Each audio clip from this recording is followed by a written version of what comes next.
Chapter 241. You should hate the southern barbarians. The rain was hazy, and the rain turned from a light rain to a heavy downpour. It had been 2 days since Yu Jia returned to the Yunnan military camp from Jiezi City.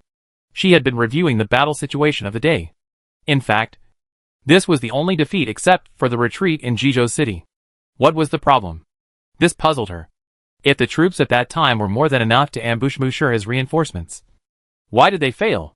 Could it be that someone had leaked the news in advance and disclosed their arrangements to the enemy? The cavalry battalion, infantry battalion, and vanguard battalion participated in this battle.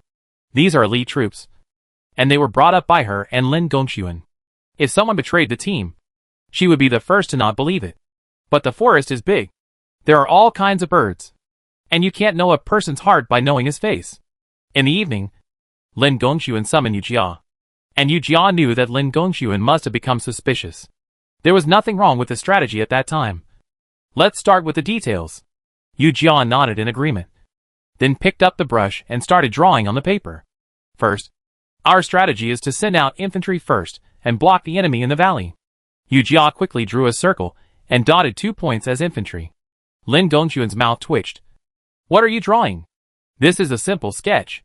Yu Jia glanced at him unhappily. He really didn't see the world. Don't interrupt. Yu Jia continued to draw on the paper. Then, send out the vanguard battalion to give a fierce attack to the enemy troops stuck in the valley. She drew a sword as the vanguard battalion. Finally, the cavalry entered the field to break up the enemy's formation. When Yu Jia drew these 3 arms on the paper, the two found obvious problems. The cavalry battalion did not show its strength. Lin Gongxuan took the brush from Yu Jia and drew a simple valley next to it. The cavalry battalion entered the mountain a little late, and the formation was not as planned at the beginning. Ingtian, the two said in unison. Then, Lin Gongxuan shook his head. Ingtian is impossible. He has been with me for so long. If he wanted to rebel, he would have rebelled long ago. It can't be Aching. Right? He has a blood feud with the Nan man. Yu Jia regretted it after saying this. Aching has a blood feud with the Nan man. But he is a Nan man after all. He looks like a Nan man and has the habits of a Nan man. Besides, he and Ingtian came to the meeting together to send troops this time. Yu Jia. It's better to miss it than to let it go. Yu Jia knew what Lin Gongxuan meant, but she didn't want to believe that it was Aching who did it. In order not to arouse suspicion, Lin Gongxuan called Ingtian and Aching. Ingtian, why did you enter half an incense stick later than the agreed time that day? The situation on the battlefield changes rapidly, and there is no time to delay. Superintendent, didn't you ask Dashin to inform us to enter later? The few people looked at each other and saw the problem before calling Fang Dashin to confront them. Aching stood there, trembling all over, and didn't dare to look at them at all. Aching, how could it be you? Yu Jia was heartbroken, with a look of disbelief. Have you forgotten how your brother died? Aching tried to calm down and took a deep breath. Didn't you let him go to Nanman to buy horses, and that's why he died? What? Aching's words undoubtedly dealt another blow to Yu Jia. Aching, do you know what you are talking about? Aching saw that the matter was exposed at this time, so he just threw it out. Brother Erju, isn't it all because of you? He looked at the pale Yu Jia and suddenly laughed.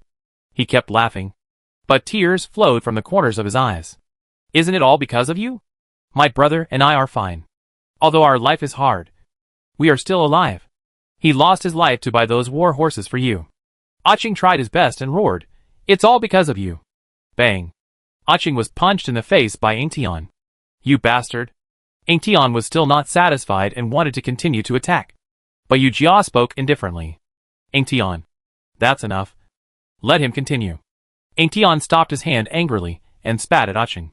Aching wiped the corner of his lips, which were already stained with blood. What did I say? Lin Erju. Do you want me to be grateful to you? Ingtian couldn't help it. Aching, ask yourself, didn't the captain take good care of you? She found a job for you. And how much did she worry about you to settle down in the barracks?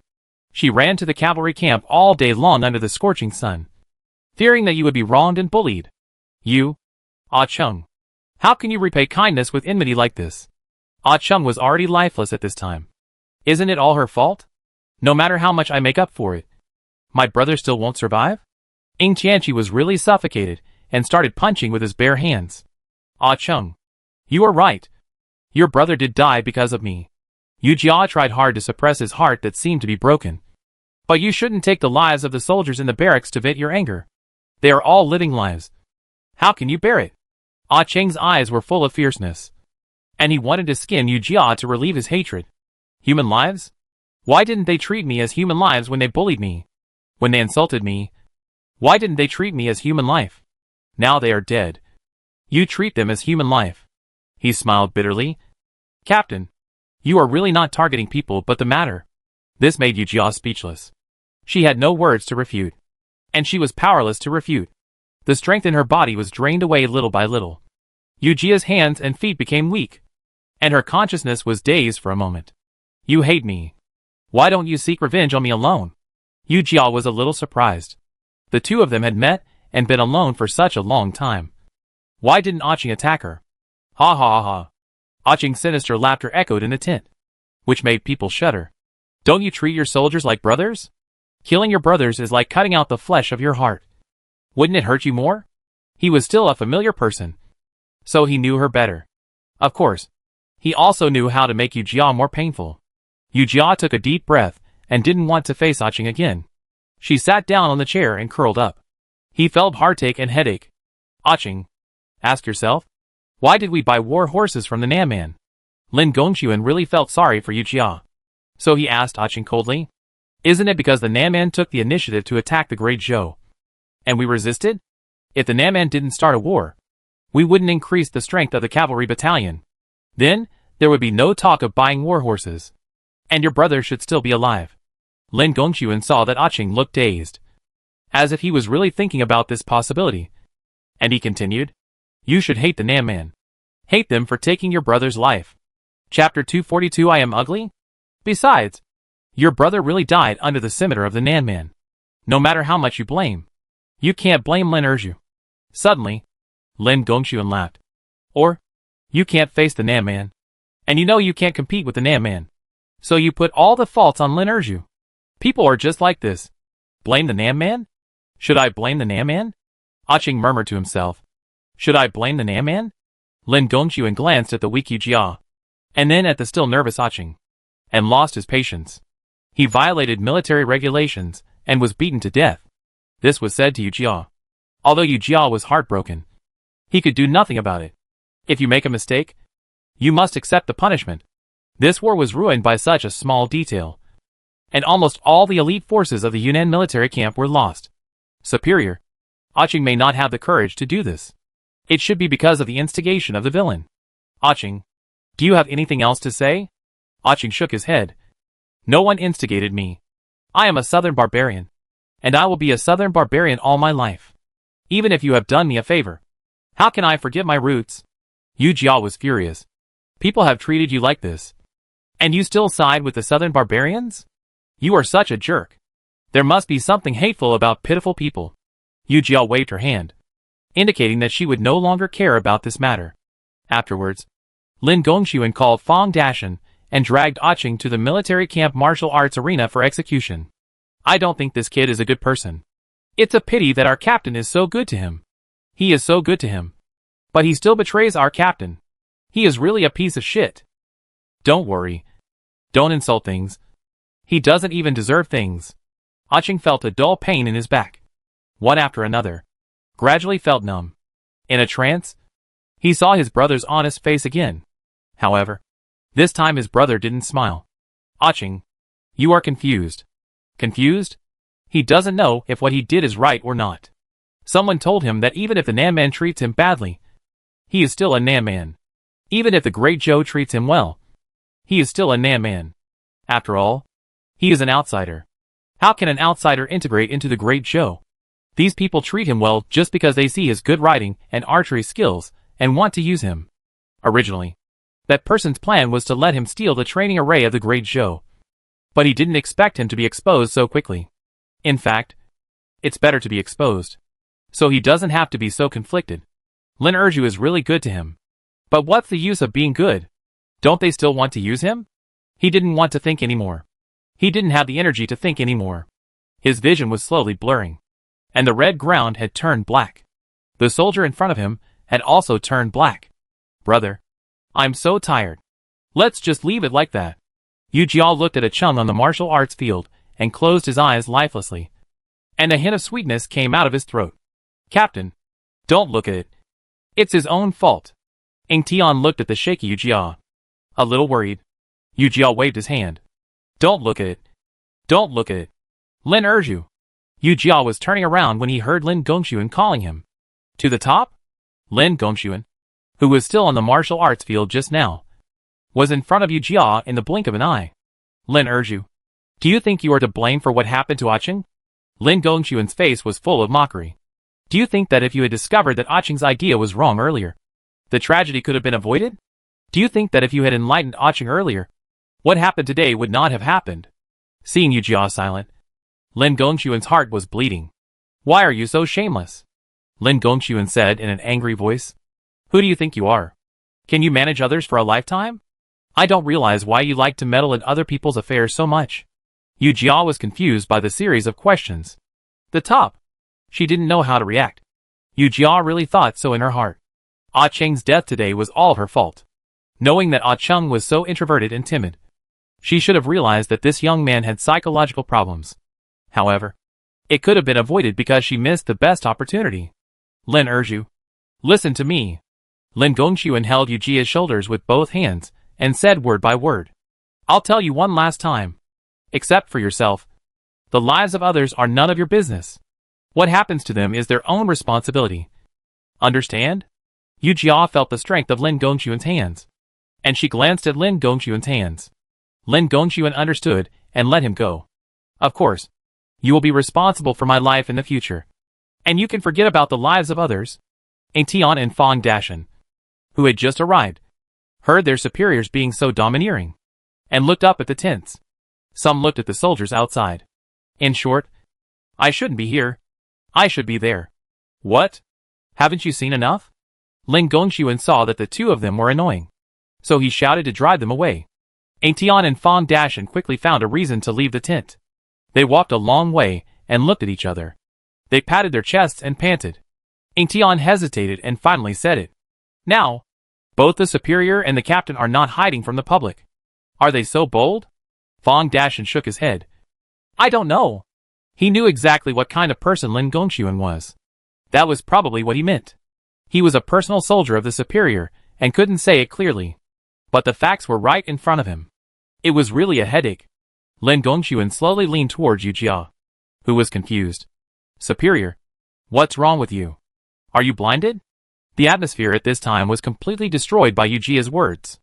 Lin Gongxuan gritted his teeth and said, Yes, I am blinded. Blow it for me. Yu Jia nodded obediently. Oh, I am really blinded. But I don't want to blow it for you. Lin Gongxuan was so angry that he kept it in his heart. I want this. Yu Jia hooked her hand around Lin Gongxuan's neck and tiptoed up to him. Lin Gongxuan felt the softness on his lips, and colorful fireworks bloomed in his heart. Crackle, it was so wonderful. He put his arms around Yu Jia's waist and deepened the kiss. After an unknown amount of time, Yu Jia felt breathless, and the two separated breathlessly. Yu Jia clenched her fist against Lin Gongxuan's chest, feeling the tranquility of this moment. Suddenly, she thought of the Lin family. Lin bastard. Do you want to take me back to your home? Lin Gongxuan raised his eyebrows. What's the matter? So soon? The ugly daughter-in-law wants to meet the parents-in-law? Yu Jia punched Lin Gongxuan in anger and stepped out of his arms. What are you talking about? What are you talking about? I am ugly? After saying that, Yu Jia raised her arms towards him. Not ugly. Not ugly. You are much prettier than Arya from our village. Yu Jia knew Arya from Linjia village. She looked like that short, dark-skinned girl. Chapter 243. Can't live without men? Lin bastard. Are you comparing me to Arya? Am I so ugly? Am I so dark? Am I so fat? How do you know what Arya looks like? Lin Gongxuan looked at Yu Jia seriously. Yu Jia bit her lip. Didn't you tell me? Did I? Lin Gongxuan scratched his head.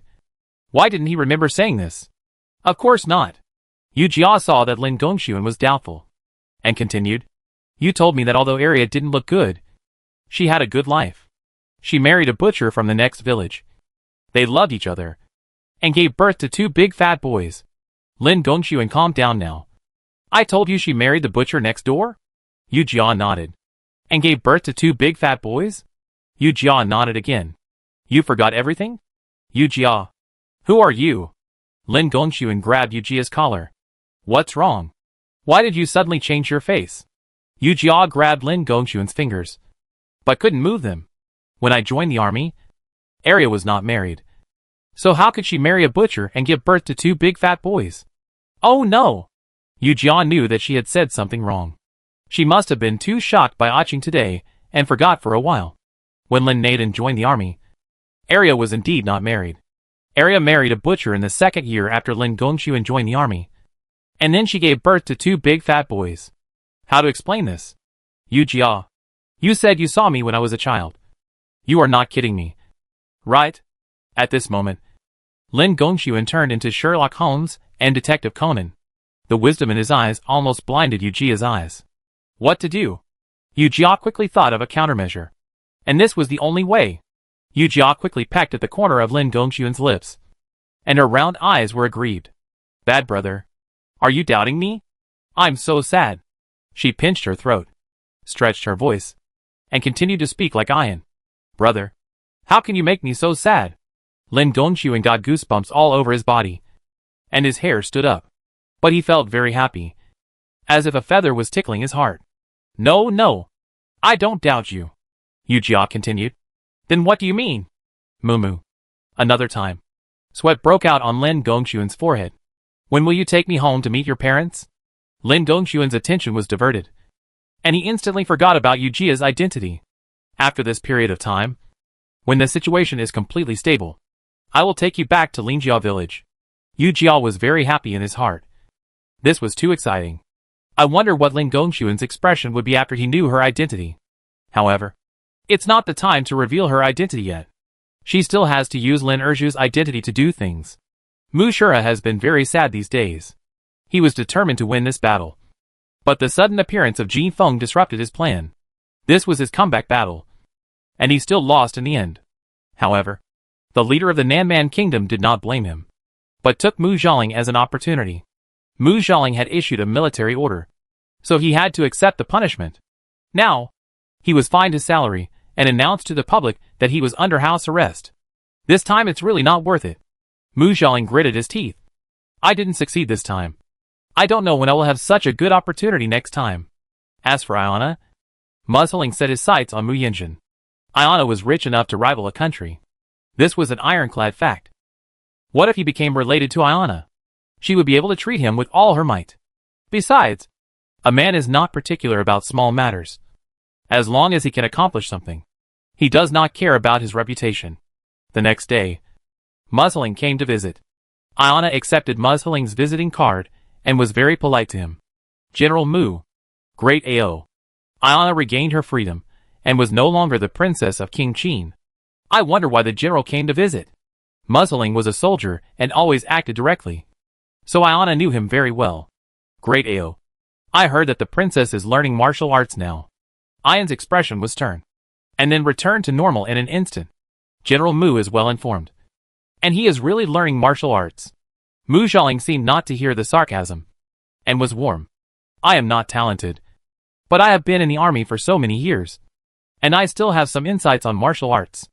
I wonder if I have the honor to learn from the princess. At this time, Ayan's face turned cold in an instant. Not to mention that unmarried men and women are not suitable for physical contact. This Mu Xiaoling spoke too bluntly. What does General Mu mean? Ayan didn't want to be hypocritical, so he went straight to the point. I want to invite the princess to the water sprinkling festival in a few days. I wonder if the great AO will agree. The water sprinkling festival of the southern barbarians is, to put it bluntly, prepared for unmarried men and women. At this festival, if there are young people who like each other, they can ask the water god to decide and marry forever.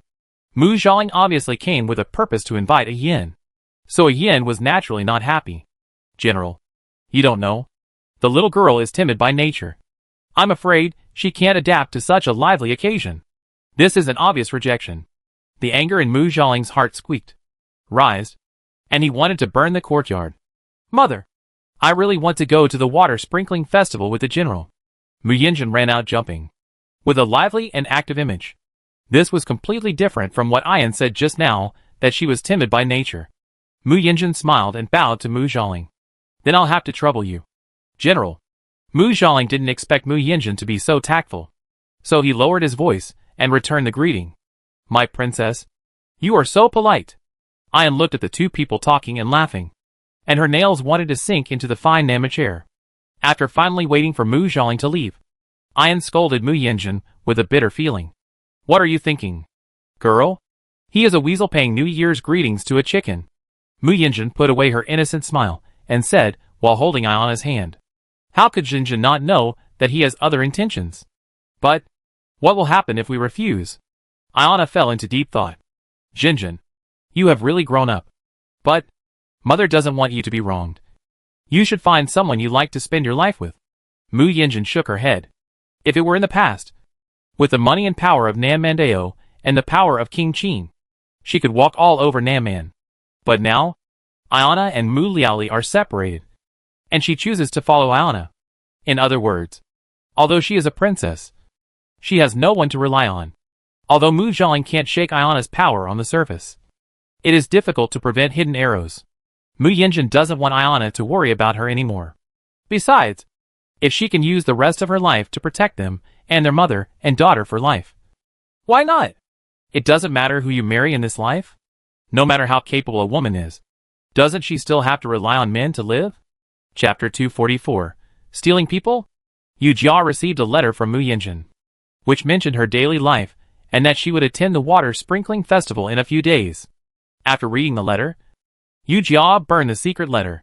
Mu Yinjin was a southern barbarian after all, and in terms of identity, she was a member of the royal family, so she couldn't be careless. If someone accused her of treason and collaborating with the enemy, it would be hard to explain. These days, Ingtian was not around, so she had a lot of free time. Ingtian mistakenly believed in Aching on the battlefield, which led to the defeat of the cavalry battalion. He asked for 10 military sticks and is still lying on the bed. As for the war horse that Ingtian had asked for before, Yu Jia was really troubled. Now that Aching is missing from the cavalry battalion, they can still continue to train the previous formation. But Yu Jia is not satisfied. She wants to innovate, constantly innovate, so that the southern barbarians will not be familiar with their combat routines. This horse riding and archery coach is not easy to find. Yu Jia has already asked Lin Gongxuan if he can find a coach from the vanguard battalion to come to the cavalry battalion. Lin Gongxuan refused outright. The skills learned in the vanguard battalion are flourishing, but if any skill is taken out alone, it is slightly inferior. As the name suggests, the cavalry battalion must excel in horse riding and archery skills. How could Yu Jia not understand this truth? But now the cavalry battalion does not even have a coach who can show off. If we ask the coach of the vanguard camp to come, it will be better than nothing. Lin Gongxuan still refused and promised again and again that he would find a way. As a result, it has been delayed until now. Yu Jia walked around the tent in boredom, and Chong Hire couldn't help but speak. Captain, can we sit down and rest? You are making us dizzy. Yu Jia sighed. After the horse riding and archery coach was found, the number of war horses could not keep up. The ponies in the stables specially set up for the cavalry camp have not grown up yet. If they are forced to go to the battlefield, Yu Jia can't bear it, let alone the way to buy war horses. The cost of buying war horses is not a small amount. Li Yinzhao is so stingy again. Where does the money come from? It's a headache. It's a headache. Hey, Captain, stop sighing here. Chong Hire simply pulled Yu Jia and pressed her on the chair. It's not a good idea to worry about it all the time. And these are all things that the higher-ups need to worry about. Don't worry about things that you shouldn't worry about. Otherwise, sooner or later you will have a problem of worrying too much, and you won't live long. Many years later, whenever Chong Hire thought of what he said, he would cry bitterly. He didn't expect that what he said at the time would come true. How can you not worry? Yu Jia sighed again. The prince and the superiors are forgetful. They are thinking about the overall situation. How can they pay attention to our details? Shua. Yu Jia stood up from the chair again. No. I have to go to the superiors. After saying this, Yu Jia hurried out. However, when she went to find Lin Gongxuan, he was not in the tent. Fang Dashan was not there either. Yu Jia was wondering, Where did they go in such a hot day? The leader was not at the unit, so she couldn't take the opportunity to be lazy. So, she turned around and came to the cavalry camp. She went to visit Ing Tian first. Ing Tian, how are you? Yu Jia walked into the tent and saw Ing Tian lying on the bed weakly. Captain, you came to see me. Suddenly, Ing Tian's eyes turned red. Captain, you don't know? You don't know how sad I have been these days. Yu Jia glanced at Ing Tian with a smile and sat down in front of him. Zhou Xiaodan, who was standing by, quickly handed Yu Jia sour plum soup. Yu Jia took a sip and his eyes lit up. Well, not bad. Xiaodan, your cooking skills have improved. Zhou Xiaodan's face flushed and he scratched his head. Thank you for the compliment. Captain, I wonder if I can let Bindu taste your cooking skills today. Zhou Xiaodan was naturally overjoyed. Of course, no problem. What do you want to eat? Captain? Yu Jia sighed in distress and put the sour plum soup in his hand on the document beside him. What should I eat? I suddenly want to eat braised pork. For a moment, the tent was so quiet that even a pin drop on the ground could be heard clearly. What's the matter? Is it not okay? Yu Jia looked at Zhou Xiaodan. A little unhappy. Okay. I'll prepare it right away. After saying that, Zhou Xiaodan ran out in a flash. Ing Tian steadied himself and supported his upper body with his arms. Captain, when did you find out? As he spoke, he took out a coarse porcelain bowl from the quilt. And in the bowl was the braised pork with red oil and thick sauce. Yu Jia swallowed his saliva and rolled his eyes at Ing Tian. Wipe your mouth. It's all oily. I smelled it as soon as I came in. Ing Tian embarrassedly wiped his mouth with his hand. Hee. Laughing. Yu Jia had been beaten with a military stick before, so he naturally knew the weight of these 10 military sticks. Besides, it's hot weather now, which is not conducive to healing. Ing Tian, you have to be careful with your wounds. Don't leave any scars. Hey! Ing Tian waved his hand. Not caring. We are men, and we don't live on our butts. Before he finished speaking, Ing Tian wanted to slap himself in the face. Oh! What do you mean? Yu Jia suddenly had a bad idea. If you don't rely on that ass to make a living, who will rely on? Who? Ing Tian complained bitterly. And he had no way to express his grievances. For so many years, he still couldn't change his big mouth. Problem. It's not you. Captain, I'm not talking about you. This made Yu Jia laugh. She looked at Ing Tian, whose face was flushed, and was a little unbelievable. After all, Ing Tian had been a lieutenant for so many years, and had outstanding abilities. Yu Jia was curious about why Ing Tian didn't get promoted before. But now she understands. Whose good family would let such a talkative person be a captain? Brothers, we are going to fight these southern barbarians, who can't even wear pants and call us daddy. Thinking of this scene, Yu Jia was about to laugh until she crowed. Ing Tian, you are so cute. Ing Tian was confused. He thought Yu Jia was going to get angry. But she laughed. Captain, what does this cute mean? Oh, cute means you are good at speaking and others respect you. Time was not so hard to bear when joking with Ing Tian. At noon, Yu Jia ate braised pork in the cavalry camp, which made Ing Tian envious. She picked up a large piece of braised pork with fat and lean meat and put it in her mouth. In an instant, the aroma of meat filled her mouth. The aroma and deliciousness of meat hit Yu Jia's taste buds. Xiaodan, come to my tent. What are you doing? Ing Tian drank the porridge and shouted dissatisfiedly. Captain, you can't snatch people in front of me. Lin urged you. You are really here. The voice of Lin Gongxuan sounded behind Yu Jia. She stood up hurriedly and turned to look at the door of the tent. Wu Kuei. Chapter 245, I have the final say here. Wu Kuei. Yu Jia was still chewing the braised pork in her mouth, and was surprised to see Wu Kuei behind Lin Gongxuan. Wu Kuei bowed expressionlessly. I pay my respects to the captain. Lin Gongxuan had already sat down with Yu Jia's chopsticks, and started eating the braised pork. Yu Jia walked forward, looking up at the still strong Wu Kuei. Confused. Sir, what's going on? Ing Tian, who was sitting on the couch, looked at Lin Gongxuan, who was eating with Yu Jia's chopsticks, and then looked at Yu Jia, who was used to it, and understood. True love. This is true love. Well, Wu Kuei will be the cavalry camp's archery coach in the future. Yu Jia swallowed the braised pork in his mouth, and collected his expression. Yu Jia knew Wu Kuei's strength. But strength is strength. Can his archery skills be as good as the archery coach of the vanguard camp? Seeing Yu Jia silent, Wu Kuei spoke again. Captain, just wait and see. What Yu Jia didn't understand was when Lin Gongxuan dared to innovate so much. Generally speaking, Lin Gongxuan's route is to take steady steps. If he is not sure about doing something, he will not act rashly. Yu Jia is the opposite. She will present her ideas one by one before trying them. How can you know if it works if you don't try? I don't know why Lin Gongxuan would do this. However, Yu Jia definitely couldn't ask this in front of Wu Kuei. Shouted Danner. Go get some more food. Shang Feng and Wu Kuei must not have eaten yet. In any case, he had to eat first. Wu Kuei was relieved at this time. He thought Yu Jia would not agree to him being the horse riding and archery coach. In fact, when Lin Gongxuan first found him, he didn't know that he wanted to examine horse riding and archery. Lin Gongxuan just asked him to show his best skills.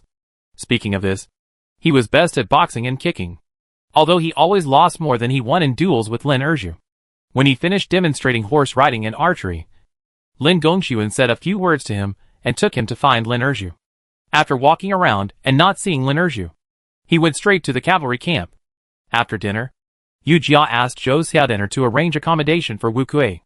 Then, he asked Lin Gongxuan, Shangfeng, why did you let Wu Kuei come? Lin Gongxuan took a sip of tea and put the teacup on the table. You know Wu Kuei. He is stubborn. But it is this character that cannot be pulled back by 8 bulls. I think he is very similar to you. Yu Jia couldn't help it and gave Lin Gongxuan a slap. Who are you saying is stubborn and who is stubborn? You are stubborn. Your whole family is. Lin Gongxuan was very happy. As if Yu Jia was not hitting him. Stubborn people have a characteristic. Once they decide on something, they will do it seriously to the end. Although the coach of the vanguard battalion is highly skilled, he is still thinking about keeping pace with the others. I gave Wu Kuei a death order to make the cavalry battalion reach a higher level. Yu Jia fell into deep thought. I am not questioning Wu Kuei's professional ability. Since you have decided, let's give it a try. Since he has decided, Yu Jia will believe that Wu Kuei will lead the cavalry battalion to a higher level. Yu Jia is going back to the infantry battalion, and Lin Gongxuan will take Wu Kuei to the cavalry battalion in the afternoon. The next day, Yu Jia could not wait to rush to the cavalry battalion. At this time, Wu Kuei has already started training with the cavalry battalion. Yu Jia watched on the platform for about half an instant's stick of time, and felt that it was in good shape. So he returned to the tent with peace of mind. During the break, Yu Jia called Wu Kuei over. Wu Kuei, how do you feel? Wu Kuei sat down, his upper body bare and shiny. A few little bastards dared to cause trouble for Grandpa. Yu Jia was frightened. Could it be the people who bullied Ah Ching before? Wu Kuei is different from Ah Ching. Whoever dares to cause trouble for him is looking for death. But what about Ah Ching? He is not good at fighting. And she is the only one behind him. Besides, Yu Jia can't keep an eye on the cavalry camp every day. Is this the 80s? What's going on? Tell me more. Wu Kuei looked disdainful. I took office yesterday. And those are just tricks. They are just provoking me in person. Trying to embarrass me. And using my background to attack me. Yu Jia was stunned. As if struck by lightning. If someone with a heart wanted to verify Wu Kuei's name, they would naturally know his strength. If such a person can still be bullied, then Ah Cheng's experience at the beginning can be said to be in hell. These tricks that Wu Kuei mentioned are all what Ah Cheng cares about. Isn't this just stabbing Ah Cheng in the heart? Looking at Wu Kuei who doesn't care, Yu Jia's nose is sour. Wu Kuei, deal with these little bastards for me. Wu Kuei was a little surprised. And just when he was about to tease her, he found that Yu Jia's eyes were red. Lin Erju. No. Captain. What's wrong with you? Yu Jia sniffed. Wu Kuei. I did something wrong. I thought I was doing him a good deed. But I didn't expect to push him into a place of no return. Rumors are scary. And people's hearts are scary. These people in the cavalry camp are elites. Elites on the battlefield. But it doesn't stop them from being scum. Scum with bad hearts. Who are you talking about? Wu Kuei was sweating profusely. You know I'm a rough man. Don't play dumb with me. Suddenly, Yu Jia's eyes became fierce. Wu Kuei, you have to deal with them. I can't do anything to them now. Yu Jia didn't know how to explain to Wu Kuei. So she just gave him this order. Wukue stared at Yu Jia for a long time before speaking. Since you said so, let's get started. Yu Jia nodded, and Wukue walked out excitedly. After Wukue left, Yu Jia closed her eyes in pain, thinking of Chung shyly calling her heir Zhu Ge. Yu Jia's heart was bleeding. Her heart seemed to be cut by a sharp dagger, and she couldn't escape the suffocating feeling. Yu Jia curled up on the stool, recalling every bit of her time with Chung, thinking of his hesitation to speak. Maybe Chung was asking her for help at that time. I can only blame myself for being too stupid and too careless. How can a person with a bad heart change after being pressured once or twice? Human nature is evil, and this cannot be changed. She remembered the faces of these people, and wanted to tear them into pieces right now. At some point, the training outside had stopped. And when Jia realized it, half a quarter of an hour had passed. And this half a quarter of an hour was Wukue's personal solo. Who else is dissatisfied? Wukue shouted loudly, looking like a soldier. Who else wants to challenge this coach? 7 or 8 people had already fallen around him, all of them lying on the ground in a mess, and crying out in pain. Coach, this is too unfair. Someone protested hesitantly in a low voice. We are a cavalry battalion, so we should speak with our riding and archery skills. Wukue glared. What? You don't agree? I have the final say here. Whatever I say. We'll compete. Chapter 246 Fair? You want to challenge me? And I want you to set the rules? Wukue was so hot that he wanted to tear off his shorts. This is outrageous. What are you guys thinking about all day? Instead of improving your skills, you are just doing evil things here. Wukue glanced at the people lying on the ground with disdain, and even spit on the ground.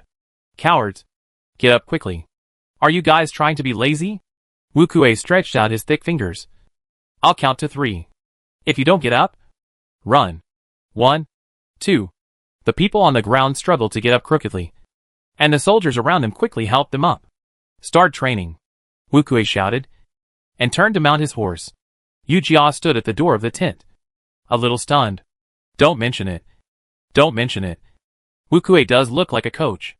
In a flash, Yu Jia remembered Lin Gongxuan's hesitation when he talked about Wukue. Could it be that Lin Gongxuan already knew about Cheng's experience? So he found Wukue, who was more powerful. Judging from the current situation, Wukue is indeed more suitable to be the coach of the cavalry battalion. Thinking of this, she blushed. As the immediate superior of the cavalry battalion, Yu Jia actually didn't know as much information as Lin Gongxuan. She immediately turned around and went to Lin Gongxuan's tent. At this time, Lin Gongxuan picked up his hobby of practicing calligraphy again. He shook his head while writing. One of the couple must be educated. He thought of Yu Jia's dog-like handwriting and sighed again. This family can only rely on me. What can only rely on you? Yu Jia lifted the curtain of the tent and walked in. She sat on the stool carelessly, picked up the teapot and poured it into her mouth. Lin Gongxuan watched Yu Jia's actions at this time and forgot to write. Rude. Really rude. Yu Jia drank happily and wiped the water stains on her face casually. Who is rude? Lin Gongxuan put down the brush in his hand unhappily. Others. Oh.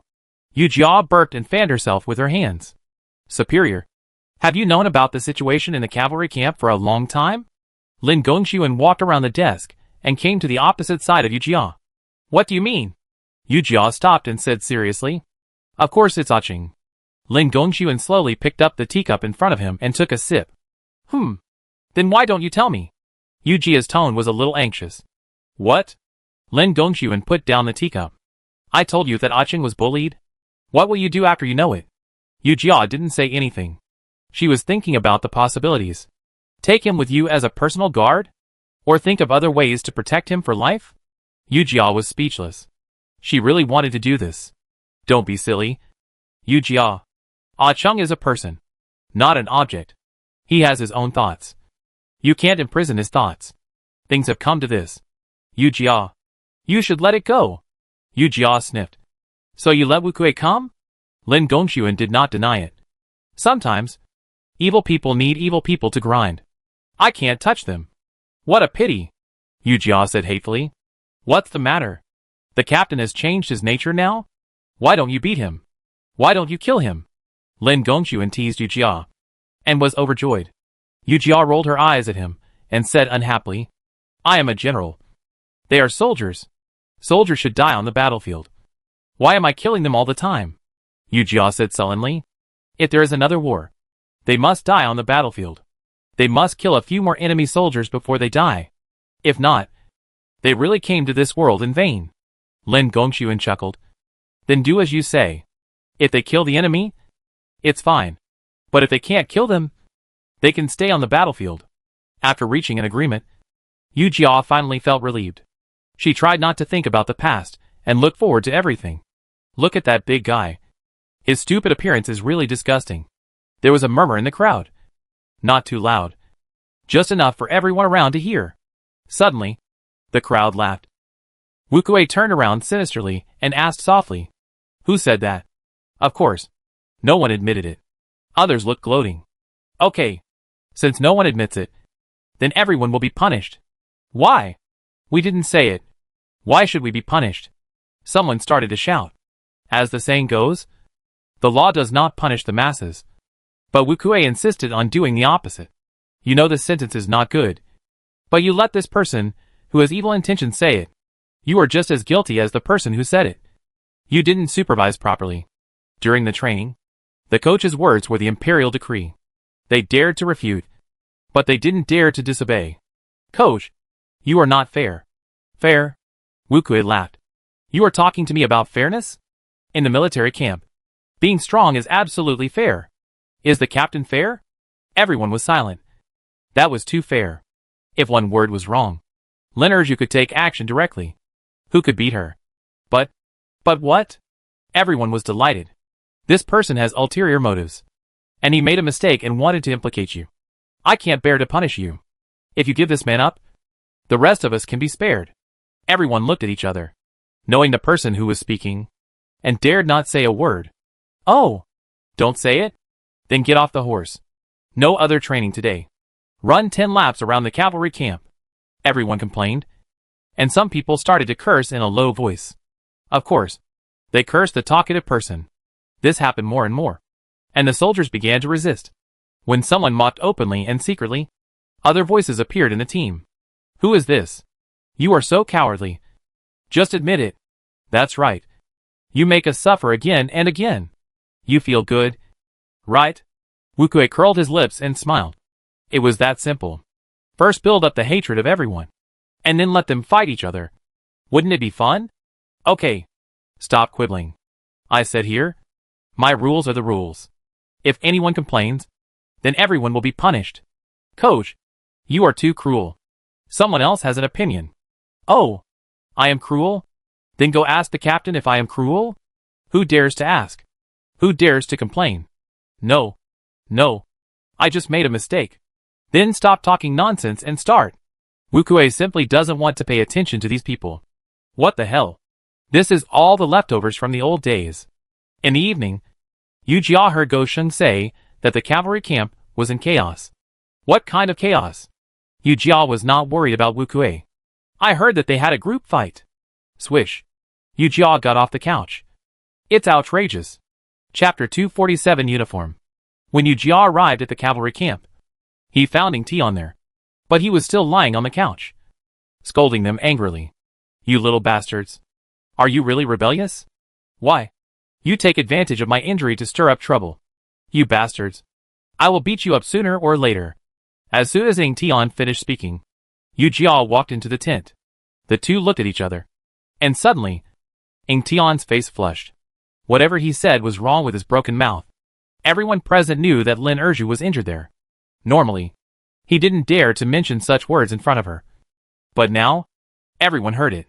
Yu Jia didn't realize the meaning at all. She just thought Ing Tian's words were a bit vulgar. What's the matter with incitement?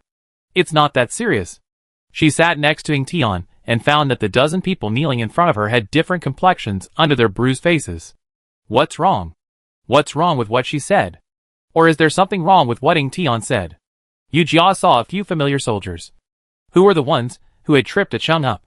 They all looked at Yu Jia's crotch at the same time. Yu Jia also looked at her crotch and suddenly realized it. Then, she was angry. Your captain is right. I have to incite you. Everyone was embarrassed again. Seeing that the atmosphere was really a bit unusual, Yu Jia had to change the subject. What are you guys doing? Wukue was not here, which meant that this conflict had nothing to do with him. Captain, you don't know? An older soldier said with a bow. These people always speak in a weird way to our coach and refuse to admit it. Our coach is a person who clearly distinguishes rewards and punishments. So he punishes us together. We really can't stand it. So we remind them to be careful in what they say and do. Nonsense! A man with a pointed face and monkey cheeks shouted. Wang Matzi, you are slandering us. What evidence do you have to prove that we shouted it? Wang Matzi was not to be outdone. He had been through a lot and refuted loudly. Zhang Danua, what are you shouting? Do you have any evidence to prove that it was not you who shouted? Zhang Danua was stunned for a moment. What? What kind of twisted logic is this? You can't tell it. Wang Matzi looked proud. You shouted? You are not only committing crimes, but also implicating us. Who should we fight if not you? That's enough. My head is buzzing from all the quarreling. Atian was really upset. Fighting is prohibited in the camp. None of you can escape. Each of you will be punished with 5 military sticks. More than a dozen people complained and were miserable. Yu Jia was quite satisfied with the result of this handling. So he didn't express any opinions. While he was in a daze, Zhang Danua stood up. Captain, we don't accept it. Oh! Yu Jia narrowed her eyes. What do you not accept? Do you not accept the punishment imposed on you by the lieutenant? Or do you not accept the military law? Zhang Danua could not bear any of the accusations. Captain, we don't accept why the coach handled the conflict in this way. Someone was playing tricks on him in front of him. And he couldn't find the real culprit. So he wanted to punish us. Wang Matzi, who was standing by, looked at Zhang Danua with the eyes of a fool. Zhang Danua, what are you talking about? After turning around, the topic turned to who was playing tricks on the coach. Zhang Danua ignored Wang Matzi. Captain, you have to make the decision for us. What's the decision? I think there's nothing wrong with Wukue's approach. Yu Jia said leisurely, if we can't find the person, won't we all be punished? Even if anyone complains again in the future, I will punish you. You can be convicted for discussing the superior in private, let alone saying it in person. Captain! Zhang Danua looked incredulous. What? Do you have any opinions? If you have any opinions, keep them. Yu Jia stood up. She looked at Zhang Danua and thought of Aching's face. Zhang Danua, you have to remember that this is the cavalry battalion. I have the final say in the cavalry battalion. Yu Jia paused and looked at the others. If you have any opinions, then make military achievements and climb up. When you are higher in rank than me, I will need to salute you. And then you can give me your opinions. After saying that, he nodded to Ingtian and walked out of the tent. Outside the tent, Gosheng was waiting for Yu Jia. Captain, let's go back. Yu Jia responded and got on his horse. There was a noise in the tent behind him. And soon someone was pulled out. As soon as Yu Jia and Gosheng walked out of the cavalry camp, they heard the howling of wolves and ghosts, the sound of sticks, and the curse. Gosheng looked behind him and saw a miserable scene that he couldn't bear to look at. Captain, will they seek revenge on Wukue in private? Yu Jia shook his head and looked up to feel the cool breeze of the night. Even if they have the courage, they won't dare to provoke Wukue again. I have said so much today. If they want to take action, they can only use dirty tricks on the battlefield. As Yu Jia said, the cavalry battalion really settled down under Wukue's leadership. With the previous experience of Aching, Yu Jia still dared not slack off. As time went by, Wukue saw Yu Jia running back and forth, and felt a little uncomfortable with the dust all day long. I said Linerju. Oh no. Captain, you can rest assured. You still don't trust my ability? Yu Jia was a little speechless, and his hand started to itch again. I'm just afraid that those troublemakers will cause you trouble again. What? Wukue was incredulous. They still want to cause me trouble? Do you think your grandfather is made of mud? Yu Jia was speechless for a while. Do you want to be beaten? What did you say? Wukue stood up and kicked the stool away. Captain, do you want to practice? Yu Jia rolled up his sleeves. Practice if you want to practice. Then, the sound of fighting rang out in the tent.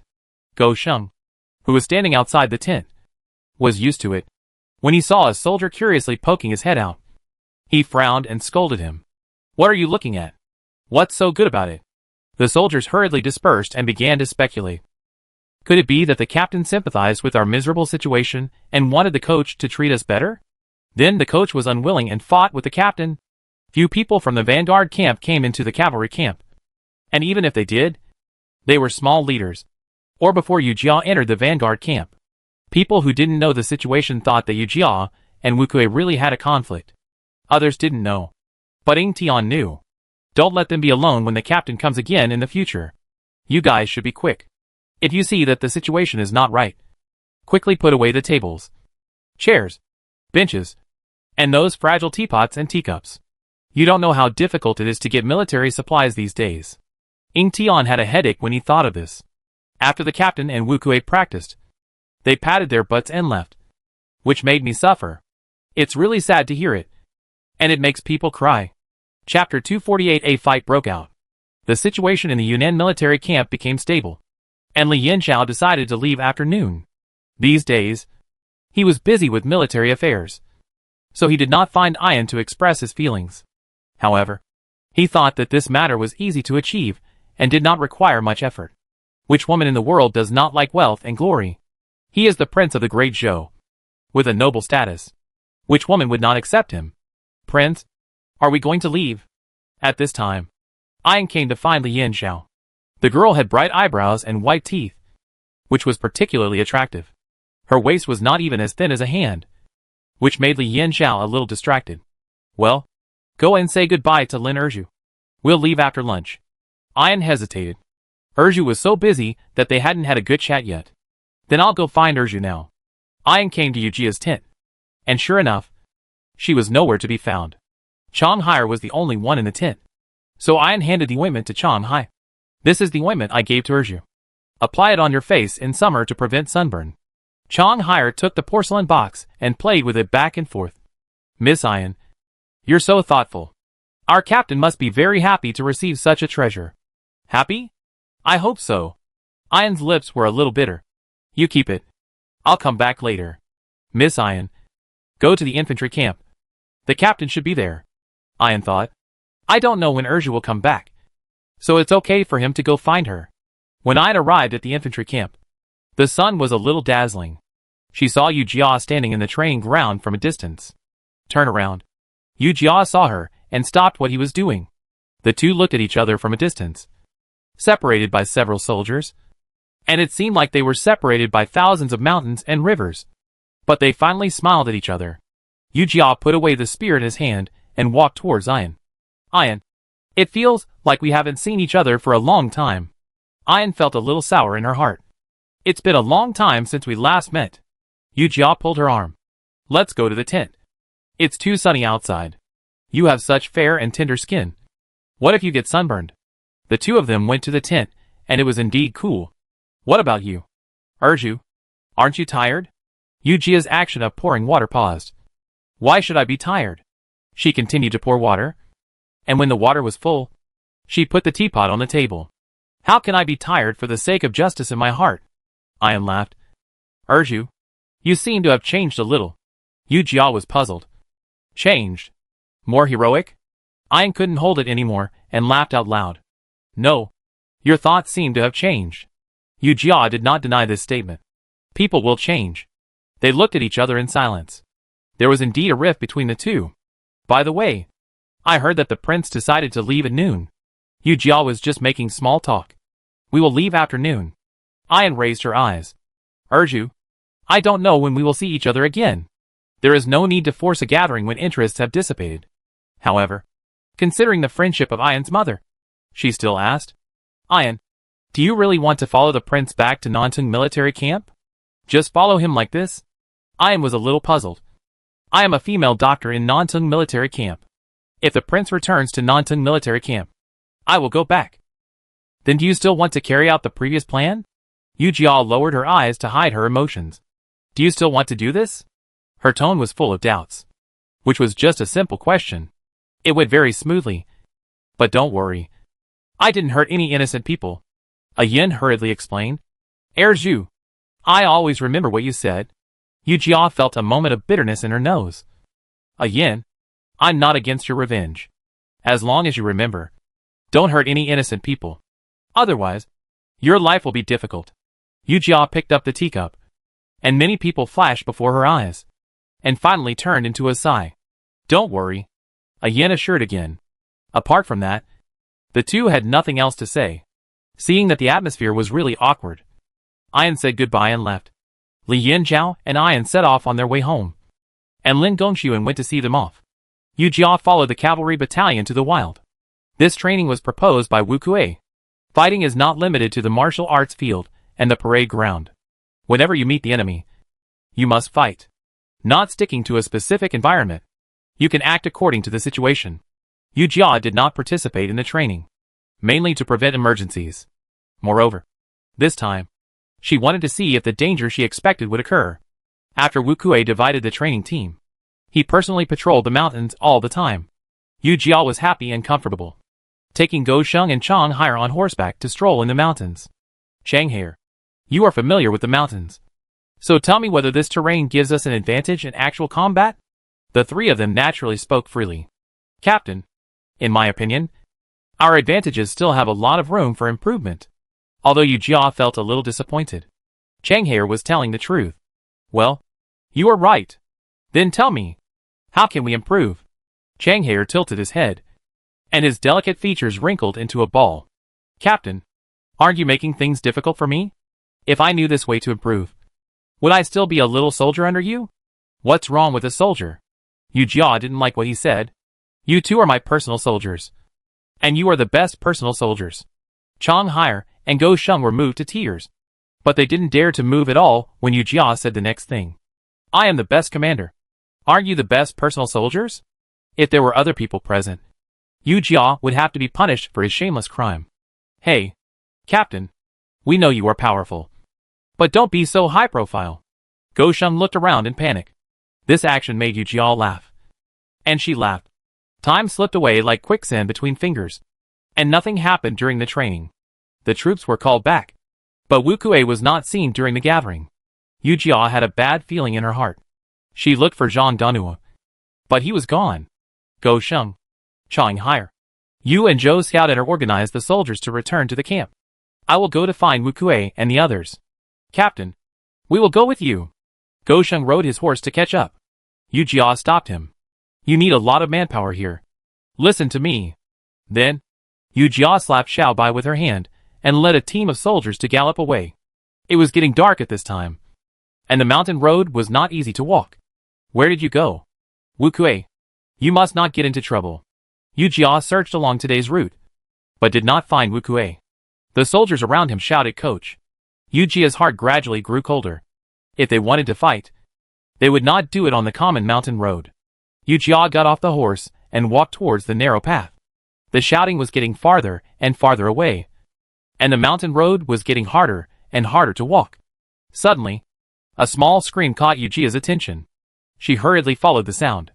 There was a cave in front of her, and the sound of fighting came. Chapter 249, Can't Give Up on Him. Yu Jia quickly took a breath and headed for the cave. But the sound of fighting she just heard was not real. It was a one-sided beating. In the dark cave, there was a faint light of fire. Under these weak lights, Yu Jia saw the situation clearly. A dozen people were sitting or standing, and a vague figure was lying in the middle. Although she couldn't see his face clearly, Yu Jia knew that it must be Wu Kuei. Tired of fighting? Change people. There are also shift changes.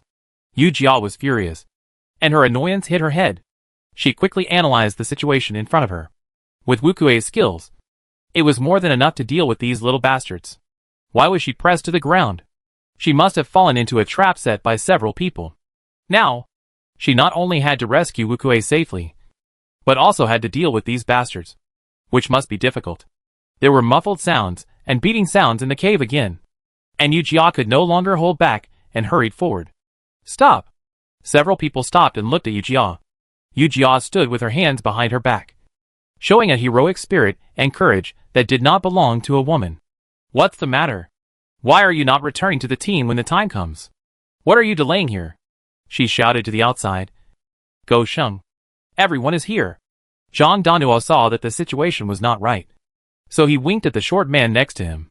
The short man understood and wanted to walk out. How dare Yu Jia let him go out? If he doesn't see Go Sheng when he goes out, He'll be exposed. Stop. Where are you going? Don't think I can't see you if you hide? The short man stopped immediately. For a moment, they were in a stalemate. Captain, we lost our way for a while. So we thought of coming to this cave to rest. Zhang Danua laughed happily, and took a step forward without making a sound. He tried to cover Wu Kuei on the ground with his shadow. Yu Jia snorted coldly. It's getting late. Come out quickly. More than a dozen people had gathered together at this time. But they didn't move. What's the matter? I came to invite you. Why don't you leave? Yu Jia shouted. Are you still thinking of asking the higher-ups to come and invite you? A dozen people looked at each other, but to no avail, and all of them set their sights on Zhang Danua. Suddenly, Zhang Danua laughed, his eyes flashing with ferocity. Captain, you are here alone now. Right? Urju, hurry up. Wu Kuei on the ground struggled to get up. Who the hell told you to talk too much? The short man stomped on Wu Kuei. Wu Kuei stopped talking immediately. Yu Jia was so anxious that he didn't know where the stomping on Wu Kuei was.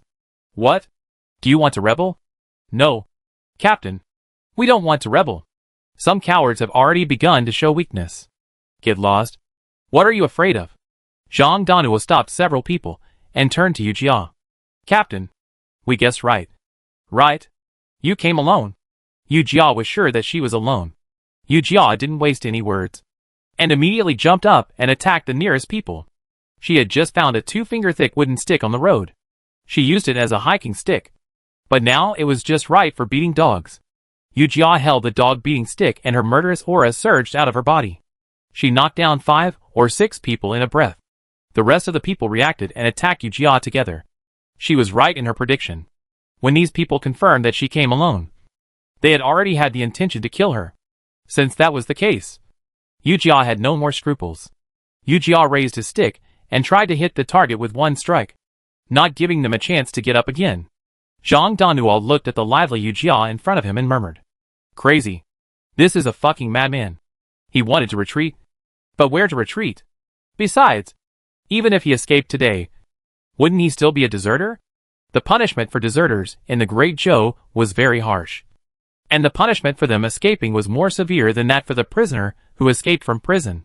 Looking at Yu Jia again, Zhang Danua spit on the ground. Let's fight. Anyway, we're going to die anyway, and it's worth it to take someone with us when we die. He looked around and locked his eyes on the big stone on the ground. Since the murderous intention has arisen, how can a person at the end of his rope still have any rationality? Zhang Danua picked up a stone and threw it in the direction of Yu Jia. After Yu Jia lifted the robe with a stick in her hand and pierced the shoulder of a fat man, she suddenly felt a strong wind blowing from behind. Without time to turn around, she let go of the stick and rolled on the ground to avoid it. The fat man who was standing there was hit 7 or 8 steps away by the inertia of the stone and fell to the ground motionless. Yu Jia lost the stick in her hand, so she fought with several people with bare hands. Seeing that the first attack failed, Zhang Danua wanted to use the same trick again. But suddenly, he saw Wu Kuei lying unconscious on the ground. Stop! Zhang Danua shouted. Captain, you don't want to see this old guy die, do you? Yu Jia punched the little guy in front of him and stopped. After the chaotic fight, the fire on the ground was kicked into pieces. With the dim light, Yu Jia saw Wu Kuei clearly. There was blood on his head and face, not to mention his body. Since he was able to subdue Wu Kuei, he must have had injuries on his legs. Zhang Danua was pinching Wu Kuei's neck at the moment, saying with a sinister face, We have found out clearly that Wu Kuei and the captain have known each other since the vanguard camp. They are brothers who have shared life and death. Can you bear to see your brother die in your hands? Yu Jia was angry. This bastard was not only cruel and ruthless, but also eloquent. But she herself was not fooled. Oh, you have inquired very clearly. Then do you know that we fought each other when we met? Zhang Danua paused, and Wu Kuei woke up slowly. He quickly recognized the situation in front of him. Urju, let's go! Zhang Danua laughed when he heard it. Urju, you call me so affectionately. It's not the fight that the captain said. Yu Jia chuckled. Indeed, our relationship is quite good. So what? Zhang Danua really didn't expect Yu Jia to play by the rules. What do you think? You surrender, or I strangle him to death. Oh, then strangle him to death. Anyway, I won't surrender. Yu Jia had a lazy smile on his face. And then he mocked him. You are a lazy person. And you think I am a fool? If I surrender, the result will be that both of us are finished. What good things are you thinking? The most annoying TV plot in Yu Jia's life is that the villain uses hostages to threaten the protagonist to surrender. And then, they are captured together. Since there is no escape, why not give it a try? Aren't you afraid that I will really hit you? As Zhang Danhua spoke, he tightened the strength of his hands. And Wu Kui groaned again. Wu Kui, you can shout if your wound hurts. Don't hold it in. Yu Jia raised his voice, and tried to delay time. We are brothers who have shared life and death. You should understand me. Wu Kui endured the severe pain in his body, and grinned with difficulty. Lin Erju, I will never regret meeting you in this life. Yu Jia's passing life and death was a joke. The two of them never passed life and death. But she didn't expect Wu Kui to say that. Well, since Wu Kui values her so much, she can't give up on him.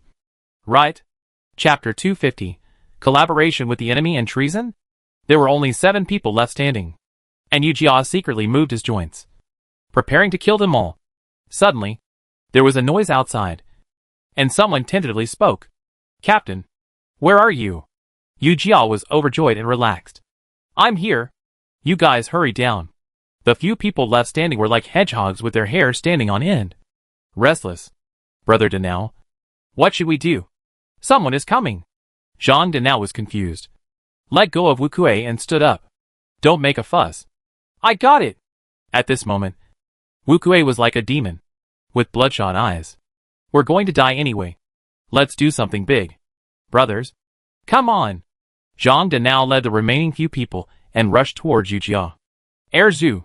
Yu Jia was not a coward. And he attacked the few people with a fierce attack. Punch after punch. Every punch was a punch. There were scumbags in the cavalry camp.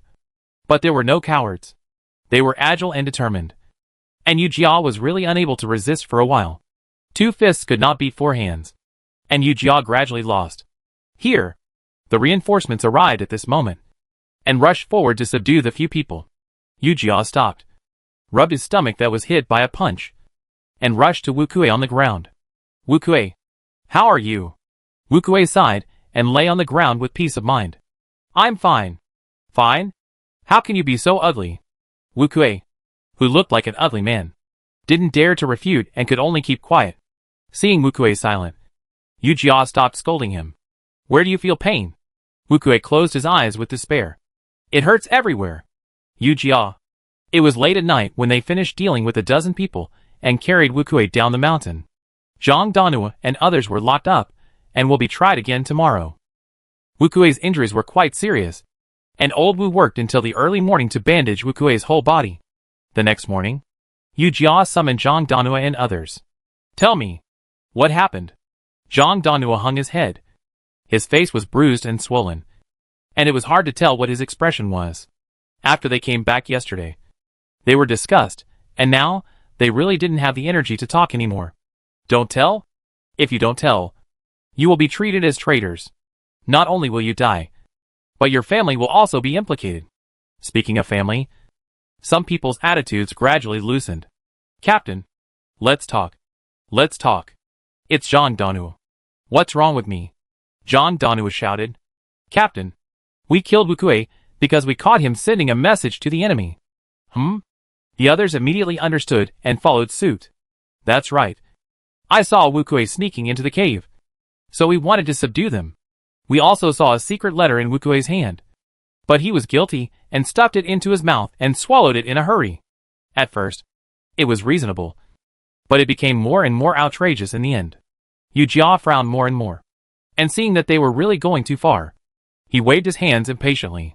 More than a dozen people fell silent in an instant. Okay. Since you said that Wu Kui wanted to collude with the enemy and betray the country, you still want to send a letter? They nodded like chickens pecking at rice. Did you find Wu Kui in the cave? Yu Jia asked again. Nodded again. Oh! Wu Kui came to the cave to pass a letter to someone. Did you see the recipient? Everyone looked at each other. How could there be any logic in the countermeasures that were thought up at the last minute? If you didn't see the recipient, then there is no witness. If you didn't get the letter, then there is no physical evidence. Yu Jia suddenly put away her cynical smile. without witnesses or physical evidence. You tell me that Wu Kuei collaborated with the enemy and betrayed the country? That doesn't make sense. She didn't mention the disrespect that Zhang Danhua and others showed her at the time. Even if she did, they might have to link Yu Jia and Wu Kuei's relationship. That would be troublesome. Since Yu Jia didn't mention it, Zhang Danhua and others would naturally not be so dizzy as to add guilt to themselves. If you lie, your crime will be even worse, and your family will definitely be implicated. Yu Jia mentioned his family again, and some people immediately panicked. Captain, it's not like that. I'll tell you. It was Zhang Danhua. He said Wu Kuei was very harsh to us on weekdays, so he wanted to teach him a lesson through yesterday's opportunity. Teach him a lesson? Yu Jia thought of Wu Kuei's injuries and sneered, his voice like an ice cone piercing the soldier's heart. Teaching a lesson means beating someone to death? Besides, you guys are not good enough in Wu Kuei's eyes. He must have used some shady tricks. Right? The short man was already desperate. His life was in danger after this incident, and he couldn't let his family be implicated again. Captain, let me tell you. Zhang Danhua's face turned pale, and he knelt there, not daring to move. Zhang Danhua is responsible for leading Wu Kuei into the trap set in advance. After Wu Kuei was caught off guard, we moved him to the cave. And then? The short man didn't continue. But their intention was also very obvious. That is to take Wu Kuei's life. As for the cause of Wu Kuei's death, it is very easy to find. The mountain road is rugged, and it is normal to fall off the cliff accidentally. Since the truth is out, Yu Jia doesn't say much about the rest. How do you treat Aching on weekdays? They didn't expect Yu Jia to ask about Aching, and they didn't know how to answer for a while. Forget it. What does it matter? Yu Jia closed her eyes and fell into a sad mood. Aching is already dead. What's the point of dwelling on these things? Captain, Coach, we treat Aching the same way on weekdays. Yu Jia suddenly opened her eyes and said word by word, gritting her teeth. What did you say? You hit Aching? For a moment, no one refuted. You beasts. However, Yu Jia was full of doubts. She often saw Aching and didn't see any injuries on his body. You hit Aching. Why didn't you see any injuries on his body? We covered him with a quilt and avoided the head and face, so there would be no injuries. Ha ha! Yu Jia laughed, tears welling up in his eyes. You're quite experienced in beating people. Captain, we confessed. You won't make it difficult for us, won't you? Yu Jia nodded. As a promise, not to harm his family. Come on. Take these people out and beat them to death. In addition, after the beating, hang the bodies at the gate of the camp. Let the soldiers be alert. When to use fists inward and when to use fists outward. None of the more than 10 people cried out for injustice, and the soldiers who carried out the caning dragged them out in an orderly manner. As for the execution scene, Yu Jia didn't even want to watch it. She sat on the chair with a dull look in her eyes, not knowing what she was thinking. Wu Kuei was injured, and the cavalry camp was in need of a coach for a while. Ing Tian staggered to Yu Jia and asked her to go to Lin Gongxuan to ask for the people. Yu Jia was so angry that she had no place to vent, so she caught Ing Tian and beat him up. Chapter 251. Still able to go to the front line. Wu Kuei's injury was very serious. His left calf was broken by a trap. He might have sequelae in the future. He lay on the bed, his face gloomy and silent, and the doctor was so scared that he didn't dare to apply medicine to him. What? Did you get knocked down? Yu Jia came to the tent and signaled the doctor to attack again. Wu Kuei's expression relaxed. Urju, I may not be able to practice boxing with you in the future. Yu Jia picked up a stool with one hand and sat over. What nonsense are you talking about? You injured your leg, not your arm. As soon as these words came out, the faces of several people in the tent changed. Yu Jia was secretly upset, thinking that he must have been getting closer to Ing Tian recently. He was not good at comforting people, and Ing Tian led him astray. No, that's not what I meant. Wu Kuei did not speak, but just looked at the young doctor in front of him applying medicine. The wound was hideous, and even if the doctor's hand was steady, he would still touch the wound from time to time. Yu Jia was grinning, but Wu Kuei did not react at all.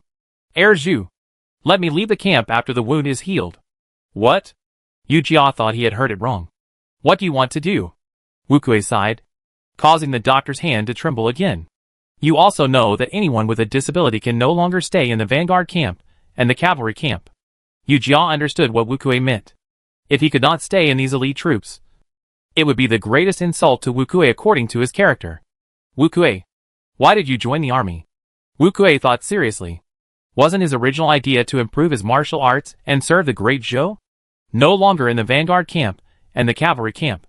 You can come to my side as a personal soldier. Seeing Wu Kuei's disdain, Yu Jia hurriedly said, Don't look down on personal soldiers. You know who I am. Lin Erju. When there is a war, I will naturally be the first to rush out. And as a personal soldier, it means to follow the superiors. So, in another way, you can still go to the front line. Wu Kuei's eyes lit up. Are you telling the truth? Really? If you don't believe me, ask Go Sheng and Chang Haier. Yu Jia laughed. They always complain to me that they have to fight in battles after becoming your personal soldiers. It's so annoying. Then I'll be your personal soldier. Wu Kuei was a little impatient. His movements were a little big, tearing the wound, and he grimaced in pain. It's good to know that it hurts. Yu Jia was relieved. It takes 100 days to heal a broken bone. When Wu Kuei's injury is healed, Yu Jia will let him come to his side. This matter only needs to be reported to Lin Gongxuan. The Great Zhou diary says, General Wugen acts arrogantly and perversely. And the 3 personal soldiers are all fierce and arrogant, which is unspeakable. Nan Mandaofu. Mu Yinjin stared at the mirror with a dull look, while the maid casually helped her with her makeup. Princess, do you think the lip balm should be in smoky pink? Mu Yinjin turned to look at the exquisite lip balm box in the maid's hand and nodded. Let's use this one. After packing up, Mu Yinjin left the room. At this time, Mu Xiaoling was already waiting in the hall of Daofu. Seeing Mu Yinjin coming slowly, the surprise in his eyes flashed away. Princess, I am here to show you my courtesy. Mu Yinjin smiled and bowed. Meet the general. Princess, the carriage is ready. We can leave immediately. Mu Xiaoling spoke politely and in a gentle voice. Then let's go. Mu Yinjin, supported by Huan, walked out. Mu Xiaoling followed her, walking slowly. General, I really want to ask you a question. Mu Yinjin suddenly saw the peonies in the garden and smiled. Jinjin, no need to be polite. Just call me a Ling. Mu Xiaoling walked forward and walked side by side with Mu Yinjin. A Ling? What do you think people live for in this life? Mu Xiaoling laughed dumbly. You are so young. Why are you so sentimental? However, he was relieved when he saw Mu Yinjin's slightly wrinkled face. It must be that she had experienced the separation of her parents recently, which had an impact on her. Jinjin, let me ask you a question. If a couple knew they couldn't be together in the future, would they still choose to meet each other? Mu Yinjin thought and turned the corner of the garden. Well, I don't know either. She really didn't know what to do. Mu Yinjin had never experienced this. Since she was young, her father, the king, and her mother had always been respectful to each other, and she had never paid attention to other couples. Then let me ask you again. Do you only read the last page of a book? Of course not. Mu Yinjin said aloud. How can you only read the last page of a book? How can you understand the last page if you haven't read so many exciting plots before? After turning the corner, we arrived at the entrance of the Dao mansion. Mu Xiaoling turned around and looked at Mu Yinjin seriously. That's right. If you knew the ending in advance, do you think Prince Qin and Dao would choose to get married? How do you know what this last page will show if you don't try? Mu Xiaoling's words were a double entendre, and Mu Yinjin didn't understand. It wasn't until he got on the carriage that Mu Yinjin reacted. Is this old thing hinting at something to her? She seemed to be talking about her father and mother. But why did she feel like she was talking about the two of them? As an old thing? If Mu Xiaoling knew that Mu Yinjin called him that, he would be so angry that he would vomit blood on the spot. The two of them rode in a carriage towards the main street of the water sprinkling festival. The pedestrians on the road were already dense. And after seeing the carriage that was the exclusive symbol of the royal family, they all made way and saluted. This made Mu Yinjin, who had recently suffered from the indifference of people, feel strange. Mu Xiaoling's carriage led the way in front, and the two of them soon arrived at their destination. However, the front was full of water sprinklers, so it was inconvenient to take the carriage. So the two of them walked forward. The crowd was bustling, and Mu Xiaoling's tall body intentionally or unintentionally protected Mu Yinjin, which complemented each other. Mu Yinjin felt the scent of the man next to her. Her cheeks flushed, and her pair of beautiful eyes drooped shyly. Seeing Mu Yanjun showing such a girlish appearance, Mu Xiaoling was momentarily absent-minded. The two knew the purpose of this trip very well, and they would not lose face. What kind of woman has Mu Xiaoling not seen? There are still 7 or 8 concubines in the backyard. There are all kinds of women, but none as young as this one. Thinking of this, Mu Xiaoling raised a mocking smile between his lips.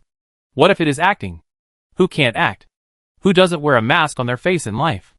If he can use acting for a lifetime to exchange for a Yan's full support, then Mu Xiaoling will be happy. Really be careful. Mu Yanjun's heart was beating like a rabbit, and his hand unconsciously grasped his sleeves. She felt the oppression brought by muzzling, as well as the vague sense of security. This seemed to be the feeling her father gave her. Aling should also be careful. The words had already been spoken, and it was too late to stop them. Mu Yanjun herself did not realize how soft and sweet she sounded when she called Aling. It had a more charming fragrance than that of a juicy peach. Chapter 252. Now I am happy. He. When Chang Haier opened the tent curtain and went in, he saw Yu Jia holding the letter and laughing. Captain, what are you looking at? So happy. Yu Jia threw the letter into the brazier, watched the flame slowly devour the letter, and then turned around. Jinjin said she fell in love with a man. What? What kind of man can that bitch fall in love with? Chang Haier was full of disdain, and thought of Mu Yanjun's figure. He despised her even more. He placed the food on the table, and put the chopsticks on the bowl. Who knows what kind of evil ghost is that who kills without blinking an eye? A bitch and an evil ghost. A perfect match. Yu Jia laughed dumbly, lifted up his robe, and walked over. What is this black thing? Yu Jia pointed at the unknown object in the bowl. His tone was full of disgust. Oh! Captain! You can't underestimate this black thing. Chang Haier saw Yu Jia grumbling, and quickly picked up the bowl and tried to sell it. This is the unique stone incense of Bashu. Although it looks ugly after being crushed, it tastes good. Put it in the steamed bun and eat it. It's so fragrant. Yu Jia was half believing and half doubting. Is it true? She tried to pick up the steamed bun, broke it open with both hands and spread it in front of Chang Haier. Come on. Let me try. Chang Haier picked up the chopsticks on the bowl and put a piece of it on the steamed bread. He looked at Yu Jia expectantly as she put it into her mouth and started chewing. How is it? Is it delicious? The more Yu Jia ate, the tighter her brows frowned. Well, Chang Haier, I think this thing is not as good as cracking a clove of garlic. What do you think? Now, Chang Haier understood what Yu Jia meant. He was like a deflated ball, a little depressed, and put down the bowl in his hand. Okay then. Yu Jia couldn't tell what tasted in her mouth. It seemed a bit like mint, a bit pungent. She swallowed the steamed bread in her mouth with gritted teeth, and her throat was about to smoke. Chang Haier, don't be discouraged. Come to me next time if you have something innovative. Really? Chang Haier's eyes lit up, which made Yu Jia's heart tremble. This reminded her of the zirjin she had eaten a while ago, and the shit yellow curry. Well, Chang Haier, go see Wu Kue when you have time. I'm worried that he would get hurt suddenly, and he would feel burdened. Yu Jia shook the stone incense in the steamed bread into the bowl and continued. You 3. Gosheng should live in harmony and never cause conflicts. It didn't make sense to say that. After thinking about it, why did it sound like talking about his wife?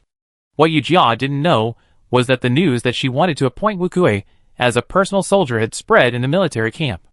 Chang Haier said meaningfully. Captain, do you know what rumors are circulating about you now? Yu Jia chewed the steamed bread and almost spat out the crumbs. What's the matter? She really couldn't understand why people gossiped everywhere. This couldn't be blamed on others. Where there are people, there will be gossip. She spent the whole day in the training grounds, thinking about training. How could she have the heart to listen to gossip? Chang Haier exaggerated what she had heard recently, and Yu Jia was so angry that she almost flipped the table. What do you mean I want to take a harem? Yu Jia's eyes widened with anger. I have the intention, but how can I have the courage? She trembled with fear when she thought of Lin Gongxuan's cold and solemn face. This is getting more and more outrageous. After Yu Jia was hurt, the soldiers in the army no longer regarded her as a man, except on the battlefield. Of course, they gossiped behind her back and regarded Go Sheng as the main wife, because Go Sheng was honest and reliable, broad-minded, and able to accommodate others. They regarded Chang Haier as the second child, who could relieve her worries and boredom and make her funny. As for Wu Kuei, she was a rebellious and difficult to conquer concubine. The more difficult she was to conquer, the more she could arouse Yu Jia's possessiveness. The soldiers also arranged a big drama in private, and Chang Hai dared not let Yu Jia know. If she knew, it would be like a volcanic eruption and a flood. Yu Jia looked at the simple food in front of her and had no appetite. She stood up angrily. I won't eat it anymore. What a joke. I am a dignified Gui captain, but I can't even eat meat. Chang Hai followed her closely. Captain, where are you going? Yu Jia said with a fierce face and gritted teeth. Don't follow me. I must eat meat today. After saying that, she rode away on Xiaobai without caring about Chang Hai's reaction. When she arrived at Lin Gongxuan's tent, she walked and shouted angrily. Superior, when will you approve military supplies for us? The soldiers are starving. All day long. There is not even a drop of oil. Lin Gongxuan was sitting behind a desk copying calligraphy. He freed his left hand and picked his ear. Don't be so loud.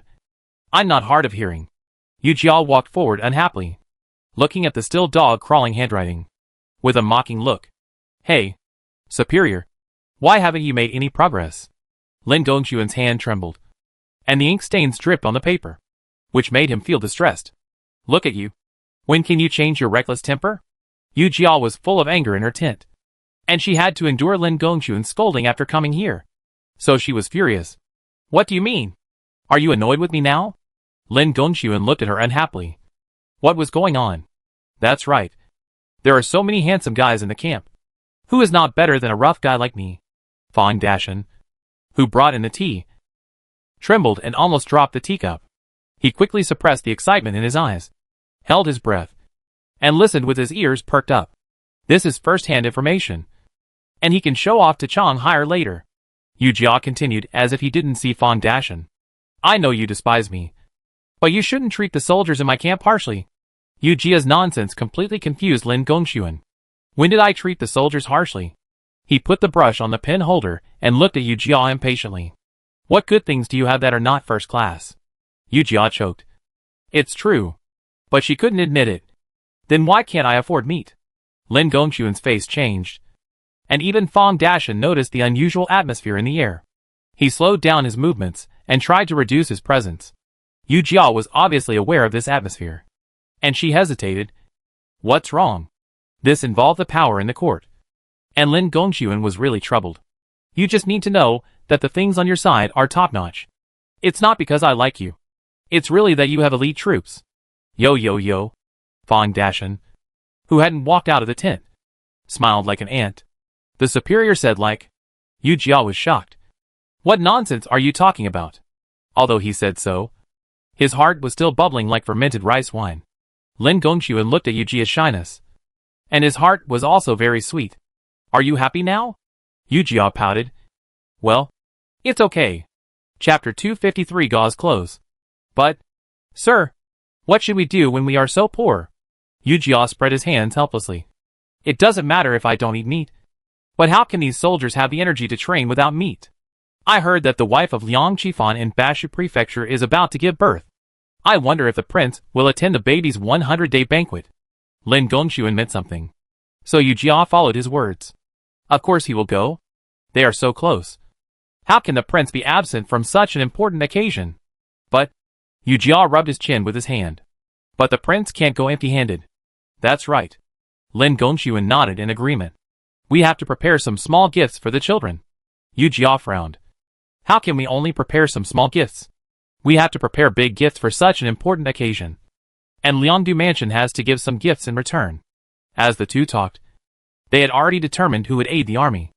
Liangdu Mansion is powerful and important, so the return gift must be at least this amount. Lin Gongxuan stretched out 3 fingers, and Yu Jia broke his thumb and little finger apart. This amount, Yu Jia said with a smile. Lin Gongxuan was speechless at this time. You are really cruel and ruthless. Yu Jia. After the two of them decided, Lin Gongxuan sent a pigeon to Li Yanxiao. There was some movement at muzzling. Li Yanxiao was ready, and replied to him to go later. Besides, it would take at least a month for his wife to give birth to the full moon, so there was no need to rush. She was not in a hurry, but the Yunnan military camp was. Lin Gongxuan was like an ant on a hot pot, anxious and spinning around.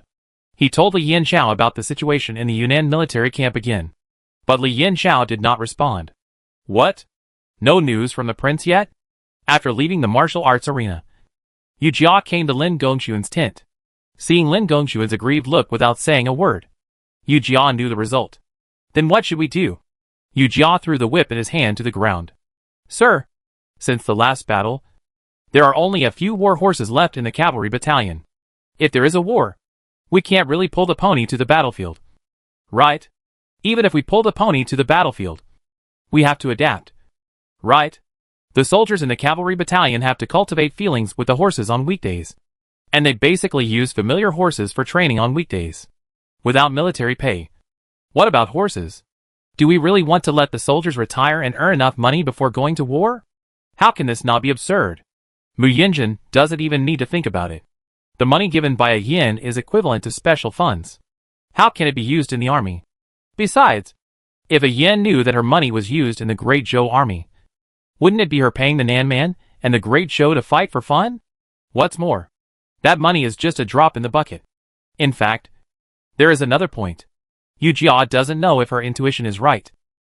Since Mu Yinjin said that she liked a man, Yu Jia and Ayana have had fewer correspondences. In the past, Ayana was very concerned about the situation of the sisters. But now she asks less and less. Yu Jia thought about it, and thought that this was normal. If it were Yu Jia, even if she sympathized with these people, it would be difficult for her to pay a penny when it came to the enemy country. Ayana is used to doing business with various countries, so she has no scruples. Thinking about the business that has already started to pick up, Yu Jia felt relieved. As long as these businesses can make a profit, they can survive well even without Ayana's help. There is only this way. Lin Gongxuan's words pulled Yu Jia back to her thoughts. What? Has the higher-ups made up their minds? Lin Gongxuan seemed to have made up his mind. I'll hand over a letter to the prince later, and we'll leave early and go to Liandu Mansion. Ah? Yu Jia was a little surprised. This is not good. Liang Qifan and Li Yanxiao have a special relationship. If you talk about Lin Gongxuan and Li Yanxiao, they are not even close. Isn't it because of the difference in status? Once Lin Gongxuan decides, no one can change his mind. He has already decided to do it this way, and go to find military supplies under the banner of Li Yanxiao. Yu Jia was speechless for a while. Does Zhou. Look at what you have forced people into. This was the only time Yu Jia saw Lin Gongxuan act on impulse. However, before Lin Gongxuan could carry out this absurd act, the court received news. The princess' birthday banquet, amnesty for the whole country. The generals can return to the capital. Li Yanxiao couldn't leave, so he asked Lin Gongxuan to go to the capital on his behalf. His action undoubtedly showed Lin Gongxuan's status to all parties. Even Yu Jia sighed. Bastard. You are going to be successful. What? Are you afraid that I will not want you after I become successful? Lin Gongxuan narrowed his eyes and smiled evilly. Yu Jia pouted and threw the imperial edict in his arms to Lin Gongxuan. If you don't want me, I will find a rich old man. Lin Gongxuan carefully put away the imperial edict sent by Li Yanxiao to summon the generals back to the capital, with a bad look on his face. A rich old man? Yu Jia seemed not to see his expression, and counted on her fingers. How good is a rich old man? He is old and considerate, and he is willing to spend money on me. The important thing is that people are old and don't live long. If he dies, won't all this huge property be mine? She looked intoxicated. It's exciting just to think about it. Yu Jia, are you tired of living? Lin Gongxuan directly grabbed Yu Jia's neck, and Yu Jia quickly fought back. After a few exchanges, the two started fighting. Fang Dashan walked away silently outside the tent. At this time, he couldn't delay the two people's flirting. Lin Gongxuan set the date of departure for the day after tomorrow, and Yu Jia had to pack clothes for going to and from the capital. It would take at least a month to go to and from the capital. It was June, the hottest time of the year, and it would be August when she returned. She had to pack clothes for spring and autumn. Yu Jia picked up the clothes on the bed, which were either shorts or tights, and there was nothing to show off.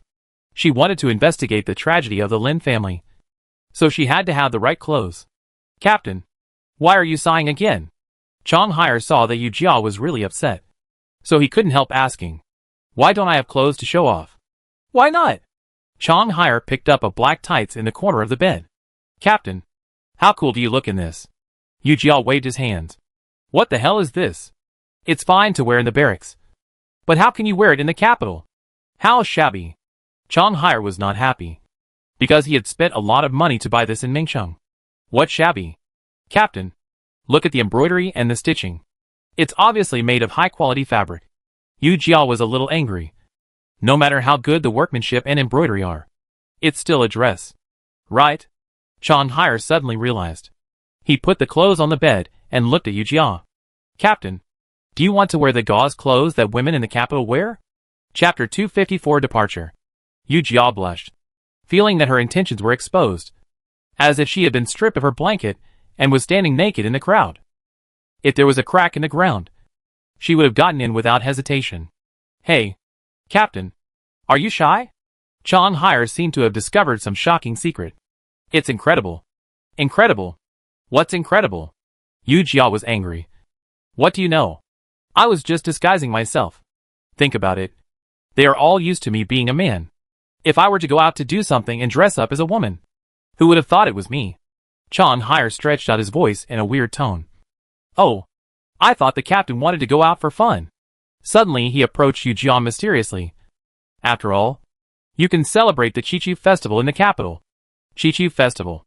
Yu Jia's body froze, and her body temperature became higher. She really didn't expect this. Thinking of the tenderness in Lin Gongxuan's eyes, she nodded. We really need to prepare for this. If Yu Jia was shy and evasive, Chong Hire would be able to tease her easily. However, after Yu Jia admitted it openly, Chong Hire felt that he lost interest. After all, between lovers, what's wrong with wanting each other to see the best side of themselves? I know. I will buy you a woman's outfit in the next 2 days. Chong Hire was a little bored. He yawned and wanted to go out. Suddenly, he seemed to remember something and turned around. Captain, are you going alone this time? Yu Jia was packing his belongings without looking up. How can you be alone? There are so many people. No. Chong Hire stamped his feet and walked towards Yu Jia. Seeing that Chong Hire was a little anxious, Yu Jia stopped what he was doing and raised his eyebrows to express his doubt. That's right. Don't you bring a guard or something? Chong Hire blinked eagerly, and he was just about to point at himself and say loudly, choose me. Choose me. I'm awesome.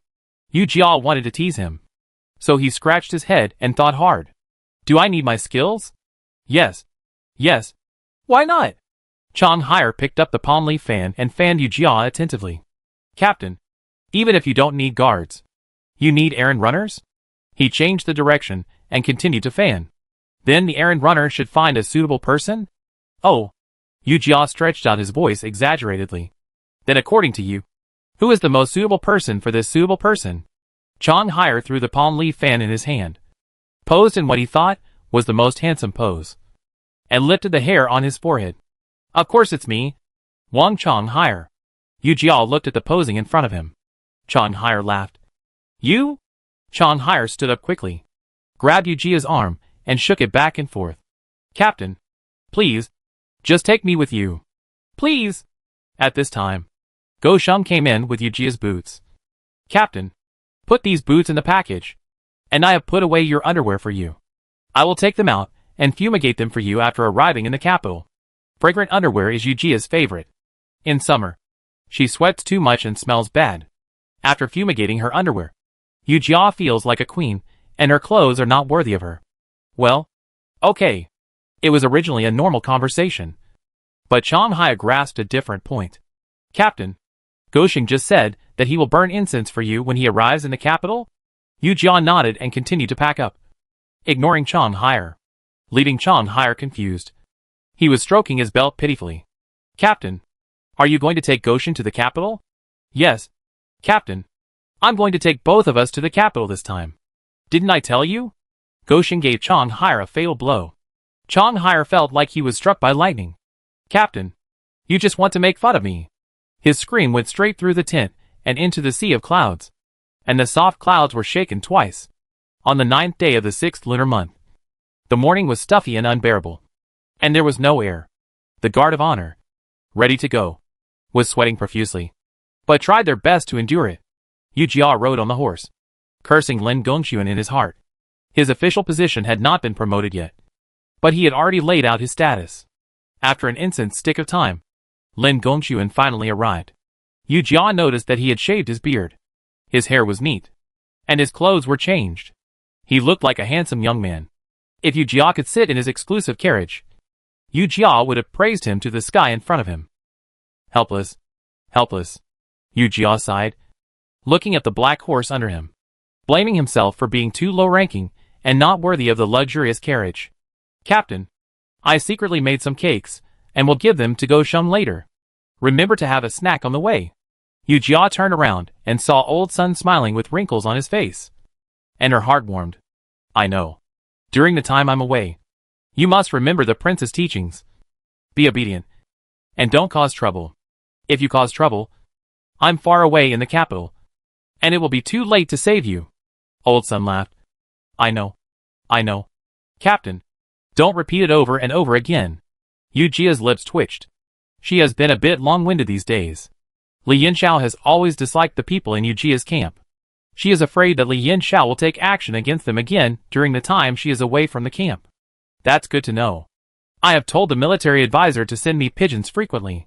You have to listen to him, too. Understand? I understand. Old Sun straightened his expression and agreed.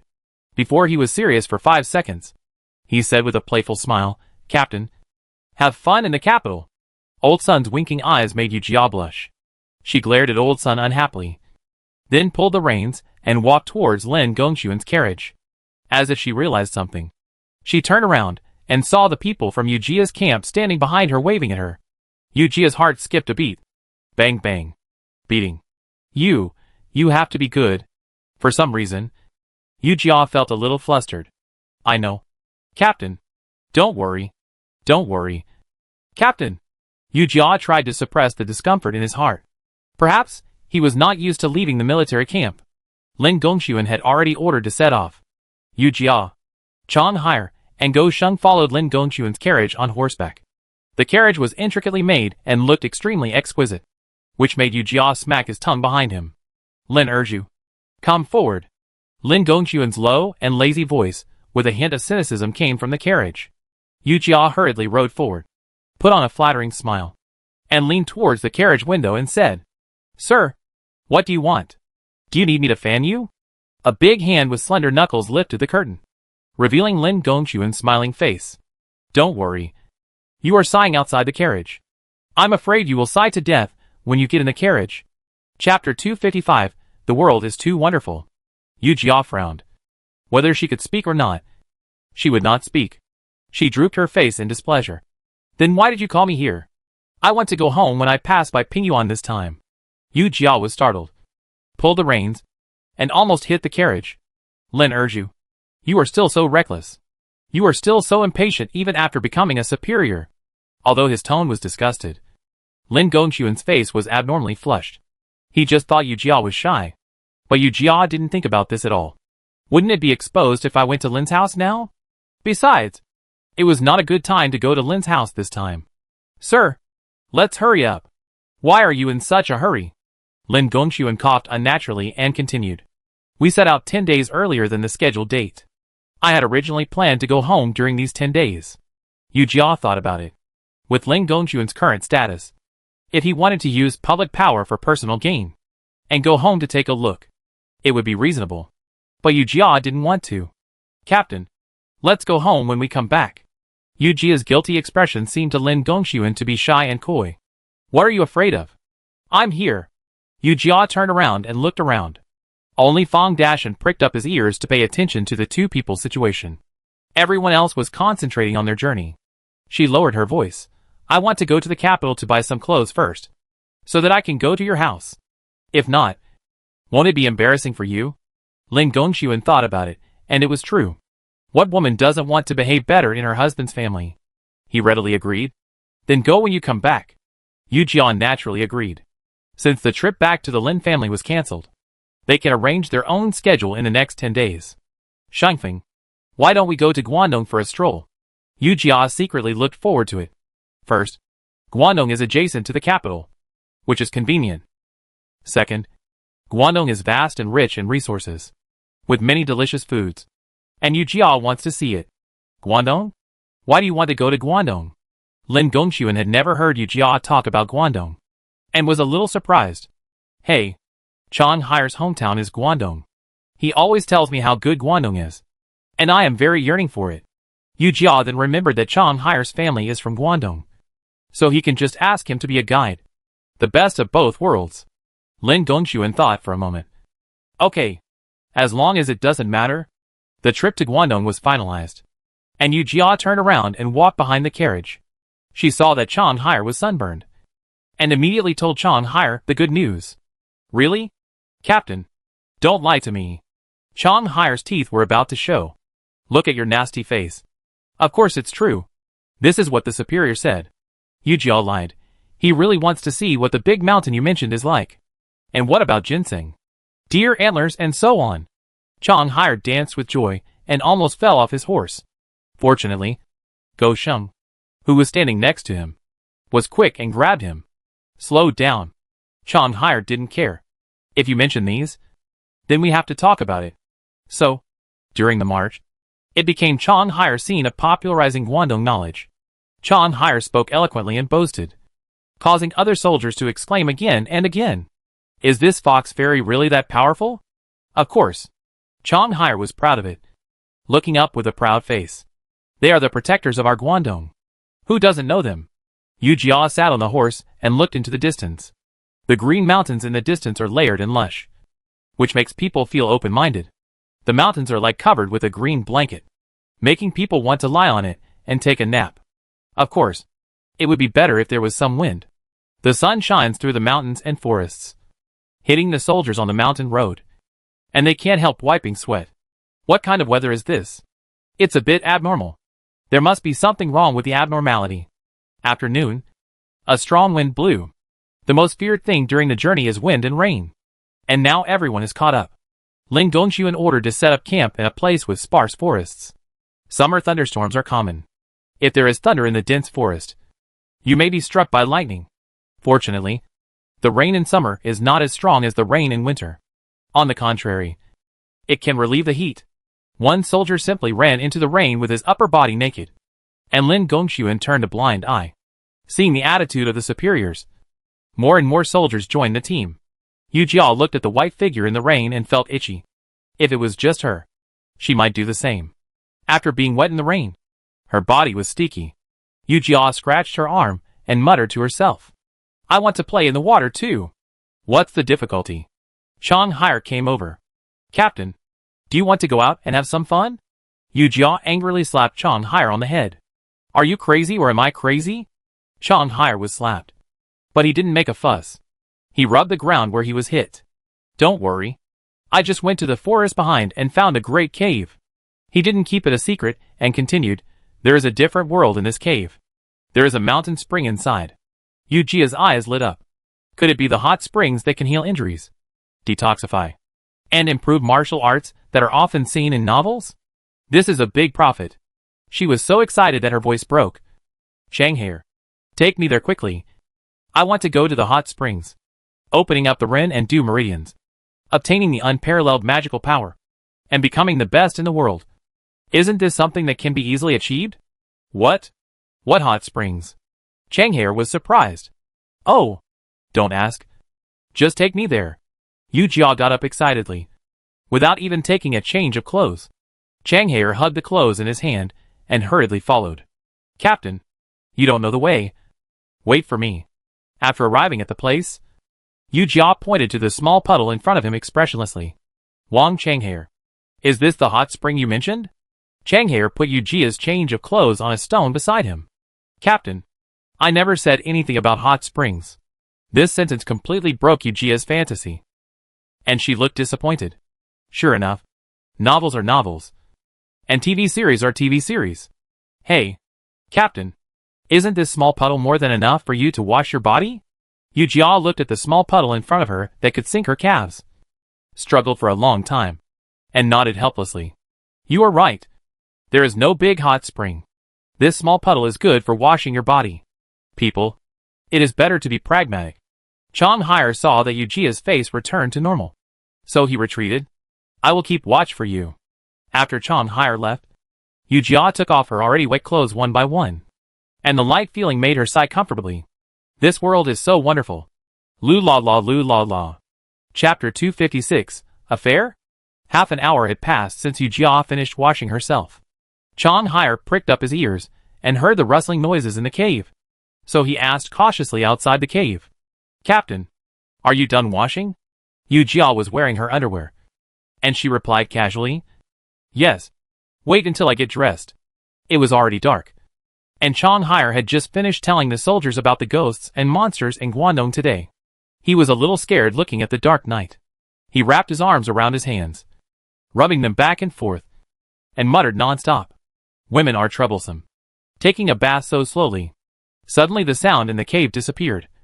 And Chong Hire stretched his ears and listened carefully. What's going on? Why is there no sound? He was a little panicked. But he didn't dare to look around. Captain, are you okay? Where are you? Not only was his voice trembling, but his body began to tremble. Oh my mother! What are you doing? Yu Jia imitated Chong Hire's tone and walked out of the cave. She was playing with her wet hair, holding the clothes she had changed. What are you mumbling here for?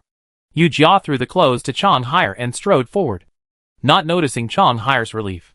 No, I didn't mumble anything. As he said that, he quickly followed Yu Jia's pace.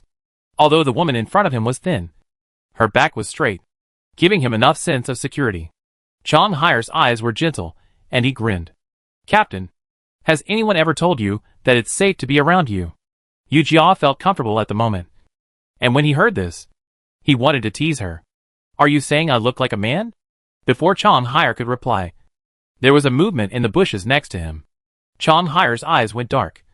A black shadow passed by, and screams rang out. He looked closely, and found that Yu Jia had already pulled the person out. Who are you? Why are you hiding here? What's your intention?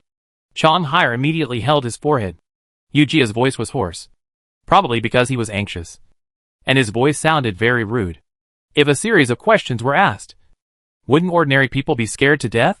General, spare me. General, spare me. It sounded like an old man. Chong Hire approached and saw that it was indeed an old man in his 50s, who was being grabbed by the collar by Yu Jia. Looking very embarrassed, Yu Jia used one hand to lift the annoying long hair, and continued to ask with the other hand. Why are you here? There were nearly 500 people in the team this time, and setting up camp here was considered a big move. If it were an ordinary person, I'm afraid they would have avoided this way long ago. Although the old man in front of him was terrified in his words, his eyes were calm, and he looked at Yu Jia without fear. General, please let me go first, so I can reply.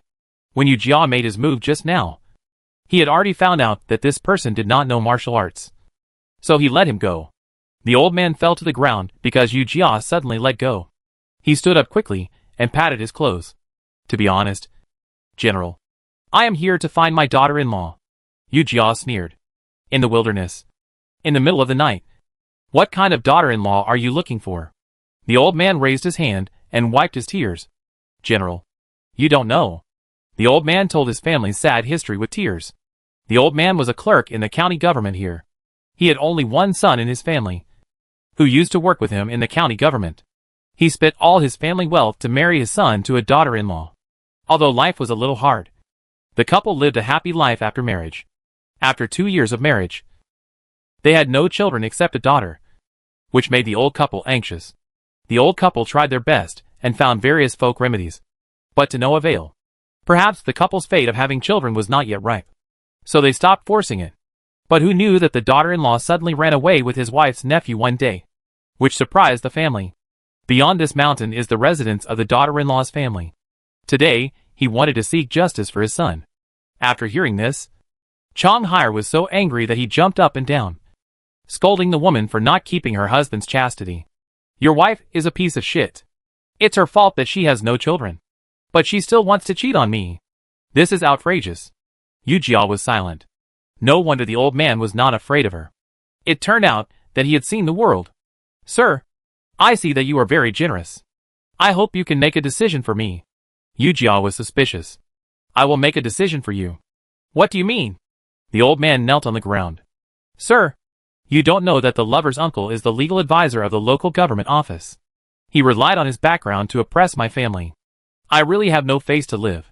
There are many doubts in this matter. Don't believe the one-sided words of this old man. Besides, Yu Jia didn't want to cause trouble. Besides, what right did she have to take care of this matter? She didn't want to take care of it. But someone couldn't help it. Old man, don't worry. Our lieutenant is a brave general under the command of the King of Qi. He will definitely make the decision for you. When the old man heard the word King of Qi, his eyes lit up. Really? Yu Jia wanted to stop Chang Hai's mouth at this time. But it was too late.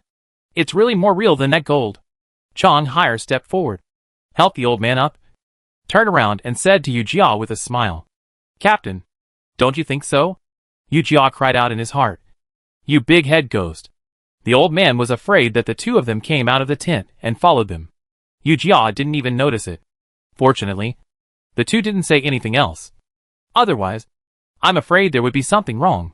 Besides, appearance is determined by the heart. Although this man is an old man in his prime. His thin lips, narrow chin, and a pair of big eyes show that he is mean. How can you believe the words of a mean person? Yu Jia refused flatly. I can't help you with this matter. I hope you will forgive me. Captain, what's wrong with you? Chang Hai's face was full of anger. In his mind, Yu Jia has always been a helpful and warm-hearted person. What happened now? Yu Jia lowered his voice. Chang Hai, don't talk too much.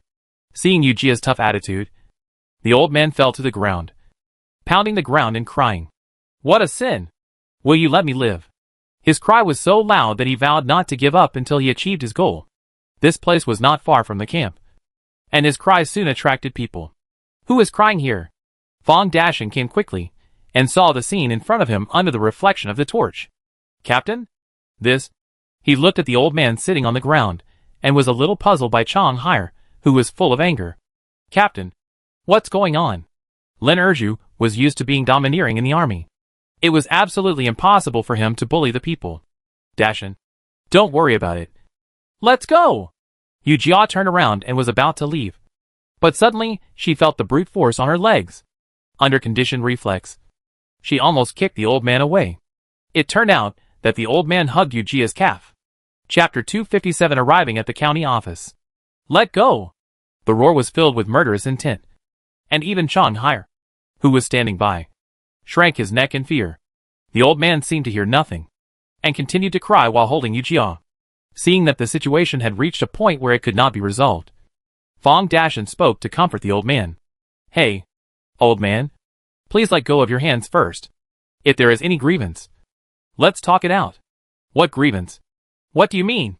Chang Hai questioned Fong Dashin with his hands on his waist in dissatisfaction. Fong Dashin, what do you mean? You mean that our captain bullied him? Right. Fong Dashin was hit on the spot. But he didn't dare to say anything else. Let alone Chang Hai. If he said one more word, the disheveled, angry-eyed devil in front of him would take his life. That's not what I meant. This matter must have a cause and effect. Chang Hai was not happy with this. Although he felt that Yu Jia was not doing it properly. How could he allow others to say anything? He immediately attacked Fong Dashin. A black tiger heart-piercing attack made the unsuspecting Fong Dashin squat down. Your grandma's legs. You mean the same thing after all? I usually call you brother. But at the critical moment, you don't give us a chance at all. He was about to attack Fong Dashin again. Yu Jia had a headache. Stop it. Both of you. Chang Hai reluctantly let go, and stood aside, with his arms folded. Fong Dashin stood up in a panic, looked at Chang Hai, and was a little scared. Looking at Yu Jia, he was even more scared. Well, Captain, what do you say we should do? Yu Jia took a deep breath, and said to the old man condescendingly, Old man, let me go, and talk to our superiors if you have anything to say. The old man had been in the county government for many years, so he naturally knew the military titles. He stood up, tidied up his messy clothes, and saluted Yu Jia. Then I'll have to trouble Captain to lead the way. Yu Jia's doubts grew even stronger. What on earth was this old man up to? The military officer had just gained real power not long ago, and his foundation was not stable. He did not ask his superiors whether they could solve his problem. Is Li Yanzhao The king of Qi. So trustworthy? It took a few moments for the men to arrive at Lin Gongxuan's tent. Yu Jia did not want to get involved in this matter anymore, and wanted to go back to her own tent. Lin Gongxuan stopped her and said, "Why not listen to what grievances this old man has?" Yu Jia waved her hands repeatedly. "I have heard it. And the superiors should make the judgment themselves." Lin Gongxuan glanced at Yu Jia's appearance, and made a decision in his heart. After listening to the old man's words, he understood. "You said that your daughter-in-law suddenly got together with your wife's nephew?" Lin Gongxuan's tone was full of obvious questioning, which made the old man look stunned. And then his voice was tinged with fear. Reporting to the superiors, "That's exactly the case." "Oh." Lin Gongxuan changed the subject. "Then I'll ask you, how did she know your wife's nephew?" Yu Jia heard the conversation between the two clearly outside the tent, and Chang Haier beside her frowned. Just now, the superiors asked her to listen in the tent, but she refused and insisted on feeding mosquitoes here. This? I don't know either. Lin Gongxuan sneered, paused for a moment and continued. You don't know? But your wife and your son must know. Seeing that the old man's face had obviously changed, Lin Gongxuan waved his hand. Old man, go back to where you came from. Dashin. Send old man home. Yu Jia raised the corners of her lips, and she felt proud. This is the man she likes. Shangfeng. You can't sit back and do nothing. His Royal Highness the Prince of Qi can't sit back and do nothing. Hearing this, Yu Jia secretly said, It's bad. Sure enough, Lin Gongxuan became serious, and he narrowed his eyes. What did you say? This old man, who is popular in the county government, knows that he has made the right bet when he sees Lin Gongxuan care so much about the Prince of Qi. Shangfeng, as a brave general beside the Prince of Qi, you must help the Prince of Qi solve his problems. If you sit back and do nothing, it means that His Royal Highness the Prince of Qi sits back and does nothing. If it gets out, won't the people poke our prince in the back? The old man didn't know that the brave general in Changhair's mouth was Yu Jia.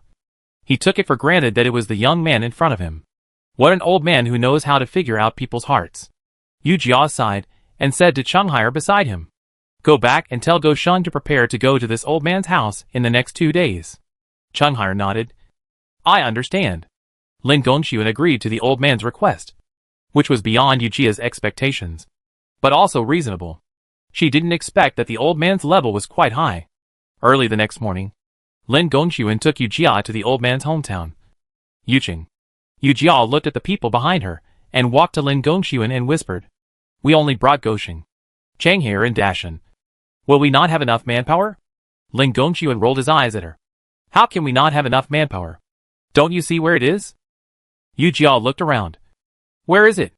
Isn't it on an unknown hill? Lin Gongxuan gave her a head bang in annoyance. After passing this unknown hill, we will reach Yuqing, which is still the prince's fiefdom. Now Yu Jia understood. That is to say, it was all Li Yanjia's territory. The few people did not need to worry about their personal safety. Even if they went to the county government, the county magistrate would entertain them well. Having completely solved the worries, Yu Jia said with a smile, Our superiors have thought it through. So let's go. Several people rode away on horses. Goshing and the old man rode together. Whether Goshing did it intentionally or not, the old man was exhausted when he arrived at the county government office. Goshing's honest face was full of questions. Old man, what's wrong? I'm the most stable rider at our camp. If you don't believe me, ask our captain. Yu Jia was suddenly a little puzzled. Ah? Chang Haier behind him tried his best to hold back his laughter. Captain, Goshing said he was the most stable rider in the camp. Yu Jia's expression did not change, and he nodded in agreement. Indeed, it is the most stable. Seeing the two of them flirting with each other, the old man squatted down and vomited without talking. Lin Gongxuan looked at Yu Jia, who looked very proud, and laughed with a warm face. That's enough. Tell them to be more restrained. Then, he walked towards the county hall. Yuqing is located on the edge of Bashu and often deals with the military camp in southern Chongqing. The county magistrate saw Lin Gongxuan and hurriedly walked over from the yellow pear-wood desk. Oh, Captain, I am sorry for not welcoming you from afar. I hope you will forgive me. The county magistrate bowed his hands and saluted with a respectful look on his face. Please stand up. Lord Yu, I was not considerate enough and should have communicated with you in advance. Lin Gongxuan waved his hand. No. No! The county magistrate stood up and raised his hand to signal. Captain, please come in. Come on. Make some tea. Yu Jia followed Lin Gongxuan into the county government office. This place seemed different from her impression of Bashu. Bashu is a desolate place. Except for Li Daxuan's Weijiang River, which is close to Guangdong and Guangxi, which is a good place. The rest of the place should be very desolate. Chapter 258 Analysis. But the furnishings in the county government office are not like that. The desk is made of pear wood. And the teacups under the hand are more exquisite than the rice bowls Yu Jia uses. And the tea in the teacup. This Lord Yu said is longing before the rain. Before and after the rain. Yu Jia doesn't know. But it doesn't prevent her from knowing that this tea is expensive. Is it really true that a county magistrate can earn 100,000 silver coins in 1 year? Yu Jia drank tea and didn't feel anything special. But she was worried. The army is short of funds. This should be no secret in Bashu. Right? A county magistrate lives in such a style. What about the bigger picture? Yu Jia drank tea and sighed. It was hard to say. It was hard to comment. Lin Gongxuan had already gone straight to the point. I heard that Qian Bo encountered injustice. Qian Bo was the old man. Yu Jia knew his last name and called him Qian Lao in private. The county magistrate stroked his short beard and looked at Qian Lao beside him with a deep expression. Sir, you also know that it is difficult for an honest official to judge family affairs. These matters are not convenient for me to deal with. At this point, Lin Gongxuan understood what he meant. The county magistrate must not be able to offend the prefect of the government office over there. This is human nature. Lin Gongxuan did not make things difficult for the county magistrate. So he got up and wanted to go to Qian Lao's house to find out the situation. Hey, Captain, why are you so anxious? I have prepared some light wine to welcome you. Lin Gongxuan waved his hand. No need to welcome you. The army has an order that soldiers are not allowed to drink. I hope you can prepare some simple tea and food for me. The county magistrate was very terrified. I will follow the instructions of the superiors. Yu Jia was secretly proud in her heart. She looked at Lin Gongxuan walking in front of her. And her figure became taller in her heart. He really couldn't stand the style of these civil servants. Several people hurried to the home of old man Qian. The Qian family is a 2-story house. Although it is not in the center of the county, it can be regarded as a wealthy family. After his son Qian Yuan passed the examination for a scholar, he worked as a clerk with old man Qian in the county government. Later, because he had to take the provincial examination, he concentrated on preparing for the examination at home. He usually lived in the backyard with his wife Min Yang and daughter Yin Jia. In order to understand the ins and outs of the matter, old man Qian brought Lin Gongxuan and others to the backyard. As soon as he entered the courtyard, Yu Jia seemed to have entered a sea of flowers. At the gate of the courtyard, a rose-pink bougainvillea poured down from the courtyard wall, and bursts of flower fragrance could be smelled. The courtyard was full of roses and dahlias along the path, and there were countless unknown bouquets on the flower stand. Yu Jia was involuntarily attracted by these beautiful flowers and came to the flower stand. She looked at the pink, plump little succulents in the flower pot and couldn't let go. I didn't expect that there would be succulents in this era. What kind of woman is this Min Yang? Who has the patience to grow these flowers and plants so well? You know, Yu Jia in her previous life couldn't even keep a cactus alive. Qian Yuan saw a few people, frowned, and the hostility in his eyes made Yu Jia alert instantly. Her hand unconsciously touched the long knife at her side. Hey, Yuan Lang. This is the superior who is doing justice for us. What are you doing? Old man Qian hurriedly grabbed Qian Yuan's arm. Do justice? Qian Yuan looked at old man Qian with a puzzled look. It's about Lu Zhonghuan bullying Min Yang. Now they realized something was wrong.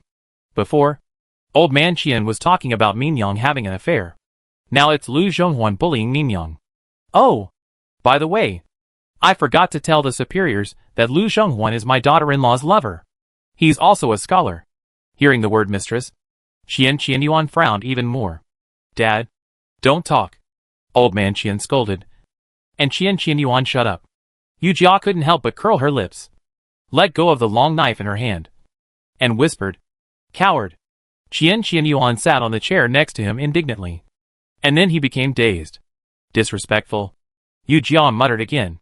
Lin Gongxuan turned around with a warning look on his face. And Yu Jia rolled her eyes. Who cares? Seeing Yu Jia's impatient face, Old Man Qian pushed Qian Yuan. Tell the boss what's going on with Min Yang. Qian Yuan was unwilling, but still whispered, Min Yang disliked me. So she turned around and followed Lu Zhonghuan. Logically speaking, Lu Zhonghuan is the nephew of Qian Yuan's mother, and the two are cousins.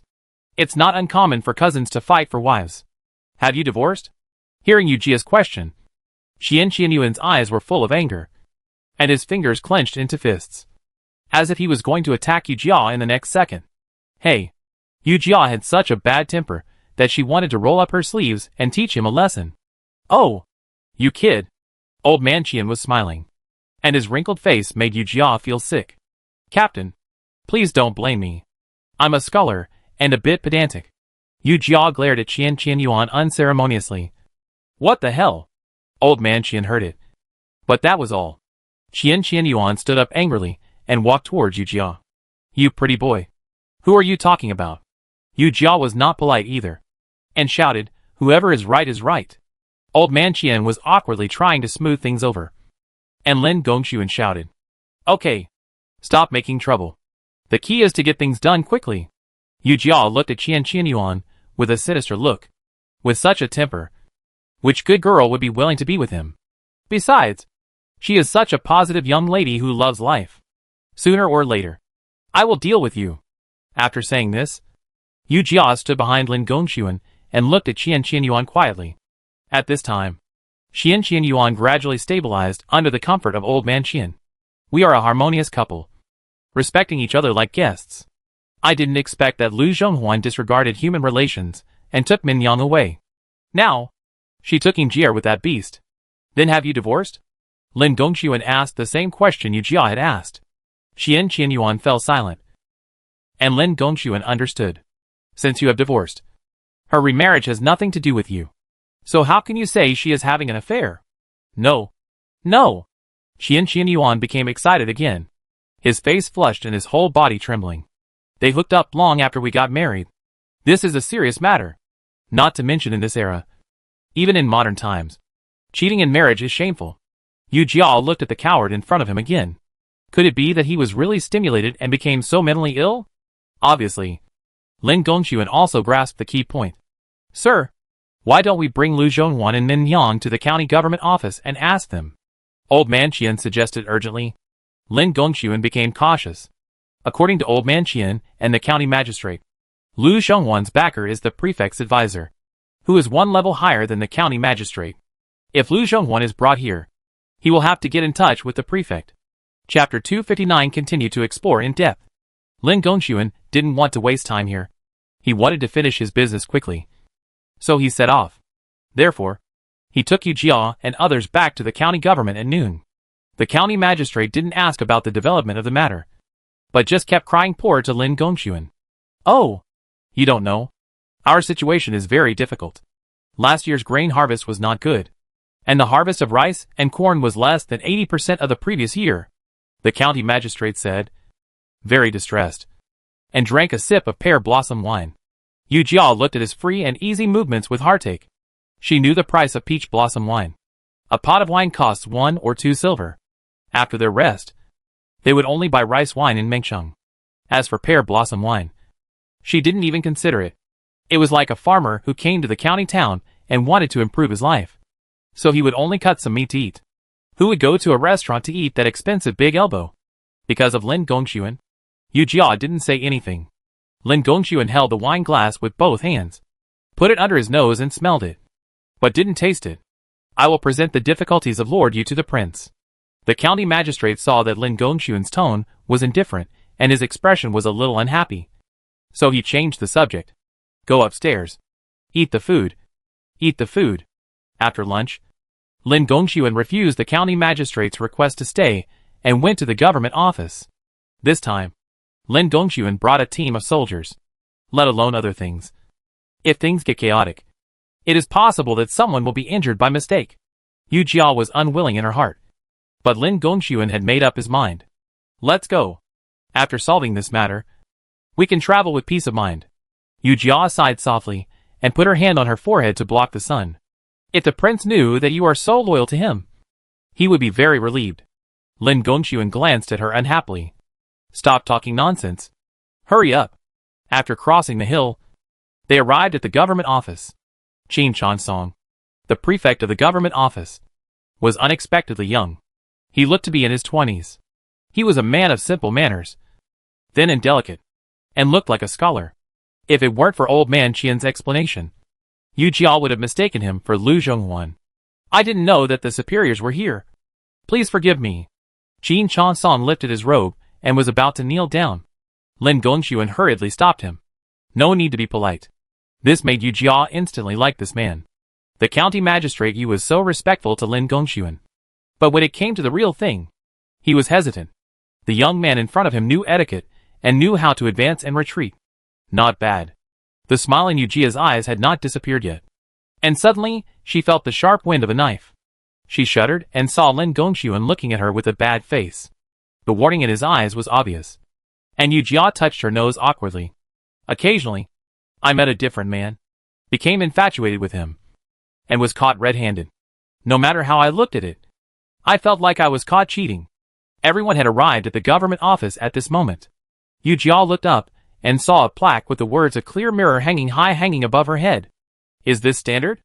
It's not equal to Jia thinking. Qin Chansong has already gone straight to the point. This undoubtedly increased Yu Jia's favorability towards him.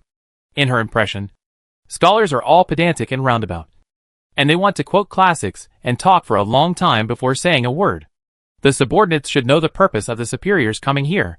Qin Chansong glanced at the respectful old man Qian behind Lin Gongxuan and continued. Sir, what is a blind spot? It's because someone doesn't let us see Mount Tai. Yu Jia frowned. What the hell? What Mount Tai or not? Just now, he was praising him. Why is he so weak? Yu Jia sat on a wooden chair, which was a little uncomfortable. She looked at Lin Gongxuan, who was sitting at the top.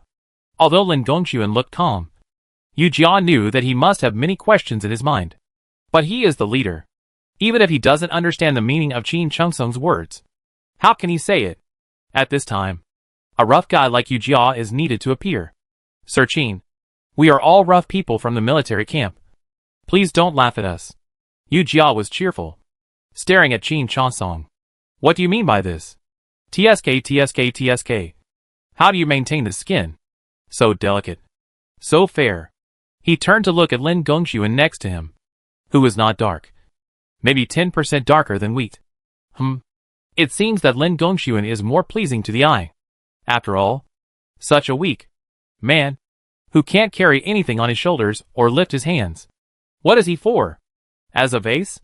Yu Jia doesn't have the leisure to appreciate flowers. Lin Gongxuan looked at Yu Jia's eyes, which changed rapidly, pulled the corners of his lips, shook his head, and expressed helplessness. Don't blame me, Lord Qin. We are all ignorant and rough people under our command. Please try to speak more directly. Qin Chansong laughed out loud. Blame me. What I meant is that the superiors should not listen to one side of the story. If you want to get to the bottom of the matter, you have to unravel the truth and see what others can't see. Now, Yu Jia understood. That is to say, there is another hidden story in this matter. Yu Jia secretly despised and got angry when he saw the old man Qian standing aside and shrinking his hands and feet. Superior, you have to make the decision for me. The old man Qian glanced at Qin Chansong, seemed a little afraid, and begged Lin Gongxuan again. This time Lin Gongxuan didn't buy his trick. Old man, don't worry. There's a saying that what is fake can't be real, and what is real can't be fake. Sir, then I have sent for Mingyang and Lu Zhonghuan to question you. Qin Chansong asked with a bow. No hurry. Let's take a look at the residence. Lin Gongxuan wanted to make a quick decision. Then, Qin Chansong took Lin Gongxuan and others out of the government office. On the way, he told a few people about the Lu family. Although Lu Zhonghuan's family was not a famous family in the local area, it was also quite prestigious. Lu Zhonghuan's grandfather built a private school, and by the time of Lu Zhonghuan, it had developed into a small-scale academy. When Lu Zhonghuan's grandfather was a private school teacher, he treated everyone equally, regardless of whether they were rich or poor. If they could afford the tuition, they would collect some tuition. If children from poor families could not afford the tuition, they could also use labor to offset the tuition. Yu Jiawei, This question is about working and studying. When it came to Lu Zhongwan's father, after he took over the private school, he even set up ways for poor children to make money. Copy some books for bookstores. Copy some calligraphy. And even pick out typos for some storybooks. Now Lu Zhongwan is a teacher in the private school. And he is even more generous to the poor. He even set up a residence for students who are far away from home or homeless to study. Oh, this is really a great kind man. Yu Jia couldn't help but sigh. Doesn't Lu Zhongwan have the title of scholar? Why didn't he take the exam to get a title? Before Qin Changfeng could reply, the old man Qian on the side spoke up. Don't let the superiors and the captain be blinded by this superficial rhetoric. Some people look polite, but they are doing things to gain reputation and steal behind the scenes. Chapter 260. What do you mean? How dare you? Qin Changfeng shouted angrily. I am talking to my superiors and the captain. How can you interrupt me? Old man Qian looked ugly and became timid for a while.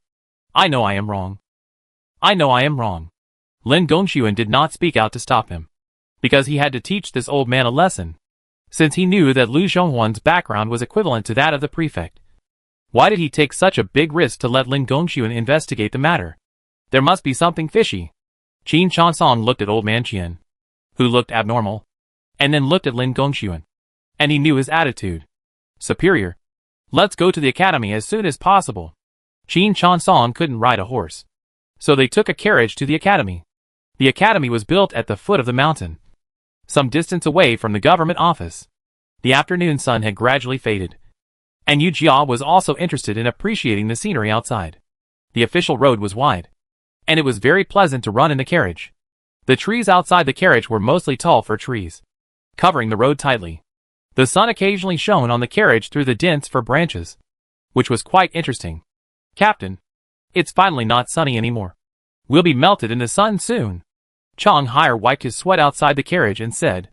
Yu Jia stretched out his head, felt the refreshing breeze, and smiled. Chang Haier, are the forests in your Guangdong so dense? Chang Haier was full of complacency when talking about Guangdong. Of course, the forests in our Guangdong are generally older. Chang Haier unconsciously switched to the Guangdong dialect. In our area, people and animals are all big and strong. What about you? You are an exception. Fang Dashan took over and laughed. Yu Jia looked Chang Haier up and down. And Fang Dashan was right. Chang Haier's thin body should be an exception in Guangdong. What do you know? Chang Haier glared at Fang Dashan. He was still not satisfied with what happened outside the cave. I grew up late. And I still grew up fast at the age of 23. After Chang Haier finished speaking, several people burst into laughter again. And even Go Sheng was amused. What Chang Haier said is right. Didn't someone say it? At the end of the year, I grew up fast. Some people are still growing at the age of 30. But Chang Haier is not in a hurry at all. Chang Haier was furious and pretended to hit Go Sheng. You come to make fun of me too. Yu Jia watched them play happily, feeling a little disappointed. I don't know how Wu Kui's injury is. Is he recovering well in the camp? I don't know how Yu Jia's camp and the brothers in the other two camps are doing. The carriage drove steadily and soon arrived at the academy at the foot of the mountain. It is called a small academy, but it is actually quite large. The gate of the academy is a giant stone pillar, and the inscription on it is said to be written by a famous artist. The two stone lions at the door are majestic and look very solemn. The simple houses are located in an orderly manner, which reduces the heat. Shangfeng, this is the academy. Qin Changfeng looked at the plaque with respect. Lin Gongxuan looked up at the plaque and read it out loud. Wenlu Academy. Yu Jia secretly memorized. So the word is pronounced Lu. I learned it. Lin Gongxuan did not ask the origin of the name of the academy, and took the lead to walk into the academy. After entering the academy, the sound of reading aloud came.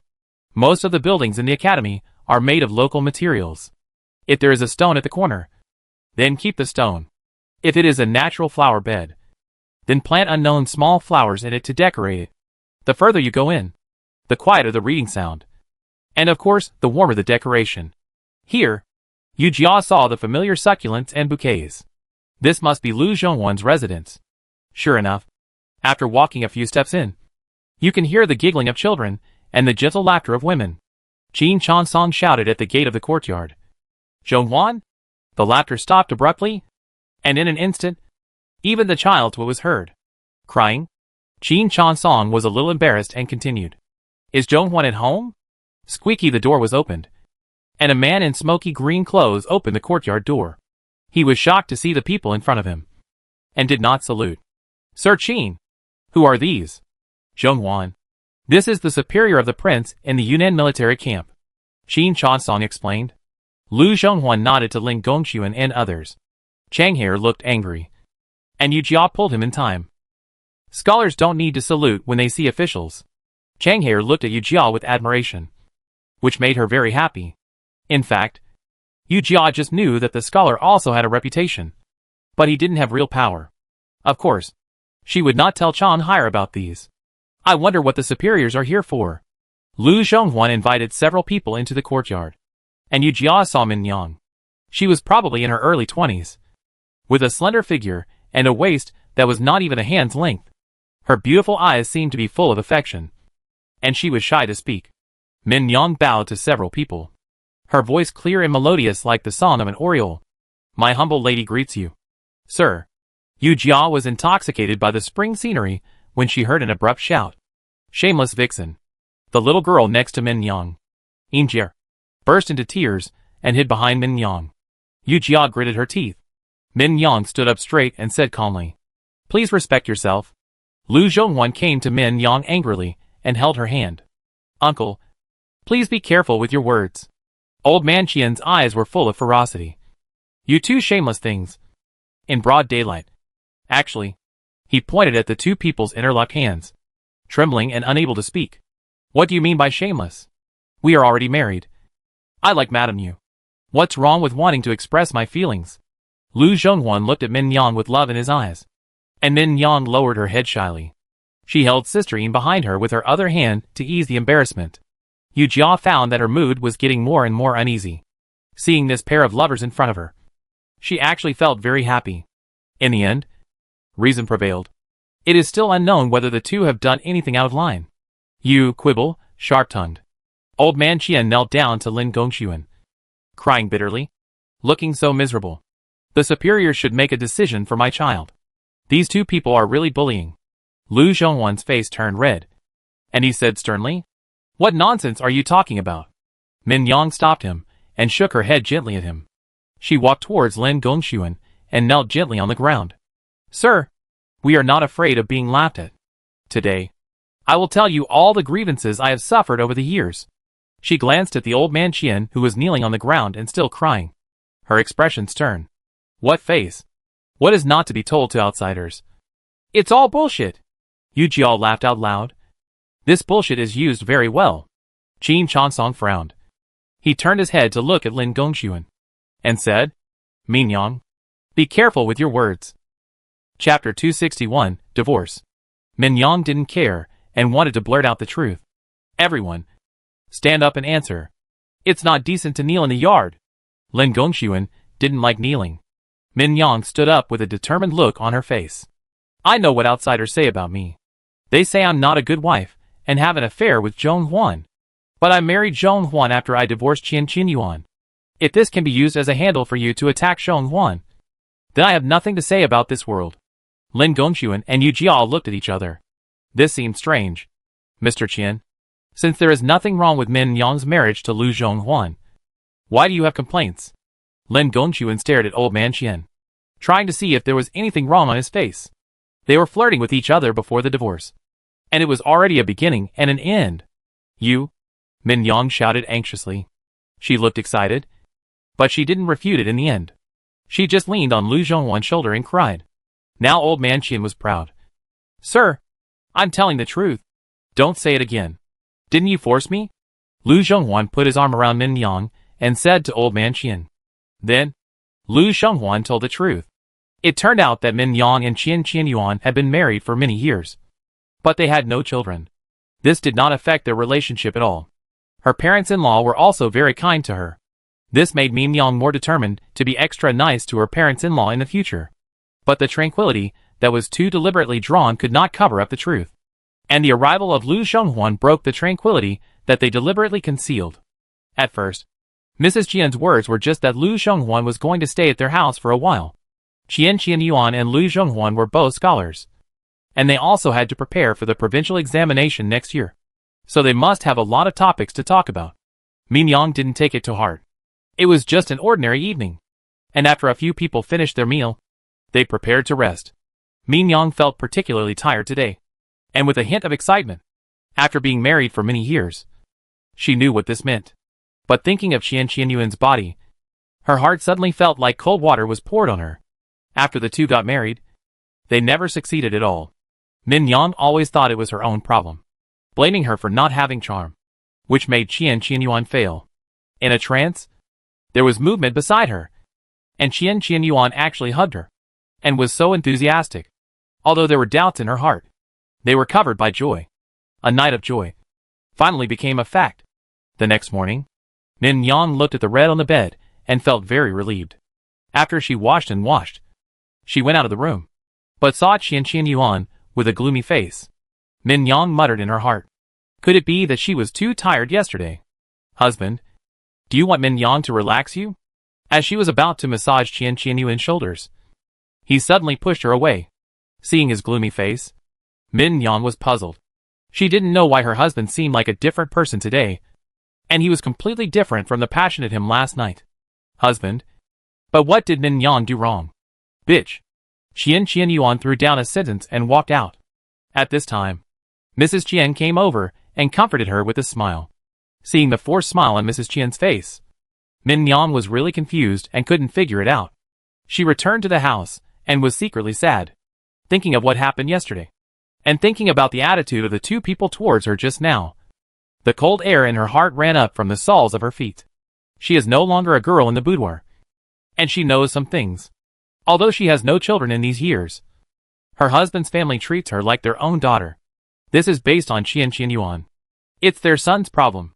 What if the person who was with her yesterday was not Qian Qianyuan? A handsome figure appeared in Min Yang's mind. Could it be him? Thinking of her mother-in-law's lame excuses and her husband's attitude, this is so likely. Min Yang's sky seemed to be falling. The friendship of her youth could not withstand the daily necessities of life. She thought that as long as there was love, the two of them could overcome all difficulties. But in the end it was all in vain. Min Yang cried out loudly, and vented for a long time before she forced herself to cheer up. Instead of being suspicious here by myself, it would be better to go and confirm it, in case the Qian family is wronged. At this time, Min Yang still had a little fantasy about the Qian family, so she thought about confronting Lu Zhonghuan. As soon as she arrived at the gate of the courtyard where Lu Zhonghuan lived, she heard a loud quarrel. How can you do this? Where are you trying to trap me? It sounded like Lu Zhonghuan's hysterical voice. You got the advantage and acted cute, Qian Qianyuan said leisurely. Weren't you the one who took advantage yesterday? Min Yang was stunned in place, as if struck by lightning. Sure enough, Qian Qianyuan knew it, from the tone of the two people talking. It must have been arranged by Qian Qianyuan in advance. Min Yang was in a daze, and she didn't know how to get back to her room. This matter was arranged by her husband's family.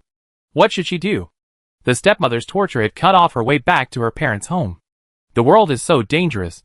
If she divorces, where will she have a place to stay? Thinking about this, it was time for dinner again. After dinner, she still felt the same. Min Yang realized that she was drugged. But what can she do? She is alone and helpless. What else can she do? After all this hesitation, struggle, and torture, one afternoon, she found out that she was pregnant. The Qian family was boiling, and their attitude towards Min Yang had changed significantly. It was as if they had returned to the days before Lu Zhonghuan came to the Qian family. As her belly gradually grew bigger, Min Yang accepted her fate. Who knew that soon after giving birth to Injier, they would have another idea? At first, Mrs. Qian openly and secretly disliked Injier for being a daughter. But later she actually let Lu Zhonghuan come to the Qian family. Seeing Lu Zhonghuan's apologetic face, Min Yang understood. They were going to use the same trick again. However, Min Yang's patience that time did not mean that she would have to endure it for the rest of her life. She had Injier, who was already 2 years old. If something happened, how would Injier deal with it in the future? As a mother, Injier was the meaning of her survival. Min Yang fought back, so Lu Zhonghuan didn't force her. After all, they had fallen out, so Min Yang proposed a divorce. Divorce? Qian Qianyuan looked sinister. No longer the handsome young man he used to be. You did such a shameless thing. And you still want to divorce me? Min-young had made up her mind. Even if she was divorced, she would leave this dull and depressing place. In the end, she was freed after many hardships. Fortunately, Qian Yuan still had a trace of conscience and divorced her. However, even if she was divorced, she didn't plan to find another husband. Originally, the Qian family didn't agree to give Injier to Min-young. It was because Min-young wanted to make this disgusting thing public that they had some reservations. Besides, Injier was just a girl, so she gave her away. After leaving the Qian family, as Min-young expected, life was extremely difficult. Chapter 262, Going Back on One's Word. Min-young took the divorce letter and left the Qian family with Injier. She barely rented a house with the money she had saved over the years. The house was dilapidated, and when it rained, she had to take out the pots and pans to collect rainwater. She just sat in the corner of the bed, holding Injier and waiting for the rain to stop. She couldn't live off her savings, so she found a job washing clothes for others. It was during the time she went to get the clothes that she met Lu Zhongwan. Unexpectedly, this employer turned out to be Lu Zhongwan's classmate. Min-young felt complicated when she met Lu Zhongwan. She finally learned from her parents-in-law that Lu Zhongwan was also drugged. But what she couldn't understand was that the first time she was drugged. So what happened later? Lu Zhongwan began to take the opportunity to approach Min-young intentionally or unintentionally. With Lu Zhongwan by her side, her life became much better. But with the abundant money, the rumors around her gradually became outrageous. Lu Zhongwan was going to continue the exam, and she couldn't affect his future. Min-young's deliberate alienation made Lu Zhongwan understand her intentions, and gradually distanced himself from her. During the days when Lu Zhongwan was not around, Min-young felt empty. Drinking tea to moisten her throat every day, she felt nothing. When the teacup suddenly broke, and she could no longer drink tea, she missed the fragrance of tea. But what can she do? She is a woman with a burden. How can she dream of something she shouldn't dream of? Lu Zhongwan no longer appears beside her, but attracts people with ulterior motives. The landlord is a 50-year-old man with a big belly. That night, he broke into Min-young's room and wanted to do something improper. Min-young fought back, but it was useless. Just when she was about to give up the resistance, she suddenly felt light. She saw a familiar figure wrestling with the landlord in the dark night. It turned out that he had never left. In the end, it is conceivable that she and Injier will be homeless again. But this time, Lu Zhongwan was determined to take Min-young home. You don't have to refuse. Lu Zhongwan's eyes were full of determination. Even if you don't consider yourself, you have to consider Injier. She is 2 years old this year, and she will remember things when she grows up. How can I always live with you in this kind of homeless life? Besides, Lu Zhongwan was a little unnatural. He lowered his head and looked at the ground. Injier is my child. I have the responsibility to protect her. Speaking of Injier, Min-young's heart softened. Lu Zhongwan was right. She didn't consider herself, but she had to consider Injier. Then, she brought Injier and Lu Zhongwan to the academy. Here, she was responsible for washing clothes for the students and running errands to buy paper and pens to earn some money. In her own words, she didn't want to be a freeloader anymore.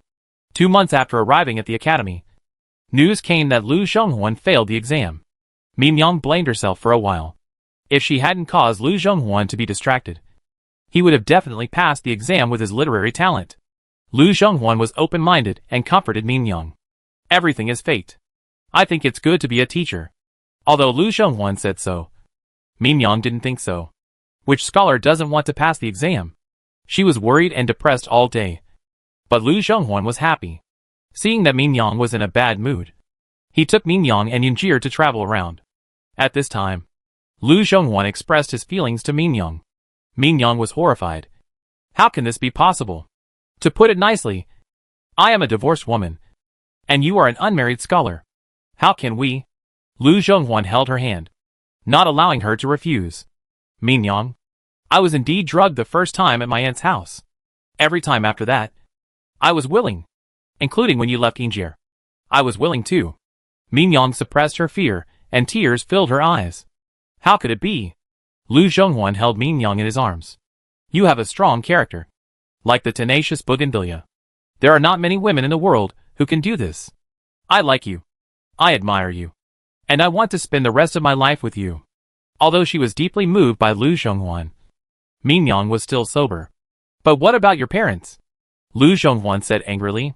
Father, Mother has long been disgusted with the character of my aunt's family. You don't have to worry. Also, I have told my parents the whole story. They are very happy to know that Injir is my child. The Lu family's parents are open-minded, and they feel sorry for Mingyang's difficulties in raising this child. So they want to get the two married as soon as possible. But at this time, the Qian family couple jumped out. They spread the word that Mingyang was having an affair, and would be divorced only if she was caught by her family. The two families then formed a feud, which not only did not disappear, but deepened even after 3 years. Yu Jia did not expect to hear such incredible gossip, and her blood was clamoring with excitement. She was a modern person, so she naturally did not think the same as people of this era. In modern times, she had seen third marriages, not to mention second marriages. This was not a shameful thing. Besides, it was not Mingyang's fault to divorce. The Qian family knew that Qian Yuan had health problems and could not have children. But they still dragged Mingyang. They came up with such a crooked idea, and Mingyang was considered to have a good temper. She could actually endure it until she gave birth to a child. If it were Yu Jia, she would have resisted when she was drugged for the first time. How dare you say such things here? Old man Qian pointed at Mingyang's nose and cursed. You are not a faithful wife. And you still want to get involved with our family? Fuck you. Yu Jia was so angry that she wanted to curse on the spot. Isn't it because of you? In the end, you got the benefits, and the bad reputation was left to others. If Injir was a boy, she might not be in this situation now. You have tried to take Injir away again and again. Didn't we agree at the beginning? Injir is going to follow me. Mingyang held Injir's hand tightly. Injir is my life. No one can take her away. Wait. What's going on? Let me sort it out first. Yu Jia was really confused. When you two divorced, Mingyang, Injir followed you. Right? Now the Qian family wants to take Injir back again? Mingyang shook her head. They wanted to take Injir back after I left the Qian family. Oh. Yu Jia understood. Originally, the Qian family disliked Injir because she was a girl and could not carry on the family line. So they readily gave Injir to Mingyang. But they found that after Mingyang left, they could not have offspring by relying on Qian Yuan's body. This Injir is still a child of their Qian family in name, and she is also related to Madame Qian by blood. So they set their sights on Injir again. Shangfeng, Injir followed me and passed the county government office. How can you go back on your word? Chapter 263 Know the Purpose. So what if it's over? Who can prove that Sister Yin is not from my Qian family? Old man Qian jumped 3 feet high, wishing he could spray saliva 2 feet away. What did you say? Sister Yin's surname is Lu now, and she is from our Lu family. Lu Zhonghuan stood up to refute. He didn't want to let this old man get the upper hand. As the saying goes, it's difficult for a clean official to judge family affairs. This back and forth dispute made everyone present feel overwhelmed. This is something everyone knows. But why did old man Qian insist on letting Lin Gongxuan come forward in the name of Li Yanxiao? Old man, I also understand the cause and effect clearly. This Mingyang did get married to Lu Zhonghuan after divorcing your son. And this Sister Yin was also discussed at the beginning, and even went through the process. Why do you want to regret now? What do you want? Lin Gongxuan asked him loudly, trying to find out his purpose. I don't have any purpose. I just want to get justice. Old man Qian knelt on the ground and wiped his tears. If you didn't know, you would think he was wronged. He turned the topic back to the original starting point. Get justice? What is justice? Old man, you are the first to be unkind. Yu Jia couldn't help but speak out. What kind of method did you think of first? Isn't it normal for people to be unable to bear the divorce? Besides, after the divorce, you can marry freely. Can you still control others for the rest of your life? Yu Jia put her hands on her hips and was indignant. Chang Haier beside her wanted to question him without noticing, but was pulled back by Yu Jia. What are you doing? Chang Haier glanced at Qin Chansong, and seeing that he didn't react, he started to curse. How long have we not seen such a shameless person? Today I've opened my eyes. Chang Haier cursed with full energy, and he felt that he was still not satisfied. So he put his hands on his hips and continued. It seems that all good things belong to your family, and all dirty things are caused by others? I say, Min Yang, why were you so blind to marry such a person? Min Yang was stunned for a moment by Chang Hai's question. Aren't you just because he's good to me? Pa. Yu Jia and Chang Hai said pa in unison. You expect a man to treat you well all his life? Chang Hai broke his voice and said with regret. You want him to treat you well. But what happens in the end? You still live on your poor pocket money and rent a shabby house outside? Wake up. Min will pretend to treat you well. Pa pa pa. Yu Jia clapped her hands in joy. She couldn't imagine that there are men in this era who can have such thoughts. Chang Hai. Which girl will be lucky enough to be your wife in the future? Shanghai people were embarrassed by the praise. Hey, isn't this empathy? Yu Jia patted Shanghai on the shoulder. Good job. I'm really proud of you. The scene of the two brotherly friendship in the yard really hurt old man Qian's eyes. What do you mean? What do you mean? Kid? He couldn't get angry at Lin Gongxuan. Couldn't get angry at Yu Jia. And couldn't get angry at this commoner? How can you have a say in this? Lin Gongxuan really didn't want to argue with him. So he said, Old man, this matter is indeed not your fault. Otherwise, it wouldn't have dragged on for so long. And no one would stand up for him. So, Lin Gongxuan doesn't want to take care of this matter. Old man Qian suddenly sat on the ground and burst into tears. My son has a miserable life. He has suffered such injustice, and has no place to complain. Yu Jia was really upset. She pulled old man Qian's collar.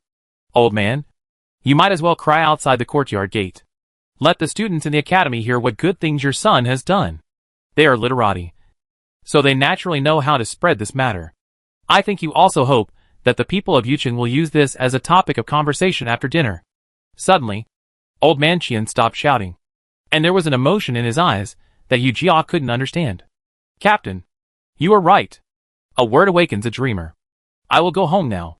After saying that, he did not even salute Lin Gongxuan and Qin Chasong, and hurried out of the courtyard. Yu Jia was confused. Did I say anything extraordinary? Her words were obviously sarcastic. Lu Shengwan sighed. Captain, you don't have to worry. I should know what he did. What? He won't spread the news about his son himself. Right? Isn't this hilarious? Yu Jia laughed awkwardly. Uh-huh. Except for Chang Hai and Go Sheng. The others around him all looked unhappy. I think I should know why he did this. Lu Zhonghuan looked at Lin Gongxuan, his eyes flashing with admiration. You can say whatever you want. Lin Gongxuan calmed down and continued. Did the old man make a fuss about this recently? Min Yang replied softly. Yes. The provincial examination is held every 3 years. And the metropolitan examination is held in the spring of the following year after the provincial examination, which is what we often call the spring examination. Next year, Qian Yuan and Master Lu will both take the metropolitan examination. And this metropolitan examination requires a recommendation system to take the exam. Now, Yu Jia understood. In other words, the metropolitan examination is also conditional, and the successful scholars need to be recommended by dignitaries to take the exam. Min Yang said before that the two were scholars of the same period, and if they were to take the metropolitan examination, they would naturally be competitors. As expected by Yu Jia, Lu Zhonghuan nodded. The analysis of the superiors is correct. Besides, there are only 2 of us who are scholars in the same period and region. In other words, the purpose of Qian Lao's trouble this time is not to blame Min Yang for having an affair, nor does he want to get Yin Jier back, but he wants to ruin your reputation, prevent you from being recommended, and get you out. Yu Jia concluded. No wonder Qian Lao was so excited when he heard Yu Jia's proposal just now. Let me ask, what method can spread faster than arranging a play? It would be even better if we could organize the students to watch it. According to the students' indignant and impulsive personality, they must overturn Lu Zhonghuan's academy. So, I really pointed out a clear path for old man Qian. Yu Jia felt very guilty. Master Lu, I will stop him right now. Wait a minute. Lu Zhonghuan stopped Yu Jia with a smile. All the students in my academy know about this matter. And our Lu family has many students all over the world. How can he ruin my reputation by setting up a stage? Yu Jia disagreed. People's words are scary. Who can predict what will happen in the future? Master Lu, don't worry.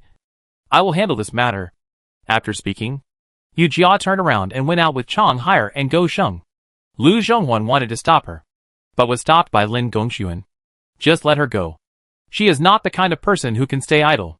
Chapter 264. I still want to thank you. When Yu Jia led Chang Hire and Go Sheng out of the academy, they could no longer see Old Man Qian. This old guy. He ran fast enough at this time. Chang Hire cursed. Captain, what should we do? Go Sheng was worried. If he let this villain succeed, he would not be able to swallow this breath in his heart. Don't worry. Yu Jia narrowed his eyes. Since he is unkind, don't blame us for being unjust. Yu Jia led the two of them back to the academy quickly and started to plan. Old Man Qian returned home and asked Mrs. Qian for money. What do you want so much money for? Mrs. Qian was unwilling. Since Mingyang and Lu Zhonghuan got married, Old Man Qian has been making a lot of trouble.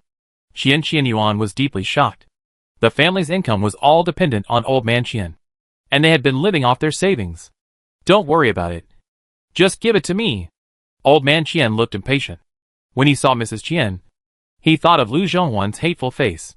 The family's money is also used to treat my son's illness. You? Before Mrs. Qian finished speaking, Old Man Qian glared. See a doctor. See a doctor. You are useless. You have been seeing him for so many years. But you still can't cure him? Old Man Qian's words were like a cannonball, not only hitting the hearts of the old couple, but also the heart of Qian Qianyuan in the inner room. The atmosphere instantly stagnated, and Old Man Qian sighed helplessly and softened his tone. Go get the money. Brother Yuan's success or failure depends on this. At this point, Mrs. Qian wiped her tears and went to get the money. Qian Qianyuan's face was pale, and he tore the rice paper in his hand to pieces. After Mrs. Qian brought the silver, Old Man Qian turned and went to the largest opera troupe in the county. He hurriedly told the story he had compiled to the owner of the stage. The owner of the stage had been struggling for so many years, and he knew it was the story of I Have a Friend as soon as he heard it.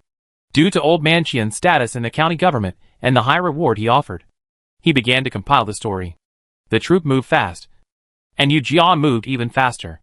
After noon, the streets and alleys were covered with notices. The notices wrote the stories of Mingyang, Lu Zhonghuan, and Qian Qianyuan in detail into short stories, which became a topic of conversation among the people. When Old Man Qian heard about it, he was so angry that he smashed several sets of tea sets. The troupe owner was in a dilemma, as he saw the entanglement between the several people. If he performed the play written in advance, it might even ruin his reputation. But Old Man Qian couldn't afford to offend him, so he had to bite the bullet and start the show. The troupe was quite influential in Yuqing County, and the evening play was always full. It was this opening that almost caused people to smash the stage. What a mess. It's clearly an excuse for the shameless person. What sin did this woman commit to marry such a beast? Fortunately, her future husband treated her very well. Otherwise, wouldn't this woman be in an irredeemable situation? As the crowd discussed, they threw whatever they could onto the stage.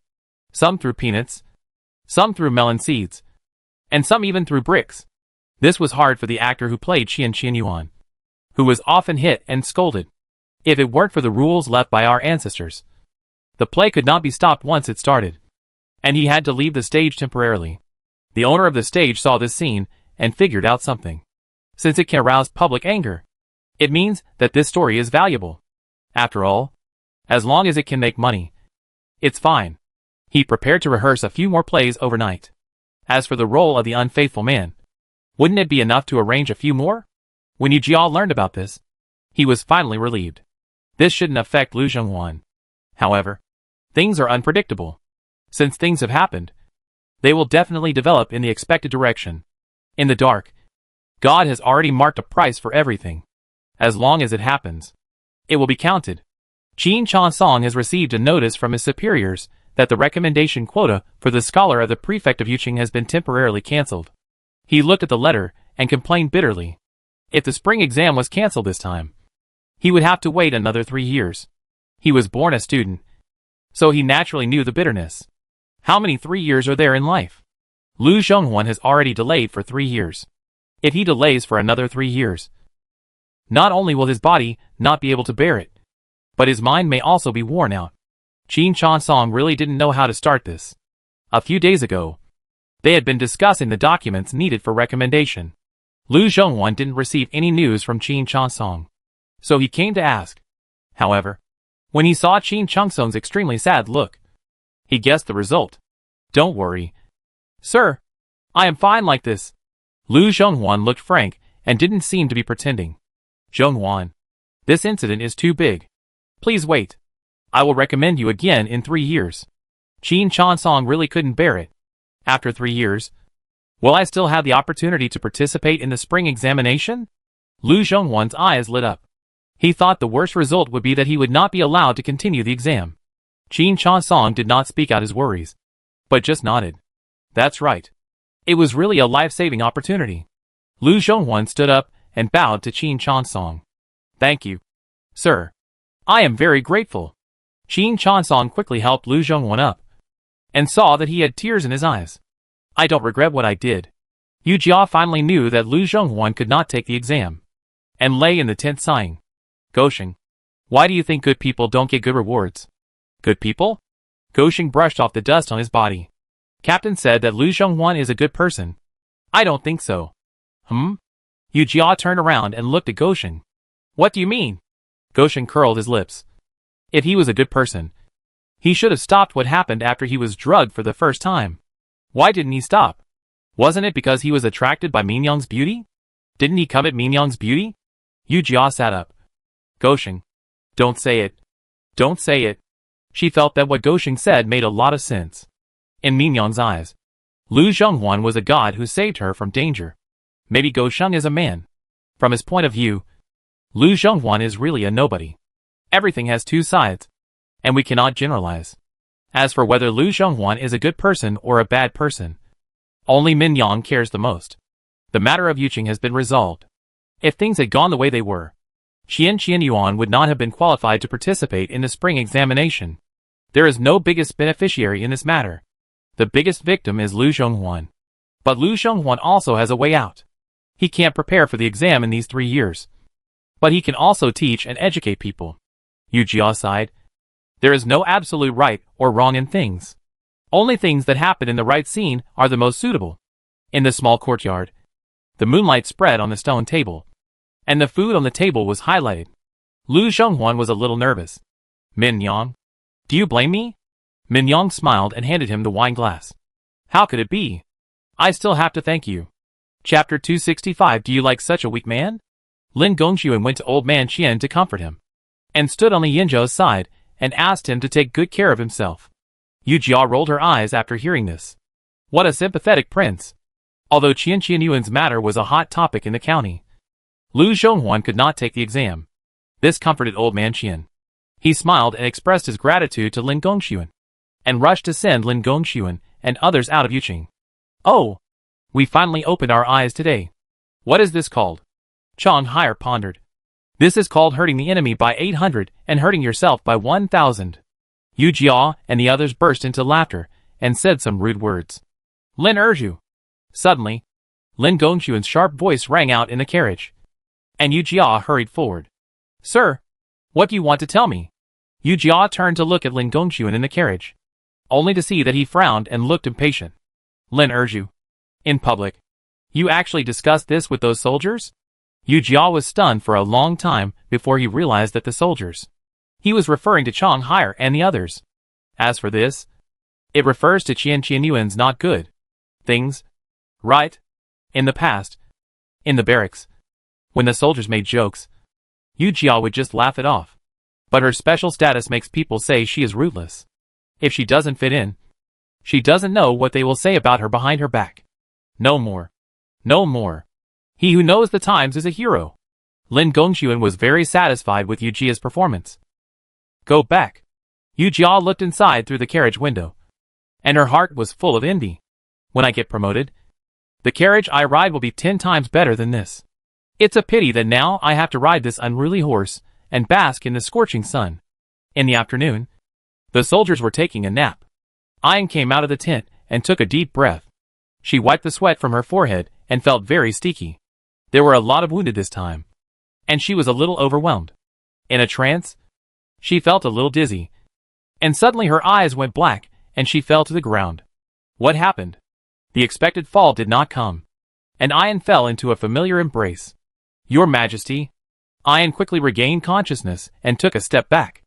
Li Yinzhao looked at the woman, who was eager to break off the relationship with him, and felt unhappy. Why are you so careless? Take care of yourself. Take a rest.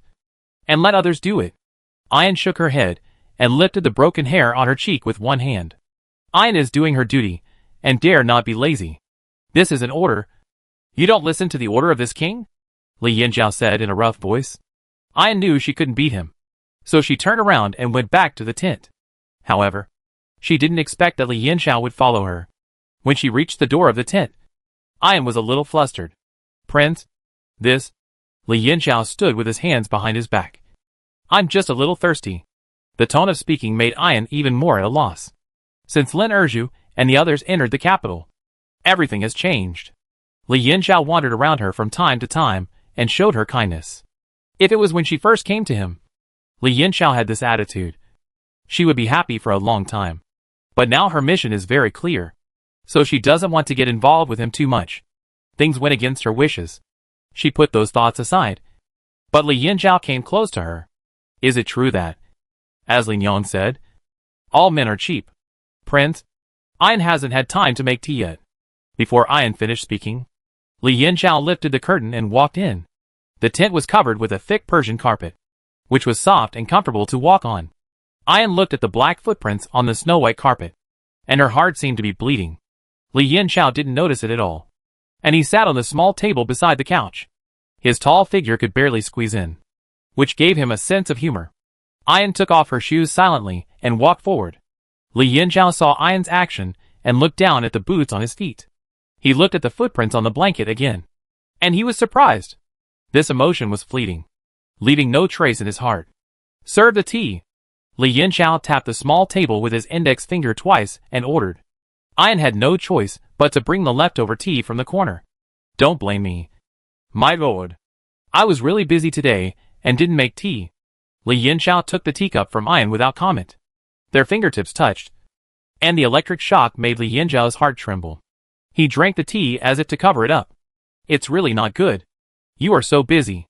How about I find a maid to serve you? Although he was asking Ayan, the tone of his voice made Ayan unhappy. Your Majesty, Ayan is just an orphan. She has been used to living alone for so many years. Besides, Ayan is not destined to be rich. His tone was stiff, and his refusal was decisive. In your opinion, what is the destiny of wealth? Li Yinzhao put the teacup in his hand heavily on the small table, looking very dissatisfied. Ayan didn't care about his attitude. She only cared about whether it could be accomplished. But the man in front of him was too arbitrary. He was obviously angry a while ago, but in the end, he just let it go. A destiny of wealth is naturally for royal relatives like the prince and the prince. When Li Yinzhao mentioned the crown prince, his expression changed, which made Ayan very satisfied. You are the chosen ones of heaven, and whatever you do is right. We are the people, and if you say we are right, we are right. Something seemed to have changed between the two of them, but it also seemed to have not changed. Ayan, do you mean something? Li Yinzhao's eyes were scrutinizing. What do you mean? Ayan shook her head and looked at Li Yinzhao, her eyes calm. Ayan doesn't mean anything. In the end, it's just submission. Li Yinzhao wanted to ask her, but Ayan had changed the subject. Prince, do you want to eat? Li Yinzhao thought of Ayan's cooking skills, and it seemed that he hadn't eaten Ayan's cooking for a long time. Well, you do it. Ayan turned and left the tent. She didn't know how many times her body had been wet with sweat. She had to be careful in her words and actions in the future, and never be impatient. When Ayan returned to the tent with the food, Li Yinzhao was already leaning against a small table and reading a storybook out of boredom. Ayan calmly put the food on the small table beside her, glanced at the storybook in Li Yinzhao's hand, and her forehead was throbbing with veins. This was what Lin Erju gave her to kill time when she had nothing to do. Li Yinzhao read it with relish, and Ayan became more nervous. Your Highness, let's eat. Well, Li Yinzhao didn't look up and continued to read the storybook. Do you like pale-faced scholars? Ayan was stunned by Li Yinzhao's sudden question. Seeing that Ayan didn't answer, Li Yinzhao was a little impatient. With a pop, he closed the storybook and threw it on the ground. Do you like such a weak man? Chapter 266, A Life Together. What? Ayan didn't react for a moment. But when she saw Li Yinzhao staring at the book without saying a word, she understood. Your Majesty, you are the man in the book. Li Yanxiao threw the book on the blanket beside him, and his face became more relaxed when he looked at the delicious food in front of him. In the future, don't look at these messy things if you have nothing to do. What's the point of having such a weak man? Ayan couldn't help laughing and placed her chopsticks on the coarse porcelain bowl in front of Li Yanxiao. Your Majesty, please eat. Li Yanxiao picked up the chopsticks and started eating. After chewing twice, he still felt a little stuffy. Although Li Yanxiao, as a prince, always values rules. At this moment, he didn't care about not talking while eating or sleeping. Looking for a man. You should look for a man who can stand tall and upright. What's the use of a weak man who is irresponsible and doesn't care about his wife and children?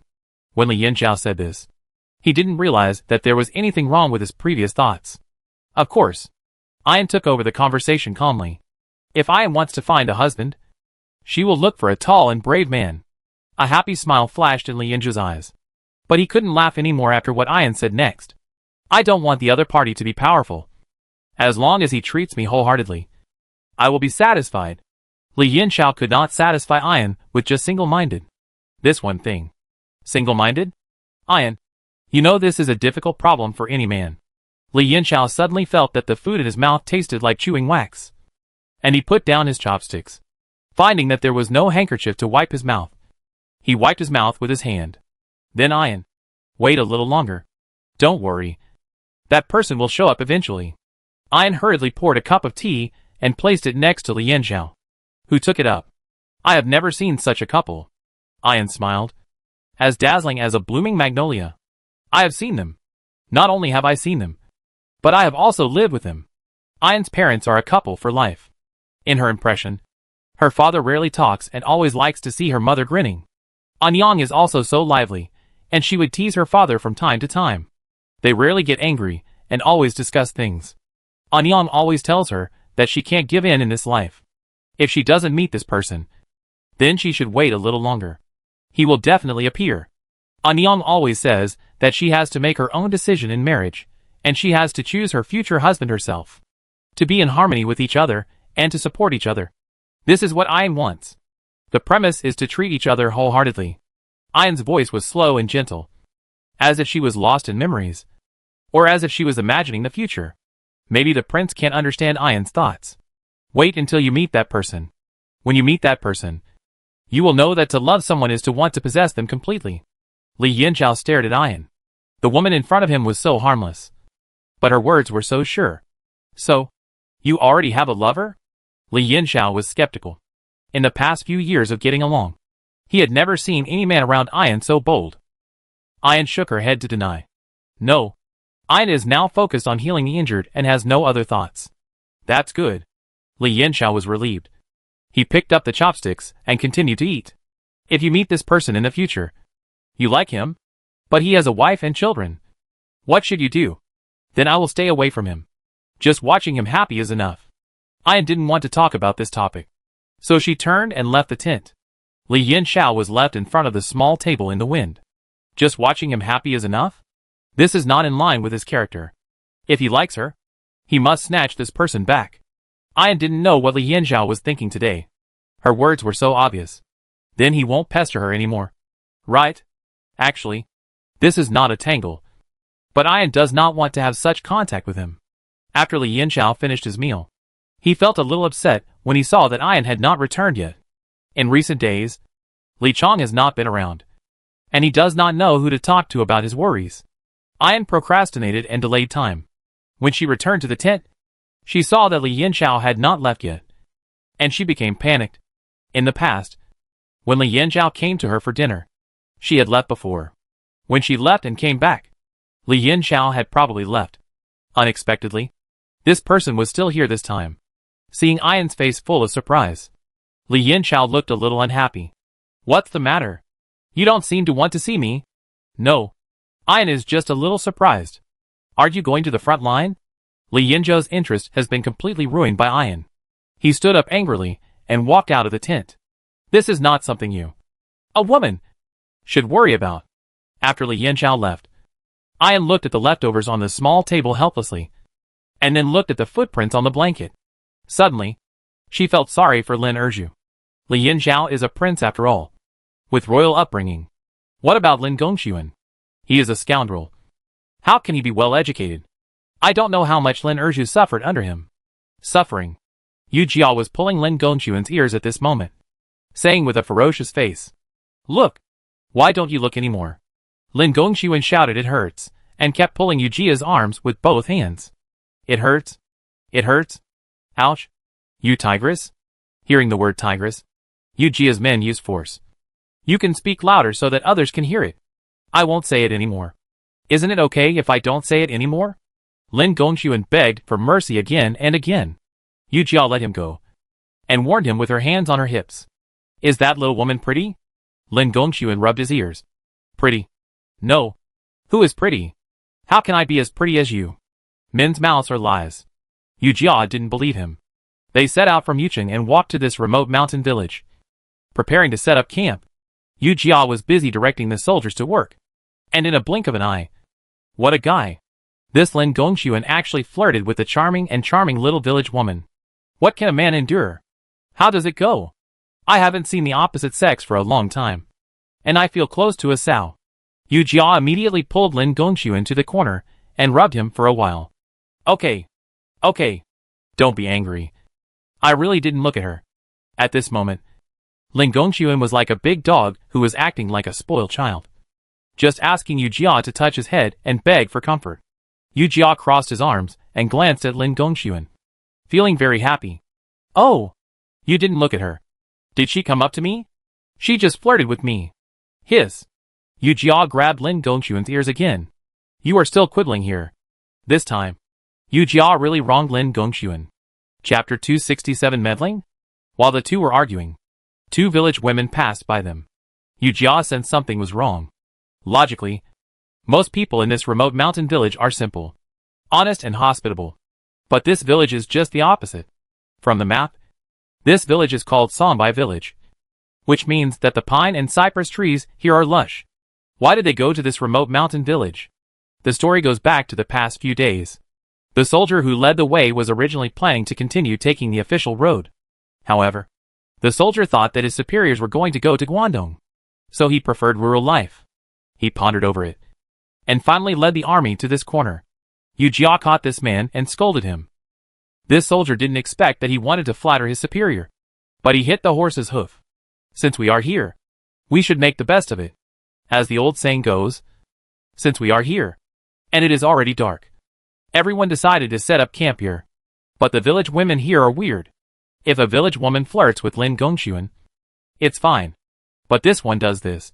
It's not normal. In modern times, Yu Jia has seen a lot of news about small mountain villages. What kidnappers? Human organ trading? There are endless. Lin Gongxuan didn't think much about it, and still kept showing sincerely. You saw it. They took the initiative to provoke me.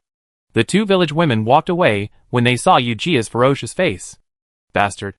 There is something strange here. What's strange? Lin Gongxuan saw Yu Jia's serious face, and became serious. You order the soldiers not to get close to these village women. There is an order in the army. They dare not. Lin Gongxuan was not worried about these at all. Yu Jia shook his head. It's not a question of whether they dare or not. If they get entangled with them, there will be trouble. Yu Jia didn't dare to say the rest. Men, there are always some people with unstable minds. They are good at killing enemies in battle. But what about their character? No one can say for sure. It is better to have less trouble than more trouble. At this juncture, Yu Jia did not want to cause any more trouble. Yu Jia and his men were well prepared, but they were still caught. Just after midnight, there was a noise. Yu Jia quickly dressed and left the tent. When she arrived, Lin Gongxuan had already arrived. There was an 80-year-old white-haired old man kneeling on the ground, crying blood with every word. So pitiful. Military, please make a decision for me. My daughter's mother passed away early, and we have depended on each other for more than 10 years. After my daughter got married, her husband's family died early. As soon as I came back to my side, I was bullied by this beast. Please make a decision for me. Lin Gongxuan's face was full of black lines. He was furious when he saw the disheveled and tied-up soldier. Don't worry, old man. I will punish him according to military law. The soldier knew that he was in the wrong, so he lowered his head and stopped talking. Come on. Beat him to death. Immediately, Two soldiers pulled the soldier aside and prepared to execute him. Wait! The village woman who had been crying on the side stopped him. She wiped the tears from her cheeks and looked weak and pitiful. All the men present wanted to comfort her.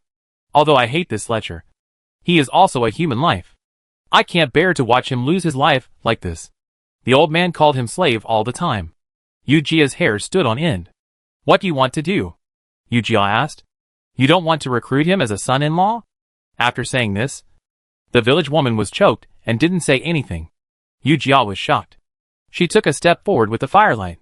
Do you really have such a plan? Seeing that the situation was suddenly deadlocked, the old man kowtowed to Yujia.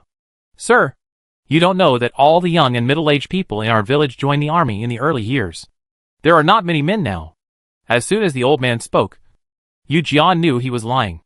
All the young and middle-aged people joined the army in the early years. So what about the little boy? According to Yujia's understanding of this era, people can only join the army when they are 12 years old. What about boys under 12 years old? Are there no children in your village? No one has given birth. In broad daylight, Yujia saw so many village women wandering in front of him. The old man didn't expect Yujia to think differently, and he hesitated and couldn't speak. What do you want? Lin Gongxuan thought for a moment and asked. If the soldier violates military regulations, he will be dealt with according to military regulations. As for the mistakes he made, he will make up for them according to military regulations. And what do you mean by son-in-law? It's nonsense. Military regulations? The old man argued. Last time the army passed by, some people stayed behind. It turned out that this was not the first time. Which military camp? Lin Gongxuan asked sternly. Jizhou military camp. The old man was frightened by Lin Gongxuan's momentum and had to answer. Lin Gongxuan suddenly looked up at Yujia, who was also very shocked. They did not pass by this place last time. You are full of lies. The Jizhou military camp took the official road and did not come here at all. That's right. I can prove it. Chang Hai shouted. So, call the soldier from the Jizhou military camp who stayed behind to me. I want to see who is messing around here under the banner of the military camp. Seeing the old man still in a daze, Yujia wanted to pull him up. What are you doing? The slightly younger old man next to the old man stopped Yujia. He joined the army again and is no longer in the village. Not only Yujia was angry, but the other soldiers were also angry. What kind of foolish and ignorant reason can come up with? What do they think of as a military camp? You can leave if you want to, and come if you want to. Lin Gongxuan waved his hand to let the soldiers execute him. Instantly, screams resounded through the mountains, and no one objected. Old man, after we make compensation, please stop pestering me. Okay? Lin Gongxuan's words were rather harsh, showing his usual style in the military camp. The old man dared not refute, and the village woman dared not refute even more. It took an hour to deal with this matter. Yujia returned to the tent, and the more she thought about it, the more questions she had. She got up and left the tent, and saw Lin Gongxuan standing with his back to her at the corner. What are you doing here? You bastard? Lin Gongxuan turned around when he heard Yujia's voice. I'm waiting for you. Wait for me. Yujia was puzzled, and she walked forward. What are you waiting for me to do? Under the cold moonlight, Lin Gongxuan looked at her with a smile. I knew you couldn't sit still, so I'll wait for you here. Yujia glared at him unhappily. Are you scolding me for meddling in your business? Lin Gongxuan took her hand. How can it be meddling in other people's business? In my opinion, this small mountain village is indeed strange, and I'm really curious about what secrets are hidden. Today the moonlight is bright. I would like to invite you to go with me to find out what's going on. Chapter 268, Met a Good Person. Yujia pretended to be embarrassed and stretched out his index finger to touch his temple. Well, since you want to go so much, I will go with you reluctantly. Look at you. You are really a lieutenant of the 1st Battalion. But you are still so gossipy. The two of them discussed while walking. What is gossip? Lin Gongxuan was a little puzzled. He looked at Yujia's back in front of him and asked. Gossip is just like to eavesdrop. Oh, so that's the case? Then you are really gossipy. Lin bastard. You are looking for death. The two walked away and walked towards the small mountain village. The mountain village was in a deep sleep, but in an inconspicuous corner, there was a bustle of people. Has he come out? This Xiao Laosan was in the front last time, And he just delayed our happiness. Next time. No matter what. Don't let him be in the front. He is comfortable. When it's our turn. That woman is like a dead fish. The screams of women and the dirty words of men in the room kept coming out. The neighbors next door seemed to be accustomed to it. They closed the door tightly, fearing that they would get into trouble. Pa, you kid is still not honest.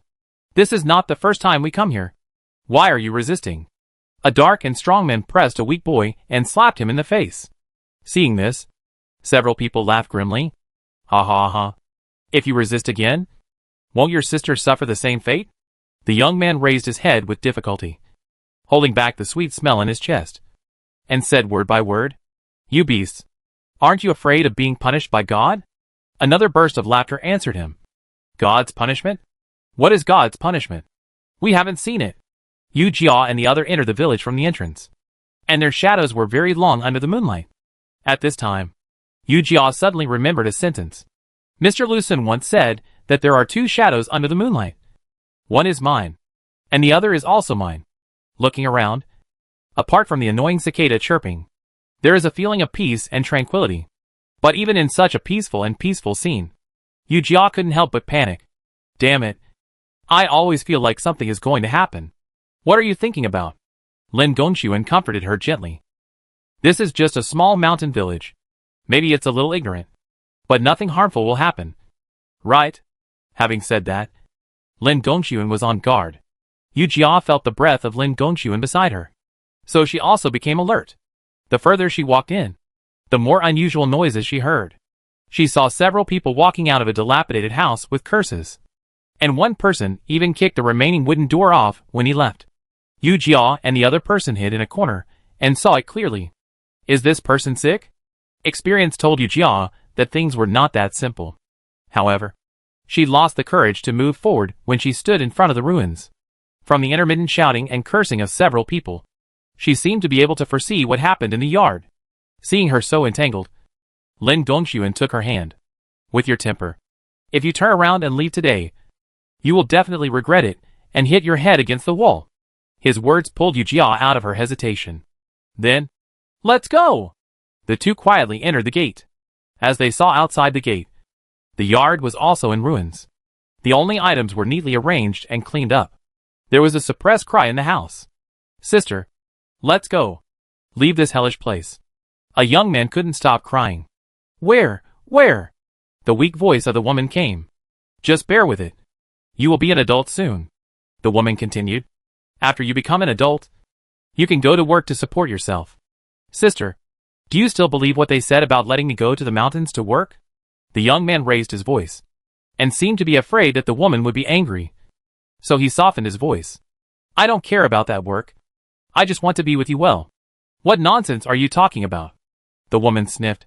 As long as you can get a job, you will be safe for the rest of your life. Then, their conversation was gradually replaced by sobbing, and Yu Jia and the others were confused. This must be a deal the woman made with some beasts outside. Lin Gongxuan was very sure. A word awakened the dreamer. Yu Jia suddenly realized. Several people promised the woman that she would only let them control her when she came of age and went to work in the mountains. The words were concise and made Yu Jia's heart ache again.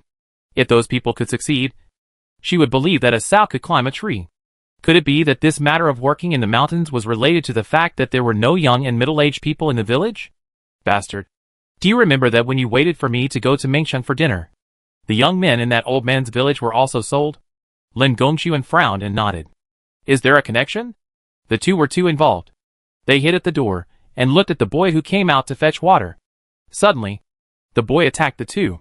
He waved the carrying pole clumsily in his hand. Get out. You damn beasts. Yu Jia dodged in a panic and whispered. You misunderstood. We have no ill intentions. Lin Gongxuan held the carrying pole with one hand and let it go suddenly, shocking the boy to retreat again and again. Calm down. We are not in the same group with those people.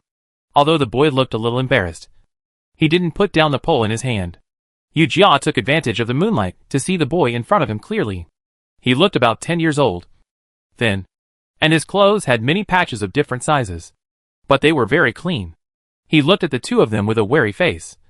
What do you want to do? Yu Jia was a little embarrassed and waved his hands quickly. Little brother. We don't want to do anything. We just come to see. Yu Jia felt embarrassed when she said this. Staying up late at night, and coming here to see people when they are the most embarrassed and helpless? Seeing the boy in such a state, Yu Jia turned her head and looked at the dilapidated room. After all, she couldn't bear it. So she fumbled out some silver from her sleeves and fumbled out 2 silver bills from her arms. Although she felt a little distressed, she still wanted to do it. Well, I don't know what happened to you. But don't worry. I won't ask. She took the silver and slowly walked towards the boy. The alertness on the boy's face gradually turned into surprise. And then slowly turned into disbelief. You, what are you doing? Yu Jia handed over the silver in her hand. Little brother, leave here. Find a place where no one is. And live a good life with your sister. The boy looked at the silver in her hand. And tears couldn't stop falling. He choked his throat. It seemed that he couldn't bear the grievance in his heart. So he suppressed his tears and cried softly. He wiped his face with his sleeves. Very embarrassed. Brother. The anxious voice of a woman came from the room. Abayo. What's wrong? It's okay. Sister. We met a good person. Chapter 269. Of course it's sincere. The word good person made Yu Jia blush. It seemed that no one had ever said that she was a good person. You guys should leave quickly. I still have some silver here. Enough for you to live for a while. Lin Gongxuan took out all his belongings and handed them to the boy. Yu Jia was very pleased and wanted to pat Lin Gongxuan on the shoulder on the spot. We don't know if you can survive well after you go out, but there is always hope. The boy spread his hands and looked at the silver. Then turned his head and looked at the room. Yes. It's better outside than this hell. He nodded decisively. Thank you. Brothers. You are really good people. My brother. You must remember that no matter what kind of injustice you suffer, if you don't have the strength, you should save your strength first. When you have the strength, you must fight back. After saying this, the good man Yu Jia was too embarrassed to stay here any longer. So he pulled Lin Gongxuan out of the yard. I don't know if this world is a relief or another hell for them. Yu Jia was a little worried, not knowing whether this was salvation or a disaster for the siblings. Lin Erju. This is not like you. Lin Gongxuan gave Yu Jia a slap on the head. Looking back and forth, hesitating. How can this be like your personality? Yu Jia sighed lightly. This is someone else's fate. I am a little guilty after all. She had to bear the consequences of her own actions. But she couldn't bear the consequences of others. The two of them left the village quickly. But they didn't know that the gears of fate had already started turning. Yu Jia returned to the tent. And thinking of the stubborn and helpless eyes, she was really upset. Captain, what's wrong with you? Chong Hire asked in the corner. When you go out, everything is simple. Go Sheng. Chong Hire and Yu Jia squeezed into a tent. What are you asking? Let the captain have a good rest. Go Sheng kicked Chong Hire. Chong Hire was a little depressed. Oh my god. Our captain is sighing because of boredom. Can't she relieve it? Go Sheng said TSK, and Chang Hire stopped talking immediately. Yu Jia didn't know how to tell them. But if she didn't say it, she would feel really frustrated. After hesitating for a long time, she still told them what happened just now. Captain, why didn't you call me? Chang Hare was a little excited. I still have some silver here. I can give it to him. It's not too late to wait until dawn. I guess they won't leave here so soon. Gosheng said in a deep voice. I also have some small change here. But it's not much. I can give it to them. Yu Jia felt relieved now. It seems that there are still many good people in this world. As for those scumbags, she didn't plan to do anything now. Working in the mountains, she thought it should be a gold mine, silver mine or something like that. People who develop such mineral resources usually have a backer. She didn't know who the backer of these people was. So Duan Kebu acted rashly. However, she didn't expect that something happened in the village before it was her turn to act. As dawn approached, thick smoke floated from the direction of the village. The scouts came to report the situation, and Lin Gongxuan immediately set off for the village. When they went there were only a few women in the village calling for help. Where are the others? Even if there are no young and strong men, where are the old men and a few beasts yesterday? At this time, even though Yu Jia had many questions in her heart, she didn't plan to delve into it. There are too many mysteries in the village, and this is not something they can control. Return to the tent. Move out of the camp and hurry on. Who are you talking about? A clear and elegant voice sounded, with some intimidation. The black-clothed man kneeling on the ground had his eyelids twitching. Lin Gongxuan. Good Lin Gongxuan. It's Lin Gongxuan again, the man said angrily. He ruined my good thing again. Master, Lao Zhang and the people in charge of keeping watch in the village were poisoned to death. And the village was burned down. The black-clothed man continued. Fortunately, it does not affect the progress in the mountain. Should we arrange for more people to go in? Humph! The man snorted coldly. This is their own fault. Notify the people around the mountain village. Tell them to set up roadblocks around the mountain village, and let people passing by go around. Then he muttered to himself. The weapons in the mountains have reached the late stage, and no more mistakes can be made. The man in black saluted respectfully. I'll do it right away. After the man in black left, the man turned the jade ring on his thumb and said bitterly, Lin Gongxuan, if you were not still useful to me, I would have gotten rid of you long ago. The closer they got to Guangdong, the more Chang Haier talked. Oh, you don't know? Our people in Guangdong are so hospitable. Even passing dogs can be invited into the village and given 2 meals. Chang Haier's words caused a burst of laughter. In this chaotic time, there really is such a fool. Chang Haier didn't like to hear this. What? What fool? We Guangdong people are born to be warm and hospitable. How can we be fools? Yu Jiao listened to their quarrel happily. To be honest, she wanted to meet Chang Haier's parents. What kind of parents can raise such an optimistic child? Mother, Aling wants to ask me out again today. I have to prepare well. Mu Yinjin excitedly reported to Yin about today's schedule. She sat down in front of the dressing table and waited for the maid to put on her makeup. Looking at Mu Yinjin's little girl's attitude of falling in love, Yin was a little worried. In recent days, she has seen how Mu Zhaoling behaved towards Mu Yinjin. It seemed like an ordinary relationship between young people, but the more normal it was, the more uneasy she became. She knew Mu Zhaoling's purpose, but she was forced by the situation and could do nothing about it. Yesterday, Mu Tingwei came to see Yin again, and his words were mostly about his financial difficulties.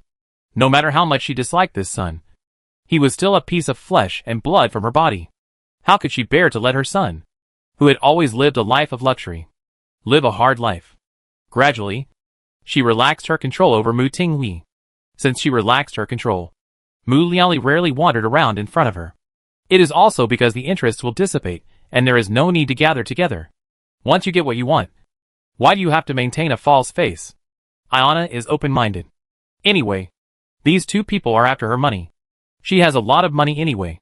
Things that can be dealt with money are not a big deal. She is just worried about her youngest daughter. She is afraid that Mu Yinjin will be calculated by Mu Zhaoling. Ayana is not afraid of being calculated by Mu Zhaoling for her property, but she is afraid that he will let down Mu Yinjin's sincerity. Jinjin, is this Mu Zhaoling good to you? Mu Yinjin is innocent and turns to ask Ayana in confusion. Why does mother say that? He is naturally very good to her daughter. Ayana felt a little comforted in her heart. Turning around, Mu Yinjin's eyes flashed with emotion, and she raised her voice. Help me comb my hair quickly. Chapter 270. I have a backer. Finally arrived in Guangdong. Yu Jiao looked at the endless straight pine and cypress forest in front of her, feeling infinitely happy. She didn't know why she had this feeling. After traveling for so long, it seemed as if she had found her home. It was a feeling she had never had before. Seeing these simple people, she always felt very close. Chang Haier, is this your great northeast? Great Guangdong? Chang Haier was equally excited. Chang Haier waved his hand and said with infinite pride, well, then, this is our great Guangdong. Chang Haier's home is called Wangjiao. With a large population and a relatively large village, Lin Gongxuan ordered the army to set up camp in front of Wangjiao. But Chang Haier's father refused. Oh my God! You are at our doorstep. How can I let you suffer this injustice? Father Wang looked generous and waved his hand. Listen up, everyone in the village. Clean up the vacant rooms quickly, so that our military master can live there. Lin Gongxuan refused. This was disturbing the people, not to mention violating military regulations. How could so many people live there? In view of Lin Gongxuan's insistence, Yu Jia did not sleep on the comfortable Kong. She felt very sorry. Oh my God! This is really not beautiful. Soft bed, no mosquitoes. Isn't this a paradise on earth? Guangdong is located in the northeast of Dezhou, and the climate is much cooler than in Bashu. Yu Jia is simply reluctant to leave. Forget it. I don't want to live on the Big Kong. Chang Hai's left face was red and swollen, and he was mumbling, looking very funny. Chang Hai, who hit you? Yu Jia jumped up from the tent bedding. With her current status, who dares to touch the people around her? She looked at the wound on Chang Hai's face with heartache. Tell me, who did it? I must castrate him. When Chang Hai heard this, he hung his head and said weakly, Captain, I'm afraid you can't touch this man.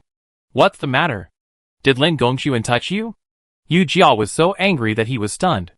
It's my dad. After Chang Hai said this, Yu Jia also became depressed. Your dad? Then I really can't do anything. Yu Jia sat beside Chang Hai with a smile and patted his shoulder. It shouldn't be like this. Isn't it very impressive for you to follow me? Chang Hai touched his red and swollen face and said with a grin, It's very impressive. If not, I would be beaten even harder. Yu Jia raised his eyebrows, expressing his confusion.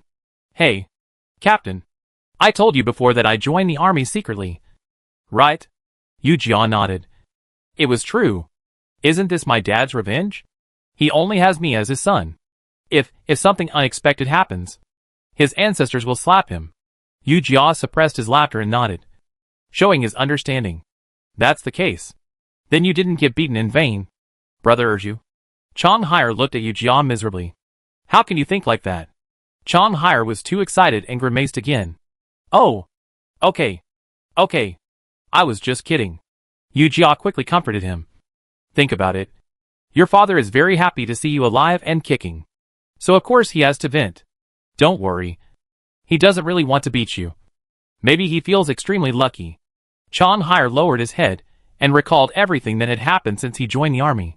Suddenly, he grinned. You should feel lucky. Yu Jia was relieved.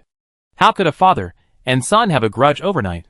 You just say some soft words to old man Wang. Your old man will definitely understand you. I don't understand him at all. He's such a fool. A strong shout came from outside the tent. The man was burly. According to Yu Jia, he was about 1.9 meters tall. A big man. Old man Wang. Yu Jia stood up stiffly. This child. There will always be a time to rebel. Humph. Old man Wang snorted coldly, looking at Chang Hai, who was bowing his head and pretending to be a quail. And he was very angry. Little girl. How could I have given birth to such a confused boy? Yu Jia nodded happily in agreement. And the next moment, her whole body tensed up. Dad Wang. What did you call me? At this time, Chang Hai also found the problem, and he rushed to the side of Dad Wang. Dad? What are you talking about? Our captain is a man. He saw that the aura around Yu Jia became serious, and he was a little anxious. Dad? Apologize to our captain quickly. Although the captain looks whiter than the little girl, he is really a real man. Dad Wang stared and looked at Yu Jia up and down. Very incredible. Chang Hai kept winking at old man Wang, fearing that Yu Jia would get angry and take his life. Ha ha! So all the men outside of my great Guangdong look like little girls. A bold voice came from the tent. Gosheng heard it outside and stretched out his hand to the people in front of him expressionlessly. I'm willing to accept the loss and give me the money. Fong Dashan put the silver coins in Gosheng's hand with an annoyed look. Gosheng, you are really amazing. How can you predict old man Wang's thoughts like this? Gosheng looked unfathomable and silently stuffed the silver into his sleeve. If you didn't tell me in advance, could you tell that the captain was a man? This is true. Gosheng continued to spread his palms. Don't even think about denying your debts. Yu Jia relaxed in an instant and laughed like Wang Lao Di. It's not your fault. You are not the first person to say that I am a little girl. Yu Jia raised his voice. Even those bastards outside said that I am not like a man behind my back. Those bastards outside, I dare not say it. I can't afford to offend them. Chang Hai relaxed. Dad, you have to tell the elders and villagers in the village not to say that our captain is a girl. I am following the captain to do things. It only affects my image. It would have been better if he didn't say it. After Chang Hai said this, Wang Lao Di immediately became ferocious. Yu Jia couldn't compare to him in terms of changing his face. You bastard. What's your image? Ah. What's your image? He was about to raise his hand to hit Chang Hai. Yu Jia immediately grabbed his arm. Old man Wang. Be careful. Old man Wang looked at Yu Jia as if he was a freak. He couldn't even break free from the shackles of this thin boy. Chang Hire is my soldier now. No one can bully him. Including you. Old man Wang was stunned by Yu Jia's momentum for a moment. And suddenly he let go of his hand. Incredible. Really incredible. Seeing that old man Wang's tone softened, Yu Jia also let go of his wrist. Old man Wang. I'm sorry. Old man Wang looked at Yu Jia. Then at Chang Hire. With disgust in his eyes. Forget it. Now you are not a bastard that I can beat. You have a backer. Yu Jia. Chang Hire. Chapter 271. Getting something for nothing. Yu Jia smiled awkwardly. She was not good at dealing with such situations. That? She scratched her head. Chang Hire is very good. Oh! How many enemy soldiers has he killed? Old man Wang looked at Chang Hire, and still looked down on him. This? Yu Jia couldn't say it. I have killed many. Because of my outstanding military achievements. Our captain appointed me as a personal soldier. Chang Hire fought back, and looked up at old man Wang with a stubborn face. Oh! Is this true? Old man Wang was skeptical. He turned around and asked Yu Jia. That, captain, is what this kid said true? Yu Jia nodded quickly. Really? Really? Don't you see that we have thousands of soldiers? But I only have 2 of my own soldiers. Old man Wang regained his normal look. Oh, that's fine. You guys are busy. I'll ask people to prepare meals.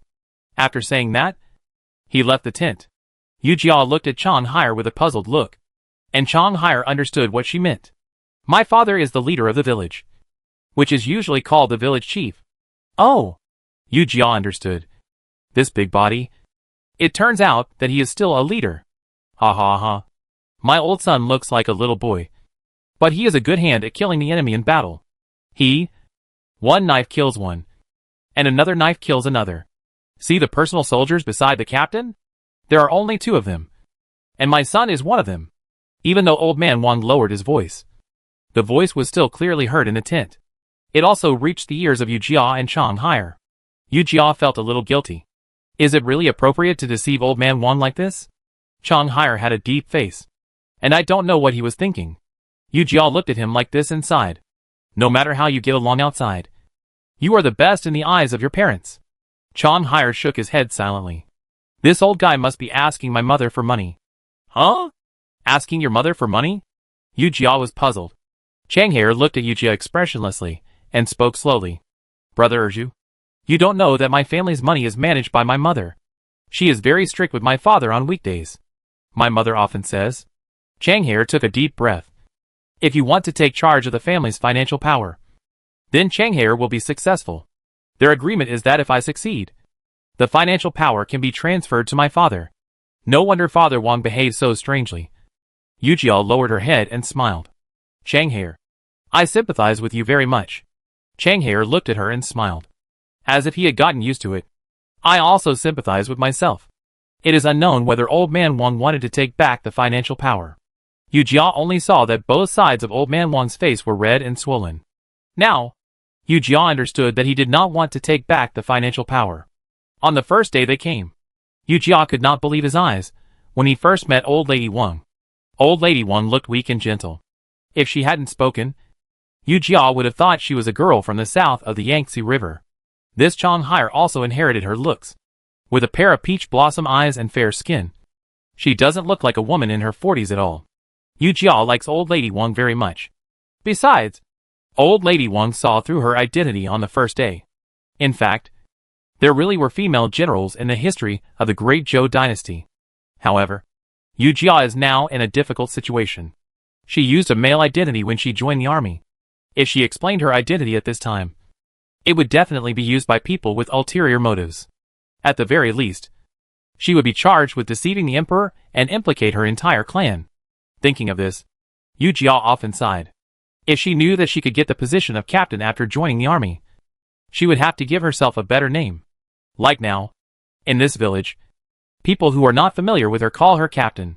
People who are familiar with her privately call her Ertsuzi. Which sounds bad. It seems that she is really the second idiot in the village. With no way to regret, Yu Jia wailed on the couch. Captain, what's wrong with you? Are you feeling unwell? Go Sheng came forward with concern. And his worry was not without reason. Many soldiers from the south were not used to the climate and water here, and had already shown symptoms. I'm fine. But I'm a little upset. She didn't intend to tell Go Sheng what she was thinking. So she sat up. Go Sheng, come with me to go around the village. Go Sheng nodded, and followed Yu Jia out of the tent. The two wandered aimlessly in the village. Yu Jia looked at the building in front of her, which was actually very different from the houses in later generations. Influenced by the TV series, Yu Jia's impression is that the Northeast is all about earthen houses and earthen kangs. And everything is made of earth. The houses in front of her are basically the same as those in the plains. And most of the houses in every household are of the same specifications. From time to time, people come out of the house courtyards, and they will greet Yu Jia and the others enthusiastically. Yu Jia smiled and responded one by one, and her cheeks hurt a little. The smile she had in Guangdong in the past 2 days added up to more than the smiles she had since she traveled through time. Looking at the lively fireworks in front of her, Yu Jia felt very calm, even calmer than in the courtyard of the Uyghur Mountains. Go Sheng, if I leave the barracks in the future, I want to settle down here. Go Sheng followed her and nodded silently. That's good. The weather here is more suitable for living in summer. Yu Jia raised the corner of her lips. It's not only suitable for living in summer, but also more suitable in winter. Although the weather is cold, she likes snowy days. Besides, every household here has a Kong and a heater. Imagine lying on the Kong and eating frozen pears on a snowy winter day. Or writing a storybook. What a comfortable life it would be. I'm happy just thinking about it. If I can do this, I can be such a cheerful girl. Yu Jia swallowed the words on her lips, and greeted the old lady in front of her with a smile. Hello, Grandma. In fact, Yu Jia came out for another purpose.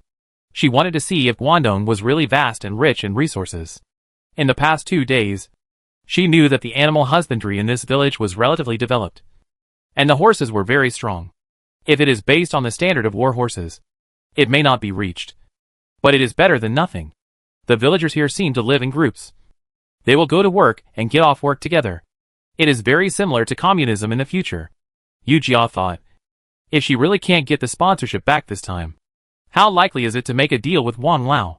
If you want to make this idea, you have to work with Wang Lao Nyang. After she went back, she asked Chang Haier indirectly. Chang Haier, if you say, I'm just saying this possibility. If the cavalry battalion in our military camp uses the war horses in the village, how likely do you think this is? As soon as Yu Jia said this, Chang Haier knew her intention. Captain, you want to get something for nothing, right? Chapter 272, The Leader of a Faction. Yu Jia blushed. What? What are you talking about? She was still pretending to be calm. And Chang Haier crossed his arms and stared at her unhappily. Captain, how long have we known each other? How can I not know your character? Yu Jia really didn't intend to get something for nothing this time. She just wanted to get a little bit cheaper from the other party when she traded with Old Man Wang. Chang Haier, you can't say that. And that's not the reason. She stepped forward and patted Chang Haier's arm earnestly. It is said that every man has a share of responsibility for the rise and fall of a country. Besides, I'm not asking Father Wang to donate to the military camp directly. Oh. Chang Haier stretched out his voice. It's not a donation. It means you want my father to sell the horses at a low price. Having been hit on the target, Yu Jia laughed happily. The one who knows me as Chang Haier. Chang Haier stood up at this moment, and he sat down on the mahogany chair. He hesitated for a while, and then said, It's not impossible. My father is the most kind-hearted person. Hearing Chang Haier say this, Yu Jia knew that he had something else to say. Sure enough, after Chang Haier had set up his posture, he said leisurely, Actually, I, the future young master, can also take charge of this little favor. Yu Jia raised her eyebrows. What? Young master? Shouldn't it be the future village chief? Chang Haier shouted unhappily. What village chief? Captain, what are you talking about? Not the village chief? Yu Jia scratched her head. This was beyond her thinking range. Young master. How come it sounds like that rich man? I am a rich man. Chang Haier looked as if it was a matter of course. Yu Jia was delighted and pulled Chang Haier's sleeve. Really? Are you really not the kind of person who went into the mountains to hide silver? Chang Haier blushed. Oh my God. Captain, why do you always bring that up? He stood up and waved his hand. This is all ours. My dad is just a small leader here. Isn't he the village chief? Yu Jia was looking forward to it. But she didn't expect Chang Hair to say that. The small leader in the village is the village chief. Isn't he? You are so fierce. The leader I'm talking about is the one who can make his own decisions. Yu Jia was shocked. And the excitement hit her head. She seemed a little unbelievable. The leader you are talking about. Isn't it equivalent to the leader of the fiefdom? Chang Hair looked like you finally got it. Expression. And said leisurely. Do you understand now? Are these villagers your father's people? Yu Jia asked tremblingly. Chang Hair nodded. Then the benefits generated in this village are also decided by your father? Chang Hair shook his head. Not this village. Yu Jia remembered what Chang Hair often said. And asked out loud. Didn't you say you grew up in the mountains? That's right. Chang Hair waved his hand. This forest is all my home. Yu Jia almost choked when she couldn't spit. You said you were a child of the mountains. So this is what you meant?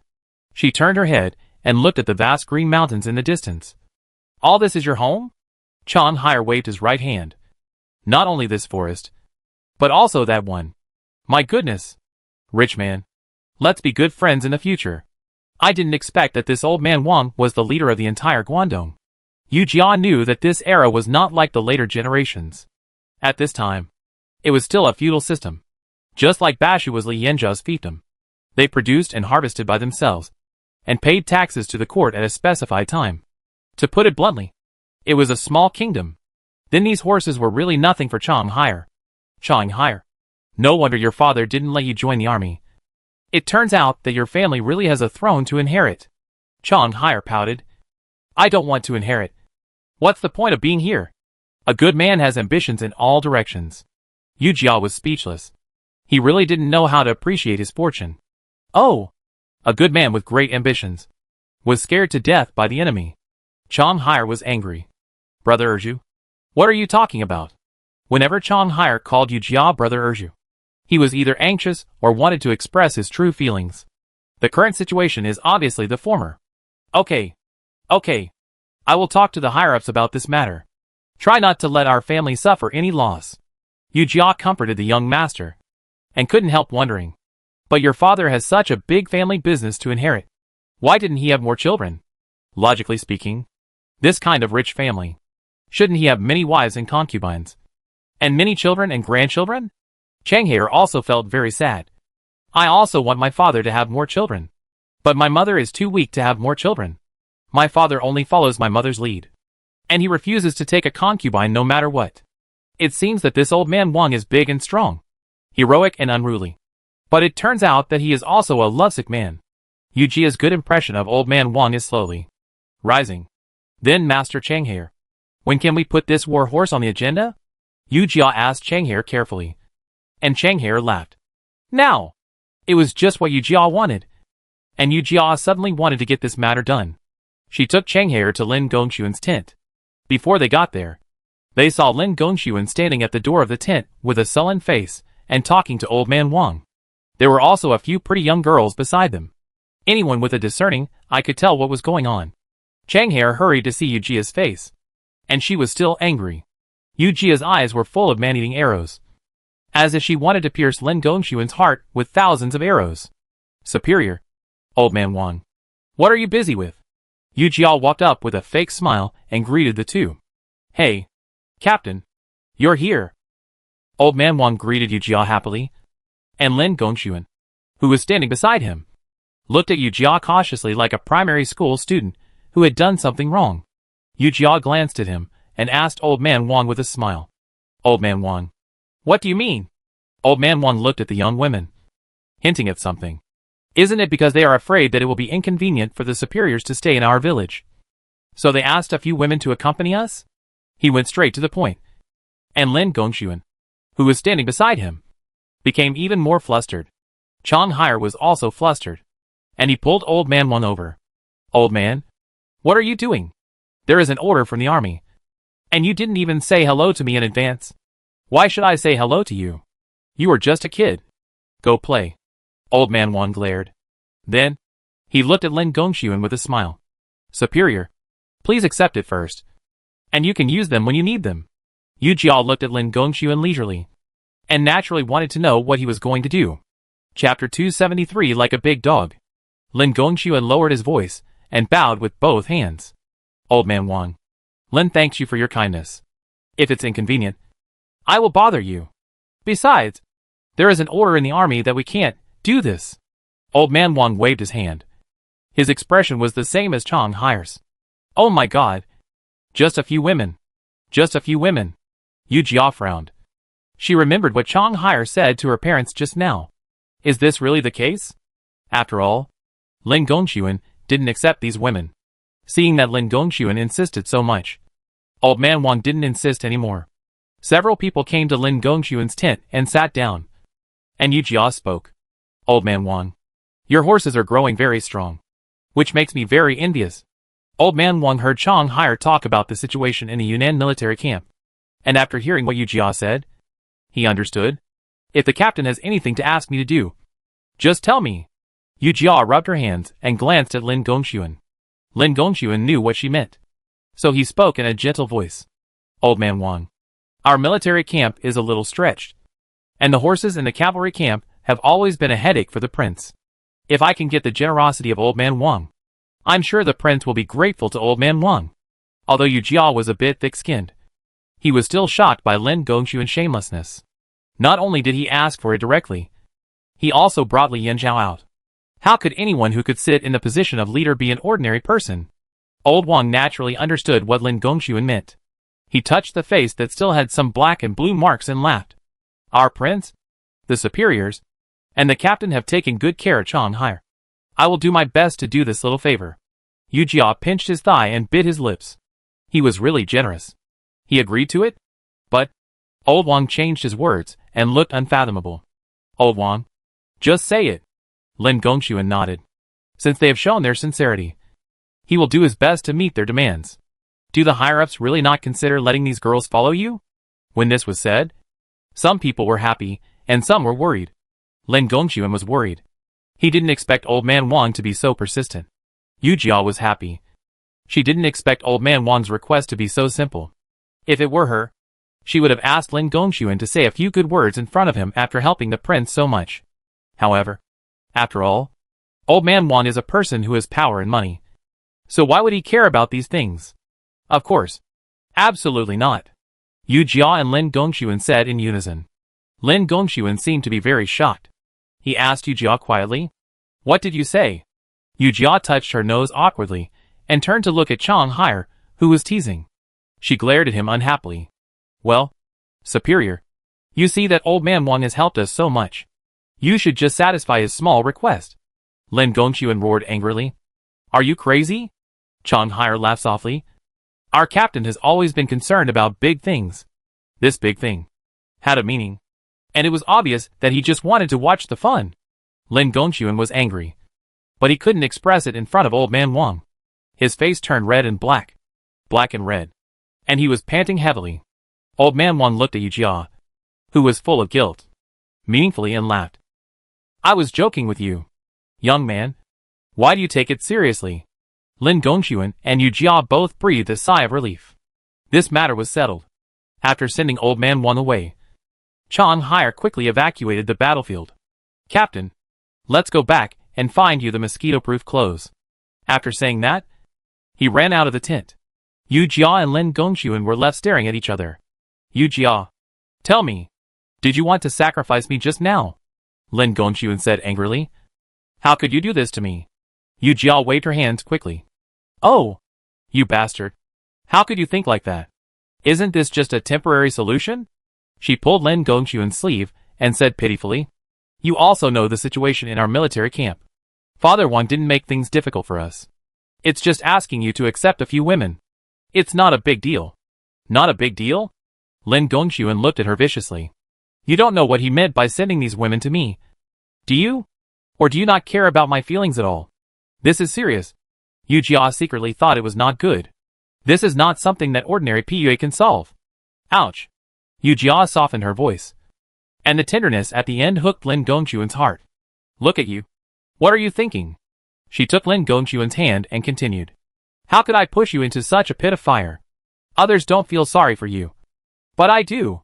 Lin Gongxuan's expression visibly eased. And Yu Jia continued. Think about it. If Father Wang really wants to force a woman into your mouth, why doesn't he force it into your mouth after you are drunk? If someone is willing to give it to you openly, then of course they are not really forcing someone into your mouth. Yu Jia's hand rubbed Lin Gongxuan's palm back and forth, and the rough calluses on her palms brought waves of itchiness. Besides, if he really has this intention, you just accept it. Lin Gongxuan glared, and Yu Jia laughed. Look at you. You're anxious again. With my personality, how can I be the kind of person who tolerates others? I will send them away privately. After that, she continued to caress Lin Gongxuan's hand, which made him very happy. That being said, your expression at that time clearly showed that you were willing for me to accept them. This was indeed a bit unreasonable. Yu Jia let go of Lin Gongxuan's hand, stood on tiptoe, and kissed Lin Gongxuan on the face with a smack. Leave a mark. I don't see who dares to think about Grandpa's things. Lin Gongxuan turned to look at Yu Jia, his eyes full of smiles, shining. Your stuff? Yu Jia's heart was as soft as water, and she smiled with the corners of her lips pulled. Yes, you are my stuff. My personal pendant. From now on, only I can treat you like this. No one else can. If not, Grandpa will kill her. Suddenly, she felt a little unsatisfied, so she kissed Lin Gongxuan again. But she didn't expect that Lin Gongxuan took the initiative this time. Lin Gongxuan pulled Yu Jia's body and brought her into his arms. Then you must remember what I said today. If you forget, Grandpa will definitely punish you. After saying that, he leaned towards Yu Jia. At this moment, Yu Jia seemed to see the most beautiful stars in the sky. Not the most dazzling, but the most beautiful. The beauty was so breathtaking that she was reluctant to leave and felt unsatisfied.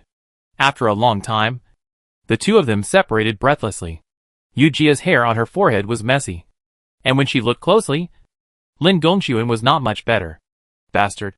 Has anyone ever told you that you look like a big dog? Chapter 274. A person who takes advantage of others. After the horses were settled, Yu Jia felt relieved. She followed Chang Hire around the village, feeling the simplicity of the people here. The gray smoke from the cooking rose from the dark chimney, and Yu Jia paused. Chang Hire, you have lived here for so many years. How could you bear to join the army? Chang Hire followed Yu Jia's gaze and looked at the smoke hidden in the clouds, feeling a little confused. I have long found the prescribed road and the unchanging life boring. Yu Jia could not agree, but also expressed respect. The weeds tried hard to climb to the place with nutrients, and it took a lot of effort to survive. And Bai Yang had long been tired of such a wanton life. They also had the desire to fight. Their fate. Can't compare. Can't compare. Then why did you go to Jizhou military camp to join the army? Yu Jia couldn't help but wonder. Logically speaking, someone like Chang Hire, who had money and background, should be able to join the army in Guangdong. Right? On second thought, Chang Hire wanted to break free from the shackles of his family. So naturally he had to find a place far away from home to live incognito. Why did you choose to join the army in Jizhou military camp? Chang Hire sighed, his tone full of regret and self-blame. The name of Jizhou military camp is loud, which aroused the impulse in my heart. Suddenly, he looked bitter. Who knew that joining the army could be so hard? The hardship was secondary, as he almost lost his life on the battlefield. If you were allowed to choose again, would you still choose to join the army? Yu Jia took a step and walked towards the distant tent. Chang Hire followed closely behind him. Of course I would join the army. If not, how could I have met the brothers Due and Goshing? Yu Jia laughed out loud. Okay, brother. Let's work hard together. The sun set in the west, and the sunset covered the entire sky, which looked very beautiful. When the two returned to the tent, Goshing had already returned. Due, did you two go around the village again? Goshing handed the wet towel to Yu Jia, who wiped the sweat off his hands and responded casually. Did you find anything you can take? Yu Jia panicked and almost threw the towel in his hand. Goshing, what nonsense are you talking about? Ahem. What can you take? What are you talking about? Yu Jia glanced at Chang Hare and continued. We are just wandering around the village and feeling the beauty of this world. Seeing that Yu Jia had brought up the beauty of the world, Chang Hare and Goshing laughed. Captain, who are you? Who among us doesn't know you? Chang Hair laughed while holding his stomach, and even fell to the ground and continued to laugh. Yu Jia frowned, put the towel on the table, and stood up. Hey, is it so exaggerated? She looked at Go Sheng with a hint of hope, and found that Go Sheng actually nodded seriously. You two are so good. You actually think I am such a person who likes to take advantage of others. Chang Hai was about to get up, but when he heard what Yu Jia said, he fell to the ground again. Captain, you said you are a person who takes advantage of others? Whose good person wants horses right away? Yu Jia was shocked. This was indeed not a small advantage. However, she couldn't let others look down on her like this. Then I am not a person who likes to take advantage of others. Seeing that the two were still laughing, Yu Jia panted, I won't argue with you anymore. She walked out of the tent angrily, and heard Chang Hai talking about her in the tent unscrupulously. If the captain is not a person who likes to take advantage, then there is no one who takes advantage in this world. Go Sheng also echoed. That's right. Yu Jia was so angry that she kicked the stone under her feet high. She came to Lin Gongxuan's tent angrily, and saw him writing at his desk. And her anger became even stronger. Lin Gongxuan, you still have the mind to write? Lin Gongxuan looked up and saw Yu Jia coming angrily, put down the brush in his hand, and clapped his hands. What's wrong? Who dares to make our Lin captain angry? He is really impatient to live. He picked up the paper in his hand and blew it carefully. It's not. Yu Jia couldn't think of who to blame for this. She had no place to vent her anger, so she sat down on the chair opposite Lin Gongxuan. People actually said that I like to take advantage of others. Lin Gongxuan took the copy calligraphy in front of Yu Jia and showed it to her. Is it wrong? Why is it not wrong? Yu Jia's anger rose again. She took the calligraphy from Lin Gongxuan angrily, and just as she was about to complain about his dog-crawling handwriting, she suddenly froze. Did you write this? Lin Gongxuan looked at Yu Jia's dazed look and was very satisfied. Why? You don't believe it? Although the handwriting is not strong and powerful, it can still be called beautiful and elegant. Yu Jia was even more angry now, because she had witnessed Lin Gongxuan's dog-crawling handwriting all the way. How could you? How could you? Yu Jia looked at the calligraphy and wanted to cry, but had no tears.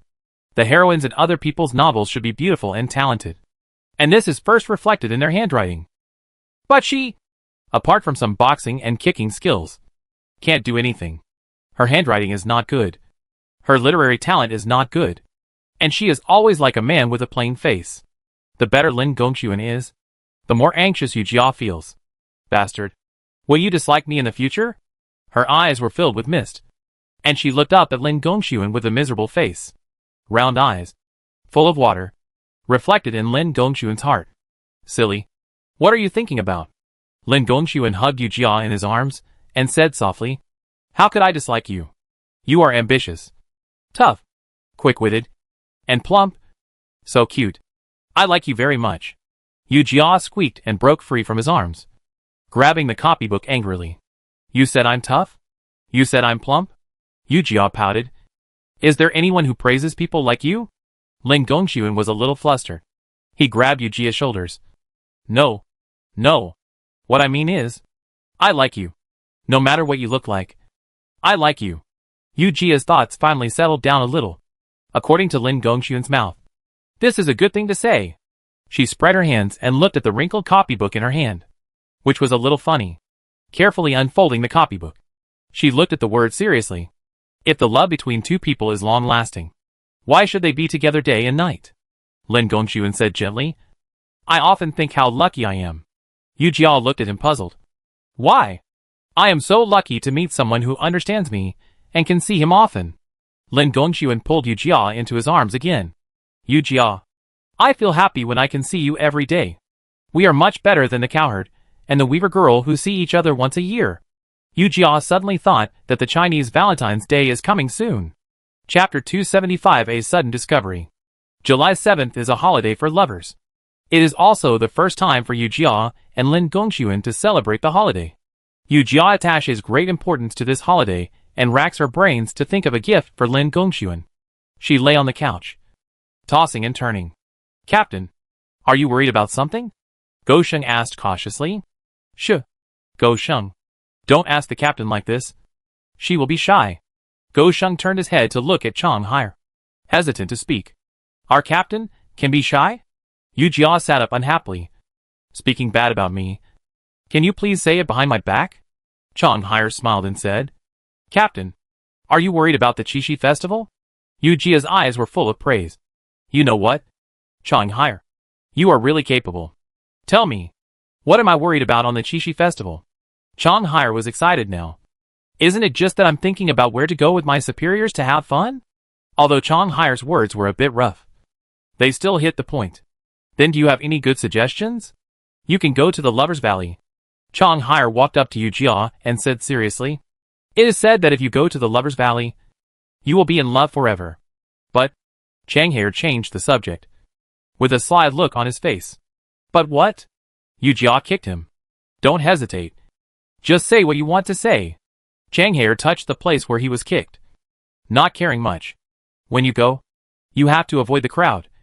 After all, there are many people going to Lover's Valley on Qixi Festival. Yu Jia thought about it, and it was right. Hearing the name, it has a bit of this meaning. However, the crowd should not make Chang Hai look sly. However, Yu Jia did not intend to ask the question, thinking that it was not a serious matter. Although she was used to being careless on weekdays, she was a girl after all, and a traditional girl. How could I let someone tease me in person? Seeing Yu Jia stop talking, Chang Hai was a little puzzled. Captain, why don't you ask me about the origin of this Lover's Valley? Why don't you ask me what lovers are going to do there? Yu Jia glared at him unhappily and kicked him again. Who am I? I am the captain of the Majestic Cavalry Battalion, Infantry Battalion and Yu Jia Battalion. Can't you guess such a small thing? Chang Hai and Go Sheng turned their heads and went about their own business. So to speak, she really cares about these brothers. The full moon and bright stars seemed to be able to suppress the bloody atmosphere. Captain, be well. Soon, the Qixi festival arrived. Early in the morning, Yu Jia took Lin Gongxuan out of the tent. The two rode on horses, looking so cool and unrestrained. However, it was just an appearance. Yu Jia was furious. She had been thinking hard these days to let Lin Gongxuan have an unforgettable Chinese Valentine's Day. But what about Lin Gongxuan? Yu Jia went to find him this morning, but he didn't even realize that the Chinese Valentine's Day was coming. This clearly showed that he didn't take Yu Jia to heart. Yu Jia rubbed Lin Gongxuan for a while. The Lover's Valley was in front of him. Yu Jia got off the horse, patted the horse's butt, and looked at the Lover's Valley. Lin Gongxuan let the horse go and came behind Yu Jia. This Lover's Valley is no different from other valleys. Yu Jia had thought so. But when she heard Lin Gongxuan say that, she was furious. What do you know? Atmosphere. What you need is the atmosphere. Do you understand? You country bumpkin. Yu Jia glared at Lin Gongxuan with disgust. You are such a straight man. After saying that, he took the lead and walked up the steps of the Lover's Valley. Lin Gongxuan quickly raised his legs to catch up. What is a straight man? Yu Jia was too lazy to pay attention to him, and took 2 steps at a time and turned a corner. They were right. The Lover's Valley was indeed no different from other valleys. However, there was a suspended iron cable bridge here. It is said that as long as a love lock is locked on this iron chain bridge, the two people will be able to love each other until old age. In fact, this idea is very common in later generations. As a rookie in love, Yu Jia thought that there must be a sense of ritual. She bought the love lock in advance, but it cost a lot of money. Thinking of the money she spent, and thinking about Lin Gongxuan's confused expression when he heard about the Qixi festival this morning, Yu Jia felt very angry. Feeling sorry for a man will bring bad luck for a lifetime. Spending money on a man will bring bad luck for a lifetime. No matter how Yu Jia thought and how distressed she was, she attacked Lin Gongxuan. Many years of military career have made Lin Gongxuan develop the habit of waking up. When Yu Jia's fist attacked, he dodged instantly. The two of them started fighting in front of the iron chain bridge. Yu Jia used a black tiger hard digger to beat Lin Gongxuan so hard that he couldn't straighten his back.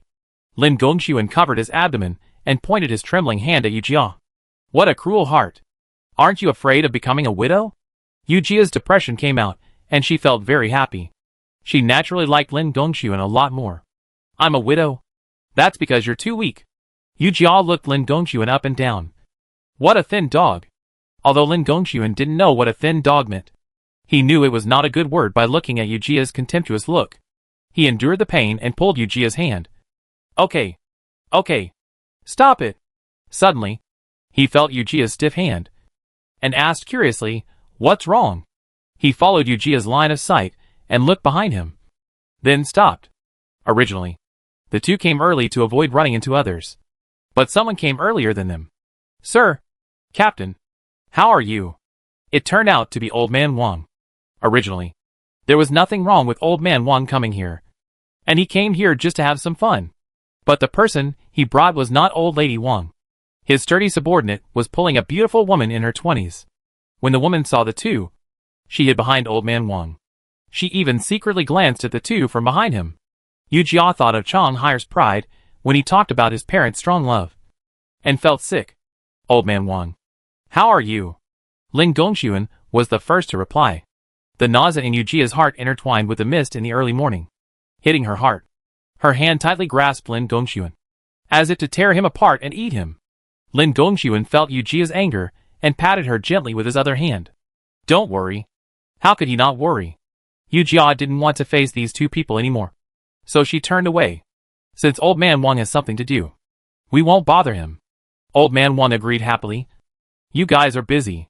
Lin Gongxuan pulled Yujia to the opposite direction. When passing by the woman, Yujia looked at her seriously. Who knew that the woman actually smiled at Yujia, as if provoking her? She was not shy and timid just now. When Yujia got so angry, Lin Gongxuan almost couldn't control her. Chapter 276 Remind me? Lin Gongxuan finally pulled Yujia to the corner of the mountain, and Yujia angrily shook Lin Gongxuan off.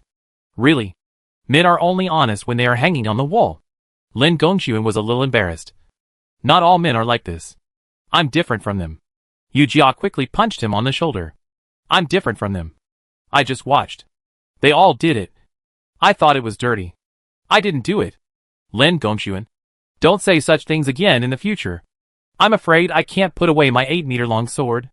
Although Lin Gongxuan knew Yujia's persistence in love, he still had some different opinions. "That?" He hesitated. "I think this is normal." Seeing that Yujia was still getting anxious, Lin Gongxuan quickly grabbed her arm. Look at you. Look at you. You're getting anxious again." Lin Gongxuan was a little helpless. "Jiar, think about it. How could a leader like Wang Lauer have only one wife?" Wang Lauer. The word Jiar gave Yujia goosebumps.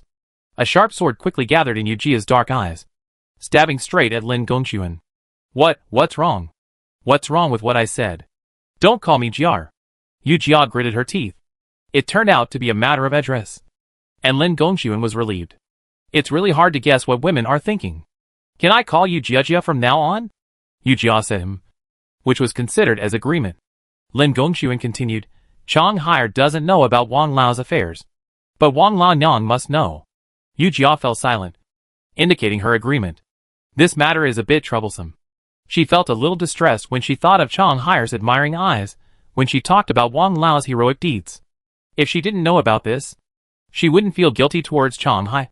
This matter must not be told to Chang Hai. This woman is not a good person.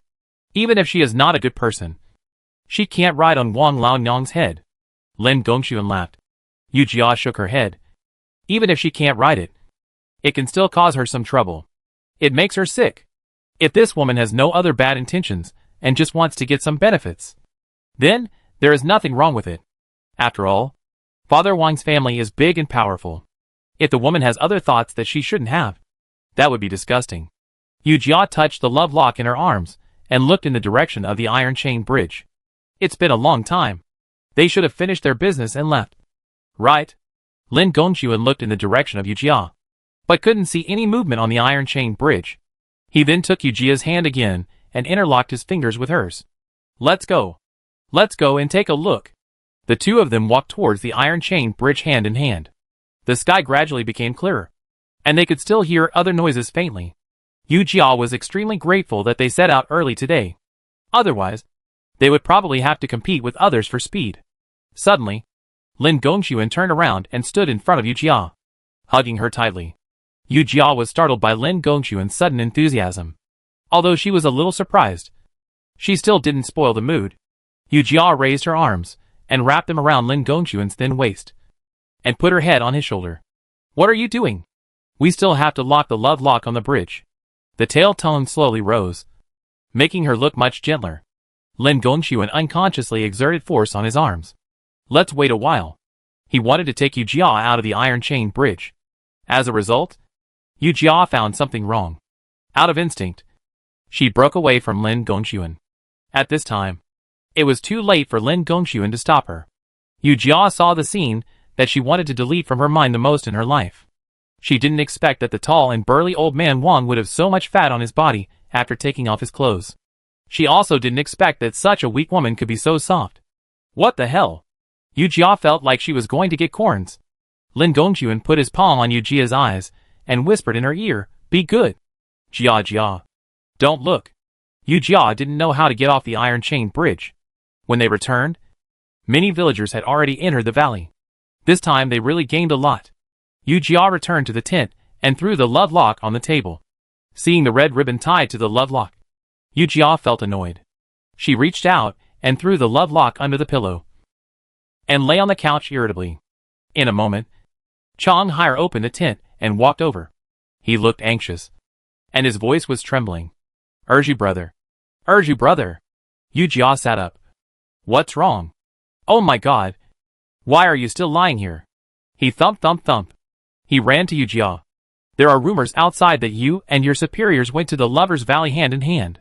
Yu Jia's heart trembled, and her eyes became sharp.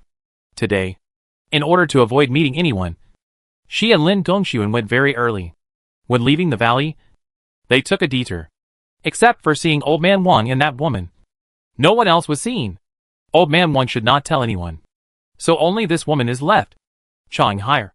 If I use a knife here, will your father blame me?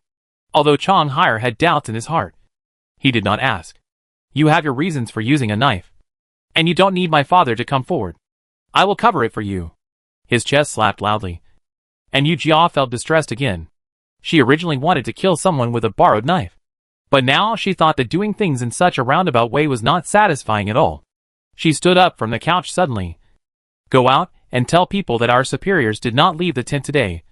So how could they hold hands with me? Then, she left the tent to find Lin Gongxuan. Lin Gongxuan saw Yu Jia and understood. You want to do it? Yu Jia nodded, staring at Lin Gongxuan expressionlessly. This time I will do it myself. It is not a problem to deal with a little girl. Lin Gongxuan nodded. I will deal with Father Wang. I guarantee he will not care about this matter. No.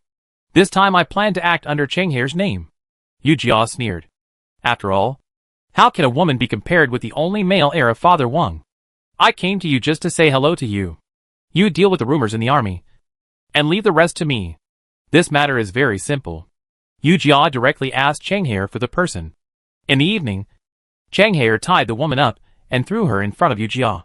The woman's mouth was stuffed tightly, and she looked at Yu Jia with a face full of resentment. What are you looking at? Weren't you very arrogant when you spread rumors about me? Changhair pulled the rag out of her mouth and threw it on the ground with a look of disgust. Then why do you do this? The woman looked at Changhair with a flash of emotion in her eyes. Young master, it was not done by me. Changhair didn't know the inside story, but Yu Jia knew it clearly. Are you afraid that I will ruin your good things? So you come to remind me? Chapter 277. Dealing with a person is not easy. The woman heard this and actually laughed. She looked at Chang Hire with a meaningful look. Sir, what good thing can you do to me? What are you looking at me for?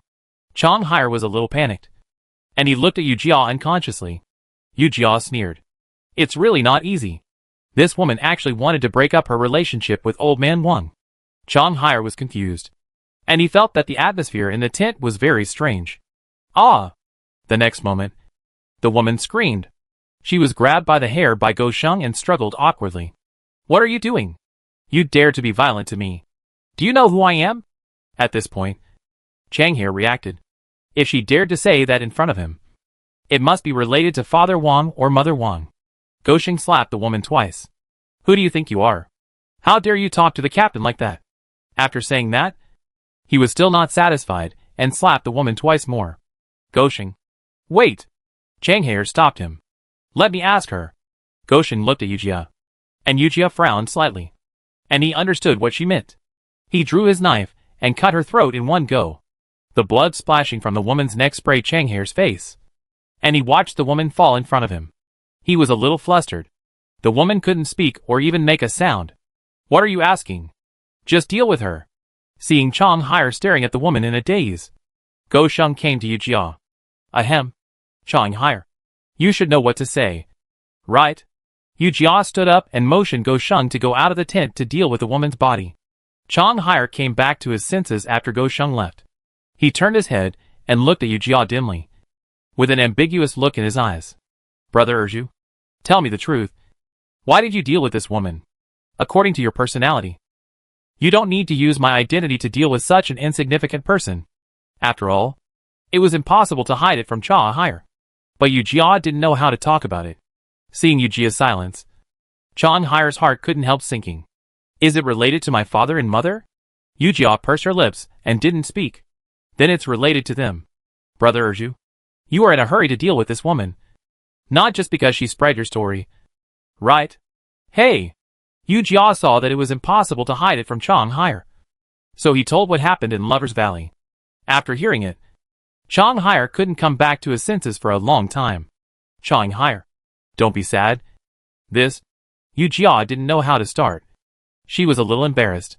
She thought she was usually a person who was good at speaking. Why couldn't she do it when it came to the important link of comforting people? Brother Erju? I know. Chang Hair looked up at Yu Jia, somewhat bewildered and at a loss. In fact, there are traces to this matter. What? Yu Jia was a little unbelievable. Chang Hair felt weak all over. His hands and feet were sore. Yu Jia wanted to help him, but he raised his hand to refuse. He held the chair beside him and sat down slowly. On the day we came back, I found my mother.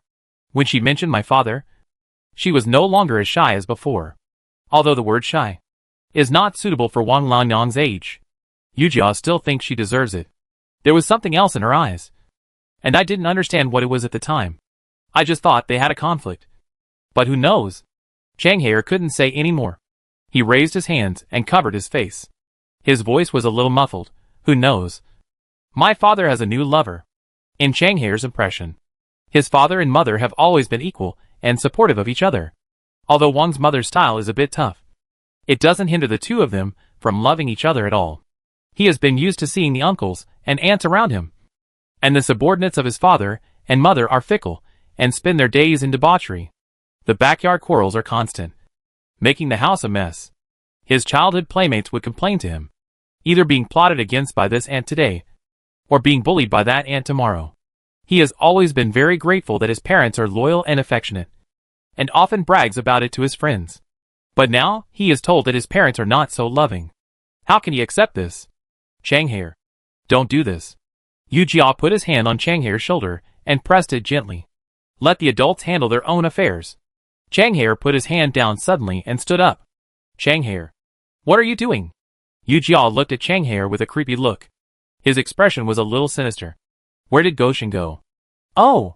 Yu Jia turned his head and looked at the door of the tent. He went to bury someone. Chang Hair turned and walked out of the tent. I'll handle it. Yu Jia took 2 steps forward and then stopped. Forget it. Let them handle it themselves. Yu Jia was a little tired. She had never been so tired when dealing with people in the past. Could it be that I am old? She sat on the chair, touched the scars on her body through her clothes, and shook her head again. How can I be old? I am only 17 years old. Under the dim light, Old Man Wang was enjoying the feeding from the beautiful maid beside him. Suddenly, the door was slammed open by someone from the outside. He was so scared that he almost choked. Looking closely, it turned out to be Chang Hair. What are you doing? You bastard? Chang Hair's face was so gloomy that water could drip from it. He walked into the room with his hands behind his back. The beautiful maid beside Old Man Wang hurriedly stepped back. Old man, is it ridiculous? Today, a woman actually claimed to be your lover. Old Man Wang paused and started to tidy up his messy clothes. What is this? Do you believe it? Chang Hair sat down beside Old Man Wang and ate the grapes in front of him. Well, I didn't believe it, so I dealt with her. Swish. In panic, Old Man Wang moved too much and knocked over the fruit plate in front of him. Oh my God. Old man, why are you so careless? You are old now. You can't be as reckless as when you were young. Chong Hire intentionally or unintentionally fiddled with the purple grapes in front of him. Your body can't stand this kind of torture now. Old Man Wan laughed twice. You said you dealt with that woman. How did you deal with her? Nothing. Just let someone cut her throat. See if she dares to gossip. In an instant, the atmosphere became solemn. Chong Hire seemed not to notice, and continued to eat grapes. You don't know how beautiful the scene was when the blood from that bitch's neck sprayed out.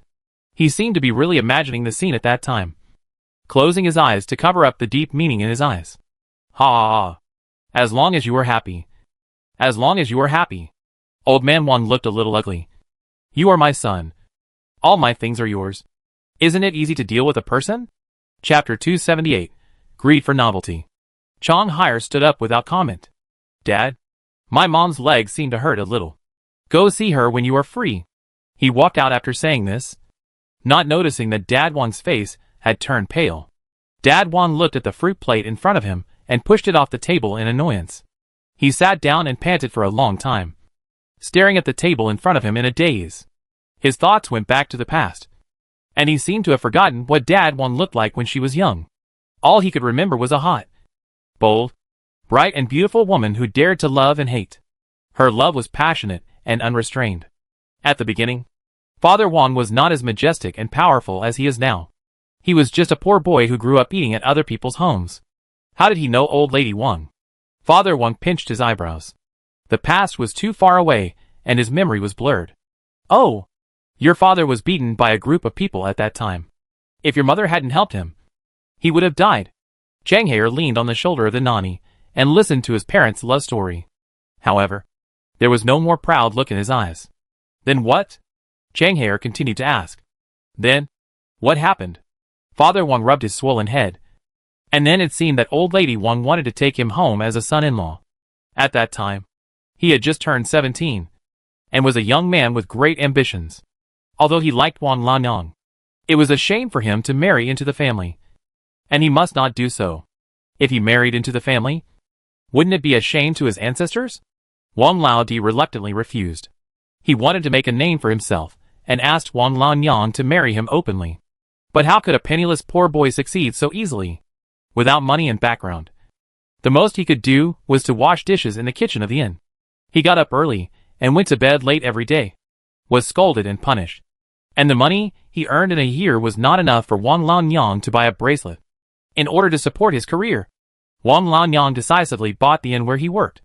In order to save his face, he didn't tell him the truth. It only took him 2 years to grow from a dishwasher to a capable shopkeeper. With capital, he became bolder and wanted to propose marriage. Wan Lanyang's mother, Chong Hire's grandmother, looked at Wan Lao Di with contempt.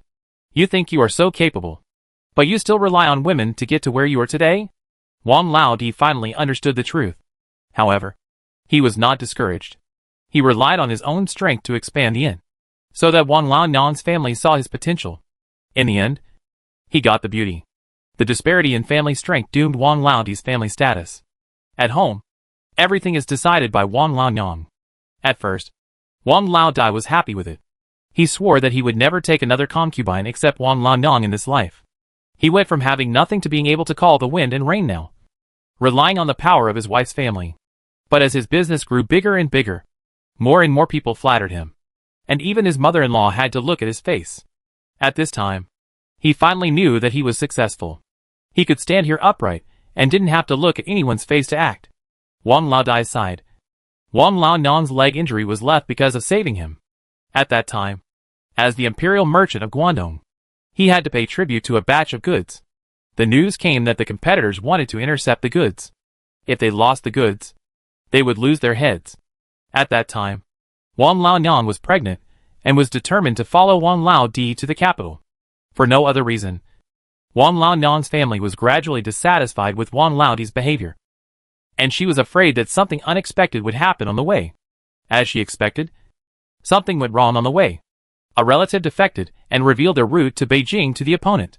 The opponent took action on the day they left Guangdong. The scene was in chaos, and Wan Lanyang ignored her own safety and blocked the knife for Wan Lao Di. The long knife pierced Wan Lanyang's thigh, and she endured it until she defeated the opponent before she told the truth. Old Man Wan looked at the bleeding wound. Then at old lady Wang, who pretended to be strong. The burly man burst into tears. At that time, he swore that he would never let old lady Wang down in the future. But what about now? Life had worn out the passion between them. When the passion faded, their previous friendship was gone.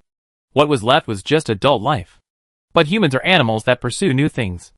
So how could they always reminisce about the past and cherish the past? Even though old lady Wang was beautiful, he had been tired of her for so many years. Moreover, he felt that he was not wrong. Old man Wang rubbed his face randomly, took a long breath, and stood up. Over the years, he has done his best. Wang Laonyang's family was just a wealthy businessman, and he built these industries to the extreme on this basis.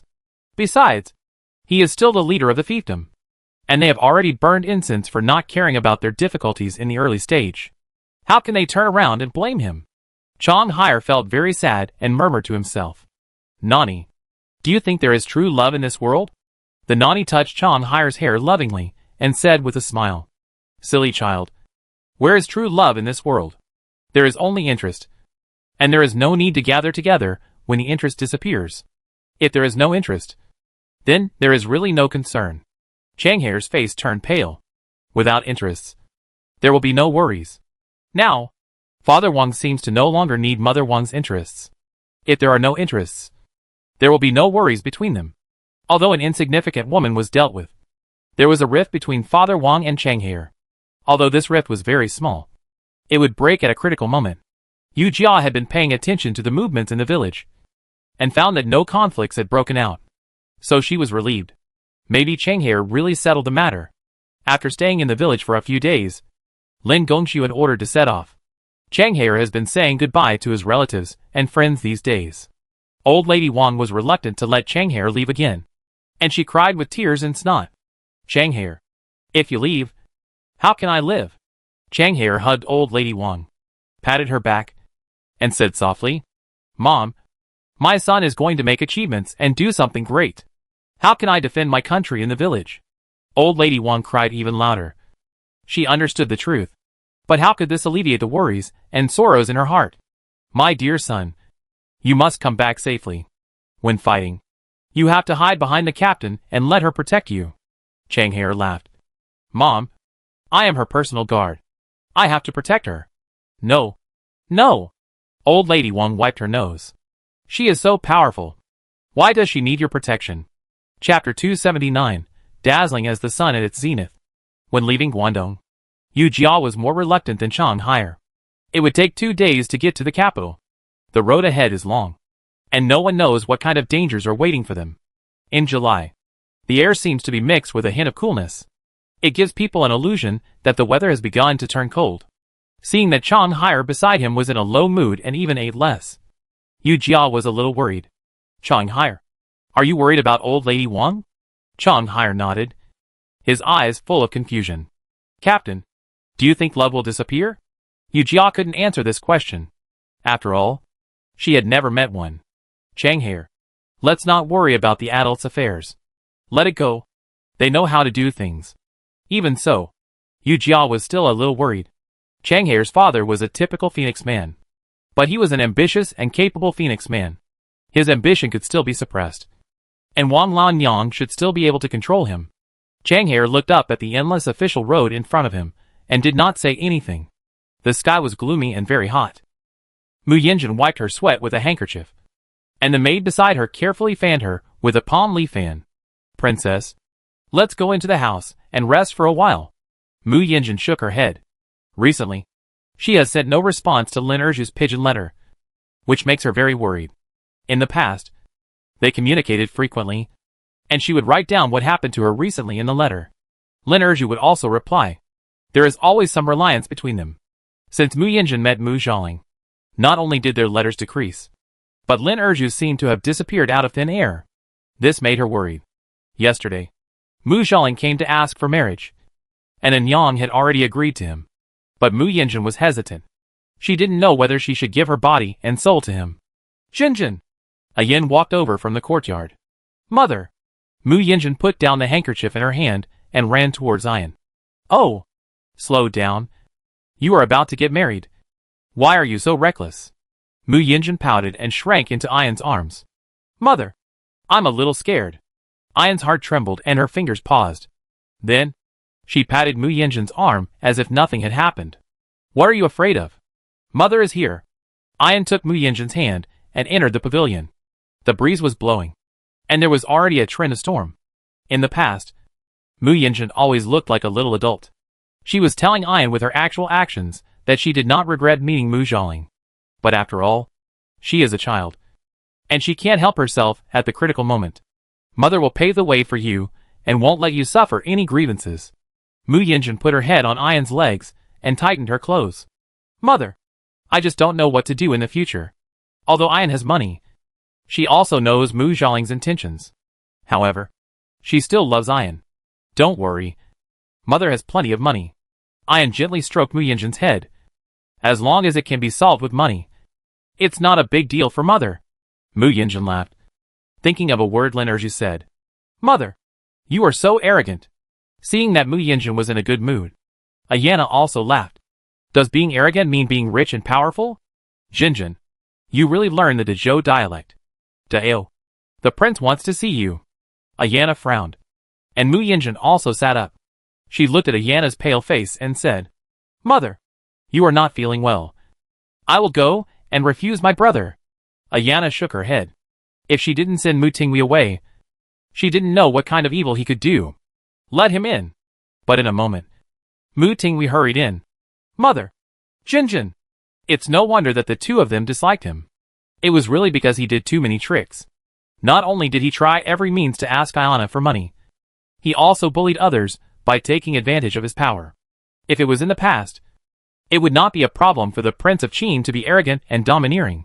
But now that the Prince of Qin and Dao have separated, he still behaves like this, which is very inappropriate. Ayana has asked people to find out clearly that he has been in close contact with Musling in recent days. If it weren't for Mu Yinjin's marriage to Musling, Mu Tingwei would not be so presumptuous.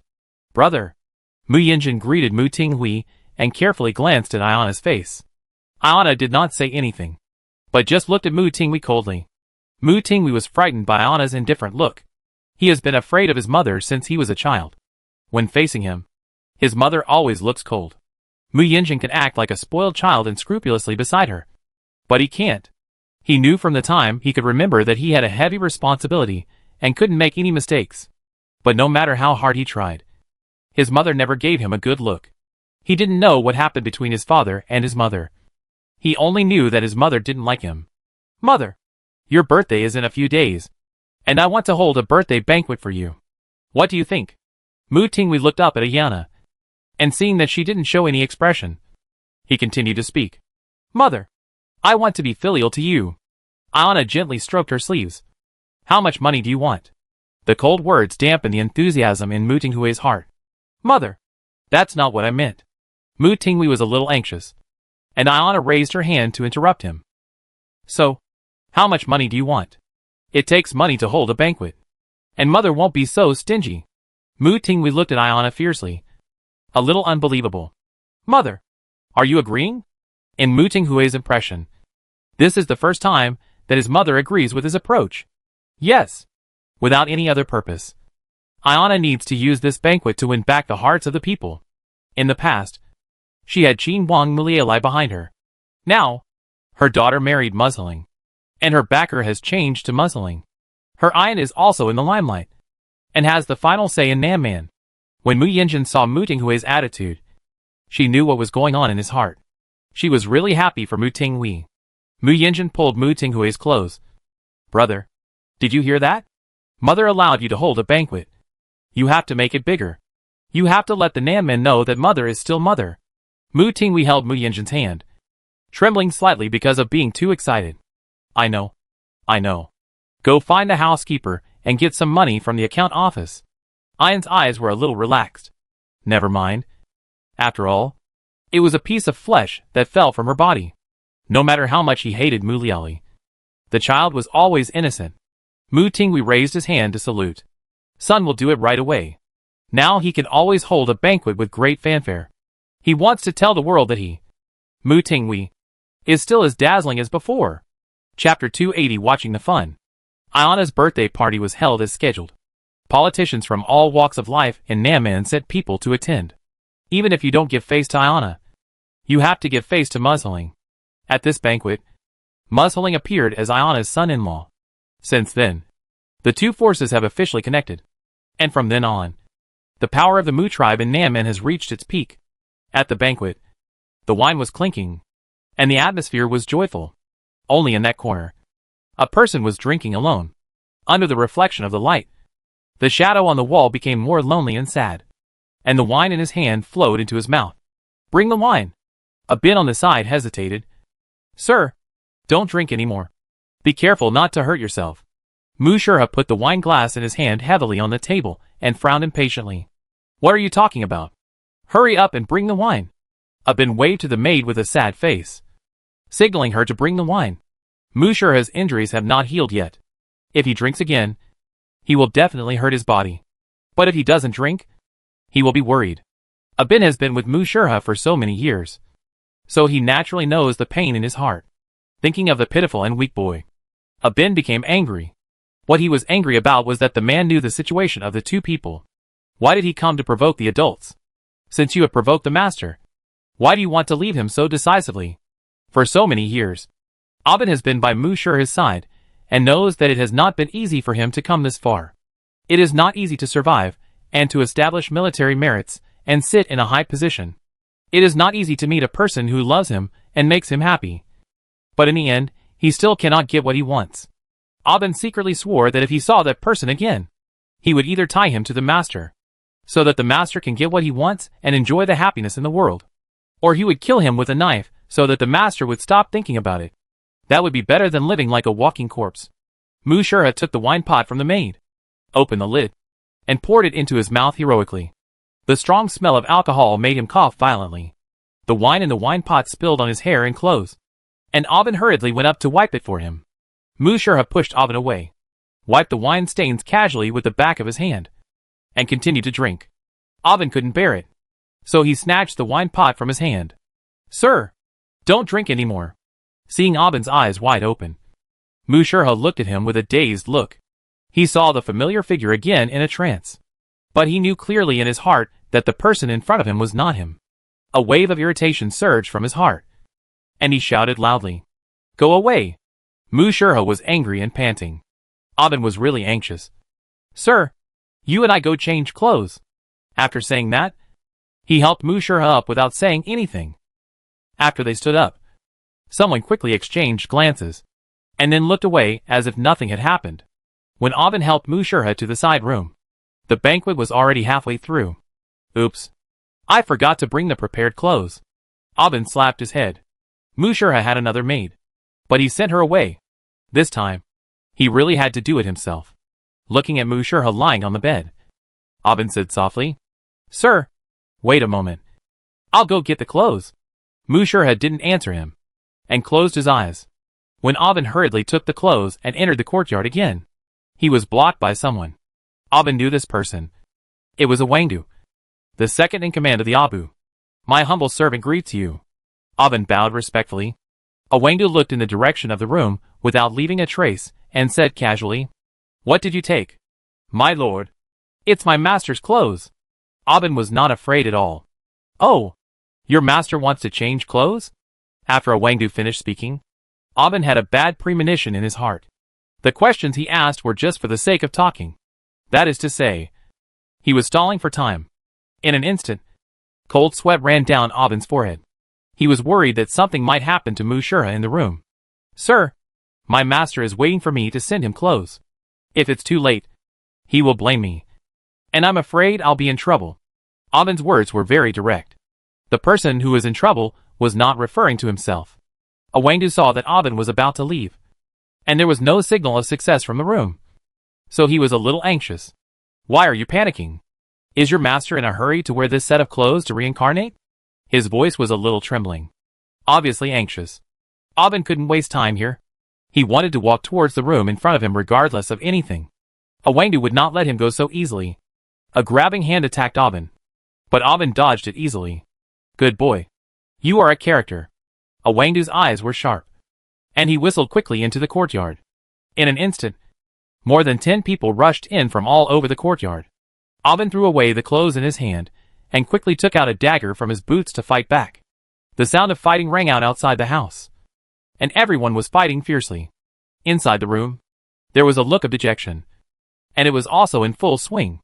The more anxious Aben was, the more he could not break free from the restraints.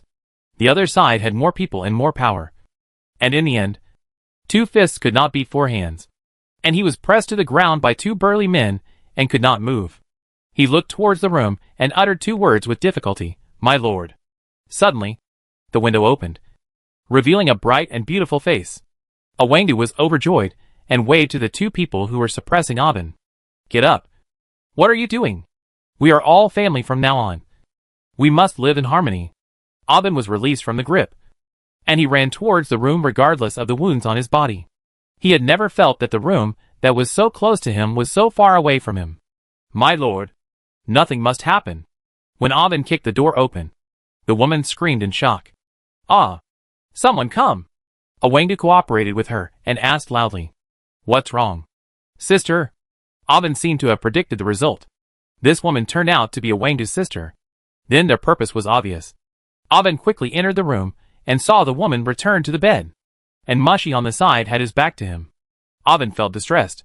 He thought that the ill-fated adult was framed like this. "Auntie!"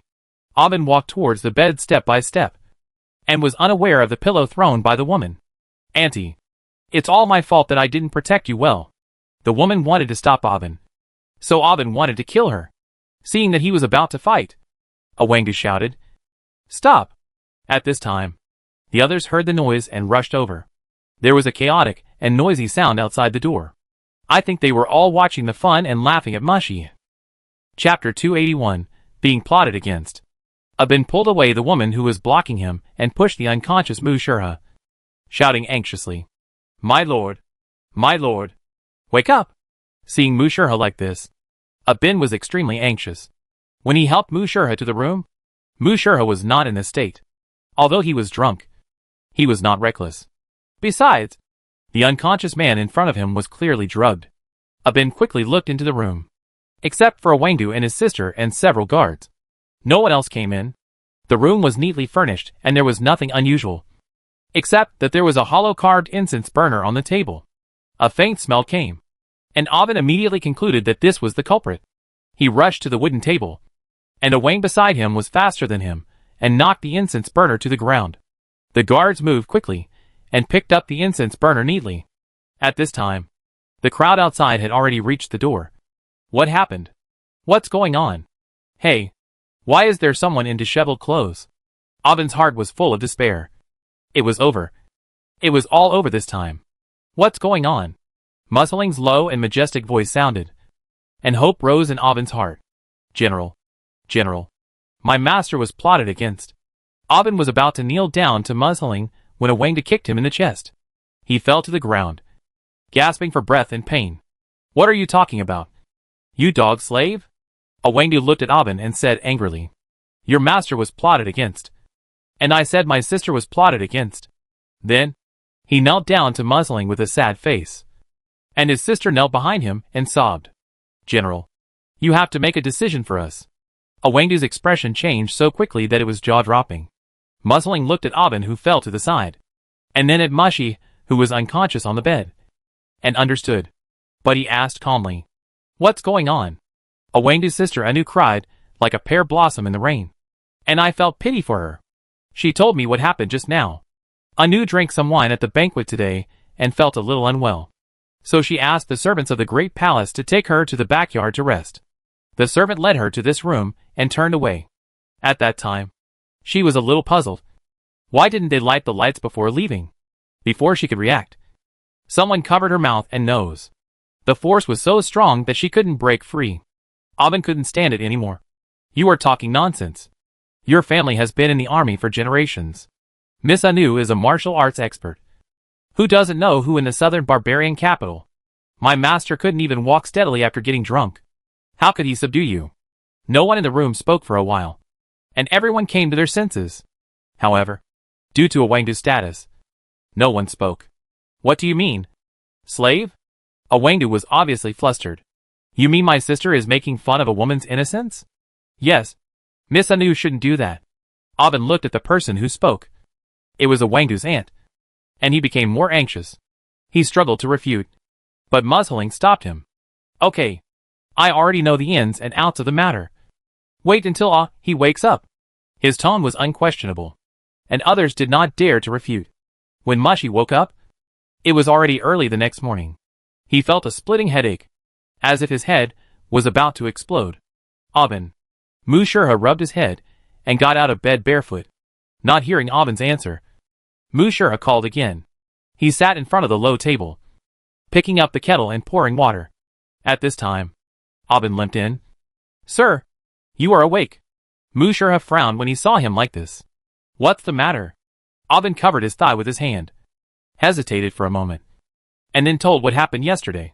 He looked at Mushurha, whose face was as gloomy as water, and felt very happy. If the Lord is angry, Awangdu will definitely be punished. Did Awangdu hit your leg? Mushurha picked up the water cup and drank the water slowly. No. It was the general who beat me. Mushurha's eyelids twitched. He really couldn't do anything about this. Forget it. It was the brother and sister who caused the trouble. So let's put it on them. You should take a rest for the next 2 days. Aubin knelt down hurriedly. Sir, I know I was wrong. Mushurha stood up. If you know you were wrong, you should reflect on it. If there is a next time, you will be punished by military law. Aubin was relieved. There was still a chance for things to turn around. Mubo! Mushurha shouted loudly. In an instant, an old man in his 60s walked in briskly. Sir, go and give Awangdu a visiting card. And tell him that I want to invite Miss Anu to go boating.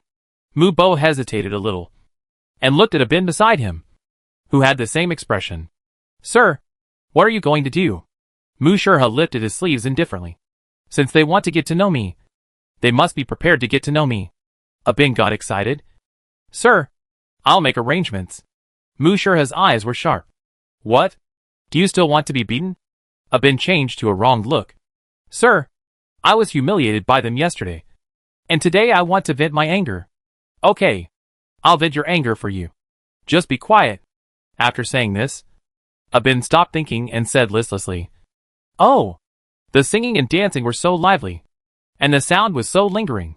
Anu looked very unhappy, and she secretly glanced at Mushurha, who was sitting at the top. Mushurha looked at the dancers in front of him with interest, and even beat the rhythm with a little song. After the dance, the dancers left one after another, and Mushurha was a little reluctant. Miss Anu, can you do it again? Anu felt very wronged. She came to the appointment today with pearls and hairpins, but he humiliated her like this. As long as the master is happy, seemingly hearing the unhappiness in Anu's tone, Mushurha picked up the wine glass in front of him and took a sip. What's the matter? You can't stand it? Since you can come up with such a trick to get into my house, you should think about your future life. I am an important official in the court, and I am highly valued by the king. How can there be only one woman in the back house?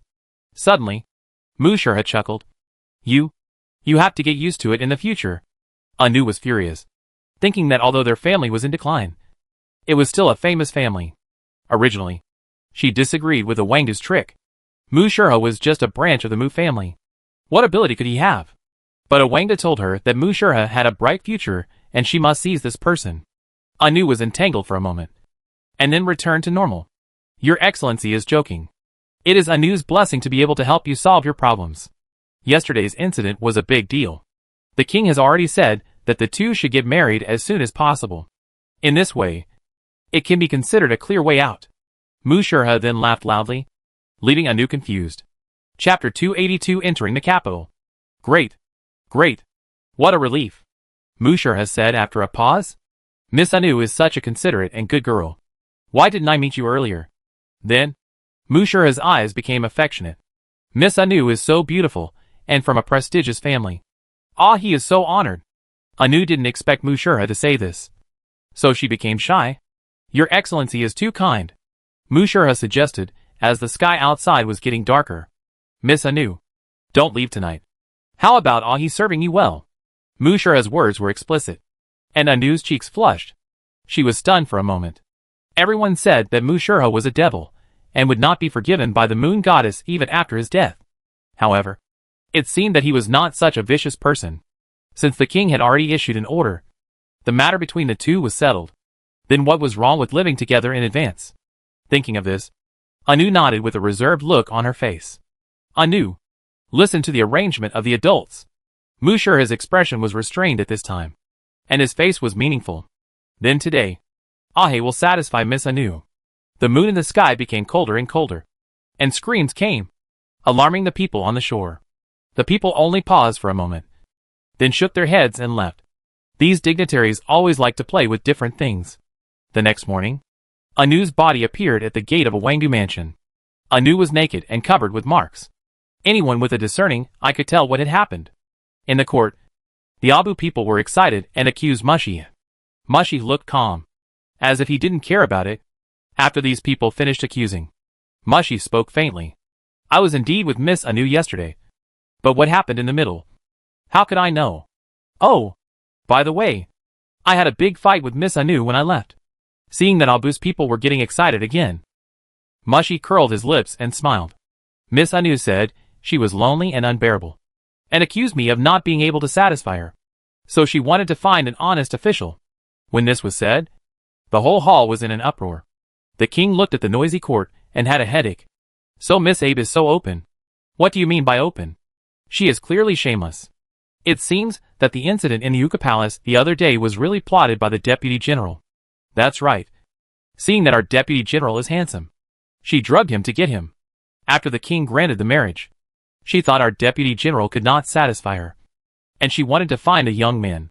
She is really shameless. What nonsense are you talking about? Wang blushed. Such a thing happened, which was a loss of face for Abe. My sister is not such a person. Oh, you can't judge a person's heart by his appearance. Your sister. You probably don't even know who she is. Okay. The king interrupted the argument. Let's stop here. It was not a glorious thing, and he was very upset to argue here. Mushur smiled with his lips curled when he expected the consequences. If you want to control him, you have to see if he agrees or not. Finally, we are going to the capital. It's so hot. Chang Hai wailed weakly, trying to get some comfort from Yu Jia. Stop complaining. Be careful when you get to the capital. Yu Jia quietly wiped his sweat and felt relieved. The tall and majestic city wall gate stood in front of him. A solemn scene. It was his second time to enter the capital, but Yu Jia still felt excited. Okay. Put away your saliva and hurry into the city. Although Ling Gongxuan had a blank expression on his face, he didn't know how many times he had complained to Yu Jia in his heart. After entering the capital, they went to the Prince of Qi's mansion first. The housekeeper of the palace arranged them in the backyard. Lord Lin, the prince has given us a secret letter to entertain you well.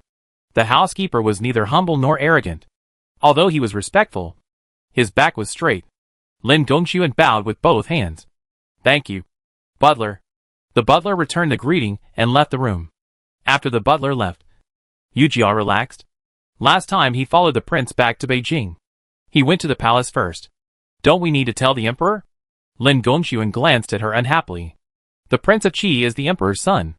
It's normal for a son to report to his father when he returns home from abroad. Who are we? Do we have to go to the palace to see the emperor? Yu Jia was speechless and stammered for a while, but still couldn't find a word to fight back against Lin Gongxuan. She was secretly sulking, and Lin Gongxuan laughed when he saw her like this. We are here after all as appointed by the prince, so we still have to say hello to the palace. Yu Jia glared at him fiercely. That's what she said. Although Li Yinzhao appointed us to come to Beijing, we are still guests after all. How can we be sneaky when a guest comes? When will we enter the palace? How many more days will we have to stay? Lin Gongxuan shook his head. The Queen Mother's birthday banquet is scheduled for 3 days later, so we should enter the palace on that day. Yu Jia nodded. As for the etiquette of the palace, she only needed to listen to Lin Gongxuan. She was obedient for once, and Lin Gongxuan felt very useful. Although Lin Gongxuan's visit to Beijing did not attract much attention, it did reach the ears of those who cared. You said they are in the mansion of the third brother now? Li Yansheng sat up and sent the dancers around him away. The staff on the side spoke again. That's right. And another of his generals is here too. Oh! Li Yansheng rubbed his chin with interest. You mean that woman? That's right. Li Yinsheng laughed. So, I really have to meet them. The next day, Lin Gongxiu had received an invitation from the prince's mansion. Originally, it was normal to receive an invitation from the prince. And even if he didn't receive it, Lin Gongxiu had planned to visit. However, the prince specifically reminded him to bring Yu Jia with him. Why? Lin Gongxiu called Yu Jia over and told her about this. You mean the prince wants you to take me to his house? The more Yu Jia thought about it, the more she felt something was wrong. How could the prince know her? The more they thought about it, the more uneasy they became. It would be great if the military advisor was here. Yu Jia suddenly missed Jean Ping'an. This kind of brain-intensive work still needs a professional to do it. Don't worry too much. If the enemy comes, we will fight back. If the water comes, we will block it with earth. Lin Gongxiu saw that Yu Jia was really worried. So he comforted her. Yu Jia suddenly felt a little tired. Here, there were intrigues and deceptions. If you are not careful, you will lose your life. Back in the room, she sighed. Other heroines seemed to be confident in everything after crossing over. Why is it so difficult for her? Besides, this is just to meet the prince. What should we do if Li Yuan comes to cause trouble? If she really goes too far, we will have to push Lin Gongxiu out. Chapter 283. See you later. Lin Gongxiu didn't know that he had become a shield in Yu Jia's heart. The next morning, the two came to the prince's mansion. The same extravagance. The same life of debauchery. This is Yu Jia's evaluation of the prince. Yu Jia became nervous when she met the prince. People are generally full of fear of unknown things. She always thought that the prince was a drunkard. But now it seems that he is not. Li Yinsheng happily invited the two to sit down. Without the prince's airs at all. This eased the tension in Yu Jia's heart a lot. It's just that Li Yinsheng's eyes fell on her intentionally or unintentionally, which made her feel very uncomfortable. Lin Gongxiu seemed to have noticed Li Yinsheng's eyes, and a bad feeling rose in his heart. Sure enough, Li Yinsheng changed the subject and turned it to Yu Jia. Lin Erju, I heard about your heroic deeds in the capital. You are really great. Yu Jia was terrified. Your Highness is too kind. Defending the country is what I should do. Li Yinsheng didn't care much. You are so petite. But you can still put the country's interests first. Which really makes me want to make friends with you. Are the superiors usually so direct? Yu Jia couldn't help but complain. Don't they always pretend to be nice for a while on TV? Then hint at the real purpose. And then tell it? Suddenly, Yu Jia had a slightly changed view of this good-for-nothing prince. In theory, people who can directly state their purpose are not bad people. However, this person in front of him cannot be taken lightly. Your Highness, you are embarrassing me by saying this. How dare I make friends with your Highness? It is my ancestors' merit that I can be appreciated by your Highness. Yu Jia's words successfully pleased Li Yinsheng. He laughed heartily, making Lin Gongxiu and Yu Jia tremble all over. The two quickly exchanged glances. This prince likes people to compliment him? Ahem. Oh, Lin Erju, you are so much to me. So, are you willing to come to my fiefdom? I'll make you a lieutenant commander. What do you think? Yu Jia was so scared that she almost knocked over the wine pot in front of her. What kind of operation is it to be an official right away? Besides, the prince knew that the two were Li Yinjia's subordinates. So how could he win her over so openly? Prince, don't make fun of me. I'm doing well in the Yunnan military camp. Li Yinjia's eyes became deep. Oh, you really don't plan to come here? Yu Jia stood up solemnly and knelt down in front of Li Yinsheng. Lin Erju thanks His Highness the Prince for his mistaken love. I'm afraid I'll disappoint His Highness the Prince. Lin Erju's wish is to defend his country and enable the people to live a stable life. In the Yunnan military camp, Lin Erju can also protect the people. Yu Jia's words were not final. She knew the principle of leaving a way out for others. However, when Lin Erju can no longer survive in the Yunnan military camp, please don't despise me. Your Highness, I hope your Highness can give me a chance to drive out the Tartars. Okay. Okay. Li Yinsheng said okay 3 times in a row. He came forward and helped Yu Jia up. Lin Erju, I promise here that you can come to my fiefdom whenever you want. Lin Gongxiu looked at Li Yinsheng holding Yu Jia's hand, and his brows frowned unconsciously. He always felt that things were not that simple. Unexpectedly, the next moment, Li Yinsheng invited Yu Jia to go on a boat trip tomorrow. This not only shocked Yu Jia, but also almost made Lin Gongxiu go berserk. I thank the crown prince for his kindness. but I have already made an agreement with the princess. So please forgive me. Yu Jia had no choice but to bring Li Yuanyuan out. Oh! She seems to be under house arrest? Li Yanqing tilted his head, as if he was really thinking about Li Yuanyuan. Yu Jia didn't know what happened in the capital, and he was panicked. Forget it. That girl is not organized at all. Since she summoned you, you should go? Yu Jia breathed a sigh of relief. The whole banquet went smoothly. But when he came back, Lin Gongxuan was in a bad mood. Bastard. What's wrong with you? Yu Jia couldn't help but worry. I said those words to coax him. Lin Gongxuan was not worried about this. Out of a man's intuition, Lin Gongxuan felt that Li Yanqing's eyes were meaningful. Today, Yu Jia wore a dark blue gown, with his hair tied up high, revealing a smooth forehead. No matter how you look at him, he looks like a handsome boy. Could it be that Li Yanqing, like Mu Shirhe, has an extraordinary friendship with young people? Seeing that Lin Gongxuan didn't speak, Yu Jia was a little anxious. What's wrong? Why are you looking at me like this? Yu Jia looked down at herself and didn't think anything was wrong. Today, in order to prevent being exposed, she also used toner and a fake Adam's apple. I'm like this. There's nothing wrong with me. Right? Lin Gongxuan shook his head. Maybe I'm overthinking. Yu Jia is just a great captain of the Yunnan military camp. No matter how conspicuous she is, she won't leave an impression on His Royal Highness the Crown Prince. Today, in order to evade His Royal Highness the Crown Prince, you said that Her Royal Highness the Princess asked you to go tomorrow. What will you do tomorrow? I feel upset when I talk about this. Yu Jia touched her face in annoyance. People, you can't lie. Once you lie, you need to use another lie to cover it up. I can't even hide from Li Yuanyuan. Why would I take the initiative to find her? But if she doesn't go, Li Yanqing will find out and will definitely blame her. What a headache. What do you mean? It seems that you are very experienced in lying. Lin Gongxuan looked at Yu Jia with a smile. You don't say a word of truth. It's bad. What are you talking about? When did I lie to you? Yu Jia felt a little guilty. Did Lin Gongxuan find out something? Lin Gongxuan stared at Yu Jia's eyebrows and laughed unhappily. Then tell me, is there anything else you are hiding from me? Yu Jia bit her lip tightly and finally denied it. Let's wait until they return to the plane. Everything will be clear when they return to the plane. No. How could I lie to you? Don't you know anything about me? Lin Gongxuan shook his head. Forget it. If you don't want to say it, don't say it. Yu Jia was relieved and fooled it again. Lin Gongxuan and the others left the prince's mansion and walked leisurely on the street, looking at the people coming and going. Yu Jia's heart moved slightly. Damn. Look at the breeze now. We can still walk so leisurely without being arrogant or impatient. Isn't this life very beautiful? Lin Gongxuan turned his head to look at Yu Jia. What do you want to say? Yu Jia looked at Lin Gongxuan with a smile, staring at his handsome face carefully, and said, This is the result of our desperate defense of the country.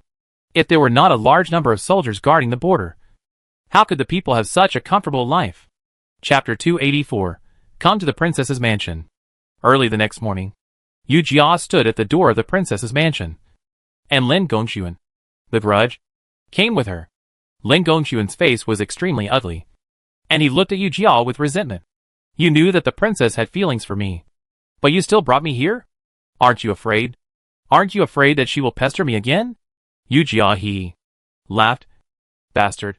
Are you afraid? As direct subordinates of His Royal Highness the Prince of Qi, what's wrong with us visiting his sister on behalf of the prince? Although that's true, what does this have to do with the princess pestering me? Lin Gongxuan was even more unhappy. Yu Jia waved her hand. Oh! I said you are short-sighted. You are really short-sighted. We are visiting the princess on behalf of her brother. Can she eat you? Yu Jia herself did not believe this. But there was no other way at the moment. So she had to bite the bullet. If the prince found out that Yu Jia had deceived him, he would be in big trouble. Yu Jia ignored Lin Gongxuan's dark face and pulled him to the door of the princess's mansion. The guards at the door stopped the two of them. Who are you?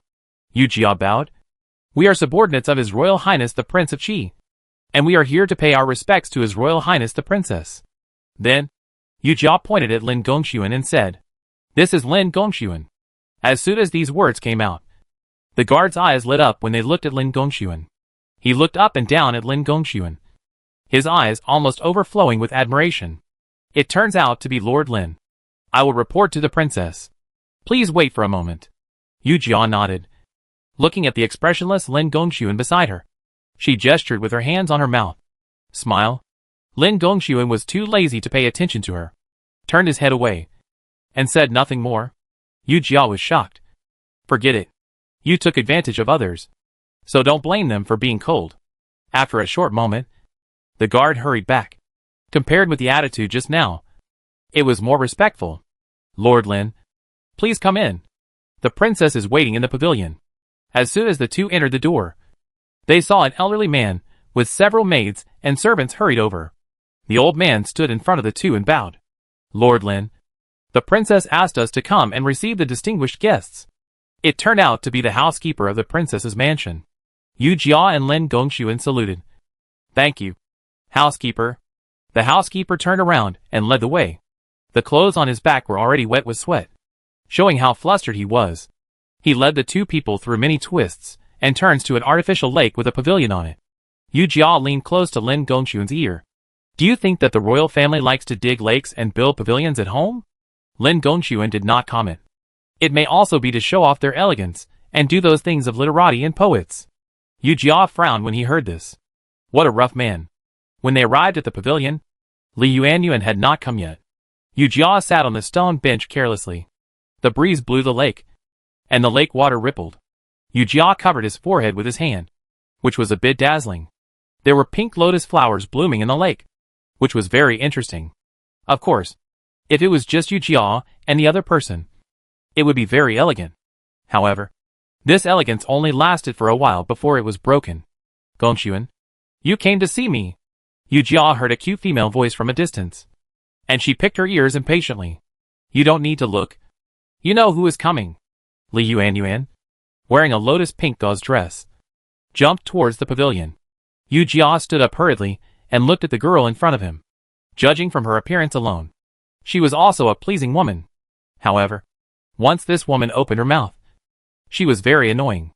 Lin Erju, why are you here? Yu Jia rolled her eyes silently.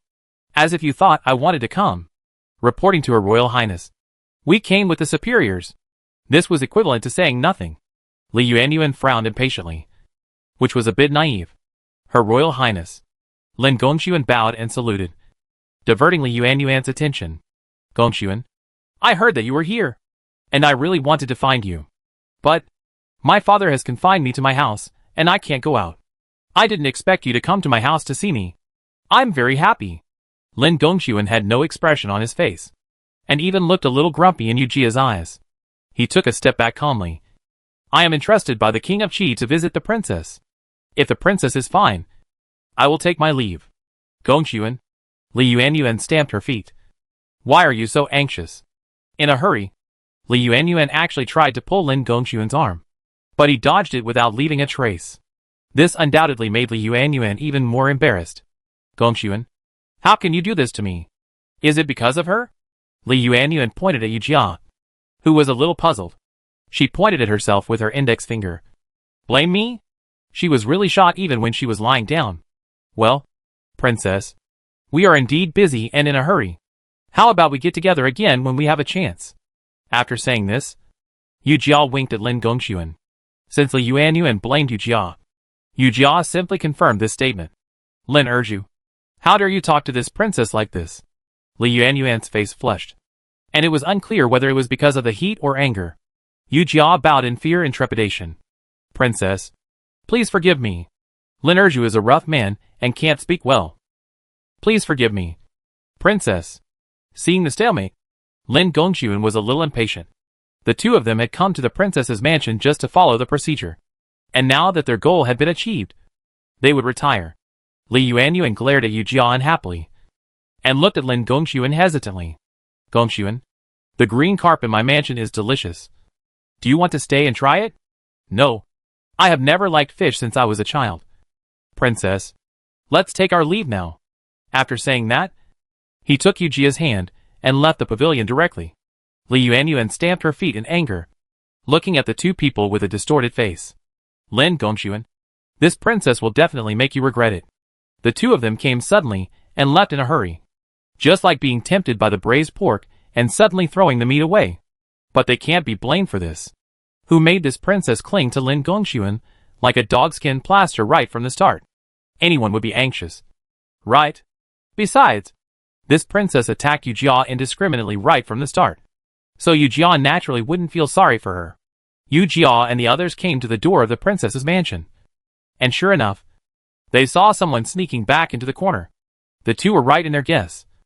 The prince really sent someone to follow them. This old guy is quite cunning. Yu Jia whispered to Lin Gongxuan. Be careful with your words. Lin Gongxuan cautiously warned Yu Jia and motioned for her to follow him. The Qi Wang mansion is separated from the princess's mansion by a street. The two walked when they came, and chose to walk when they went back. At this time, the sun was high in the sky, and Yu Jia felt hot all over. Damn it. Let's walk faster. I'm a little hot. Aren't you not afraid of heat? Why are you afraid of heat again suddenly? Lin Gongxuan blurted out. Chapter 285 Jin Feng caused trouble. Ah? I've always been afraid of heat. When did I stop being afraid of heat? Yu Jia was a little confused. When she was in the Yunnan military camp, she ran to the parade ground every day. She also sweated the most on weekdays. She wondered when she gave Lin Gongxuan the impression that he was not afraid of heat. Lin Gongxuan lowered his head and muttered. It has always been like this. Yu Jia was a little annoyed. Did you confuse me with your ex? Lin Gongxuan waved his hands quickly. No. No. No. No. The two of them walked towards the Qi Wang mansion, playing and joking, ignoring the little tail following behind them. When they returned to the palace, Go Sheng came to greet them. Yu Jia knew what he meant. Go Sheng. Just wait and see. There will be a result soon. The Queen Mother invited envoys from various countries to the banquet. Recently, envoys dressed in various countries have poured into the capital. Yu Jia has been asking the housekeeper to pay attention to the news of the envoys. And now there is a result. Sir, the envoy of the Nanman has arrived. It is Mu Shurha from the Mu department. Yu Jia looked cold. An old acquaintance. Very good. Very good. This time on the territory of the Great Zhou. Yu Jia naturally wanted to get some benefits. What about the Uyghurs? Who is coming from the Uyghurs? Lin Gongxuan asked.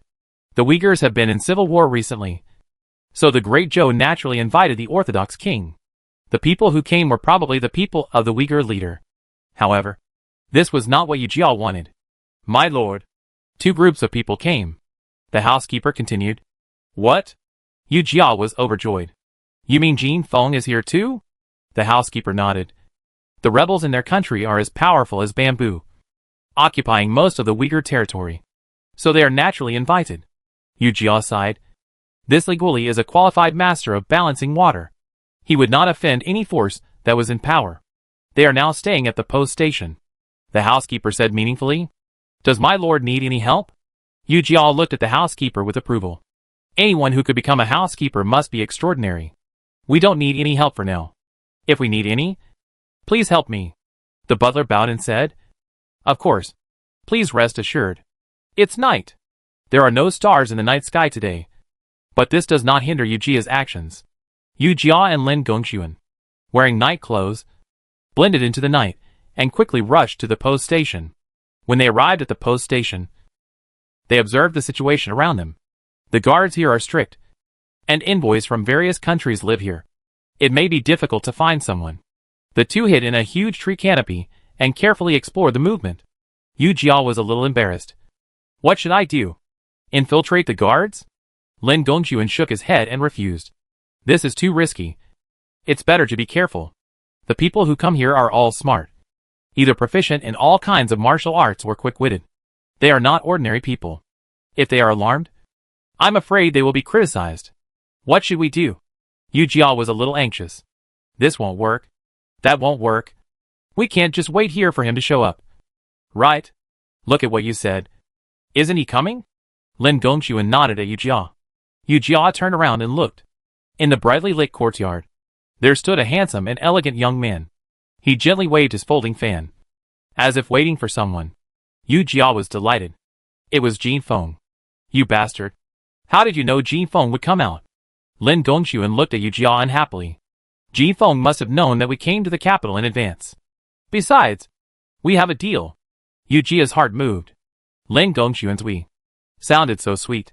After that day, Yu Jia told Lin Gongxuan every detail of the deal between her and Ji Feng. Ji Feng put away her folding fan and started walking. Yu Jia, give a signal. Lin Gongxuan looked at Ji Feng and raised the corners of his lips. Yu Jia nodded, put his thumb and index finger in his mouth, and blew. Sure enough, Ji Feng heard the noise and walked towards the two of them. Ji Feng followed Yu Jia's instructions and walked to the big tree. The night is really beautiful tonight. Yu Jia looked up at the beautiful night, and the corners of her lips twitched. Lin Gongxuan patted her lightly. What are you looking at? Yu Jia came back to her senses and lowered her voice. Ji Feng. Ji Feng sat on the stone bench under the big tree after hearing this.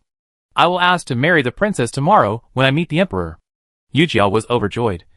Then congratulations. I don't know if the emperor of the Great Zhou will agree or not. Ji Feng crossed his legs and looked very happy. Yu Jia chuckled.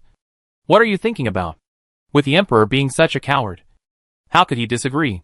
The Queen Mother held a birthday banquet, and he could invite the righteous leader and the rebel minister of a country. What incredible things could he not do? Lin Gongxuan saw that it was useless to stop her, so he stopped caring about her. Mr. Ji Feng must be very careful tomorrow. This imperial concubine is not a good person. Lin Gongxuan was a little worried about the forces behind Li Yuanyuan. Although she was a little stupid and a little cruel, she was behind the imperial concubine and the imperial teacher's family. I will have a way tomorrow. Urge you. Don't worry too much. Ji Feng said there was a way. So there might be a way. In this way, the two of them achieve their goals. Then you must be careful and never let the emperor get suspicious. The two of them went back home and waited for the banquet peacefully. The next day, Yu Jia was still in bed and hadn't woken up when she heard Chang Hire knocking on the door excitedly. Captain! Captain! Are you awake? Yu Jia's sweet dream was disturbed and she was upset. What are you doing? What are you doing? As soon as she got up, Yu Jia couldn't control her temper. Chang Hire still knocked on the door outside the room with all her might. Yu Jia got up and opened the door, cursing. As soon as she opened the door, she saw Chang Hire grinning at her. Wang Chang Hire, if you can't tell me any useful information today, I will break your limbs and throw you into the lake to feed the fish. Chang Hire was not frightened by her harsh words. He looked at Yu Jia with a smile. Hey, Captain, don't be angry. Guess what I saw on the street today? Yu Jia muttered unhappily. What did you see? She yawned and walked into the house. Today? What a big deal. This morning, Chang Hire followed Goshing to the street. Goshing didn't know what was wrong with him, and he insisted on going to the princess's mansion for a walk. This walk was not a big deal, but they saw a joke. It turned out that the general of the Uyghur rebel army went to visit the princess specially, but was scolded out by the princess's maid. The streets were crowded with people, and the rebel generals just stood there, listening to the maid's loud scolding. Who do you think you are? How dare you come to visit our princess? Our princess is generous today, so we won't bother with you. Hurry up and take those junks and go back to your Uyghurs. Chapter 286 Retrieving the Escaped Sparrow. Ji Feng had a warm face, not panicking at all. If the princess doesn't like the things I sent, I will come back another day. Don't come again, the maid shouted at the top of her voice. She put her hands on her hips, with a ferocious look on her face. If you come again, our princess will still drive you out. Don't you think it's shameful? You, a bastard who came from nowhere, dare to covet the golden branches and jade leaves. You are really a toad wanting to eat swan meat. Ji Feng looked normal, but there was more emotion in his eyes than before. Sister taught me that Ji Feng will visit again another day. Yu Jia smiled knowingly after listening to Chang Hire's narration. The princess is beautiful. It's normal for Ji Feng to admire her. Suddenly, Yu Jia felt a hand on her forehead. Chang Hire put his hand on Yu Jia's forehead, muttering something. You actually praise the princess so much. It seems that you are abnormal. Yu Jia slapped his hand away in anger. What are you doing? You are so disrespectful. Chang Hire suddenly squatted down and looked at Yu Jia blankly. Captain, did you know that Ji Feng was going to visit the princess? Yu Jia did not deny it. Stop asking questions and take care of yourself. Seeing that Yu Jia was unwilling to let go, Chang Hire stopped asking. He stood up. Forget it. Forget it. Chang Hire. Yu Jia suddenly called Chang Hire. Chang Haier was a little puzzled. What's wrong? Yu Jia hesitated, but finally mustered up the courage to speak. Well, I heard Mu Shurha is here too. Chang Haier's expression was sluggish for a moment, and then returned to normal. He said in a tone that he thought sounded normal, "Come if you want. What's it to me? Humph. As an enemy general, if I have the chance, I will definitely kill him." Yu Jia laughed embarrassedly. "Uh-huh. That's right. This is the soldier of our Yunnan military camp." Chang Haier pretended to be brisk and walked out of the room, and came to the courtyard in a daze. In front of him was a cluster of white hydrangeas, with pure petals spotless. Chang Haier gently stroked the petals with his index finger, and finally turned into a sigh. Another fight was ineffective, and Chang Haier lay on the ground panting. He stared at the top of his head expressionlessly, and then closed his eyes in despair. Mu Shurha beside him looked satisfied and held the quilt with his hands. "What are you thinking about?" His voice was low and lazy.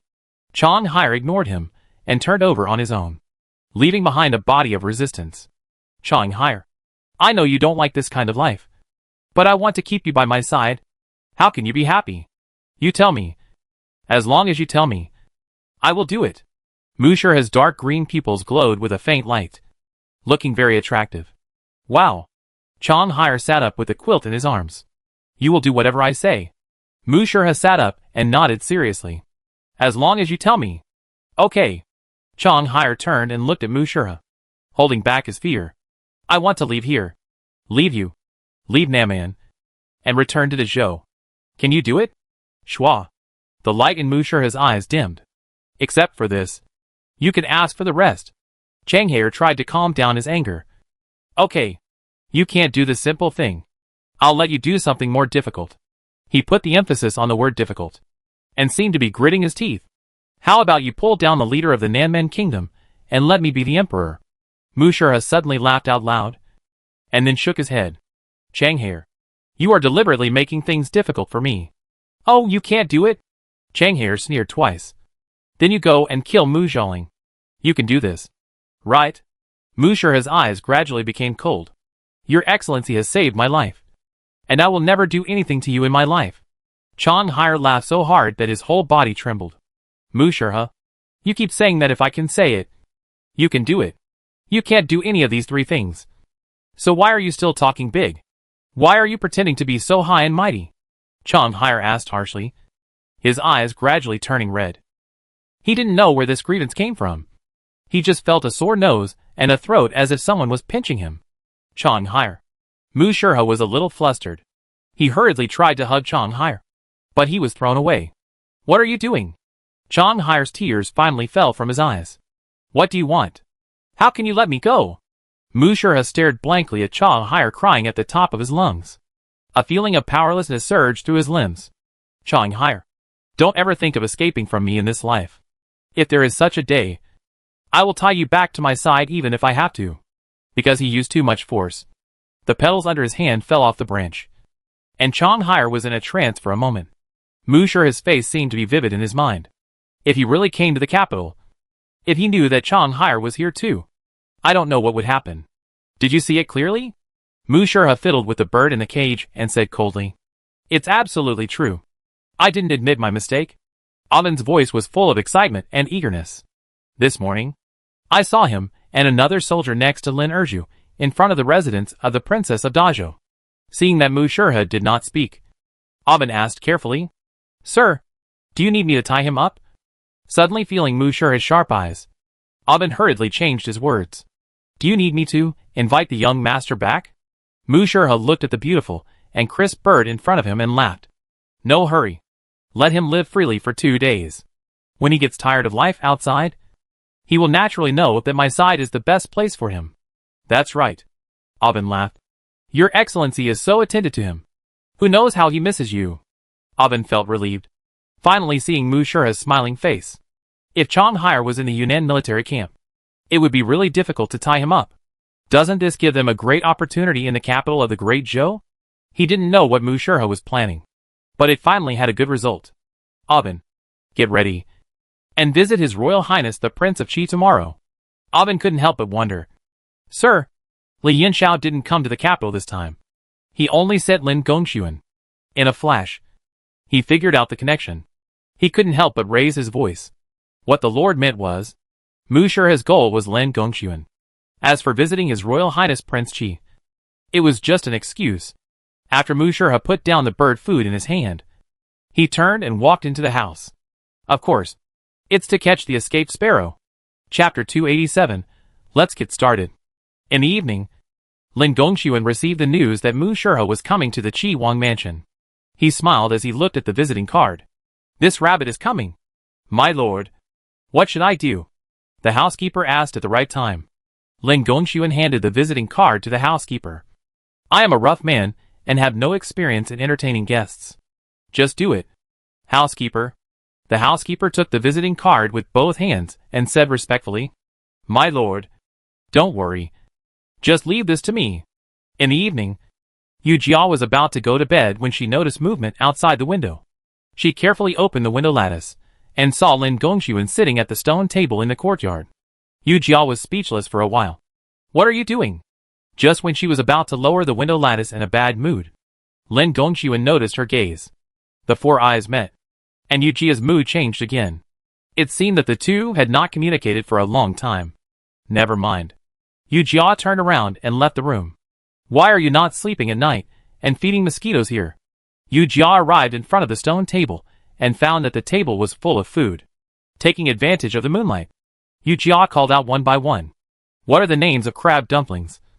Peach kernels in sauce, goose feet in pickled sauce, and small noodles in the shape of plum blossoms?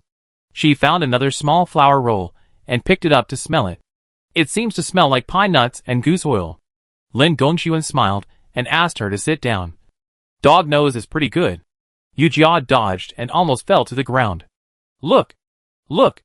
Are you praising me or insulting me? She grabbed the flour roll and threw it into her mouth in a bad mood. In an instant, the aroma of wheat mixed with the taste of pine nuts and goose oil filled her entire mouth. Isn't this too delicious? Lin Gongxuan pushed the crab dumpling in front of her. Try this. Yu Jia hurriedly picked up the crab dumpling and took a bite. It tastes like crab. Look at you. A country girl. Why doesn't the crab dumpling taste like crab? Lin Gongxuan poured her a glass of wine. Yu Jia didn't have time to refute him. So she picked up the wine glass and started drinking. What kind of wine is this? It tastes so good. Slurp. Yu Jia started drinking. This is lotus leaf shadow, brewed from the newly sprouted lotus leaves and the first snow of winter. Ah, it's so complicated. It must be very expensive. Yu Jia took another sip and sighed. A jar of hardware. If she wasn't afraid of wasting the wine, Yu Jia would have sprayed the wine in her mouth. Hardware? Why didn't he rob? He was obviously robbing money. And he still gave her a jar of wine. She suddenly felt that the wine was no longer fragrant and refreshing. Lin Gongxuan picked up the wine pot again and poured her a glass. It's expensive for a reason. Beijing is a place where every inch of land is worth a lot of money. And prices are expensive. Besides, isn't this wine delicious? Yu Jia's mouth was full of food. And she was a little hesitant. She felt that Lin Gongxuan was right. But she was very stingy with money. It tastes good. Before she finished her words, Lin Gongxuan interrupted her. It tastes good? So just focus on it. Don't worry about the price. Yu Jia was stunned. And suddenly laughed. Oh, you are so domineering. I like it so much. This sentence made Lin Gongxuan blush. Eating can't stop your mouth. The two of them ate and chatted. Tomorrow, Mu Shurha will come to the Qi Wang mansion. When Yu Jia heard the name, she put down her chopsticks and wiped her mouth with her hand. The drunkard's intention is not to drink. Lin Gongxuan nodded in agreement. He can't make any trouble. At most, he is here to test our attitude. But is Chang Hai really so important to Mu Shurha? In Lin Gongxuan's opinion, he didn't understand this approach. In his opinion, it was incredible. Of course it is important. Chang Hai is such a good person. Yu Jia frowned and retorted. My daughter Chang Hai is a handsome man. Good at both literature and martial arts. Why can't people think that she is so important? She would not allow others to look down on Chang Hai. What are you yelling about? I didn't say anything else. Lin Gongxuan said this with a guilty conscience. He lowered his eyes to hide his emotions. Yu Jia knew what he was thinking as soon as she saw his expression. I tell you, this matter is not Chang Hai's fault. It's the fault of that cheap man. In the future, you are not allowed to mention anything that is not good for Chang Hai. Do you understand? Yu Jia's attitude was firm and serious, which frightened Lin Gongxuan. Okay. Okay. I know. Eat quickly. It won't taste good if it gets cold. Early in the morning, the Qi Palace was on full alert. With a soldier every 5 steps, and a team every 10 steps. Yu Jia walked in the corridor with his hands behind his back, nodding repeatedly. The Qi Palace is indeed well prepared. If that old guy has any ideas, he will be in trouble. Yu Jia arranged Chang Hai in the backyard today, and did not let him go to the front hall. At this time, Mu Shihua had already arrived at the Qi Palace. Seeing the Qi Palace doing this, he sneered repeatedly. Yu Jia couldn't bear to see him like this, and impatiently crossed his arms. Hey, General Mu, how come you have time to come to the Qi Palace? It's really a great honor for my humble home. Lin Gongxuan frowned slightly, and Yu Jia knew that she was speaking inappropriately. So she stopped talking immediately. Lin Gongxuan bowed with both hands. Lord Mu, when in Rome, do as the Romans do. Mu Shihua also imitated Lin Gongxuan and bowed with both hands. But he was a little awkward, so his movements seemed a little clumsy. Lord Lin, how are you? When enemies meet, they are particularly jealous. Even at this juncture of inviting envoys from all countries, the undercurrent between the two could not be stopped. Yu Jia's spirit was very tense, and she found that the young man in tight clothes behind Mu Shihua was also tense. She dared to be sure that Mu Shihua must be holding back some bad tricks. Suddenly, she found that Avin was about to evacuate, and Yu Jia followed him with a brisk step.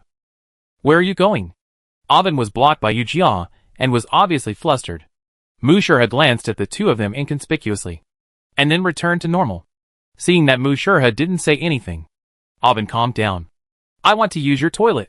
Yu Jia pouted, and she didn't even try to hide it. I'll take you there. I know where the toilet is.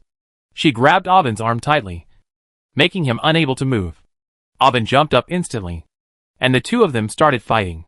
This did not affect the communication between Lin Gongxuan and Mu Shihua at all. They even gave opinions on the two's skills. Well, Lin Erju was a little anxious, and the purpose of his move was too obvious. Ha ha. Lin Gongxuan laughed. What's the purpose of attacking? Isn't it just to defeat the enemy? I don't think your subordinate is much better. His moves are too defensive. It's not that Avin's moves are too defensive. It's that he has no ability to defend against Yu Jia. Yu Jia didn't give him the chance to defend. He came to her territory to fight, and didn't even ask if she agreed to her punches and kicks. Chapter 288 Sparrow.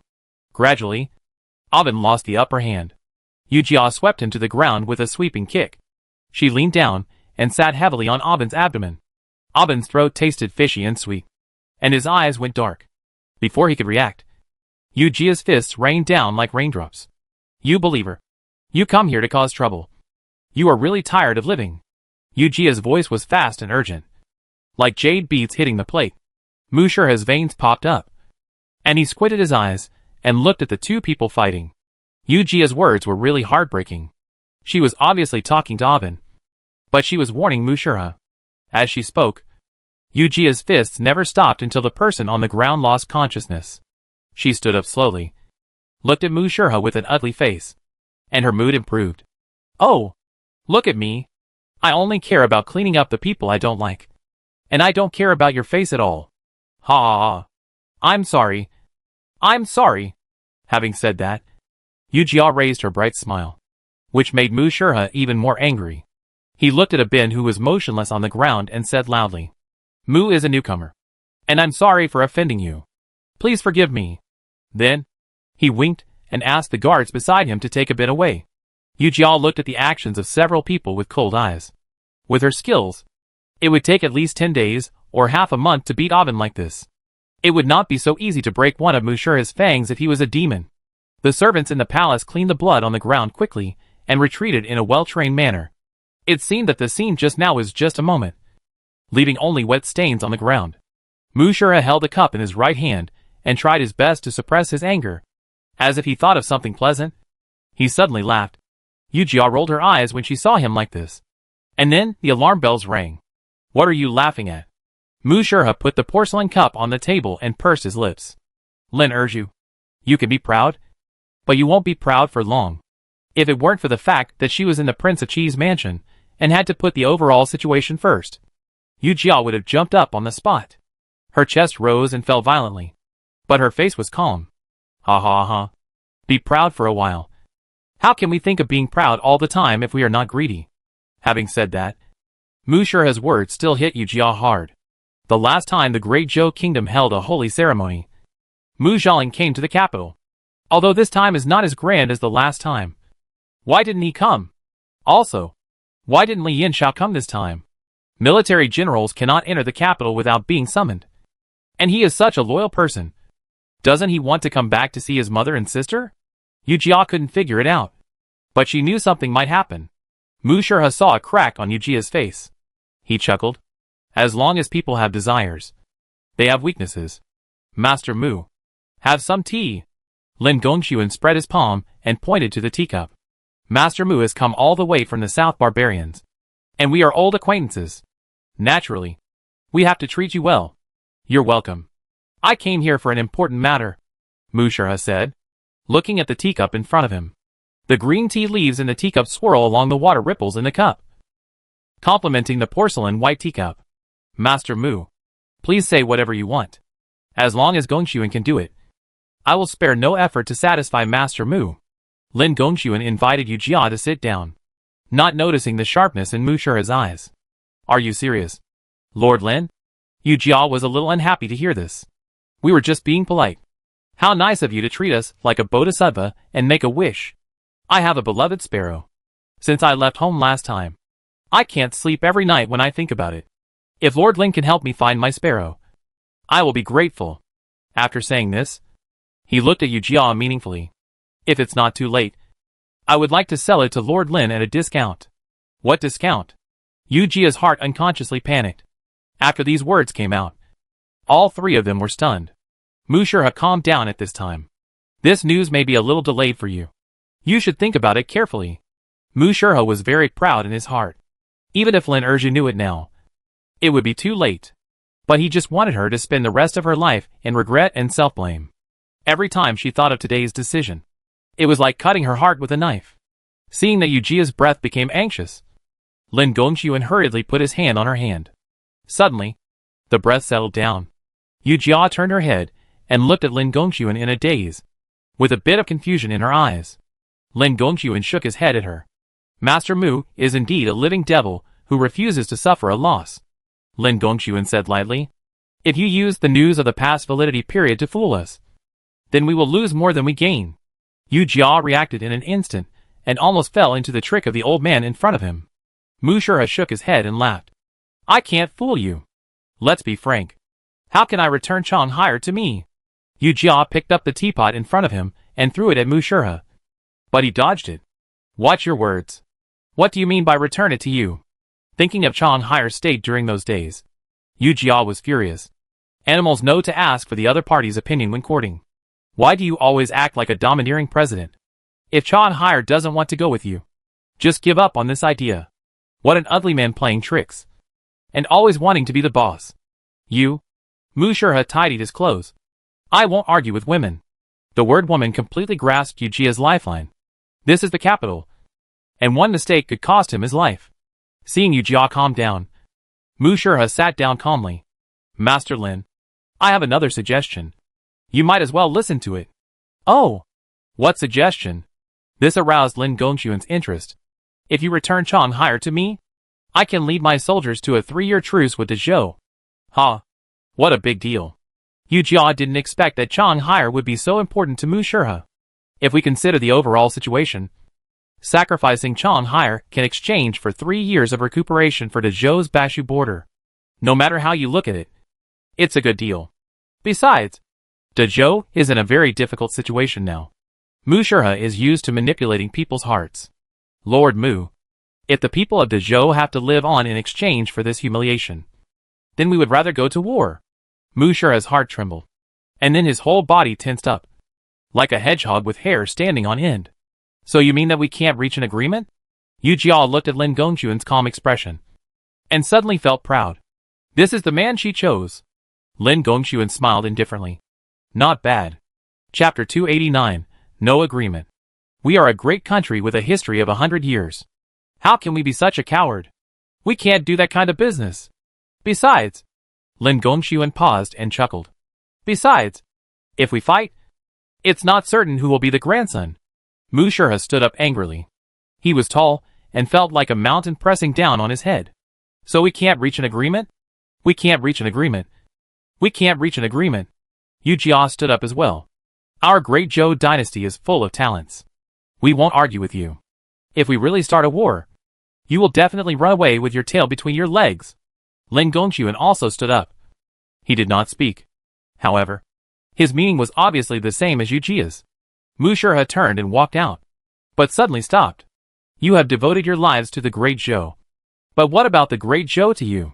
He turned around and sneered. Has the great Zhou also done a clear conscience to you? We are born and raised in the great Zhou. So naturally we put the great Zhou first. Lin Gongxuan no longer concealed and told the attendants beside him. I am tired today, so I will not see you off. You must watch the distinguished guest leave the palace gate.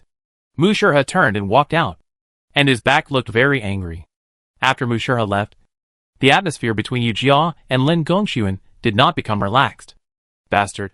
What do you think muzzling might come up with some bad ideas while we are not in Yunnan? Lin Gongxuan patted her shoulder and whispered. Don't worry. The prince will take care of everything. Prince, should we let everyone go in? Li Chong looked anxious and asked Li Yinxiao. Li Yinxiao was leisurely enjoying the scenery around the valley, as if he was intoxicated by it. Why are you in a hurry? It's not time yet. He looked at the young man in front of him and patted his shoulder. Why are you in a hurry? You are so old. You can't hold your temper at all. Li Chong looked into the valley and thought of Yu Jia again. Lin urged you. He looked up and saw that Li Yinxiao's face was ugly. So he stopped talking. Back in the tent, Li Yinxiao saw Ian boiling medicine for him.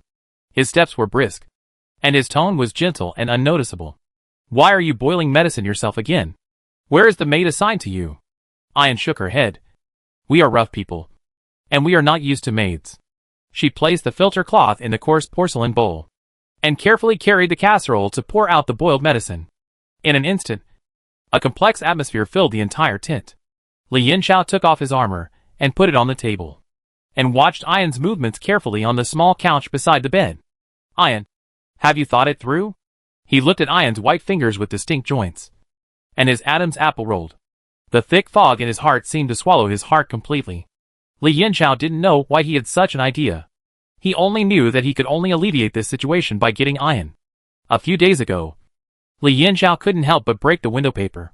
To his surprise, Ian rejected him. This made him unable to recover for a while, and he kept thinking about why this happened from beginning to end. He was a child of heaven, so how could he not be worthy of an orphan whose parents died early? He didn't believe this evil, and had to find Ian to ask clearly. As a result, Ian's answer was even more unexpected. If Li Yinxiao was not a royal heir, the two might still have some possibility. Now there is no possibility at all. Ian's idea is very simple. Influenced by An Yang, she also wants to be with someone for life. Your Majesty, what you like now is Ian's color, but beauty fades easily. Soon, Ian will no longer be in your eyes. When that happens, how will you let Ian deal with it? At that time, Li Yinxiao gave the answer without thinking.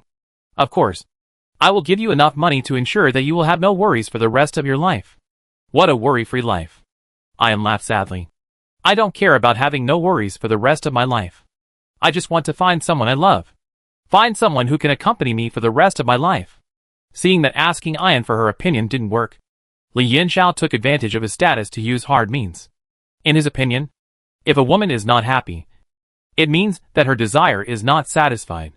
He asked Ian to be his personal maid. Ian didn't agree at first, and she had to go back to the military medical camp to do some rough work from time to time. If she went to the military medical camp, Li Yinxiao would also go to the military medical camp from time to time. After this, Xiaowu couldn't sit still anymore. He found Ian and said earnestly, My daughter, listen to your uncle's advice. Born in a chaotic world, you can't help yourself. How can everything go as you wish? The prince can ask your opinion in advance, which means he cares about you. Ian disagreed with what Xiaowu said. If he took her to heart, how could he still be so unrepentant? Li Yinjiao's behavior affected the work of the military medical camp. Ayan rarely went to the military medical camp. When she came to Li Yinjiao's tent, he happened to be injured in his arm. So Ayan stayed in his tent. She didn't care about innocence. And her reputation was gone long ago. My lord. Now Ayan just wants to live. Li Yinjiao's eyes flashed with displeasure. And he was very dissatisfied with Ayan's answer. Ayan placed the soup in the bowl on the wooden table on the small couch, and then lowered her head to tidy up the wound on Li Yinjiao's arm. There were spots of blood on the bandage, and the wound was torn open again. Ayan carefully spread the bandage and carefully applied medicine to the wound. There was no interaction with Li Yinjiao during the whole process. Why don't you ask if the wound hurts? Ayan continued the action of her hands. If the prince hurts, he will tell me. TSK. Li Yinjiao became impatient. I said, you don't have to call yourself a slave. A smile appeared on the corner of his lips. You can call yourself a concubine. Ayan's hand pinched the wound heavily, and Li Yinjiao grimaced in pain. She felt happy when she saw Li Yinjiao like this. Your Highness, be careful with your arm. I'm afraid I might hurt you. Is my strength okay? Li Yinjiao tried to calm his expression and breathed a sigh of relief. Yes. Yes. Ayan's hands not only make delicious food, but also treat the wound just right. Ayan ignored him and took up the cotton yarn to wrap around the wound. After she was done, she was about to turn around when Li Yinjiao grabbed her arm. Ayan, wait a minute. Ayan hit Li Yinjiao's chest with her elbow, seeing him in pain. She explained with satisfaction. Your Highness, I didn't mean to do that. Why did you suddenly come to pull me? Although the woman in front of him was flustered, she didn't shy away from the cunning in her eyes. This made Li Yinjiao not angry. He laughed. It's okay. I was reckless. If he couldn't succeed once, he could let Ayan fool him. But what about twice? Chapter 290. We have no home. Li Yinjiao pulled Ayan's arm again. And this time, the force was too strong for Ayan to break free. Ayan was a little anxious, and her face flushed, which was quite interesting in Li Yinjiao's eyes. Prince, please respect yourself. Li Yinjiao was unmoved, but took Ayan into his arms. Considering Li Yinjiao's injury, Ayan did not dare to act rashly. She sat in Li Yinjiao's arms, smelling the sweat on his body and feeling uncomfortable. Ayan, why are you unwilling to follow me? Li Yinjiao smelled the smell of medicine coming from Ayan's hair, and was somewhat addicted to it. In the past, he was most annoyed by the smell of medicine. Now, the smell of Ayan seemed to hook his soul. Ayan moved away calmly. Prince, why do you want me? You are a prince. A real royal family. What kind of woman do you want? Why do you want to provoke me? The word provoke made Li Yinjiao frown. What kind of dirty thing am I? He held Ayan's soft hand, ignored her objection, and kissed her lips. Ayan shuddered all over, but she did not refuse. In recent days, she knew that Li Yinjiao's mood was not very stable. If he was annoyed, who knows what would happen? Seeing that Ayan did not refuse, Li Yinjiao's face looked much better. There was a hint of tenderness in his voice, trying to hook her soul away. Ayan, it doesn't matter if you don't want to follow me now. One day, I will make you follow me willingly. Ayan came out of Li Yinjiao's tent, a little confused. She remembered the question Lin Erju asked her before. Do you have to stay in the barracks for the rest of your life?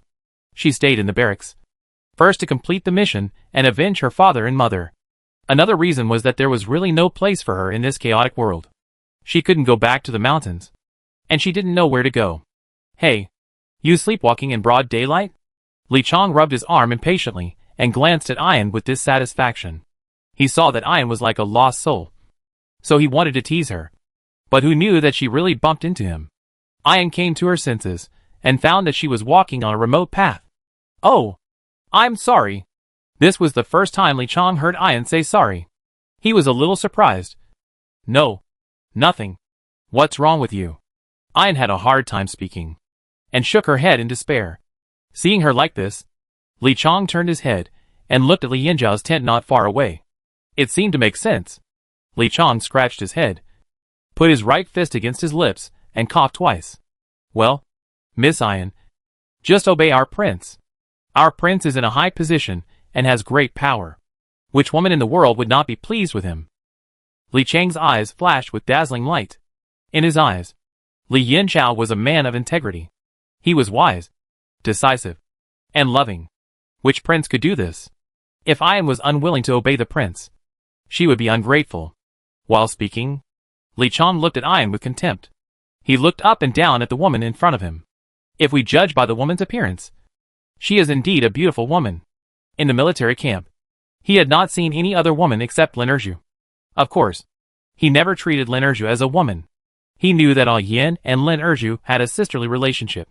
But there were many people in the military camp, so he couldn't say anything. I admit that you are the best among women. Li Chong gave a thumbs up. But what can I do? Seeing Ayan looking at him with a confused face, Li Chong felt that he could be a military advisor. In an instant, his self-confidence exploded. And he continued, after you marry the prince, you will enjoy endless wealth and glory. And you won't have to do these hard work in the future. Oh! Wealth and glory? Ayan showed sarcasm. If you can really guarantee my wealth and glory, why would Erju worry about the military pay? You. A woman! Why do you always spoil the fun? Li Chong was furious. Ayan is always like this, saying everything on the table, which really makes him lose face. Why do you talk like Erju? Li Chong mentioned Lin Erju, which made Ayan's sarcastic smile even more. Erju? Li Chong. You usually claim that you and Erju are as close as brothers. If Erju comes back, how will you face her? How can you face him? Li Chong was speechless by Ayan's question. He really couldn't resist. Erju will definitely understand. Ayan snorted coldly. I advise you. Don't bother me anymore. After saying that, Ayan turned and walked towards the military medical camp. Li Chang's hands and feet were sweating. He raised his hand to wipe the sweat from his forehead and sighed. At night, Ayan had a dream. She was surrounded by clouds and mist, and she didn't know where she was. Suddenly, her body became lighter, and she flew up along the clouds and mist. She didn't know where the mist would take her, but this feeling was very familiar. Ayan sighed. Sure enough, she couldn't escape. The scene in front of her changed. No matter what the scene was at the beginning, it would always become the day when she and Azzy separated. Falling from the clouds and mist, Ayan easily replaced the young Ayan. She looked at her young brother and hugged him in her arms. No matter how many times she dreamed, she was still in the same mood. She would even cherish the encounter in the dream. Sister. The child looked about 4 or 5 years old, looking up and looking at Ayan innocently. Sister. I'm hungry. Ayan didn't even think about it. She raised her hand and grabbed it out of thin air, and a steamed bun appeared in her hand. However, this steamed bun had black mold spots on it for some time. Ayan carefully pulled off the mold spots, divided it into small pieces, and handed it to the eager Azzy. Looking at Azzy, who was eating voraciously, she held back her tears. Azzy, where are you? Azzy was eating his steamed bread by himself, and he didn't seem to hear Ayan's voice. He raised the steamed bread in his hand and handed it to Ayan's mouth. Ajay. Eat too. Ayan swallowed her saliva. Tears welled up in her eyelashes. Azzy. Eat. Ajay is not hungry. Azzy then obediently ate the steamed bread. Even after seeing it countless times, Ayan still looked at Azzy the same way. The fabric on his body was high quality, but he had been sleeping in the open all the way, and his clothes were already ragged. However, this did not wipe out the light in Azzy's eyes. He only knew that they came out of the house. No entourage. No package. He would go wherever his sister told him to go. His sister would let him eat his fill. Even if it was just steamed bread, he still ate very sweetly. And even after he was full, he would naively ask his sister, Sister, when are we going home? Go home. Ayan finally couldn't hold back her tears. Azzy, we don't have a home anymore. The little guy seemed unable to understand the meaning of Ayan's words, and asked in confusion, pulling the corner of Ayan's clothes. Chapter 291. I don't want him to know. Sister, what do you mean? Why don't we have a home? Yes, why don't we have a home? This is also the question Ayan wants to know. Where's Dad? Where's Mom? Azzy's voice gradually faded away, and Ayan opened her eyes faintly. The dream came to an abrupt end. She has had this dream for more than 10 years. Every time at this time, she would wake up. She wiped her cheek habitually, and tears really came out. What did you dream about? Why are you crying? The sudden voice made Ayan almost fall off the bed. She suddenly remembered that this was Li Yinzhao's tent.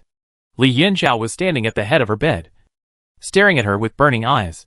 The moonlight shone on the two of them, and there was a moment of silence, listening to the cicadas outside. Ayan felt uneasy. She didn't know if she had said anything she shouldn't have said when she was dreaming. Your Majesty, I had a nightmare. Li Yinchao didn't comment, and sat on the edge of the bed. Ayan moved her body with a thin quilt in her arms. Of course I know you had a nightmare. And I'm asking you what nightmare you had. Ayan bit her lips, and looked up at Li Yinchao. Your Majesty, this is my past, and I don't want to mention it. Li Yinchao was naturally skeptical about Ayan's life experience. What he wanted to know now was Ayan's real experience. Tell me about it. Suddenly, Ayan was filled with anger. Your Majesty, this is Ayan's private matter. Ayan doesn't want to talk about it. Is it about your brother? Li Yinchao's casual tone finally annoyed Ayan. Your Majesty, I don't want to talk about my brother anymore. After saying nothing, Li Yinchao stood up and said, Don't you want to find him? It had been so many years since the incident, and she had searched all over Zhoushan. If there was any news, she would have found the person long ago. It would be difficult to find out the news at this time. Besides, her status is special, so it is better to have less trouble than more. I appreciate the prince's kindness, but I'll let my brother's affairs be handled by me. Seeing Ayan refuse, Li Yinchao was very angry. He almost trembled all over. He didn't expect there would be such a woman. He knew she was stubborn, but he didn't expect her to be so stubborn. Will she die if she softens? He put his hands on his hips, and walked back and forth in front of Ayan's bed impatiently. This was outside the tent, and he was afraid of alerting the patrol team. If outsiders knew about it, they would laugh at him. He couldn't even handle a woman, and he was angry when he mentioned it. It was really unbearable to turn around twice more. Li Yinchao picked up the coat on the screen and walked out of the tent. When he left the tent, Ayan breathed a sigh of relief. But she happened to meet Li Yinchao's eyes. Awkward. Awkward. Ayan, you don't want to see me? Li Yinchao's eyes were red with anger. If the person in front of him was a man, he would definitely beat her with a stick. Ayan didn't say anything, but her attitude said it all. For a moment, the eyes of the two were filled with crackling sparks, as if they were going to set the tent on fire. Come on. Come on. Come on. Ayan, you are really great. Li Yinchao picked up the whip and walked out angrily. Ayan didn't feel relieved until she heard the neighing of horses. She had to be very careful when dreaming in the future, and she couldn't let Li Yinchao find any flaws. However, she was reluctant to reduce the frequency of dreaming. After all, this was the only way for her to meet Azzy. Azzy, come into my dream again. I miss you so much. Achoo. Li Chong suddenly lifted the thin quilt and rubbed his nose. Now the weather is getting cooler, and it's still a bit cold in the second half of the night. He heard some noises and got up quickly. When he left the tent, he saw Li Yinchao riding away. As the prince's personal guard, he naturally had to follow. In an instant, he was dressed neatly and followed with the Qi Wang's death squad.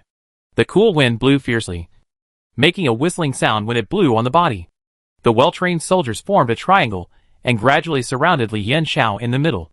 Li Chong gradually fell behind, and walked with Wang Xiaobo and Huang Long, who came later. Ah Chong, what is wrong with our prince not sleeping at night? Wang Xiaobo was really confused. Is there any need to ask? He must have eaten the melons from Miss A Yin. Huang Long curled his lips. Our Miss A Yin is really great. In Huang Long's mind, a yin is the goddess in his heart. She always speaks softly and gently, and her movements are always gentle and soft. You are turning your elbow outward. Miss A Yin is great, but it is our prince who has to suffer. Li Chong didn't want to hear someone praising Ayan, so he immediately retorted, Ayan is a really amazing woman. She dared to turn her face to our prince. Wang Xiaobo approached Li Chang's horse and moved too hard, and the two horses almost collided. Ouch! You better be careful. Li Chong was still in shock, and heard Wang Xiaobo continue to say, Don't you think our prince is obviously moved? Li Chang's hand pulling the reins suddenly stopped. He didn't know what being moved meant. He only knew that the prince had a need for women.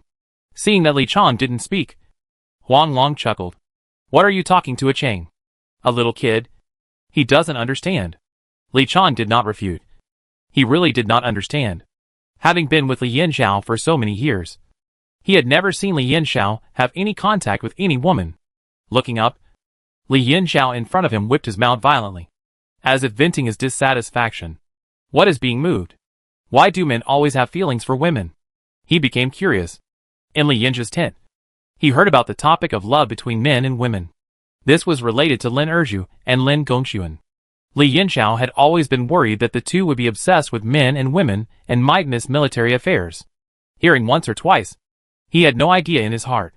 Hearing more, he began to murmur in his heart. He knew Lin Erju. Apart from eating and sleeping, he was completely focused on the military camp. What kind of love between a man and a woman could make such a person split? Seeing that Li Chang did not react for a while, Wang Xiaobo and Huang Long looked at each other and laughed. It seems that our Chang has reached the age. That's right. Chang. If there is a chance, Brother Xiaobo will take you to broaden your horizons. Li Chang's face suddenly burned. But fortunately, it was dark now, and his face could not be seen. You, what are you talking about? He stammered and refuted. Who has reached the age? Hearing Li Chang's weak rebuttal, the two laughed even more happily. Then they wanted to continue teasing. What are you doing? If you are half-hearted, you'd better go to lead the army. Li Yinjiao scolded loudly. He hated to see anyone laughing behind him the most. It was like making fun of him. The three of them immediately shut up and followed behind silently. Chapter 292 Guess the Candidate. Ever since Ah Bin was injured, the Chiwang mansion has been quiet. Yu Jia was lying on the wooden couch in the pavilion, bored, eating ice grapes. Her calves were resting on the armrests of the pavilion, swaying from time to time, feeling very comfortable. The maid beside her fanned her with a palm leaf fan. Sir, is it cooler? Yu Jia closed her eyes, chewed grapes, felt the cool breeze blowing on her face, and laughed. Cool? Why not cool? Sir, I will help you relax. There was also a maid who was massaging her legs. Yu Jia was so happy. No wonder everyone wanted to be the emperor. Wouldn't this happiness come? Well, is there anyone here who can sing a little song? The maid who was fanning the door smiled. If you want to listen, I will ask the housekeeper and find one for you. Yu Jia was startled. He. Goodbye. Goodbye? She just wanted to have fun. The king of Qi has been fighting outside for years. How can the king of Qi's mansion keep singing girls? If people knew about it, a memorial would be submitted, and Li Yinxiao would be skinned alive. Speaking of which, the prince has been a little abnormal these 2 days. A few days ago, after seeing Yu Jia and Lin Gongxuan coming out of the princess's mansion, he often sent greetings to invite them to the prince's mansion. The fact that he suddenly stopped doing that these 2 days aroused Yu Jia's curiosity. Lin Gongxuan represented the king of Qi to meet with other generals and other fiefdoms today. She was bored at home and wanted to find something to do. Oh my! This guy is neither busy nor idle. While speaking, she pinched another grape and threw it into her mouth. Captain! Captain! Yu Jia sat up and looked at the person who came. Chang Hai ran over with sweat all over his head. Looking a little anxious, Yu Jia waved her hand to send the maid away, and then asked, What's wrong? Why are you in such a hurry? Chang Hai wiped the sweat from his forehead, looked around, and lowered his voice. Captain, guess who I saw? Yu Jia rolled his eyes at him unhappily. Knowing that Mu Shurha is in the capital, he still wanders around. Who did you see again? Chang Hai saw that Yu Jia was not in a good mood, so he sat down in front of her. I saw the 5th prince. Li Yanqing? This is the capital. What's so strange about seeing the 5th prince? Yu Jia lay down again. Oh! No! Chang Hai shouted in a low voice. Was the 5th prince a gentle and clear-headed man when he was in our Yunnan military camp? He was not a gentle and clear-headed man, but a well-behaved young man. He is quite quiet. More than quiet. Chang Hai danced with joy. He has contacts with ministers in the court. Yu Jia was completely relieved now. What's so strange about this? Although the emperor doesn't like the princes to associate with ministers, how can this be avoided? But what Chang Hai said next surprised Yu Jia. He is in contact with the prince's party. The prince's party members are not a secret in the court, and it is understandable that Chang Hai knows it.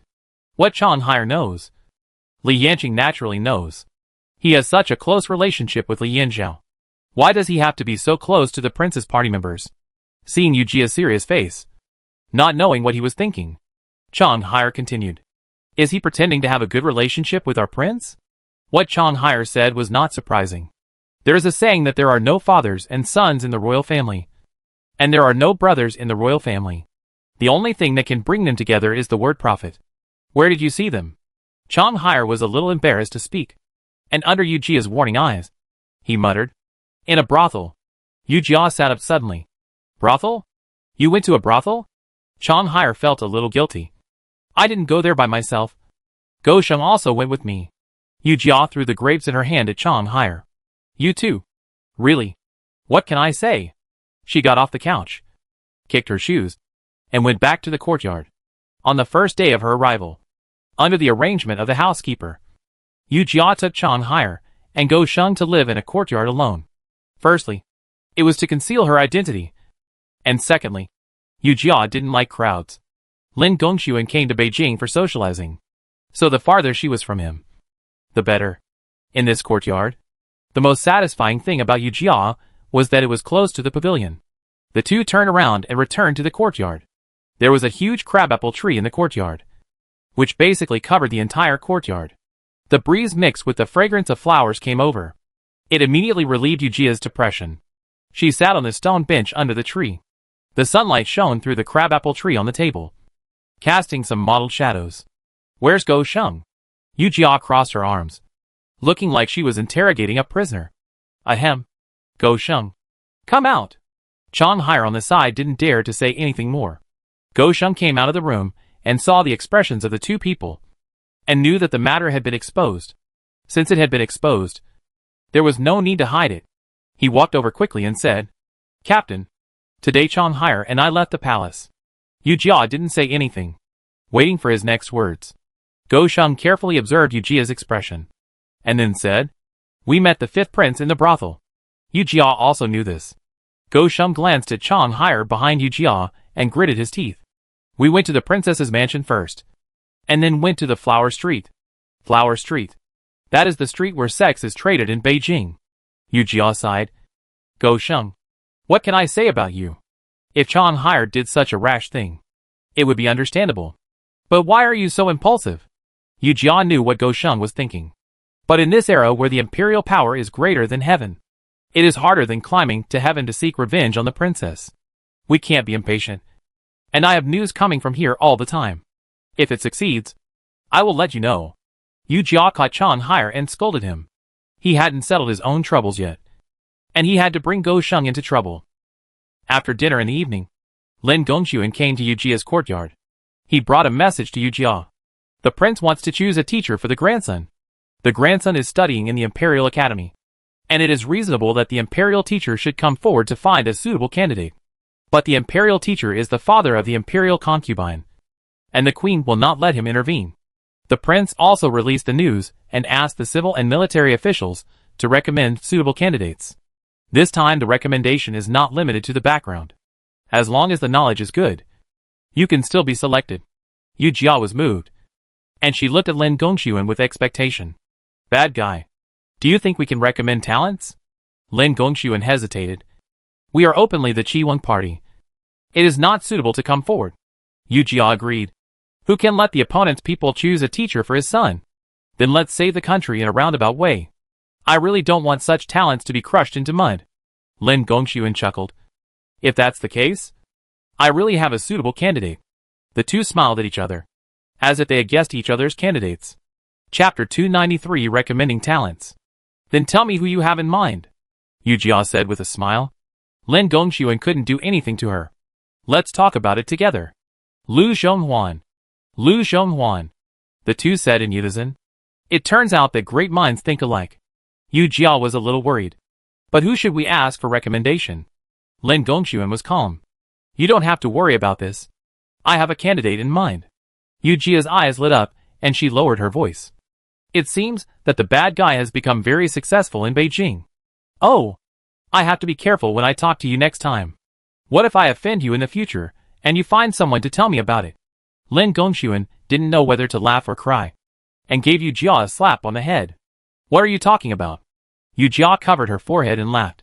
The next morning, Yu Jia received a secret letter from Jin Feng. Things had progressed according to the original plan. However, Yu Jia was still not satisfied with this progress. She really didn't want Li Yuanyuan to jump around for so long. Yu Jia picked up the pen and wrote a few strokes on the paper, then folded the paper and put it in an envelope. Go Sheng. Give this letter to the noble.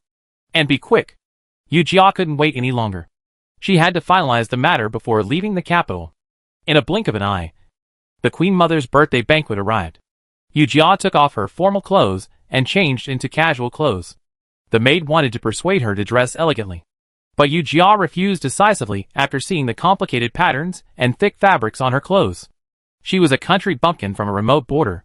No matter how she dressed up, she couldn't change this fact. If she tried too hard, wouldn't people laugh? Yu Jia raised her hand and looked at her clothes. She looked like an ordinary young man. Very good, Lin Gongxuan, as the maid said. Dressed up. Yu Jia looked at the sweat on his forehead and couldn't help gloating. Hee. The superior is really a handsome man. You can still look so handsome in such rich clothes. Lin Gongxuan rolled his eyes at her, naturally knowing her intention. Yu Jia, if you do this again, I will let you perform the chest-breaking stone performance at the banquet. Yu Jia dared not say anything. The two set out from the Qiwang mansion, and Go Sheng and Chang Hai also followed into the palace. Yu Jia was really worried about these two people. If Mu Shih took Chang Hai away while they were in the palace, it would be more trouble than gain. At least there was someone to take care of Chang Hai with him. As for Go Sheng, if he was left alone in the Qiwang mansion, according to his temper, he would probably go crazy. The lights were on, and the capital became lively. The exclusive carriage of the Prince of Qi's mansion traveled along the long streets, unimpeded all the way. This once again made Yu Jia feel the impact of power, no matter how high the official rank was. Seeing the prince's sedan chair was naturally to avoid. When the group arrived at the palace gate, they saw the prince talking and laughing with the imperial teacher. How is the imperial teacher these days?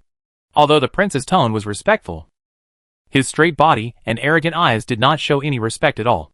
Thank you, Your Highness, for your concern. I am fine now, and can continue to help the emperor solve problems. The imperial teacher bowed to the prince respectfully. The prince's expression became serious, and he looked up at the sky where dark clouds were pressing down. Emperor Master, our world is going to change. The Emperor Master remained calm and respectful.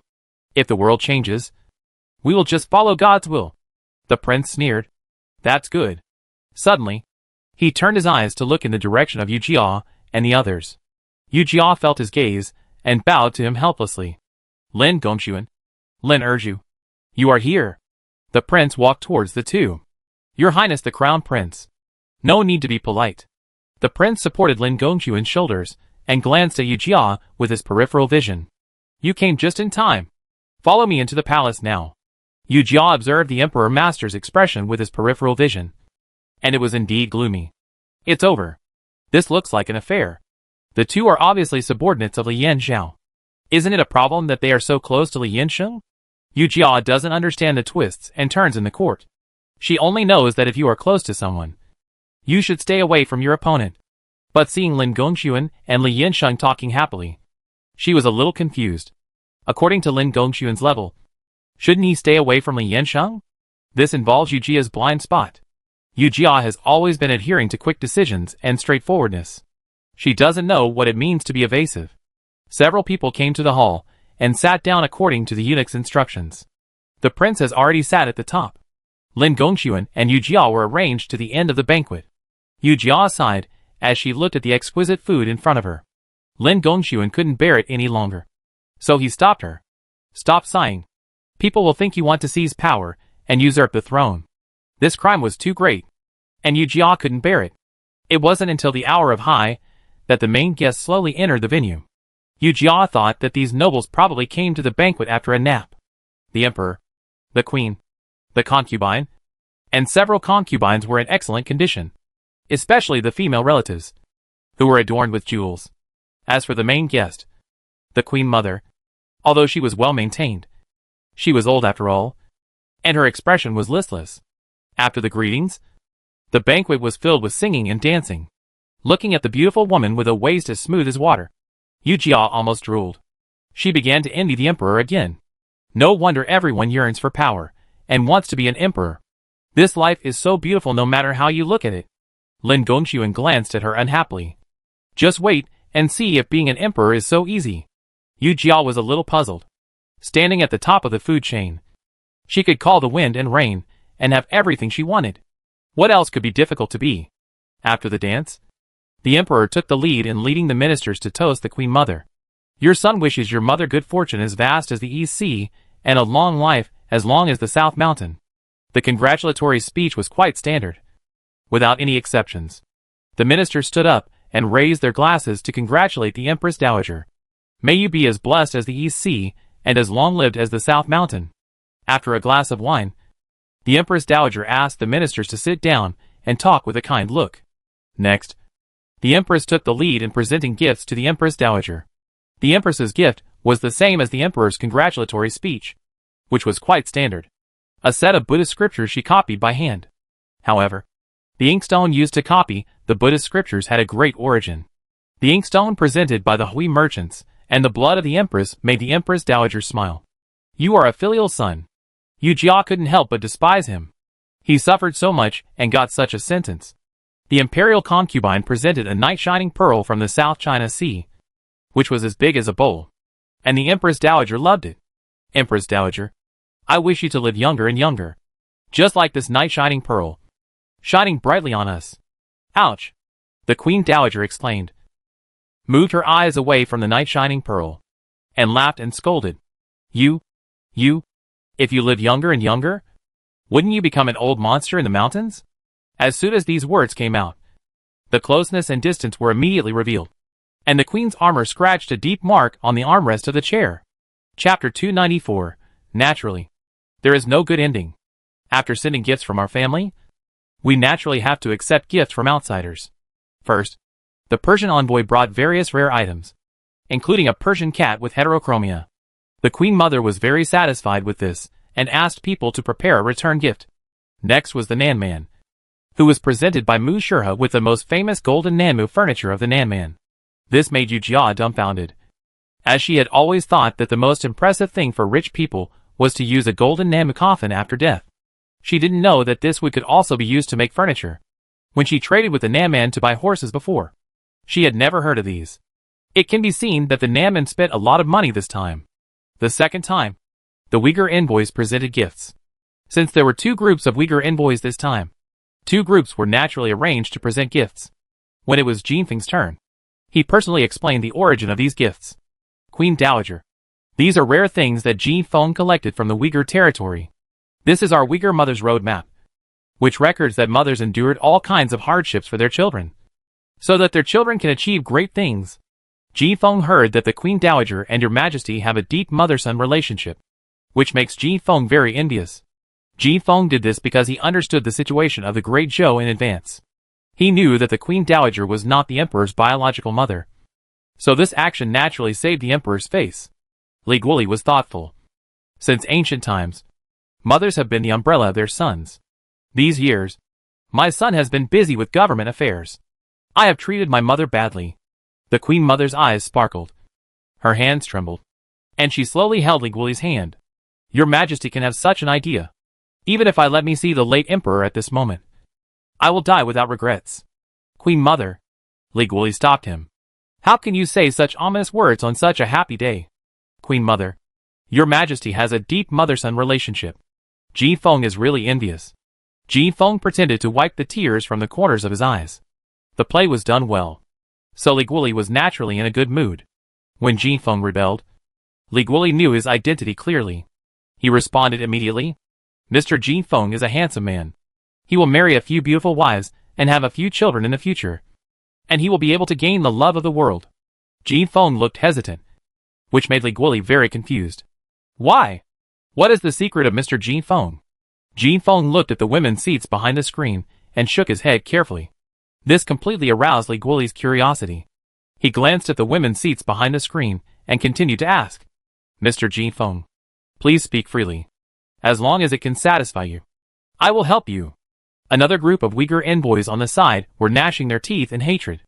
Jinfeng's power has reached its peak in the Uyghurs these days. Most of the cities of the Uyghurs have been captured. The great Zhou Emperor is used to seeing people's tricks. If Jinfeng gets the advantage, the Uyghurs will be in danger. However, in the current situation, he has no right to stop it. He can only pit his hopes on the Nan Man. He winked at Mu Shurha, but Mu Shurha remained unmoved. Jinfeng obviously came prepared. and no matter how much he intervened, it would be useless. Sure enough, Ji Feng said leisurely. Ji Feng dare not deceive your majesty. Ji Feng has met a beautiful woman in the capital these days. Oh! Li Guoli chuckled. Combined with Ji Feng's actions just now, this person is clearly in the women's seat. It seems that this person is quite prestigious. As soon as Ji Feng said this, the sound of porcelain breaking came from the women's seats. Li Guoli was very satisfied. It seemed so. I wonder which lady from a noble family is Ji Feng talking about. Since the emperor asked this, Ji Feng would no longer hide it. Yes, it's your highness the princess. Crash. A loud noise came from the women's seats. Then, Li Yuanyuan rushed out with an angry face, followed by the anxious imperial concubine. You are really a toad wanting to eat swan meat. You dare to covet this princess without even looking at your own status. The imperial concubine was behind Li Yuanyuan and hurriedly grabbed her arm. Your Majesty, please forgive me. Your Honor got drunk today and was a little outspoken. Mother, I'm not drunk. Didn't you hear what this person said? Li Yuanyuan felt very wronged. Father, in the past, when she acted like a spoiled child, Li Guoli would obey her in everything. But today was different. Li Guoli frowned and scolded the concubine. How did you teach me? I don't know the etiquette, and I don't know the importance of things. This banquet not only had civil and military officials, but also envoys from various countries. Li Yuanyuan became famous for making such a fuss. Not to mention that these women spread gossips at a speed comparable to a rocket. Soon these envoys will be able to spread this news throughout the Zhou kingdom. Li Yuanyuan didn't realize the seriousness of the problem at all. She kept shouting to herself. Father, you can't listen to this person's nonsense. Shut up. Li Guoli was furious. He secretly looked at Ji Feng's expression and found that he was not angry. So he breathed a sigh of relief. Master Ji Feng, Your Honor has been spoiled by me since she was a child. Please forgive me. Ji Feng bowed and saluted. No. No. Ji Feng is used to seeing well-educated ladies. The princess has a hot-tempered personality. Dares to love and hate, which makes Ji Feng admire her. In this way, Ji Feng's intention is the most obvious. After these words came out, the banquet hall was silent. Yu Jia didn't dare to breathe. Not because she was afraid. She felt excited. Success or failure depends on this move. And she didn't want to miss this process at all. Li Guoli seemed to be thinking. His expression was a little serious. Then, he laughed. A beautiful lady is a good match for a gentleman. Although Your Honor is a little willful. Her mind is pure and kind. If you put it that way, it can become a good story. Father, Li Yuanyuan wanted to speak again, but was stopped by the imperial concubine. Ji Feng bowed to Li Guoli according to the etiquette of the great Zhou. Ji Feng thanks your majesty for helping me. Li Yuanyuan was already in tears at this time. She looked around the banquet helplessly, as if she was looking for someone. Finally, her eyes were fixed on Lin Gongxuan. The sorrow in her eyes was pitiful, and she was shy to speak, as if there were many things to say between lovers. But due to the situation, he couldn't say it. Yu Jia was very happy. In fact, all this was within Yu Jia's expectations. Li Guoli wanted to win over the power of the Uyghurs. So what did a princess mean to him? If possible, he could even pack up the queen and give her to Ji Feng. The news that Ji Feng wanted to marry the princess spread throughout the capital soon. Some people gloated over the misfortune, and some applauded. Yu Jia belonged to the latter. Go Sheng, are you satisfied now? Yu Jia asked Go Sheng with a smile. After that, Go Sheng could finally sleep well. Go Sheng frowned. Captain, I'm still worried. Yu Jia naturally knew what he was thinking, and comforted him. Don't worry. As long as Li Yuanyuan falls into Ji Feng's hands, she will naturally have no good end. Chapter 295 Return to Yuqing. After the banquet, they will prepare to return to the Yunnan military camp. The prince expressed his reluctance to them again. In fact, he only expressed his reluctance to Yu Jia. Lin Gongxuan has been with Li Yanzhao for so many years. His position is naturally unshakable. Yu Jia was polite again. Before leaving, Yu Jia had one more thing to clarify. That is why Li Yanqing was so close to the prince's followers. In fact, Yu Jia didn't want to participate in these court disputes. Unfortunately, Li Yanqing and Li Yanzhao were too close. If he got into trouble, Li Yanzhao might be implicated. If Li Yanzhao was implicated, then she and Lin Gongxuan Two small shrimps would naturally not be able to escape. That night, Yu Jia prepared to visit the Xianwang mansion at night. The Xianwang mansion was more than a little smaller than the Qiwang mansion. The decoration inside was also very different. Yu Jia couldn't help but sigh. If it wasn't for the prince's mansion, she would have thought it was the residence of some official. After passing through the corridor, they came to Li Yanqing's residence. No wonder Yu Jia knew so much. She specifically asked the housekeeper for a map of the Xianwang mansion. Why did she ask so openly? Because she said that when they returned to Beijing, the Qiwang specifically asked them to visit the Xianwang. If the housekeeper didn't believe it, she had other excuses. But the housekeeper didn't ask anything else. Just did it. Which made Yu Jia feel much more relaxed. If she becomes rich in the future, she will also hire such a person. Honest, capable and not talkative. Following the instructions on the map, Yu Jia quickly came to the door of the room. The guards here are terribly weak. I'm afraid that anyone with a little skill can sneak in. Not to mention Yu Jia. Coming here is like entering an empty land.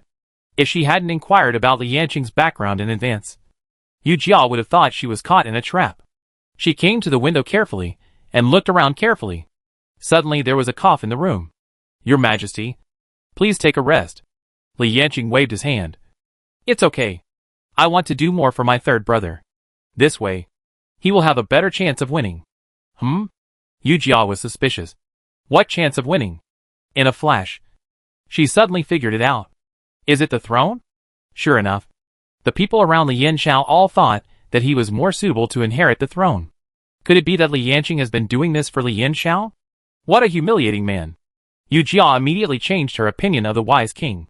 In her impression, this frail young man always followed Li Yanshao weakly. Now he could also hold up the sky. Yu Jia was not interested in the fight for the throne. What she cares about is to protect the common people of the Great Zhou. As for who will be the emperor, it doesn't matter to her. As long as she thinks about the people and the country. It's fine. Then you can't tire yourself out? The conversation in the room continued. Li Yanqing continued to refute. The third brother obviously has such strength. I can't let him be buried in vain. Yu Jia curled her lips. It's really the emperor who is not anxious about the eunuch. Hearing this, Yu Jia felt that there was no need to listen anymore. It would be fine if she could be sure that Li Yanqing was not dangerous to Li Yanshao. Then, she jumped up from where she came from and disappeared into the night. Your Highness, the person has left. Li Yanqing put down the brush in his hand after hearing this. Seeing Li Yanqing so calm, the guards around him were a little anxious. Your Highness, do you think this will work? I don't know. But everything depends on human effort. Li Yanqing said leisurely. If the people around the third prince are ambitious, they will naturally want to recommend the third prince to the throne. And as far as I know, this Lin Erju is not a fish in the pond. In this regard, Li Yanqing really misjudged Yu Jia. After returning from the Xianwang mansion, Yu Jia found Lin Gongxuan. Seeing her in a nightgown, Lin Gongxuan knew that she couldn't stay idle. What's the matter? You are leaving the capital tomorrow. Whose wall did you tear down today? Yu Jia threw the mask at Lin Gongxuan. Who caught it? What do you mean by wall climbing? I went to get information. Oh! Lin Gongxuan put the mask on the table. Did you get any useful information? Yu Jia shook her head. Li Yanqing's information was useless. No. I'm here to report to you. Everything is normal. This time in Beijing, I completed the official business and accomplished a big thing. It can be said that I gained a lot. The next morning, Lin Gongxuan led the team to set off in a mighty manner. Yesterday afternoon, Yu Jia received a secret letter from Jin Feng. The palace had already begun to prepare for his marriage with Li Yuan. Yu Jia was naturally happy. The emperor's decision could not be changed by the imperial concubine. Not even the imperial teacher. Seeing Yu Jia riding on the horse, he was so refreshed. Lin Gongxuan scolded with a smile. Lin Erju, restrain yourself. People who don't know you will think you are going to be a groom. Yu Jia was not annoyed, and smiled. It would be nice if I were a groom. One of the 4 great joys in life. When you are on the list of successful candidates, and have a wedding night. Wouldn't it be great? Lin Gongxuan shook his head and laughed. Let her be proud for a while. The journey seemed long when we came here, but time passed quickly when we returned. In a blink of an eye, they arrived in Yuqing again. Lu Shenghuan had already arrived in Beijing at this time, and they missed each other due to the time difference. When arriving in Yuqing, Yu Jia went to find Min Yang first. Min Yang's face was rosy at this time, revealing her happiness. Min Yang, it seems that you have been living a good life recently. Yin Jier behind Min Yang looked at Yu Jia curiously. Her big round eyes were very lovable. To be honest, I am living a good life. Oh! Yu Jia heard the hint in her tone. What do you mean? This aroused the gossip in Yu Jia's heart, and her eyes flashed with strange light. Min Yang couldn't help laughing when she saw her like this. Yin Jier saw her mother laughing, so she smiled and nestled in Min Yang's arms. It is said that the way of heaven is to go round and round, and no one can escape from the fate of heaven. Min Yang paused, and Yu Jia hissed. Why does this sentence sound so familiar? Who said it? Anyway, it is important to listen to gossip. You continue. Min Yang then told Yu Jia and the others what happened after they left Yuqing. The last incident had a great impact on Lu Zhonghuan, and he could not participate in the provincial examination. But it had no impact on the college. The number of students coming to study was even greater than before, and could be described as endless. Lu Zhonghuan was even recommended by the governor of Yuqing to go to the capital to participate in this election of the Grand Master. Of course, Lin Gongxuan was behind this, and Min Yang knew that this matter was of great importance. So she did not tell the whole story. Isn't this a good thing? There must be something else going on. Right? Yu Jiasai didn't believe that only these things happened. Otherwise, Min Yang wouldn't be so happy. Sure enough, Min Yang talked about Qian Qianyuan's situation the next moment.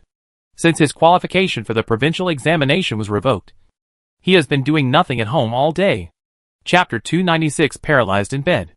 Qian Qianyuan spent the whole day at home reminiscing about the past. And when he thought of his wife, he burst into tears.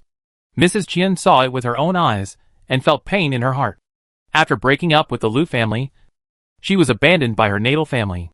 Now she could only rely on old man Qian. Seeing Qian Qianyuan getting thinner and thinner, Mrs. Qian was overwhelmed. On the other hand, old man Qian was full of vigor and vitality. Mrs. Qian was furious when she saw him like this. After all, they have been married for decades, so she naturally knows what old man Qian thinks, regardless of his son's situation. As long as he can pull Lu Zhonghuan down from the altar, he will naturally be very happy. According to old man Qian himself, Lu Zhonghuan has always suppressed Qian Qianyuan for so many years, making him unable to raise his head. Now, both of them cannot participate in the provincial examination, and finally become ordinary people. You compare Yuan with Huaner? Mrs. Qian was heartbroken. How can there be any comparison between the two of them? Old man Qian glared at him, looking ferocious. Why not? Does Lu Zhonghuan have an extra eye than my son? Or an extra ear? Mrs. Qian pointed at old man Qian, shaking with anger. What is the status of my mother's family? A family of scholars, with students all over the world. Even if Huaner can't take the imperial examination, he can still be a teacher. What about Yuaner? Look at what Yuaner has become now. He either sleeps or is in a daze at home. If he continues like this, he will go crazy sooner or later. Old man Qian didn't care. In his opinion, as long as he could slander Lu Zhonghuan, he would feel very happy. Why are you in such a hurry? Yuaner was just hit for a while, and he will get better soon. Mrs. Qian was too lazy to pay attention to him and didn't want to argue with him anymore. Seeing Mrs. Qian's expression, old man Qian became furious. You always say that your mother's family is a scholarly family. But have I benefited from it? When I was young, your father and mother looked down on me. With Yuaner, your brother looks down on me. Now you look down on me again. So I owe you the Lu family? Mrs. Qian was shocked. Who looks down on you? You are the one who complains about yourself and blames others for your failure.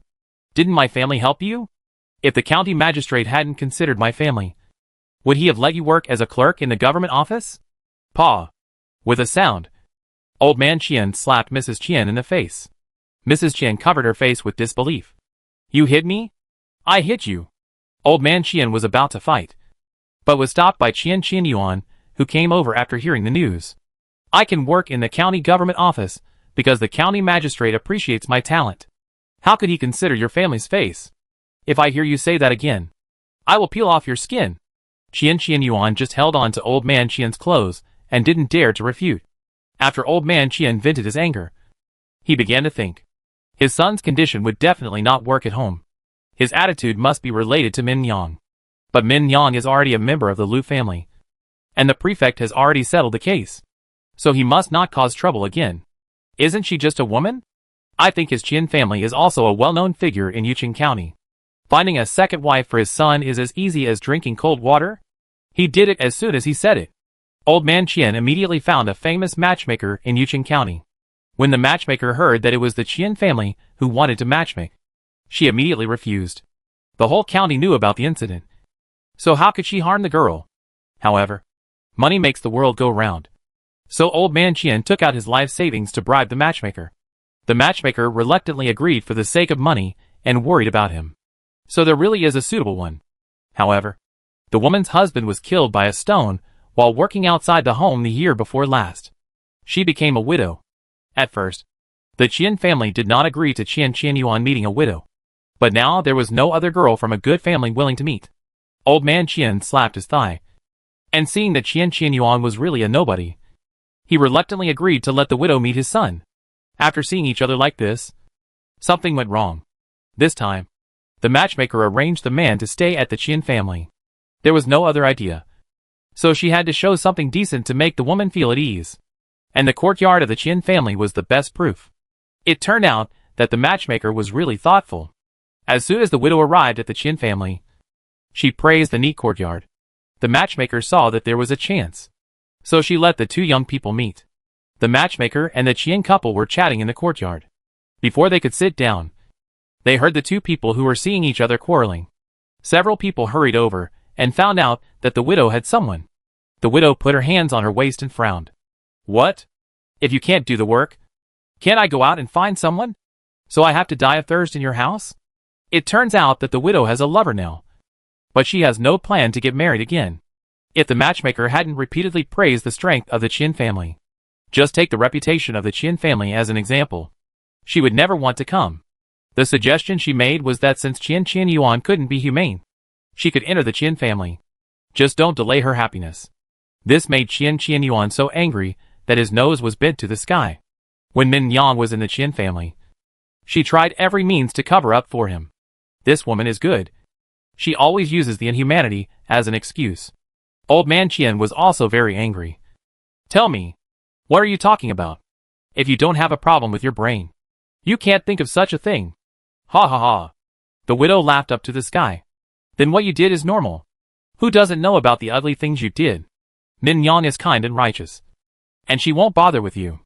If it were me, I would have torn off your roof long ago, and let you pretend to be so powerful. Qian Yuan trembled all over, pointing at the widow and unable to speak. Mrs. Qian saw that something was wrong, so she supported him and comforted him softly. But the situation did not improve, and Mrs. Qian hurriedly asked old man Qian to ask for a doctor. When the doctor came, Qian Yuan's eyes were crooked and his mouth was crooked, and it was too late to help. Just like that, Qian Yuan has been paralyzed in bed ever since. Oh! The evil will be punished by the evil. Yu Jia applauded. The culprit finally got his retribution. The whole thing seemed to be caused by old man Qian. But this was also inseparable from Qian Yuan's acquiescence. If he didn't have this attitude, old man Qian wouldn't be so unscrupulous. Min Yang smiled, looking at Yinjie, who was having fun in the distance, and said faintly, "This is just the punishment Qian Yuan received." Yu Jia's eyes lit up, and there was a watery light. Is there a follow-up? Yes. How can Qian Yuan be punished alone? That old man Qian is not a good person at first glance, and he must be punished. Chapter 297, Men have the upper hand, and sooner or later they will fall apart. Min Yang shouted, Yinjie, slow down. The water is splashing on you. Yinjie laughed and said to Min Yang in a baby voice, I know. Mother! The white and tender dumplings made Yu Jia's heart melt. He is now the joke of Yuqing County.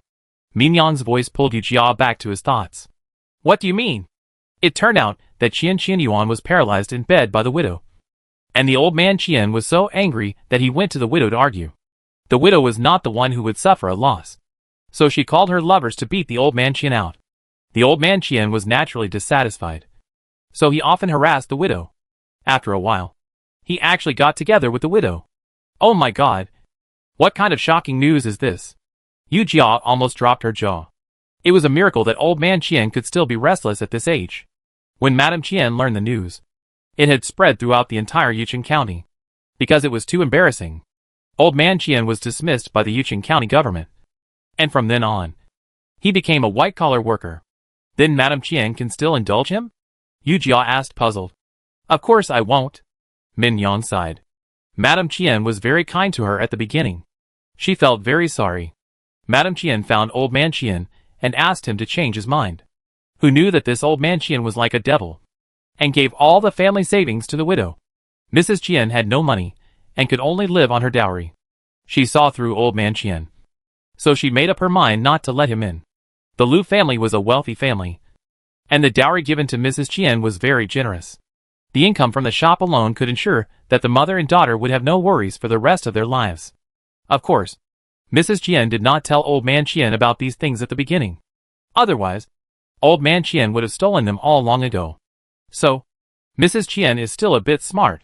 Yu Jia had some praise for Mrs. Qian. In this era where husbands are the most important thing, it is rare for her to have her own small treasury without telling her husband. Min Yang shook her head. At the beginning, the marriage between Madame Qian and old man Qian was opposed by the Lu family.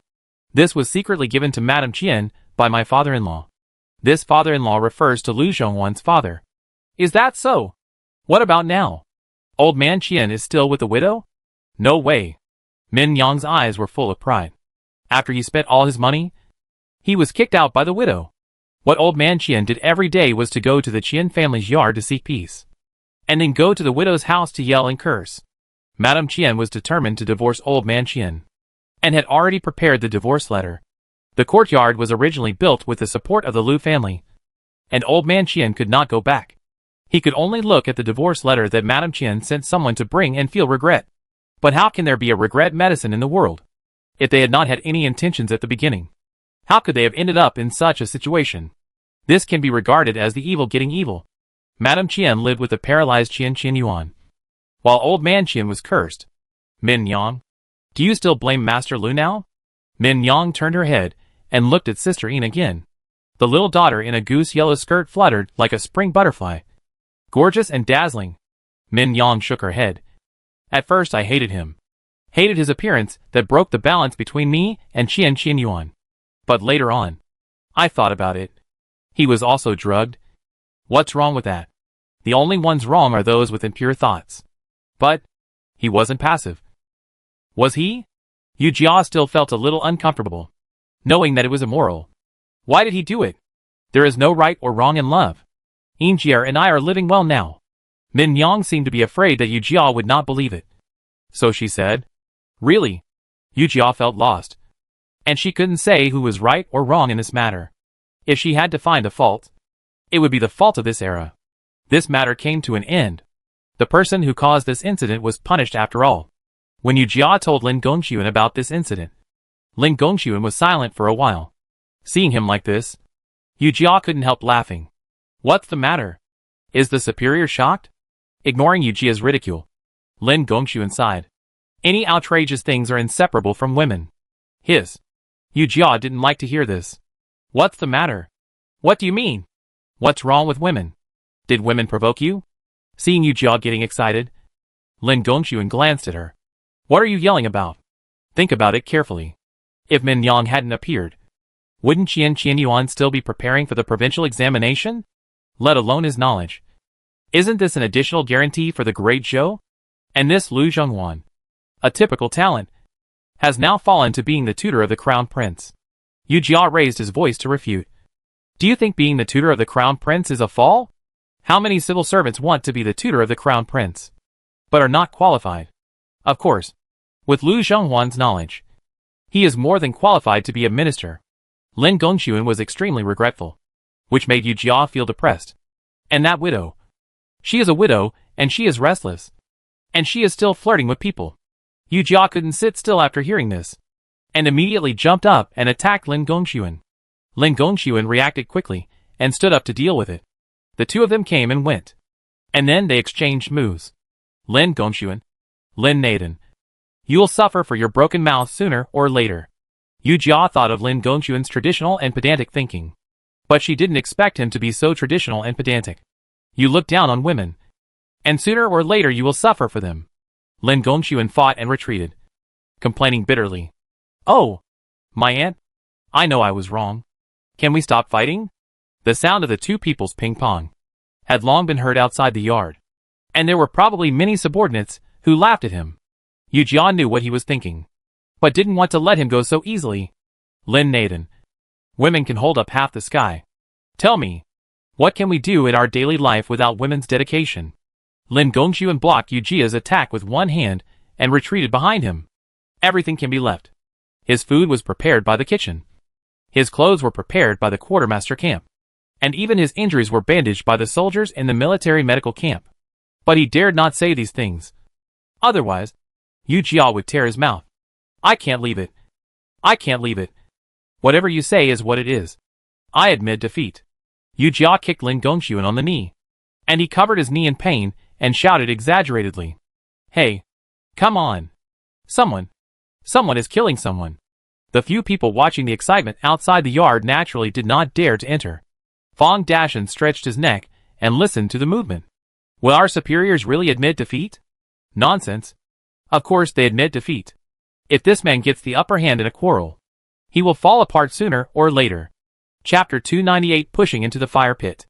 After leaving Yucheng, Lin Gongxuan wanted to go back to his home in Pingyuan. However, they were delayed on the road. If they go to Pingyuan again, I'm afraid they won't have enough time. Yu Jia breathed a sigh of relief. Oh, we can only stay in Pingyuan for 3 or 4 days. Your parents haven't enjoyed the joy of having children and grandchildren around them, and they have to endure the pain of separation. It's not worth it. Seeing Lin Gongxuan's hesitation, Yu Jia continued. Let's wait until we return to the Yunnan military camp. After we return to the military camp and stabilize for a while, we can take leave and go home. Thinking of this, Lin Gongxuan felt that Yu Jia's words made some sense. So he led the team to the Yunnan military camp early. In a blink of an eye, it has been more than a month since they left the military camp. It was hot when they set out, but when they came back, they felt the cool breeze. Captain, the weather is really pleasant. If we take a walk on the road, it will feel like a spring outing. Changhair looked up happily and felt the autumn breeze on his face. Yu Jia was unmoved. She always felt a little uneasy, as if she had missed something. Seeing Yu Jia's lack of interest, Changhair stopped talking. After being nervous all day in the capital, Changhair was like a tiger returning to the mountains when he came back. Seeing him so arrogant, Gosheng rarely teased him. Are you alive now?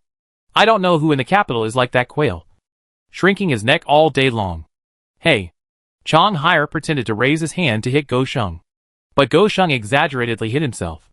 Since returning from the capital, the mood of the few people has been very high. Gosheng's worries are mostly solved, and Chang Haier's danger is also lifted. Fang Dashan glanced at Yu Jia from the carriage and came to her side quietly. Captain, what's wrong with you? Why do you look so ugly? As Lin Gongxuan's personal guard, Fang Dashan is equivalent to his confidant, so he naturally has to help his superior solve problems. Don't you know the man of our superior? He just has a bad mouth. Fang Dashan thought that Lin Gongxuan had angered Yu Jia again. Yu Jia said unhappily, What's the connection? Seeing Fang Dashan's disbelief, Yu Jia spoke again, We are fine. After saying this, Fang Dashan winked at the people next to him. Yu Jia knew that this guy was not holding back his fart, so she ignored him. Finally seeing the flag of the Yunnan military camp, Yu Jia wiped the sweat off her face. Although the strangeness in her heart was getting worse, she didn't know the crux of the matter. Report. Your Majesty. Captain Lin is back. Splash. The teacup in Li Yanjiao's hand suddenly fell to the ground, splashing water. A Yin sighed. What was supposed to come had to come. Why so soon? Aren't they going back to the plane? The scout was frightened by Li Yanjiao's harsh words and knelt on the ground without saying a word. It was too late to stop him now. On this side, Lin Gongxuan had already arrived at the military camp with his men. Yu Jia got off his horse and walked towards Jin Pendon next to him. Military advisor. He. Military advisor. How are you? Oh. Why do you look so bad? Is it because you haven't seen me for some time and miss me? Jin Pendon's eyes were complicated, and he didn't say anything. Yu Jia looked at him with a smile, and gradually figured out that something was wrong. Military advisor. What's wrong with you? Jean Pendon took a deep breath. Urju, don't be impulsive, Yu Jia asked in a daze, feeling the coldness rushing from the soles of his feet to his head. What happened? Seeing that Jean Pendon was no longer talking, Yu Jia stepped forward and grabbed his shoulders and shook them back and forth. What's wrong? Say something.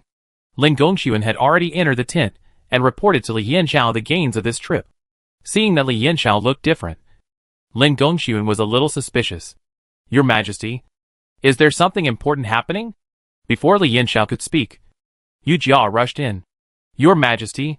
Yu Jia knelt on the ground and made a thump. There was a loud bang.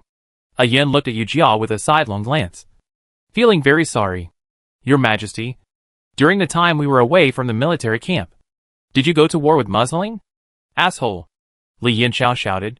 How can you have any say in what I do? Seeing Li Yanxiao's attitude, Yu Jia slowly stood up from the ground. Whether I say anything or not, I dare not. Her voice was so sad that Lin Gongxuan was confused. Lin Erju, don't be rude. Yu Jia turned to look at Lin Gongxuan. The sadness in her eyes was beyond words. Damn. There is no one in Yu Jia's camp. Lin Gongxuan was stunned. What? What do you mean? What do you mean there is no one? Thinking of Yu Jia's questioning just now, Lin Gongxuan seemed to be incredulous. He looked up at Li Yanxiao and asked, Your Majesty, what is going on? Li Yanxiao was a little at a loss. He did not expect the two to come back suddenly. He had not yet done a good job of cleaning up the mess. Oh, nothing. It was just that Musling suddenly attacked. I said Yu Jia's camp to meet the enemy. There were only some casualties. Only some casualties? Yu Jia's voice was choked with sobs.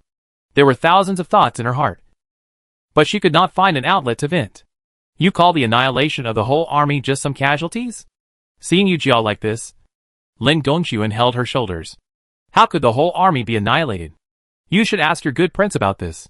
Yu Jia's tears finally fell. She felt weak all over and closed her eyes.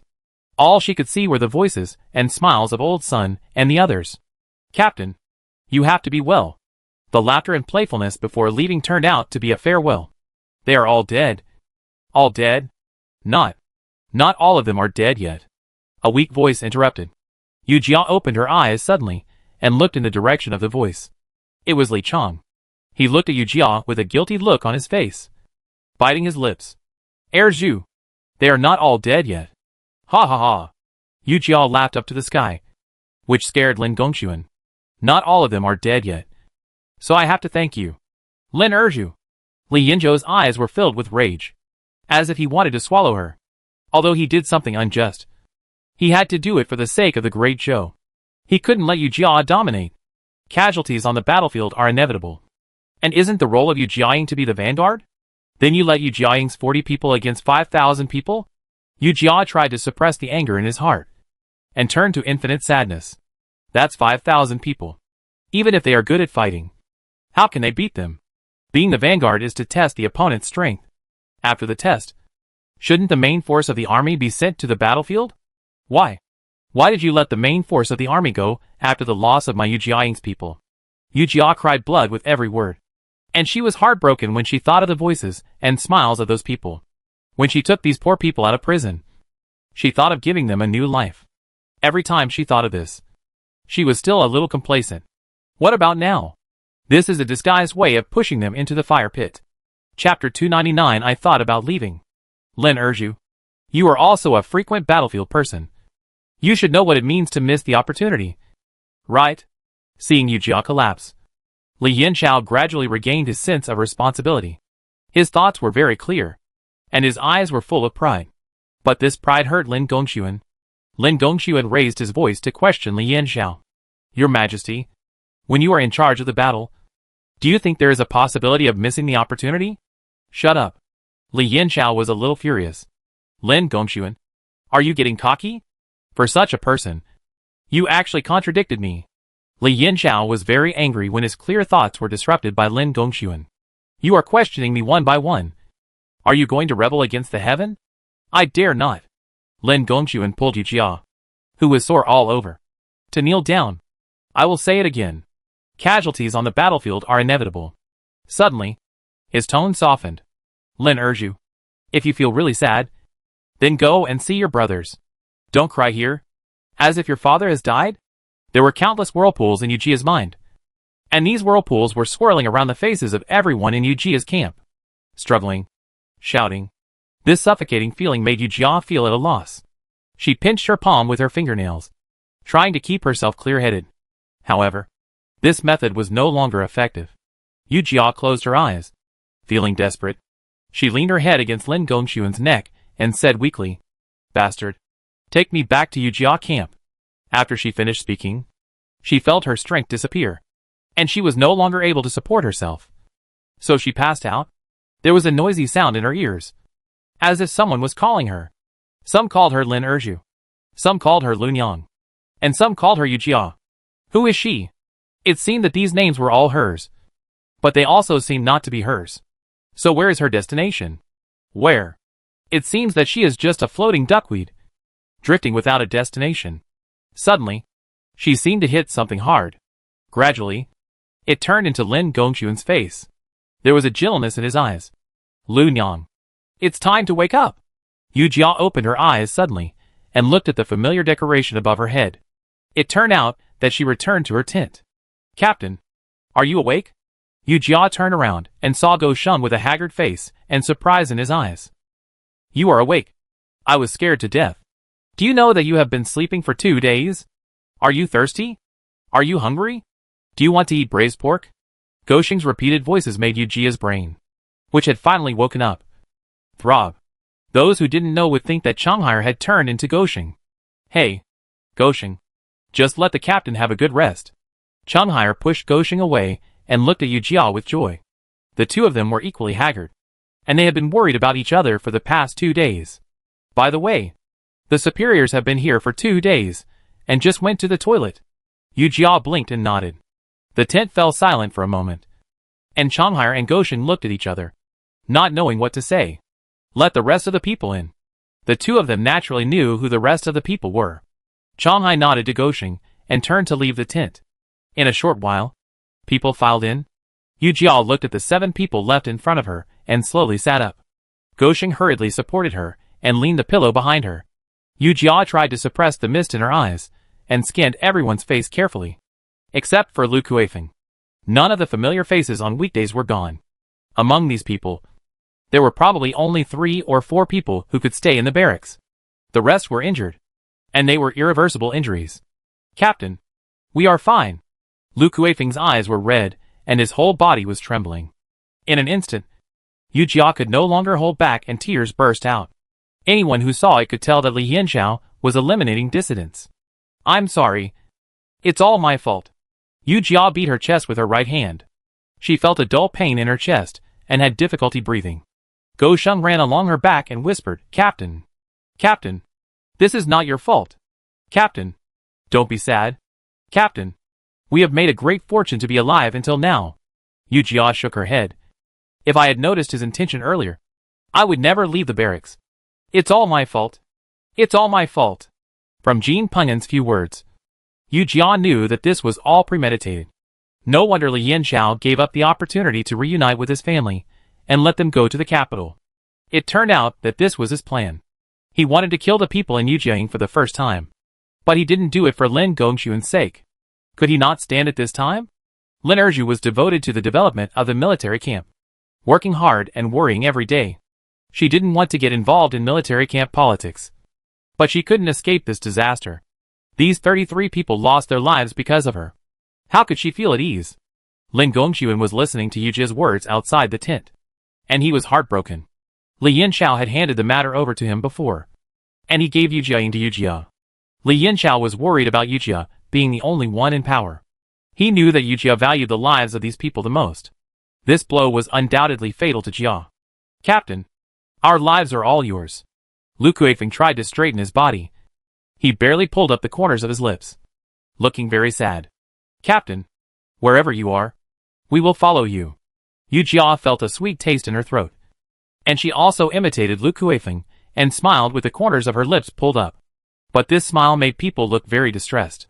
Okay, wherever I go, I will take you there. As long as I have a bite of meat to eat. You will never be without food to eat. Everyone in the tent was pretending to be relaxed. Yu Jia also had the idea of leaving. She didn't care about how much work her boss asked her to do. Instead, she was still suspected and suppressed after doing the work. As a prince, her vision was limited. How could she realize her ideals? Yu Jia repeatedly emphasized that she did not have such great ambitions. Her only ambition was to defend her country. However, if she stayed here any longer, the next one to suffer would probably be the infantry battalion. This was the first branch of the army she took over after her promotion. Then, it should be the turn of the cavalry battalion. Compared with Lin Gongxuan, Yu Jia could only be said to be a latecomer. Moreover, her identity was always concealed from them. Here, no matter how much military merit she made, she would not enter Li Yanzhe's heart. Yu Jia felt very tired. You all go down and rest. Lu Kuifeng, you stay and I'll ask you something. The remaining people looked at each other and quietly left the tent.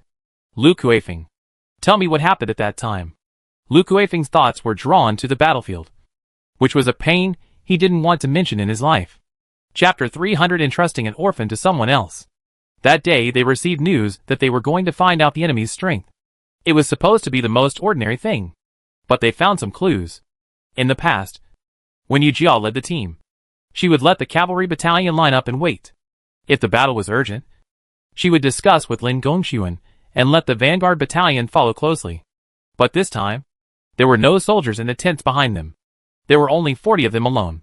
Yu Jia was not in the barracks, so even if they had doubts, they could not ask Li Yanzhao. Besides, their mission was to be the vanguard. Li Yanzhao had his reasons for making such arrangements. They followed Yu Jia's teachings and obeyed his orders. In the military camp, all you have to do is obey orders. It was a cloudy day, and the enemy had 10 times more people than them. A huge crowd of people pressed towards them out of thin air. The horses galloped, and for a moment the battlefield was full of yellow sand, covering the sky and the sun, as if it was going to swallow them up. The shouts and screams were earth-shaking, and there was a moment of confusion in which it was impossible to distinguish between the enemy and us. Lu Kuifeng's martial arts value was not good, so the brothers in the camp naturally covered him. He only knew to do his best to kill more people, so that other brothers would have an easier time. However, the enemy army was killing more and more. Slowly, some of the brothers fell down. At the beginning, Shao Qi, De Lu, Qian Chuaner, and at the end, Lao Sun. Figures fell one by one. Lu Kuifeng didn't even have time to say goodbye to them. Some brothers were injured and fell off their horses, and were trampled into pulp by the enemy's cavalry. He could even feel the scattered blood splashing on his body and face. The sky and the earth were dark, and the wind was fierce, as if it was also mourning for them. He looked behind him anxiously, but there was still no one. There was no reinforcement behind them. There was no reinforcement at all. The situation of being isolated and helpless made them no longer have any hope in their hearts. They realized that this battlefield was their final destination. When there were only a dozen people left, they were surrounded by the enemy outside. Looking at the crowd, Lu Kuifeng was ready to die. Brothers, we have survived for so long, and it is enough. Ha ha ha. Someone laughed. The only regret is that we didn't say goodbye to the captain properly. It doesn't matter. The captain knows our feelings. We can't lose the captain's face. They didn't have time to say their final goodbyes, and the enemy launched another attack. They persisted in this battle for the whole day. Lu Kuifeng was in a trance for a moment when he saw what happened later. The few remaining people saw the late reinforcements, as if they were dreaming. Maybe these reinforcements didn't expect that they could persist for so long. Finally, several people were saved. However, the disabled and the useless were no longer useful. Captain, we have tried our best, Lu Kuifeng said to Yu Jia, as if he was also saying this to the dead brothers. I know everything. Yu Jia closed her eyes in despair. She didn't know how heartbroken she would be if she went to the battlefield. She suddenly remembered that Mu Shurha wanted to trade with her. Could it be that this was what he was talking about? Did he get the news in advance? That means Li Yanzhao deliberately concealed it from her. Perhaps the survivors were not because of their strength. It was because Li Yanzhao had not yet freed up his hands to deal with them. She only felt scared. If she hadn't suggested going to Guangdong, she might have come back 2 days earlier. Right? In that case, could this tragedy have been avoided? Yu Jia shook her head, as if it was unrealistic. Lu Kuifeng was silent for a moment when he saw Yu Jia's expression. Captain, what's wrong with you? After Lu Kuifeng finished speaking, Lin Gongxuan opened the door of the tent and walked in. Lu Kuifeng, go back and rest. Lu Kuifeng bowed with both hands and retreated. Seeing that Yu Jia's face was really ugly, Lin Gongxuan was a little worried. Seeing this, Gosheng silently left the tent. Yu Jia, don't think too much. No matter how much we rush, it won't help. Yu Jia raised her eyes, and there was no light in them. So you mean Li Yanxiao intends to get rid of them? Lin Gongxuan opened and closed his mouth. But he didn't say anything. Damn it. I want to leave. Jia Jia. Lin Gongxuan was flustered for a moment. Yu Jia looked at him seriously, and could see her own shadow in Lin Gongxuan's eyes. In this era, she can't do anything. Things have come to this point, and she is powerless. Where are you going? Don't you want to defend your country?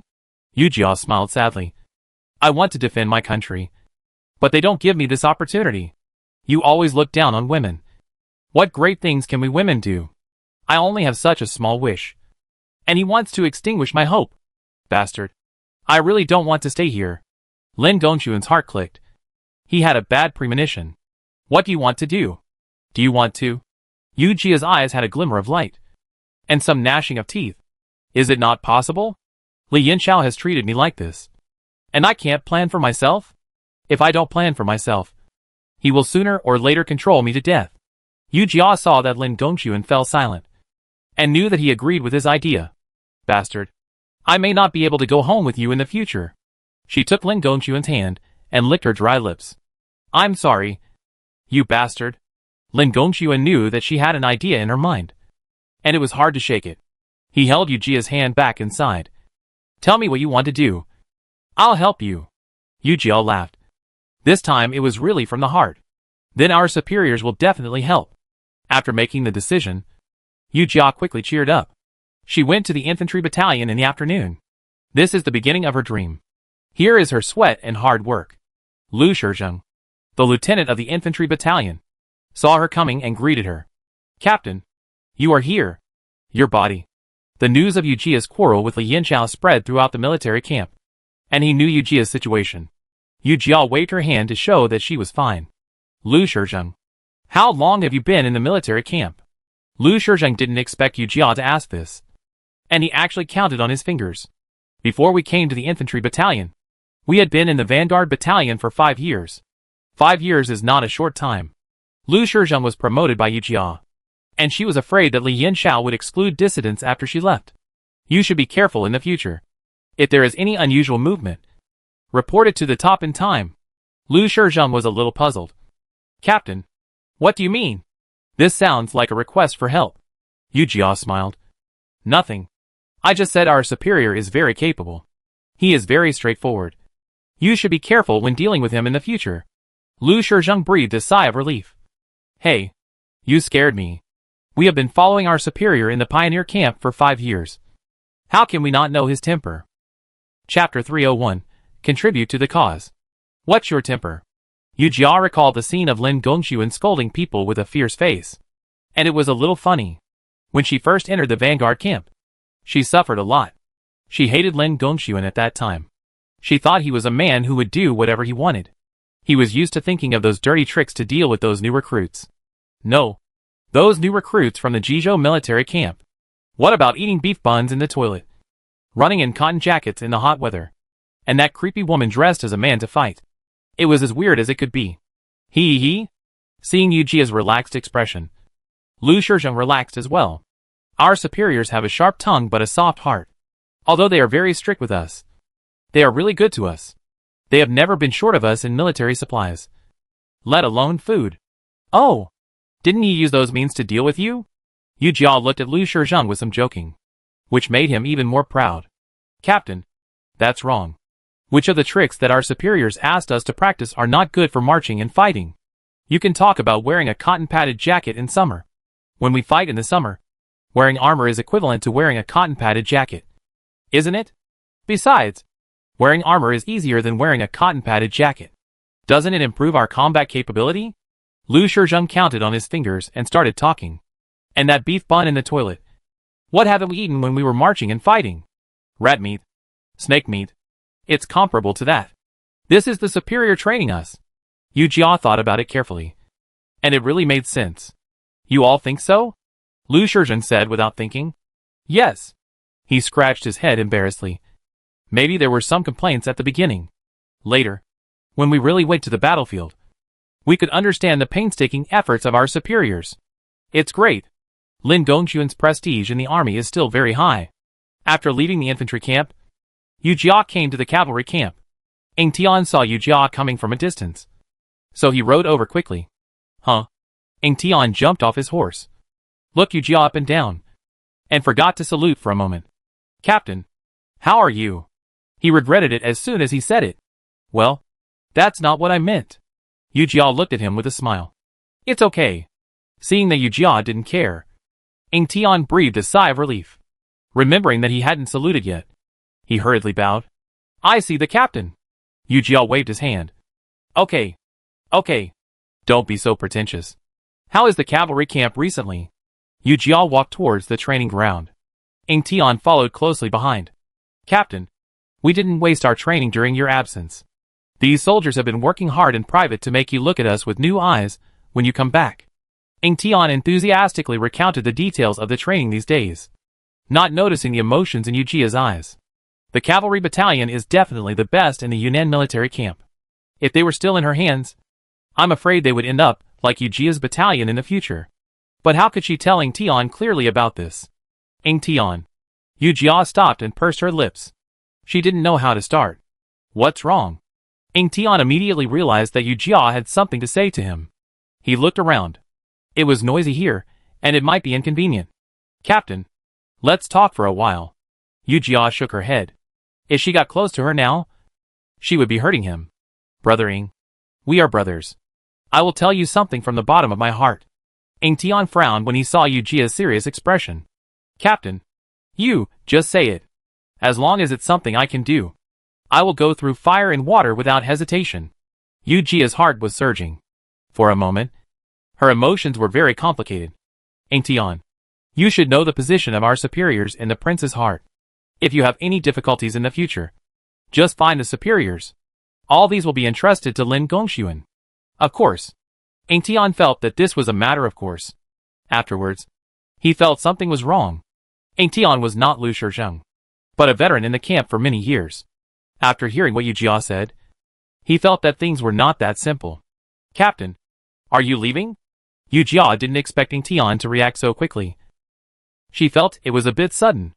In fact, she hadn't thought about how to tell him. In just this moment of pause, Ng Tian understood what she meant. Suddenly, the burly man choked up. Captain, can you not leave? He regretted saying this. He had been with Lin Gongxuan for a long time, and also with Li Yanzhao for a long time. Ng Tian knew what kind of person Li Yanzhao was. Although he was very kind on weekdays, when it came to the critical moment, Li Yanzhao was frighteningly stubborn. Once he opened his mouth, it was difficult to stop. This might be the majesty and decisiveness of the royal family. He understood that Yu Jia could say these words today because he absolutely regarded him as his own. If it weren't for the consideration of the soldiers around him, Ng Tian wanted to salute Yu Jia. Captain, everything you have done for the cavalry battalion, Ng Tian will remember it in his heart. If there is any need for Ng Tian in the future, please let me know. Even if Ng Tian has to go through fire and water, he will never complain. Yu Jia was touched by Ng Tian's expression. She sniffed and sighed. She patted Ng Tian's shoulder. With your words, I feel that my previous efforts have not been in vain. In the future, you must be well. She finally understood what the people in Yu Jia's camp said to her before leaving. What can better express the feelings in her heart than be well? After leaving the cavalry camp, Yu Jia went to the vanguard camp again. Then she went to the quartermaster camp and the reserve camp. In the past, Du Davin would tease Yu Jia a few times when he saw her. But now he dared not say a word when he saw her. He was afraid of offending this devil. Yu Jia, on the other hand, was joking with a relaxed look. Old Du, you've taken a mute medicine today. Why don't you dare to say anything? Du Davin was so angry that his face turned red and his neck became thick. Isn't it because I'm afraid of you? He turned a corner when he said, Isn't it because I'm letting you go? Yu Jia pouted and laughed. Seeing Yu Jia laugh, Du Davin also relaxed. Look at you. You were dying the past 2 days. Is it necessary for a few prisoners? Yu Jia did not refute him, but accepted this statement. Old Du, tell me, why do we fight so hard in the military camp? Du Dabin raised his eyebrows. What else can it be for? Isn't it just to make achievements? Make achievements, return home in glory, and bring honor to the family. That's a reason. Who doesn't want to be famous? After tasting the taste of power, no one should be able to let go. Chapter 302 The Imperial Edict arrives. Lin Gongxuan sent a message that the relevant matters had been settled. Yu Jia was about to leave the Yunnan military camp and set off. She didn't expect that the last person to see her was a yen. When a yen entered the tent, Yu Jia was packing her bag. Yu Jia was a little surprised to see her. After Yu Jia came back, she heard about a yen going to Li Yanzhao's tent. Naturally, she classified a yen as Li Yanzhao's person. A yen? Why are you here? A yen still looked gentle and quiet, but there was a little more melancholy between her eyebrows. Zhu, are you leaving? Yu Jia did not deny it. After she got in touch with Li Yansheng through Lin Gongxuan, she did not deliberately block the news. An imperial edict will be issued in the next few days. Perhaps thinking that they would not meet again in the future, and thinking about their previous friendship, Yu Jia told a yen about her joining the prince. Although a yen was a little surprised, she did not show it too obviously, but just felt a little emotional. Zhu, how did things come to this? Yu Jia put down the valuables in her hand and thought carefully about every detail that happened after she came to the Yunnan military camp. In a blink of an eye, she has been here for 4 years. How did it come to this? Wasn't her initial thought to find Lin Naodan? After going around in circles, she didn't expect that this person was actually in front of her. She shook her head, feeling a little helpless. Who knows? Let the past be the past. Yu Jia smiled and felt relieved. Ian, you have to be careful of Li Yanzhao. Ian was a little surprised. And then she understood. You think I am his person? Yu Jia was really embarrassed to be said so carelessly by Ian. Ian saw her awkward look and chuckled. I am afraid that everyone in the military camp thinks so. In fact, I have never let go. Ah? Yu Jia was a little surprised. What's the matter? Aren't you too willing to do it? Ian shook her head, took the underwear from Yu Jia's hand, and folded it up. The lotus-colored bellyband was embroidered with mandarin ducks playing in the water. She stroked the pattern of the mandarin ducks with her fingers and spoke slowly. I don't want to. Yu Jia believed her with just one sentence. In Yu Jia's heart, Ian was a proud girl. Li Yanzhao was a prince, and he would definitely marry a princess of equal status in the future. Even if Ian followed him now, she would have no status. Besides, Ian still had a deep hatred to avenge. So how could she indulge in love? What are you going to do in the future? Just stay by his side and be in a stalemate? Ian put the bellyband in the package and pulled up a bra.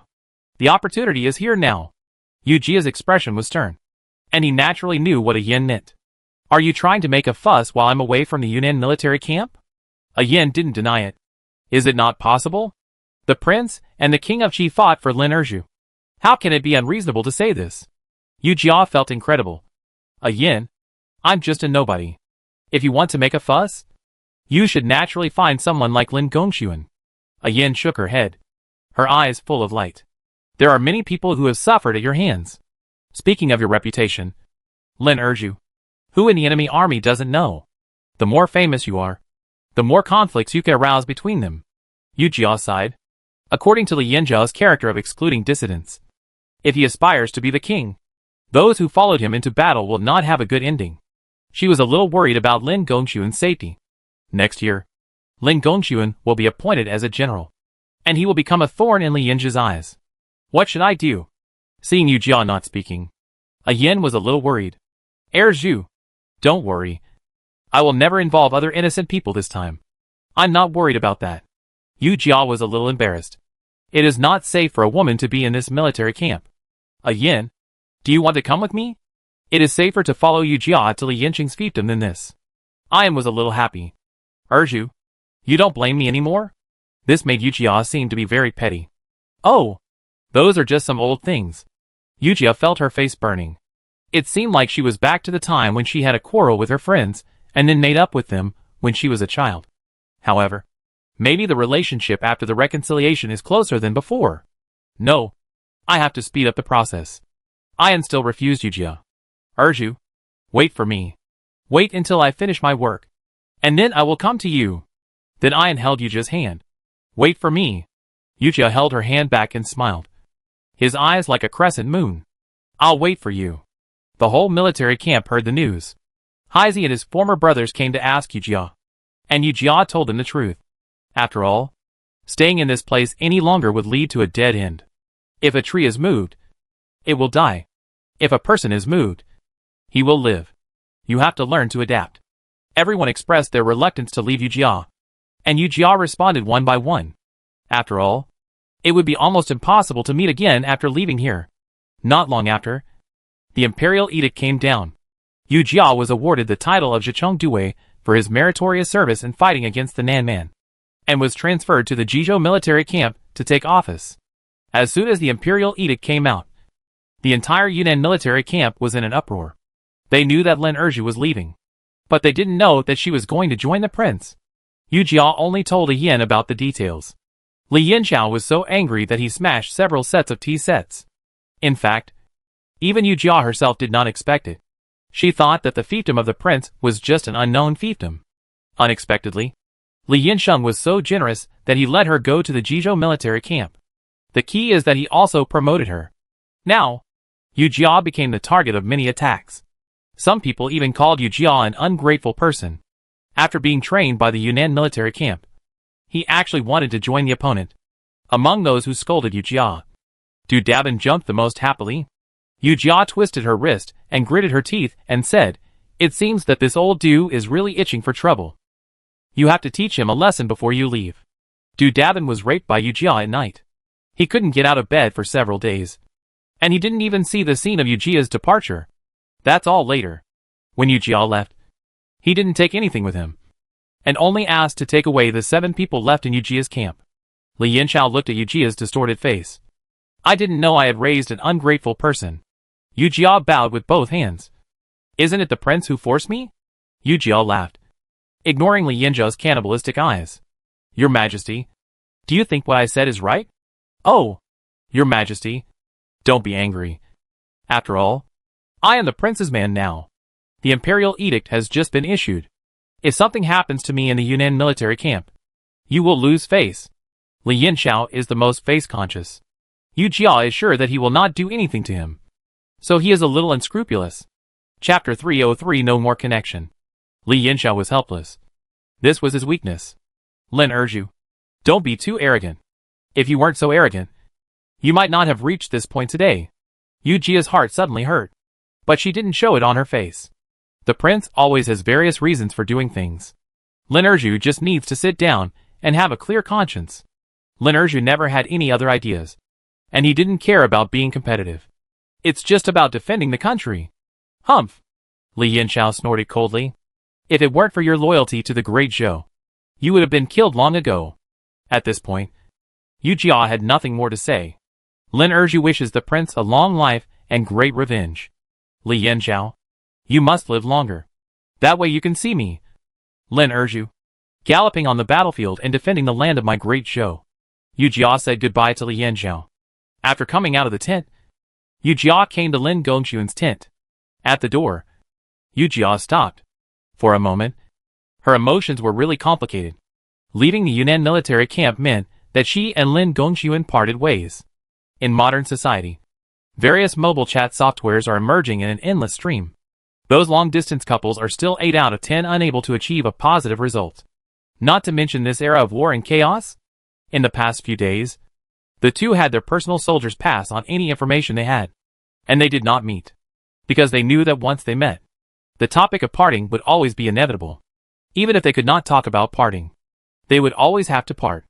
Yujia found it funny that 2 adults were still so childish. Thinking of this, Yujia raised his voice. Subordinate Lin Erju greets the captain. There was a moment of silence in the tent, and Yujia did not hear any movement. Could it be that Lin Gongxuan was not in the tent? In the past, Lin Gongxuan was always there at this time. Yujia spoke again. Subordinate Lin Erju greets the captain. With a swish, the curtain was lifted, revealing Fang Dashan's face of impatience.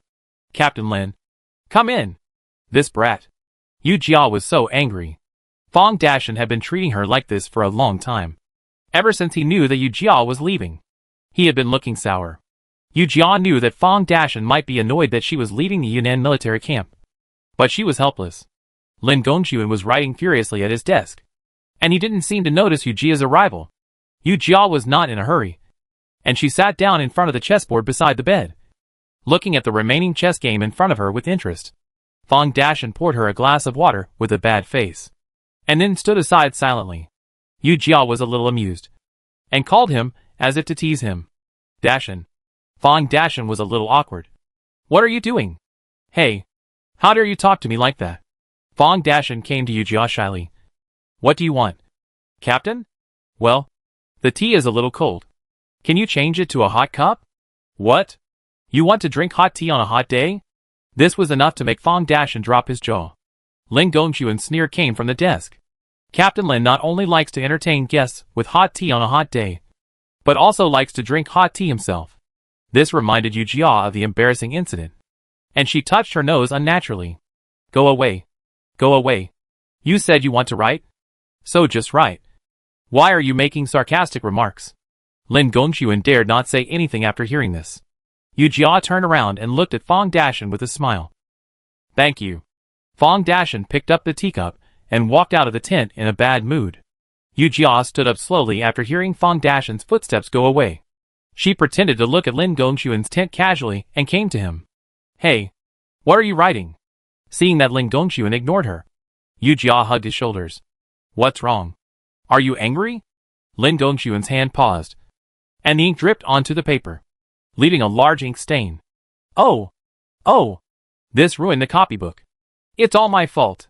Although Yu Jia said this, her arms were still around Lin Gongxuan, and she was not panicked at all. Lin Gongxuan had no choice but to put the brush in his hand on the pen holder. You? What should I do with you?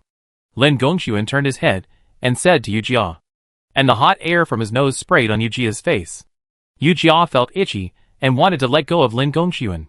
Lin Gongxuan hooked Yu Jia's waist with his backhand and imprisoned her on his legs. This made Yu Jia blush. She had never been so close to Lin Gongxuan. Hey, what are you doing? As he spoke, he struggled to get up. Lin Gongxuan was unmoved and even put his head on Yu Jia's shoulder. Don't move. Let me hold you for a while. I won't be able to hold you later. Yu Jia stopped struggling, and neither of them spoke. Enjoying this moment of peace, she stared at the poem written by Lin Gongxuan on the rice paper. If love lasts forever, why should we be together day and night? The two had discussed this issue before, and always felt that it was far away from them. In a blink of an eye, the two were facing this dilemma. Don't worry, you bastard. We will meet again. Jia. I regret it a little. Lin Gongxuan's voice sounded a little sullen. I regret not bringing you home to meet my parents. If I had passed the connection, I could have married you. It was originally a sentence with a strong atmosphere, but it made Yu Jia feel scared. What? We are just talking about marriage. Yu Jia was a little surprised. She was in love with Lin Gongxuan, but now she was asked to marry Lin Gongxuan, which was a little scary. Why? You don't want to marry me? Lin Gongxuan's tone was slightly aggrieved. You have never thought about marrying me. After all, in his cognition, once a woman is willing to follow a man, she is willing to marry him. Besides, he took the initiative to give her a name. Lin Erju. You are always so ungrateful. Seeing that Lin Gongxuan was a little angry, Yu Jia laughed. Hey, don't be angry. I didn't say I won't marry. It's just that the hidden dangers of foreign enemies have not been eliminated. How can I have the heart to think about these little things? Mentioning the hidden dangers of foreign enemies, Lin Gongxuan became serious. You must be very careful when you go to the Jizhou military camp. Now the Northern Desert Royal Court is coming fiercely, and the Tartars may be more brutal than in previous years. I have a detailed report on the Tartars here, and I will let Dashan give it to you later. Yu Jia's heart was filled with warmth, and she put on Lin Gongxuan's hand. Bad guy. How can you think so thoughtfully? If there was information about the Northern Desert Royal Court, Yu Jia would be able to know the information of these people in advance. Truly know yourself and the enemy, and you will never be in danger in 100 battles. This time I will take Changhe, Gosheng, and the remaining 7 brothers to the Jizhou military camp. Yu Jia said in a deep voice. Now I have nothing to do with the Yunnan military camp. Chapter 304. See you again if we are destined to meet. The two of them have been together for such a long time. But Fong Dashan still hasn't come back. When Yu Jia left the tent, he saw Fong Dashan squatting in a corner not far from the tent. Wondering what he was thinking about, Yu Jia smiled and walked towards him. He didn't react until he got in front of Fong Dashan. What's wrong? You look so sad. This is not like our brother Dashan. Yu Jia lifted the hem of her clothes and sat next to Fong Dashan. At this time, Fong Dashan changed his cold face in the tent, turned his head, and sighed at Yu Jia's smiling face. Urju. Yu Jia responded cheerfully. What's wrong? Can't bear to leave me. Who can't bear to leave you? Stop flattering yourself. Fong Dashan glared at him, then added, You are still as arrogant as ever. Yu Jia didn't care about him. They had been together for several years and knew his temper well. Brother Dashan, I don't know when we will meet again after we say goodbye today. From now on, I will leave the coward to you. Fong Dashan had already taken off his disguise and had a sad face, with wrinkles on his face like bitter gourd. Urju, can you not leave? He felt that he was making a fuss. What are you doing here? Waiting for Li Yanxiao to deal with Yu Jia. Yu Jia didn't say anything, just looked at Fong Dashan. She smiled warmly, just like when she first came to the Vanguard camp to work as a clerk. Fong Dashan remembered the scene of that day again. This pretty boy called him Brother Dashan sweetly. He treated her as a brother. Urju, take care of yourself in the future. Seeing Yu Jia like this, Fong Dashan tried hard to suppress the moisture in his eyes. If you have any trivial work in the future, leave it to Gosheng and Changhair. Also, when you go to the Jizhou military camp, you must be low-key and never be so reckless. Usually, our superiors have been carrying it for you, but no one will protect you in the future. Seeing this man shivering and mumbling, Yu Jia's heart softened. Who dares to bully me in that place? I am now a commander, the highest official in the Jizhou military camp. Who dares to offend me? Even if there are, they will gang up to exclude me. Fong Dashan looked up at Yu Jia. Isn't this a problem? You are a subordinate of the prince. If you suddenly come to the prince's territory, others will definitely exclude you. Yu Jia raised his hand and stroked his back. He laughed twice. I came from the Jizhou military camp, and I came to the Yunnan military camp to gain experience. This is like going to the grassroots level and getting promoted when you come back. What can they do to me? Fong Dashan didn't understand what it meant to go to the grassroots, but he felt that everything Lin Erju said made sense. Anyway, you have to be fine. This sentence again. If nothing happened to the people in Yujiang, Yu Jia would not understand the meaning of this sentence. Now, she was heartbroken when she heard this sentence. For a moment, looking at the tearful eyes of the man in front of her, Yu Jia couldn't help it. She licked her lips, and her chest ached, as if she was bitten by a beast. Tears flowed down her cheeks, and Yu Jia sniffed hard. Brother Dashan, don't worry. I will be fine. In the future, I will meet Lin Gongxiuan at the top of the mountain. Fong Dashan couldn't hold back any longer and burst into tears. He hugged Yu Jia tightly, like a wrong child. He kept repeating, Erju, Erju. His cries shook the world, attracting the attention of the soldiers nearby. Yu Jia didn't expect Fong Dashan's emotions to be so violent. She knew how strange it would be for others to see the two of them hugging each other. However, she didn't want to break the scene in front of her. Since she felt uncomfortable, she might as well vent it out. Lin Gongxiuan heard the two crying in the tent and was stunned by the poem in front of him. Back in the tent, Chang Hai hurried to meet him. Captain, are you crying? Chang Hai's eyes were full of worry. What's the matter? Someone dares to bully you when you go out? Gosheng pulled him aside, saw Yu Jia collapsed on the bed, and whispered in Chang Hai's ear. Captain must be saying goodbye to the superiors. Chang Hai suddenly realized. He looked at Yu Jia again and nodded. The pain of parting between lovers must be the most bitter. Soon, the day of the scheduled parting arrived. Yu Jia prepared to leave with a few disabled people. At this time, the soldiers in the barracks were doing their own jobs, as if they didn't exist. Chang Hai was so angry that his teeth itched, but he could do nothing. Yu Jia didn't care. It was good this way.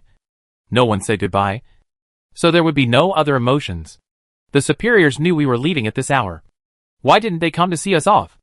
Lu Kuifeng pulled the reins and asked him to speak more quietly. Our captain must be upset. Don't add to his anger. Chang Hai looked at Yu Jia. who was thin, straight, and still stubborn, and felt distressed. Yu Jia heard the conversation between the two and spoke loudly. What's the matter? We are going to Gaozhou. So cheer up. Don't look listless and sick. Yu Jia looked up at the military flag, and the huge Li word was flying in the wind, just like when she first arrived. Compared to the confused state of mind at that time, Yu Jia was in high spirits at this moment, and her faith reached the peak. Yes, our captain has been promoted, and the title will be changed in the future. Go Sheng looked proud. Boss, when are we going to leave? Yu Jia was very pleased to hear the word boss. She raised her arm and shouted, Let's go! Wait! Yu Jia was a little annoyed when her high spirits were suddenly interrupted. She pulled the reins and asked Xiao Bai to turn around and look at the person coming. Lin Gongxuan, wearing armor and a veil, walked over steadily, followed by Fang Dashan, who was also dressed solemnly. Lin Erju. Yu Jia stared at Lin Gongxuan in a daze, muttering to herself. Coward. The soldiers around looked over, and Yu Jia was a little worried. She was afraid that Li Yanxiao would embarrass Lin Gongxuan again. Go back quickly. We're leaving now. Lin Gongxuan was unmoved and bowed with both hands, frightening Yu Jia to get off the horse quickly. The people around her quickly got off the horse and stood behind Yu Jia. Yu Jia returned the greeting. Sir, Lin Gongxuan said loudly, Lin Erju, you are currently the commander of the Zhichou Commandery. We are of the same level. Yu Jia was a little shocked, but still did not move. Lin Erju, this trip to the Jizhou military camp is the way for you to be promoted. In the future, I hope you will put the overall situation first, and the country of the Great Zhou first. The battle of the golden swords and iron horses never stops, and the spirit of swallowing mountains and rivers is unparalleled. We are concerned about protecting our country, and only then can we show our true manliness. Yu Jia's eyes were wet. Thank you, Commander Lin, for your advice. She bowed to Lin Gongxuan, and the people behind her followed her to salute. Captain Lin, we will meet again someday. Chapter 305 Family Reunion. Yu Jia saw Lin Gongxuan's eyes turn red for the first time. Fang Dashan behind him was already crying. She didn't dare to look at him anymore. After a long journey, we will meet again. Yu Jia led a few people on horseback, and every mountain and tree receded in her eyes. They were going to take the official road and exchange official documents along the way. In this way, her name, Lin Erju, became famous. They slept in the open air all the way, and when they arrived at Yuqing County, Yu Jia looked at them from afar. Lu Zhonghuan was elected as the Grand Master of the Crown Prince for his outstanding literary talent, and Min Yang had already taken Yinjier to the capital. The rumors of the romance that were all the rage at the time have become quiet, and will eventually fade into the dust. The journey to the Jizhou military camp is long, and there is no specific date for taking office.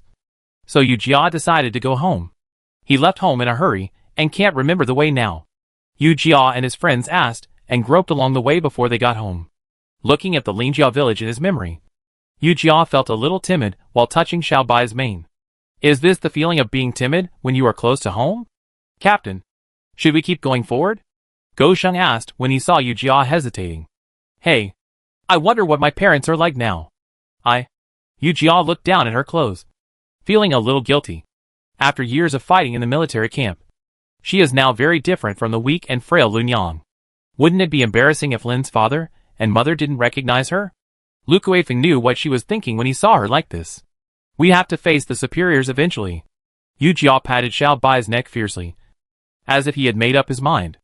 Let's go into the village. Several people rode on tall horses, and soon entered the village. Lingjia village is considered a big village in the surrounding area. Now that the work in the fields is not busy, the people gather at the entrance of the village to chat.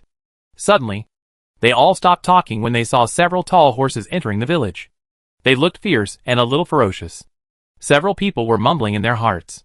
Yu Jia didn't know how to greet them, so she looked at them with what she thought was the most gentle expression in her life and nodded. It made people feel awkward no matter how they looked at them. Some of the brave ones started to discuss. Are these people deserters? Yu Jia was upset. What was this? Even though some of the others were physically disabled, they couldn't be deserters. She glanced at the one who spoke, and the latter shuddered violently. Yu Jia withdrew her gaze unhappily. Since she couldn't be gentle, then it was up to her. No wonder they were considered deserters. In the past, Most of the soldiers they had seen were large troops, and they had never seen such a small force. Yu Jia came to the door of Lin's house with vague memory. She got off the horse and walked towards the wooden door with small steps.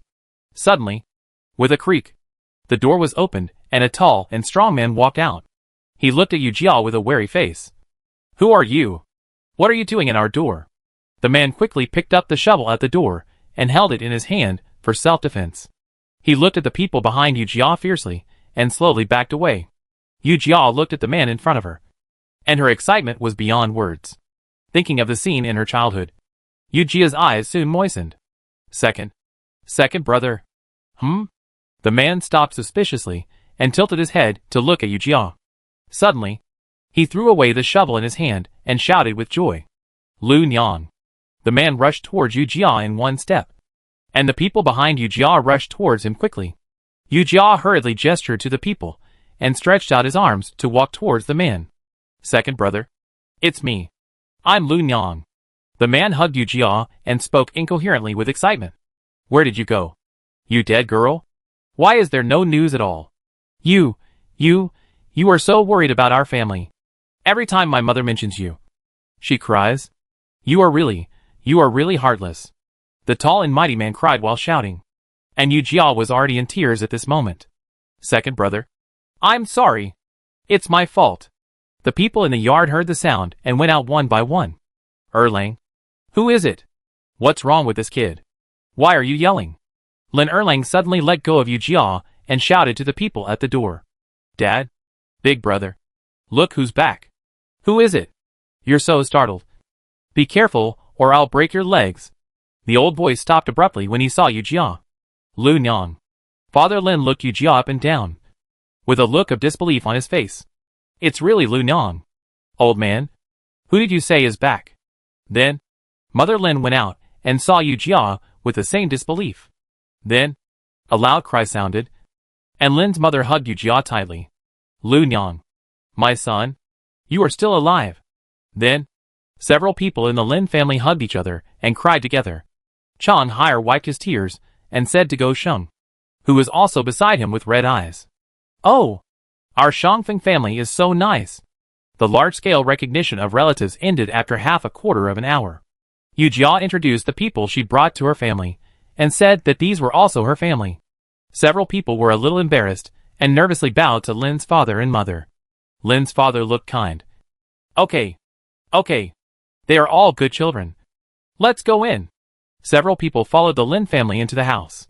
The Lin family yard was still the same as in memory, but the Lin family had aged several years. "Hey, this is Lu Nyang back. Why is she dressed like this?" A woman in coarse linen came out of the main house, and at first glance, she was a simple country woman. But according to Lu Nyang's memory, Yu Jia knew that she was not an ordinary farmer. Sister-in-law. Yu Jia forgot that she had left the military camp for a moment, and bowed to Lu Hongmei. This caused Lu Hongmei to cover her mouth and sneer. "How come you, a girl, behave like a man?" Lin's mother glared at her unhappily, and Lu Hongmei reluctantly went into the kitchen. Since Chang Haier and his friends were outsiders, it was not convenient for them to stay in the Lin family yard. Lin's father arranged them in the vacant house of the neighbor next door. Lin's mother held Yu Jia's hand tightly, sat on the chair, and touched her face. "My good child, why are you so thin? You are so thin." As she said that, Lin's mother shed tears again. Yu Jia quickly wiped her with her sleeves. "Mom, you see? You are crying again." "I'm fine. And Brother Nathan is also fine." Hearing the news of Lin Gongxuan, the father and son of the Lin family could not sit still, especially Lin Erlang, who stood up from the chair with a wow. "Where is Nathan now? When I see this kid, I must skin him alive." Lin Daong slapped him and scolded. "What are you talking about? Are you still acting like a brother?" Suddenly, Lin Daong asked Yu Jia in a gentle tone. "Lu Nyang, where is the bad boy?" Chapter 306, Explaining the Identity. Thinking of Lin's meritorious service, Yu Jia felt a sense of pride in her heart, and she unconsciously straightened her body. He is now the commander of the Yunnan military camp. Apart from the King of Qi, he is the top leader. The Lin family members did not understand the ranks of the military camp, and only heard the 3 words top leader. "Oh, this bastard has made it. Good boy." You are worthy of being a member of our Lin family. Mother Lin quietly looked at Yujia's expression, without any pretense, and she was calm. It seemed that she had always thought that Lin the bastard had made it, and she was proud of him. Now, Mother Lin had some understanding of the relationship between the two. She didn't ask out loud, but Lin Erlang next to her looked puzzled. Lu Nyang, where have you been these years? How do you know about the news of the bad boy? Are you together? Suddenly, he was slapped on the head. Lin's mother turned to grab his ears. You bastard. Ask. What are you asking? You are married and a father. Why are you still so reckless? Yujia's heart trembled. Lin Erlang has already married? She calculated the date. At this time, Lin Erlang did marry a wife, and should have a daughter. Jean Jier. Right? Second brother married a wife?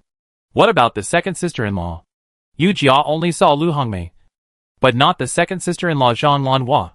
When this was mentioned, the faces of the Lin family members were different. At this time, Lin's father, who had settled Chong Hire and the others, came in with a green and round watermelon in his hand. Lin's mother stood up, took the watermelon, and walked towards the kitchen. Lin's father glared at Lin Erlang and took over the conversation. Your second sister-in-law took your little niece Jean Jier back to her parents' home.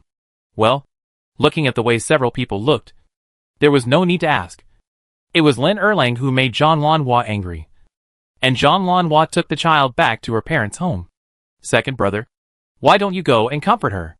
I went, but she didn't see me. Lin Erlang scratched his head in annoyance. Besides, I don't want to split up the family, and we can't meet her requirements. Dividing the family? Yu Jia looked at Lin's father, and he was indeed gloomy. Don't divide the family while the parents are still alive. This is the tradition left in the village. If the parents are still alive, and the family is divided, people will poke their spines. What's going on? What can cause the family to be divided? Yu Jia asked herself that she was a member of the Lin family, and she should understand the actual situation. Humph. What else can it be? Isn't it just that they want to divide the family? Lu Hongmei was twisting a piece of watermelon in her hand, and the juice flowed from the corner of her mouth, which made Yu Jia frown. Get out. Don't make trouble here. Lin Daolong was about to pull her out of the house, and Lu Hongmei threw the watermelon in her hand at Lin Daolong. She struggled to sit on the ground, and shouted exaggeratedly, God damn it. This life is unbearable. The second family wants to live in the new house. Is there still a place for me in this family? Father Lin sighed while sitting at the top, and Lin Erlang clenched his fists, watching the farce in front of him without saying a word. Mother Lin walked quickly from the kitchen and tried to pull Lu Hongmei. Lin Daolong pulled Lu Hongmei's arm and wanted to fight. Yu Jia was really upset, raised her fist, and pounded the wooden table next to her. Enough. With a crash, the wooden table could not bear her strength and broke. The room suddenly became quiet, and everyone looked at the broken wooden table on the ground. Yu Jia was a little embarrassed. She didn't expect the wooden table to be so fragile. However, in order to intimidate the people present, she coughed twice and stood up. Dad? Mom? Big brother? Second brother? You just asked me why I was with Neodaner. Now I will explain it to you. After I left home, I went to Jizhou to join the army, and then went to the Yunnan military camp, where I met Neodaner. Now Naden is a captain of Zhicheng. And I... Yu Jia paused and looked at Lu Hongmei, who was stunned on the ground. I am also a captain of Zhicheng now, and I will go to the Jizhou military camp to take up my post. After speaking, the Lin family still didn't recover for a while. Mother Lin let go of Lu Hongmei and asked Yu Jia cautiously, Mother Lu, what do you mean? Why don't I understand? Lin Erlang tilted his head and thought for a while, then made a conclusion. Does that mean you are now the top leader, and will go to the Jizhou military camp to take up your post? Yu Jia nodded. Second brother is right. Lu Hongmei stood up from the ground with a whoosh, and before she could dust herself off, she went forward to pull Yu Jia's arm. Yu Jia shot her a sharp look, and Lu Hongmei took a step back embarrassedly. Mother Lu, we didn't know that a woman like you could be an official. Yu Jia was shocked by her flattering face. Yu Jia is still a man now, so she must not spread the news. The villagers don't know her true identity, and she believes that other people in the Lin family won't talk nonsense. Only Lu Hongmei is an exception. Sister-in-law, be careful with your words. Lu Hongmei understood, And suddenly she became proud, changing her flattering expression. Lu Nyang, the people around you should not know your identity as a woman. Right? She did not miss the panic in Yujia's eyes, although it was fleeting. Ha ha ha. Lu Hongmei laughed. Lu Nyang, we are all family members. Now that you are an official, you will naturally pull down our own people. Right? Her tone was full of threats. Lin Daong pulled her shoulders. What are you talking about? How can we cause trouble for Lu Nyang? Daong is right. Daong's family. Don't talk nonsense in the future. Lin's father's voice was full of majesty. But Yu Jia didn't feel scared at all. This is family. Really thinking about her. Yu Jia smiled at Lin's father. And Lin's father nodded. The meaning is self-evident. Lu Hongmei saw that it didn't work. So she sat on the ground and cried loudly again. God damn it. You are all family members. And you are used to bullying me. An outsider. Not only is the new house for the second family to live in. I am thinking about the family. But you are not happy. You guys are trying to drive me away. After saying that, she rushed into the west wing. And there was a crackling sound of banging in the room. Lin Daong stood there a little embarrassed. He glanced at Yu Jia and rolled up his sleeves and shouted, Stinky woman. I must teach you a lesson today. Yu Jia stopped him. Brother, don't do it. Lin Daong was a little angry. Lu Nyang, don't pull me. This woman will tear the roof off the tiles if she doesn't get beaten for 3 days. Yu Jia was a little amused. Lin Daong has always been a calm person in her impression. Now he is so impulsive. He must feel embarrassed. Brother, we are all family. We can't care about it. It's just that my identity is indeed criticized. I am just a man outside. Then, she looked at the other people in the room. This matter cannot be known to others, including the villagers. Yu Jia carried some pressure, but she herself was unaware of it. Lin's mother was a little surprised, but she figured it out in an instant. Lin's father stood up and said to the few people, Lu Nyang's matter has been kept to herself. Now the one in our family is the Zhichou Due of the Jizhou military camp. Suddenly, he was a little stuck. Chapter 307 Prepare for a Rainy Day. Lu Nyang. What's your name now? Yu Jia laughed. Dad, my name is Lin Erju now. After that, Lin Erlang laughed. Still a member of our Lin family. But Lu Nyang, did you think of me when you named me? Lin Erlang. Lin Erju. Only one character difference. Yu Jia really didn't expect it. In fact, this is the name that the village chief got for me. Originally, my official promotion certificate should have been sent to my hometown. But the hometown information was lost in Jizhou. In order to conceal my identity, I wrote a fake hometown in the Yunnan military camp. So it was not passed on to my family. The origin of the bad boy should be true. Why didn't the news of his promotion come through? Yu Jia asked. And the others didn't know the reason. Lin Gongxuan's information was true. Maybe he was taken away from Jizhou military camp by Li Yanxiao. Jizhou military camp destroyed his information. However, why didn't the news of his promotion come through his family? This matter was of great importance. So Yu Jia had to repeat it. Father and mother. Elder brother and second brother. This matter must not be spread outside. After saying that, Yu Jia set her sights in the direction of the west wing. Lin Daong understood what she meant, and he nodded to Yu Jia. Lu Nyang, don't worry. Then, he walked towards the west wing. Yu Jia was relieved. If Lin Daong couldn't handle it, she would take action. Mother Lin pulled Yu Jia's hand and let her sit on the chair. Don't worry, child. Mom, what's going on at home?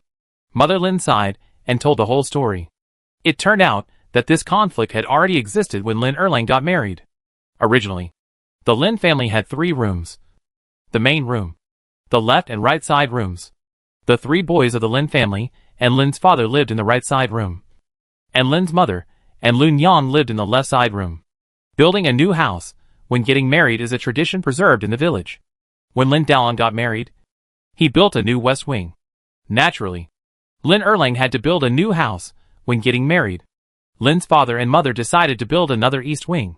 After the new house was built, Lu Hongmei found all kinds of reasons to move into the new house. They were the eldest, and they had to live in the east wing. With Huan Gur, the population increased, so they had to live in the east wing. She was tossing in various ways. Lin's father and mother were determined. so they couldn't do what she wanted. After Lin Erlang married Zhang Lanhua, Lu Hongmei would do this from time to time. The fight was so fierce a while ago that the two sisters-in-law fought each other, and everyone knew about it. Zhang Lanhua was really tired of this trivial life, so she took Jean Jier back to her parents' home. After listening to this, Yu Jia's teeth itched. What she hated most was this kind of family affairs that a clean official couldn't handle. Thinking of the miserable situation of the Lin family in the future, Yu Jia had an idea in her mind. Second brother, don't worry. Go and pick up the second sister-in-law first, and then we will discuss it. Lin Erlang had long wanted his wife and daughter, but he just couldn't bring himself to do it. Seeing Yu Jia say this, he was naturally happy. However, he still grumbled with a tiger face. Before, my parents and elder brother asked me to pick up your second sister-in-law, but I didn't go. This time, my second brother did it for your sake. Otherwise, I would definitely not go. Mother Lin smiled. Yu Jia followed suit. Yes. Yes. Second brother, give Lu Nyang a face and go and pick up the second sister-in-law and my little niece. I haven't seen them yet. When Lin Erlang heard Yu Jia say this, he went out happily. However, Lin's mother became worried again. Lu Nyang, after the second son's family comes back, that one will be restless again. Mother really doesn't want you to see that and get upset. Yu Jia held Lin's mother's hand and stroked the thick calluses on her hand. Mother, we are all family, and we should not have different opinions. What she had to do was to move the Lin family before anything happened. By the way, why didn't I see Huan Gur? Huan Gur is Lin Dalong's son, and he should be 4 years old this year. He played crazy all morning today, and now my son is still sleeping. It is understandable that children sleep a lot. Yu Jia asked about the harvest at home. The Lin family has a large population, and several people are hardworking, so the harvest from the fields is quite good.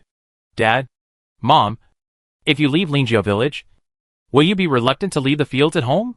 Yu Jia said happily. Father Lin naturally thought she was joking. Oh, I'm so old. I don't want to go anywhere except home. After all, women are more delicate in their minds. And Lin's mother heard the meaning of Yu Jia's words. Now Lin Naden and Yu Jia are also considered senior officials. They have been filial since they were young. It would not be uncommon to take them to enjoy the good life. Mother Lin was naturally happy. Her children and grandchildren were successful, and she was proud of it. What Lu Hongmei said just now was not without reason. When a child was successful, he would naturally help his brothers and sisters. But Lu Nyang's identity was special. If she was exposed, wouldn't it be a waste of time for the child? Your father and I have lived in Lingjia village all our lives. The farthest we have ever been is the town. Besides, your father and I have to take care of the chickens and ducks in this family. Hearing the refusal in Mother Lin's words, Yu Jia was a little anxious. The tragedy was not far away, and the Lin family must be transferred in advance. Dad, Mom, listen to me, Yu Jia said solemnly. The bad guy and I have some military merits in the barracks. If you have military merit, you will be envied. We are worried about you staying here. Only when you are settled can we work for the great Zhou with confidence. Father Lin looked at Mother Lin, then looked at Yu Jia, and sighed. Child, your parents are old, and we can't let you get involved. He and Mother Lin had the same idea. Dad, what are you talking about? What's the point of getting involved? It's settled. I'll make the arrangements. Now Lin Dalong and Lin Erlang have their own rooms, and Father Lin and Mother Lin live in the right ear room. In the evening, Yu Jia also moved into the left ear room. Looking at the familiar furnishings in the room, Yu Jia was filled with emotion. Lin's father and mother really treat Lu Nyang as their own child. The clay figurine and the grasshopper made of straw look old, but they are still clean. Beep beep. The door rang, but it didn't sound like a knock. It sounded like someone was playing a prank. Yu Jia walked to the door, opened it, and saw a mini version of Lin Dalong. White and tender, chubby face, a pair of small eyes full of nervousness and shyness. He picked his fingers and looked at Yu Jia helplessly. Yu Jia squatted down, picked him up, and looked outside. No one was there. Oh, are you Huan Gur? Huan Gur was a little uneasy in Yu Jia's arms, and he said Just this one sound softened Yu Jia's heart. Huan Gur. Who am I? Yu Jia sat down with Huan Gur in her arms. Huan Gur looked at Yu Jia, tilted his head, and thought for a while. Auntie! Chapter 308 Meeting Gift. Oh! Huan Gur. You are so cute. Yu Jia couldn't help it. Hugged Huan Gur and kissed him on the tender face. Huan Gur smiled shyly, his eyes rolling. He also glanced at Yu Jia from time to time, and then licked his lips with his tongue. Seeing such a cute child, he actually had a mother like Lu Hongmei. Yu Jia was a little hesitant. It is true that a loving mother often spoils her son. If Lu Hongmei had been taking care of Huan Gur, it would be hard to guarantee that she would not lead Huan Gur astray. Huan Gur, why didn't you come out to eat in the evening? Huan Gur looked up as if he was really thinking about this question seriously, and then scratched his head. Mother won't let me eat. Huh? Why doesn't your mother let me eat? Yu Jia was a little puzzled. Such a young child must not eat 3 meals a day. Huan Gur's soft voice was like the warm breeze of April. Mother said, Auntie, give me money. Huan Gur will eat again.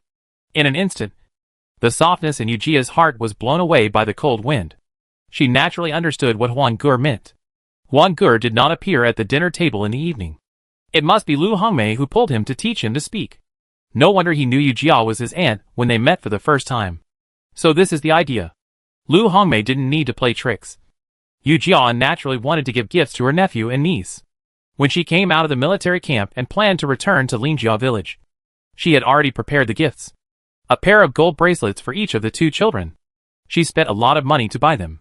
But now, her joy of giving gifts was washed away. Is Huan Gur hungry? Yes. Do you want to eat? Yes. Yu Jia stood up with Huan Gur in her arms. And as if she remembered something, she stuffed the gold bracelet in her bag into her sleeve. After walking out of the door, Yu Jia walked towards the main hall. At this time, Lin Erlang had returned with Zhang Lanhua and Jin Jier. They were talking quietly in the main hall. Yu Jia had good hearing and heard Lin's father carefully telling them to keep Yu Jia's identity secret. In a moment, Yu Jia came to the main hall with Huan Gur in his arms. Second brother? Is this the second sister-in-law? Zhang Lanhua was thin and not very pretty, but she looked very quiet. All of a sudden, Yu Jia wanted to get close to her. Oh, yes, this is your second sister-in-law. Lin Erlang pointed at Yu Jia and said, Lanhua, this is our little sister, Lu Nyang.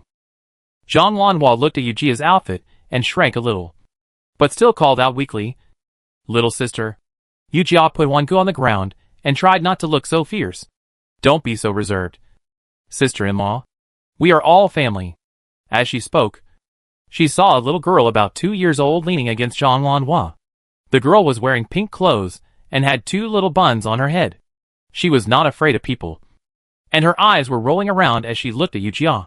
Oh, is this my niece? Huan Gur smiled and pulled Jin Jier's hand and said to her, This is my aunt. Yu Jia's heart was about to melt. She originally thought that children were all naughty and mischievous. But seeing the 2 children of the Lin family, they were so well behaved. Yu Jia suspected that she was too old and her maternal instinct was overflowing. Are you Jin Jier? Yu Jia squatted down and looked straight at Jin Jier. Jin Jier was not shy. She answered cheerfully, Jin Jier. Ouch. Yu Jia, who was usually decisive in killing, was now in tears. Is this the meaning of blood inheritance? Although she had no blood relationship with the Lin family, Lin Erlang saw Yu Jia's appearance and quickly pulled her up. Lu Nyang, what's wrong with you? Are you feeling uncomfortable? Zhang Lanhua supported her. Yu Jia waved her hand and took a step back. She was not used to close contact with people. Yu Jia wiped the tears from the corners of her eyes. I'm old. I'm old. What nonsense are you talking about? How old are you? Mother Lin brought the watermelon that Father Lin brought back. Lu Hongmei had forgotten about the watermelon after all the trouble she had made. The 2 children cheered and ran towards Mother Lin. Grandma. Watermelon. Grandma. Brother Huan wants to eat watermelon. Yu Jia laughed and greeted the 2. Don't worry. See what good things your aunt has brought you. The 2 children looked at the watermelon eagerly and walked towards Yu Jia with their eyes wide open, looking back every few steps because of Yu Jia's majesty. Mother Lin laughed and scolded, Greedy monkeys. I'll keep it for you. The 2 children came to Yu Jia with peace of mind. Yu Jia squatted down and took out the bracelet from her sleeve. Zhang Lanhua's eyelids twitched. She had never seen such a thick gold bracelet in her life. Not only she had never seen it, but the people present had never seen it either. Oh! Lu Nyang. When did you buy this? Lin's mother exclaimed, with an incredible look on her face. Yujia paused. She almost forgot about it. Based on Lun Yang's memory in her previous life, she knew that there were 2 children in the family now. But Lun Yang in this life didn't know.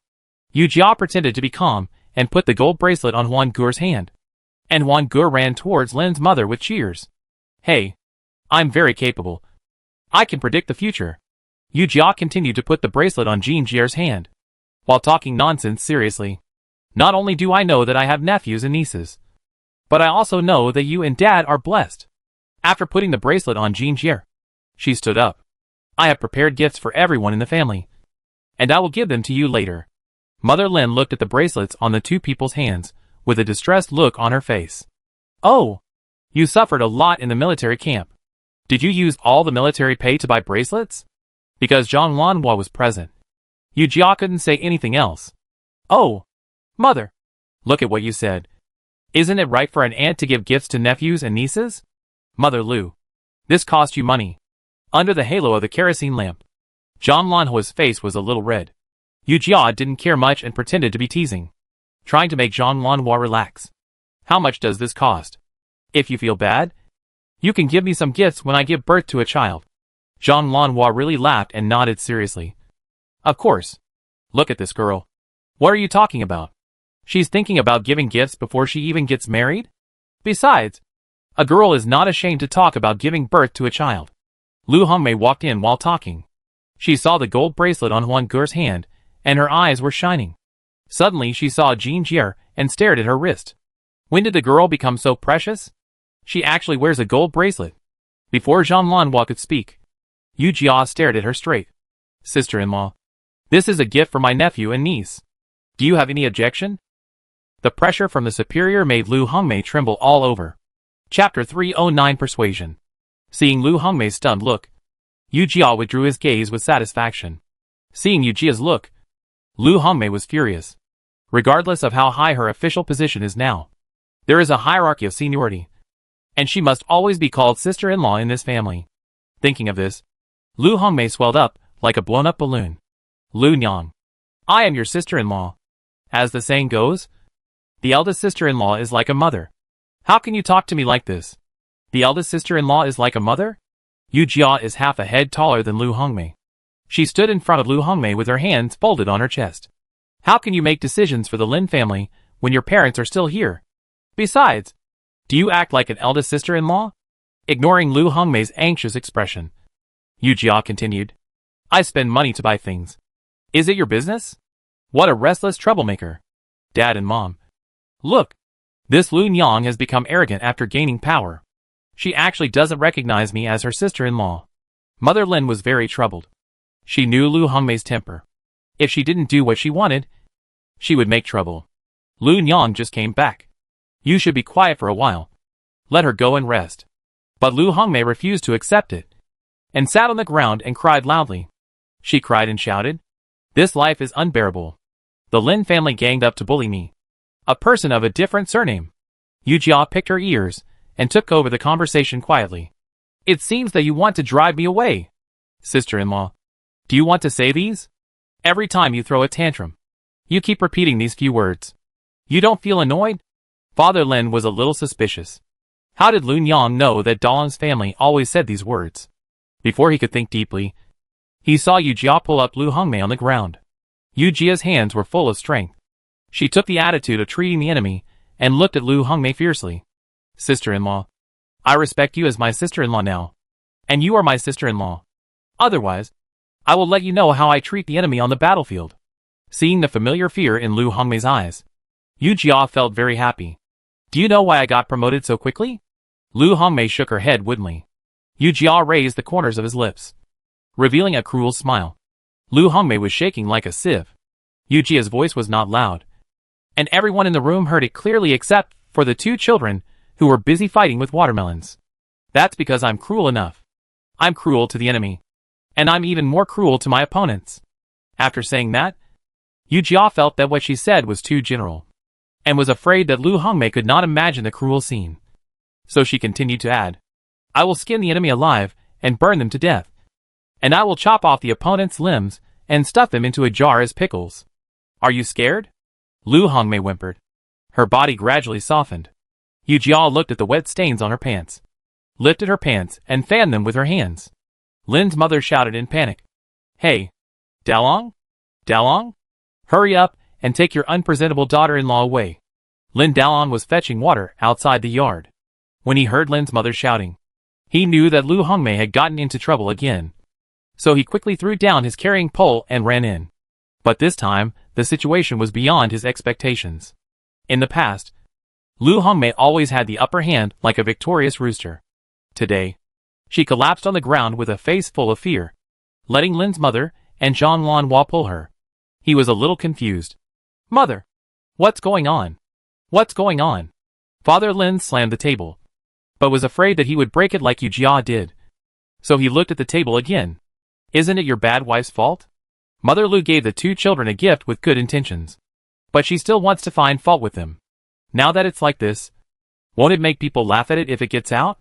De Lang, don't go to the fields these days. Just stay at home and look after your wife. Father Lin's words were exactly what Yu Jia wanted. If Lu Hongmei didn't go out, she wouldn't have the chance to go out and talk nonsense. Dalong Lin carried Lu Hongmei out, and the people in the room looked at each other. After the two children had eaten their fill of watermelon, they went out to play on their own. Yu Jia was a little embarrassed. Well, I just scared my sister-in-law. I'm not that cruel. He laughed dryly after saying that. Lu Nyang, it's a blessing for a woman like you to survive on the battlefield. We are a family. How could I dislike you? Zhang Lanhua looked sincere, in view of the popular science that Lin Erlang had given her in advance. She had a good impression of this younger sister and sister-in-law. Thank you. Second sister-in-law. Yu Jia bit her lips tightly, as if the days since she traveled through time were not as emotional as those in the Lin family. Lin's mother took Yu Jia's hand. You've been running around for days. You should take a shower and rest. Yu Jia had very little insomnia today. In the dark, she stared at the dark roof with her eyes open, sighing. Her family members were all very good. Why did he marry such a daughter-in-law? However, she felt helpless. It all depends on Lin Dalong's attitude. Yu Jia did not plan to stay here for long, and called Go Sheng the next day. Go Sheng, prepare a pigeon and pass this letter to Lu Ying. Go Sheng took the letter and went out. It's time to act. In the Lin family, keep a low profile and be careful. After breakfast, Yu Jia told her plan. Lin Dalong and Lin Erlang had no objection. After all, they are young people and accept things faster. But Lin's father and mother were in a dilemma. You said we should leave now? Father Lin took a puff of his pipe and coughed twice. Yu Jia explained patiently. Dad, I'm really worried about you being here. The sooner you leave, the sooner you can prevent future troubles. But what about the crops in our fields? Mother Lin thought of the lush corn fields in the fields and looked reluctant. Although there was still some time before the tragedy, Yu Jia couldn't guarantee that the matter would be brought forward for any reason. Mom, can those things be as important as our lives? Yu Jia thought slowly. There is always hope as long as people are alive. Mother Lu, tell me the truth. Did you commit any crime outside or offend anyone? Lin Dalong frowned, as if he was really thinking about this possibility. How is it possible? Big brother, what are you thinking about? Yu Jia didn't know whether to laugh or cry. If you don't believe me, I have the emperor's edict and token. Several people were relieved and secretly breathed a sigh of relief. Girl, Daddy is not unwilling to leave, but he really can't bear to leave our home. Father Lin put down his pipe and slowly looked around the house. These 3 rooms were built bit by your mother and me. The east and west wing rooms were built only a few years ago. How can you let Daddy bear to leave these and go somewhere else? People, in this life, they all want to return to their roots. Daddy thinks that he really can't leave this place in this life. Yu Jia's heart clicked, and she hurriedly grabbed Father Lin's arm. Chapter 310 A Sudden Incident. Dad, you can't think like that. Yu Jia was like an ant on a hot pot. She stood up and turned around anxiously. Lu Nyang, just say whatever you want to say. We are all here. Let's find a solution together. Lin Dalong saw Yu Jia so anxious, and he really thought that Yu Jia had caused trouble outside. How could Yu Jia not know what he was thinking? But how to tell the Lin family about the tragedy? Thinking of the rebirth novel she had read before, the heroine wanted to avoid the disaster, so she lied and dreamed. When Yu Jia read the novel, she thought it was very absurd. Who could believe it? But at present, except for this method, she really couldn't find any other reason. Yu Jia stopped, took a few deep breaths, adjusted her mood, and looked up to see several people from the Lin family looking at her with sharp eyes. For a moment, she felt a little embarrassed again, thinking of the tragic scenes in her mind. Yu Jia took a deep breath. Dad? Mom? Big brother? Second brother? I had a dream a while ago. Several people looked at Yu Jia without saying anything. So Yu Jia continued. I dreamed that everyone in our family was killed. I remember the date clearly. The 10th day of February next year. It was snowing heavily, and everyone in our family was lying in the yard without a sound, including Huan Gur and Jean Jier. Yu Jia closed her eyes, helplessly recalling the scene at that time. With a bitter throat, and the newly born daughter of my eldest brother. When Yu Jia opened her eyes again, she felt the coldness on her face. It turned out that she was in tears. These people must be coming for me and the coward. So they will kill you. The Lin family looked at each other, as if thinking about this possibility. Lun Yang was well-behaved and sensible at home, which was very different from Yu Jia's personality. These days, Yu Jia tried hard to imitate Lun Yang in his memory. According to the Lin family's understanding of Lun Yang, they are likely to believe it. Lun Yang, you must have had a hard time in the military camp these years. Right? Lin Erlang stood up, walked forward and hugged Yu Jia, leaving Yu Jia confused. Second brother? Why do you ask like that? Lun Yang, you are home now. Relax. Yu Jia pushed Lin Erlang away helplessly. It seems that he does not believe her words. Looking at the Lin family, they were also worried when they looked at her. Lun Yang, come back and rest more. Don't be too tired. Lin Daoan comforted softly. Lun Yang, stay at home for a while. Mother will take you out for a walk. Mother Lin glanced at Father Lin and continued. Ask your father to buy you some meat. Mother will stew the meat for you. Seeing that Father Lin did not express his opinion, Mother Lin was anxious. Old man, say something. Father Lin was knocking on the edge of the table with his pipe.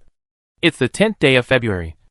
It's still early, and we can harvest a crop of corn. Yu Jia was a little happy. Dad, do you believe me? Lin's father looked calm. Well, just go out and relax. Live this life. And then we will come back. So this is the idea.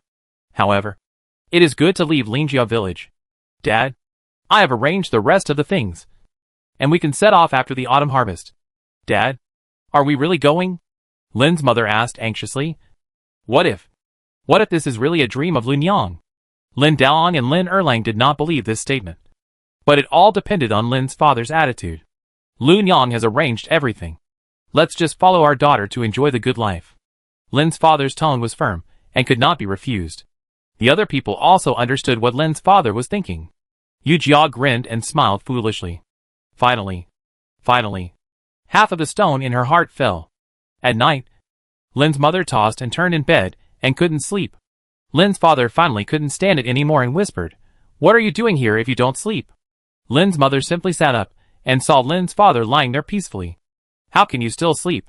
If we leave, what will happen to the house? What about the land? What about the chickens and ducks? Lin's father sighed helplessly. What? You don't believe Lun Yang? Lin's mother pursed her lips. I believe Lun Yang had such a dream. But I don't believe what happened in the dream. How kind-hearted is our child? How could he offend others and bring about a fatal disaster? If Yu Jia heard what Lin's mother said, he would be ashamed. His mother, do you still remember and I from the next village? Lin's mother nodded. Of course I remember. A peasant girl could actually become the wife of the governor, which has been unheard of in the past few decades. Lin's father sat up with his arms. A girl who can't read a single word suddenly knows how to write poetry and prose, and can also sing and dance. Moreover, and I also said that it was her ancestors who taught her these things in dreams. Speaking of which, isn't it the same as our Lun Yang situation? Lin's mother got goosebumps all over her body. She learned well. But our Lun Yang dreamed of a dead person. How can it be the same? How is it different? Aren't they all dreams? Lin's father retorted. Since they are all dreams, then this dream is somewhat credible. If this didn't happen, it wouldn't matter if we came back again. Lin's mother thought about it and nodded. Then I'll do as you say. After that, the room became quiet. The moon was bright, and the stars were sparse. A sneaky figure outside the house quietly sneaked into the room. The next morning, Yu Jia asked Chang Hai and others to prepare, and set off tomorrow. After returning to Lin's house from next door, he had just said a few words to Lin's mother when villagers rushed into the yard. There were many people, most of whom were women, and it was too late for Yu Jia to hide. She was very flustered, except for the few people she met when she entered the village.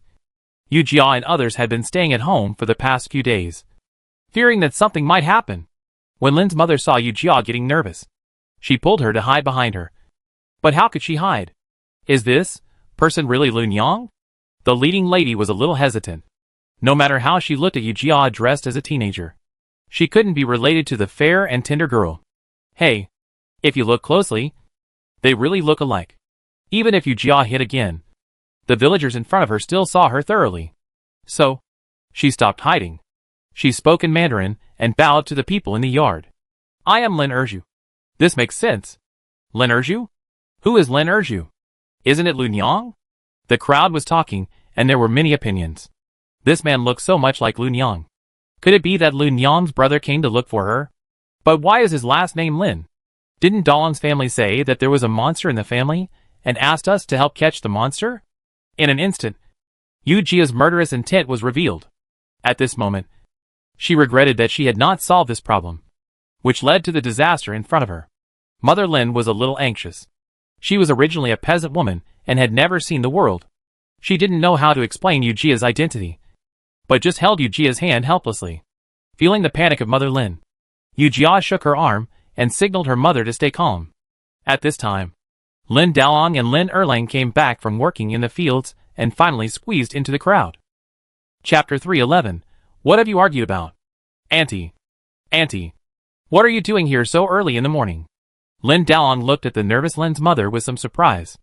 After he finished speaking, he walked to Lin's mother's side. Lin's mother was so anxious that tears were about to come out. She stamped her feet and pulled Lin Dalong's sleeve and whispered, Your wife. Your wife called so many people and said that Lun Yang was a monster. Lin Dalong's face was stern, and he looked at the crowd. Sure enough, he saw Lu Hongmei hiding behind the gate. What are you doing there? Lin Dalong's voice was high, and there was some anger in his tone. Lu Hongmei hesitated. Seeing that she was still hesitating, Lin Dalong walked towards her. At this time, Zhang Lanhua came out of the house holding the sleepy Jean Jier. Seeing this, Lin Erlang took Jean Jier. What's going on? Zhang Lanhua heard everything that the others had just said in the house. She whispered a few words and told the whole story. Lin Erlang was furious, and his eyes were full of fire. Auntie. Auntie. How can this be our sister Lun Yang? This is Lin Erju. Although everyone was suspicious, it was not their own business, so they tried to smooth things over. Look at what happened. Dalong's family said there was a demon, so we just came to watch the fun. Let's go now. In recent years, Lin Dalong and Lin Erlang have grown up. Although the villagers looked down on them, they dare not offend them. Don't be fooled. Lu Hongmei was pulled by Lin Dalong, and she looked at Yu Jia with a ferocious face. This is Lun Yang. She is a woman. If you don't believe me, you can take off her clothes to know the truth. With a slap, Lin Dalong slapped Lu Hongmei. Everyone felt that there was something exciting to watch, so they stopped again. Lin Dalong, you dare to hit me? Lu Hongmei seemed unbelievable. She had been married to Lin Dalong for so many years, and although she had stumbled, she had never been beaten. I will fight for you. Lu Hongmei tore Lin Dalong's clothes and kept scratching his face. Lin Dalong dodged her clutches in a panic, saying, Behave yourself. Behave yourself? These two words seemed to remind Lu Hongmei. She stopped moving, struggled to break free from Lin Dalong's restraints, and walked towards Yu Jia and Lin's mother. If you don't believe it, I'll make you believe it. She said she dreamed that our family was killed and wanted to take our family away from Linjia village. Isn't this the same as area next door? Lin's mother covered her chest and felt dizzy. Did you eavesdrop on me talking to the old man? Yu Jia hurriedly helped her sit on the stool and gently comforted her. Mom, don't worry. Everyone was boiling again. This is a demon. Seeing Lu Hongmei approaching, Yu Jia pointed at her. If you keep talking nonsense, I'll tear your mouth off. Ha ha. Lu Hongmei put her hands on her hips and laughed. Look, This is not Lun Yang? She is clearly possessed by a demon. At this time, she had already identified Yu Jia as Lun Yang, and the woman in front of her believed it. Is this really Lun Yang? It must be. Otherwise they look so similar. I didn't expect that the Lin family would actually have a demon. And, Lu Hongmei said proudly, she is now. Before she could finish her words, Yu Jia came over and removed her chin, and pressed her to the ground with a grabbing hand. Lin Daolong hurriedly restrained Lu Hongmei with his hands. You nasty woman. Why don't you listen to advice? Lu Hongmei was still making a ho-ho sound in her mouth, and Yu Jia ignored her. She continued to raise her hand to salute. There are some misunderstandings between me and Sister Lin, and she may have a grudge against me. I am Lin Erju. Not the Lun Yang, she said. You say I am not? A fat woman said contemptuously. According to what you said, you are a man? Then take off your clothes and let us see. Yu Jia looked at her, and in an instant, she wanted to kill again. Why are you staring? I think you are guilty? Lin Erju. Why don't you take the name Lin Ernia? Why? Do you have any objection to this name? An old voice sounded. A white-haired old man came over, and everyone made way for him. This is my distant nephew. I gave him the name. If anyone has any objection, just come to me. An old man. It turned out to be the village chief. Behind him was Lin's father, who was smoking a pipe. Yu Jia breathed a sigh of relief. And the Lin family also breathed a sigh of relief. Why are you running here instead of eating at home so early in the morning? The village chief exuded majesty, and the villagers were ready to turn around and leave. Wait. If I hear someone talking about our Erju in private in the future, the village rules will be enforced. Everyone scattered like birds and beasts. The aggressive fat woman was now agile and escaped from the Lin family in a few flashes. Yu Jia knelt down to the village chief. Village chief. Lun Yang thanks you for your help. The village chief helped Yu Jia up. Good boy. You are really promising. Lin's father had told Yu Jia's experience without reservation, although the woman's identity is concealed now. If it is found out, it would be a deception. But the village chief likes people with blood in his life, especially a girl. When you asked me to give you the official disc, I really didn't expect that you would have such an achievement. Maybe the Lin family didn't understand the military camp hierarchy, but the village chief knew it. Lun Yang. From now on, the people of Dezhou will all depend on you. Yu Jia was a little embarrassed. Village chief. Please don't say that. It really embarrasses me. Zhang Lanhua brought a high wooden chair. Village chief. Please sit down and talk. Old Lin. You married a good wife. As for the other one, he glanced at her. His expression was very serious, and he shook his head. Yu Jia stepped forward, connected Lu Hongmei's chin, and then turned back to the village chief. Her meaning was very clear. It all depends on what Lin Daolong does. At this time, Huan Gur did not go out. Maybe he was still sleeping. Lin Daolong let go of Lu Hongmei. A little embarrassed, Lu Hongmei shouted. Village chief. She is a monster. Hiss. Lin Erlang pulled his hair in annoyance. Brother. Seeing that Lin Daolong's face was livid, he did not continue to say anything else, and turned to Lu Hongmei. Sister-in-law. Why are you doing this? Lun Yang didn't offend you. Why didn't she offend? Lu Hongmei broke the jar. With you. My parents-in-law's mind is no longer in the first room. If she marries the third brother, there will be no place for me. Besides, she also talked back to me. I am the eldest sister-in-law. How can you treat me like this? So, you want to kill me? Yu Jia slowly said. We don't want to fight with you for anything. I don't want anything that is not mine. What belongs to me, no one can take it away. Sister-in-law. Ask yourself. Have my second sister-in-law and I ever fought with you for anything? Chapter 312 So concrete. Yu Jia didn't want to argue with Lu Hongmei about these things. After saying this, she looked at Lin Daolong. Although she didn't say anything, Lin Daolong understood what she meant. Lun Yang. Huan Gur is still young. Lin Daolong's voice was like a mosquito's, and the others knew what he was thinking. Lu Hongmei was even more proud at this time. What? Do you want to cross the river and destroy the bridge? After all, I gave birth to a son for the old Lin family. What can you do to me? If it weren't for Lin Daolong's face, Yu Jia would have taken action long ago. Lu Hongmei wanted to speak again, but was stopped by the village chief's cough. Old family. I gave Lun Yang the official disc, and I also gave her the name Lin Erju. If something happens, I can't escape responsibility. If I can't escape responsibility, you can't escape it. The village chief stood up leisurely. I'm telling you this. Today, Dalan will not pursue your fault because of our past relationship. If I, an old man, hear anything about Lu Nyang, I will never let it go. Lu Hongmei might dare to challenge Yu Jia, but she definitely didn't dare to challenge the village chief. It is said that the county magistrate is not as good as the current one. She didn't know how high Yu Jia's official position was, but she knew how powerful the village chief was. Village chief, don't worry. I will never go out and say nonsense. With Lu Hongmei's promise, the village chief was relieved. Okay, let's eat. The village chief was leaving, and several members of the Lin family went out to see him off. After the village chief left, except for Lin Daong and his wife, the Lin family sat at the dining table with no interest. The two children were eating happily, not noticing the adults' emotions at all. Lin's mother saw that the others were worried, so she forced a smile. What's wrong? You all look sad. Hurry up and eat. Yu Jia laughed. Dad, second brother, and second sister-in-law. Let's eat quickly.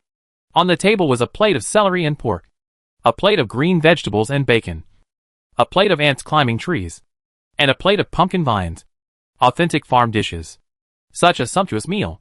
But Yu Jia felt like chewing wax. Sometimes, she felt that she was very heartless. She was ruthless in dealing with potential threats. Sometimes, she felt that she was indecisive. This Lu Hongmei would be a disaster sooner or later. According to her style of doing things, she would have killed Lu Hongmei as early as the day before yesterday, when the two of them had a conflict in life. She did not allow any threat to appear around her. However, she felt very sorry for Lin Daong and Huan Guo. In her memory, Lin Daong always carried Lu Nyan on his shoulders, and left all the delicious food for her. After all, Lu Hongmei was his first wife, and the mother of his children. No matter how bad she was, after so many years, there was still affection. Just like the dog raised at home. Every time he saw her, he would bark fiercely. When a dog is poisoned and stolen by a dog thief, one always feels disappointed. Let Lin Daong handle this matter. Lin Daong is a man of measure, so Yu Jia is relieved. Well, I'm going to leave Lingjia village tomorrow. Yu Jia stuffed a big mouthful of dry rice into his mouth, without looking up, and stuffed a chopstick of celery into his mouth. The food tasted delicious, but it was a little hard on the teeth. Why are you in such a hurry? Why don't you stay at home for a few more days? Lin's mother was a little flustered. Yu Jia finally came back. How could he leave so quickly? I'm afraid I'll be delayed on the road. So it's better to get to the military camp as soon as possible. Yu Jia continued to eat, and Lu Ying had already received news. After the meal, Lin's mother followed Yu Jia into the room. Yu Jia pretended to be relaxed. Mom, why do you always follow me? I still have to pack my bags. Yu Jia weighed the empty package and continued with a smile. Do you want to help me pack? Lin's mother staggered, took the package from Yu Jia's hand, and sat on the edge of the bed. You used to always ask your mother to pack your clothes. But now you have grown up. You have grown up. So you don't need your mother anymore. As she said that, Lin's mother wiped her eyes with her hands, and Yu Jia was flustered. She sat opposite Lin's mother and patted her mother with her hand. Mom, how could Lu Nyan not need you?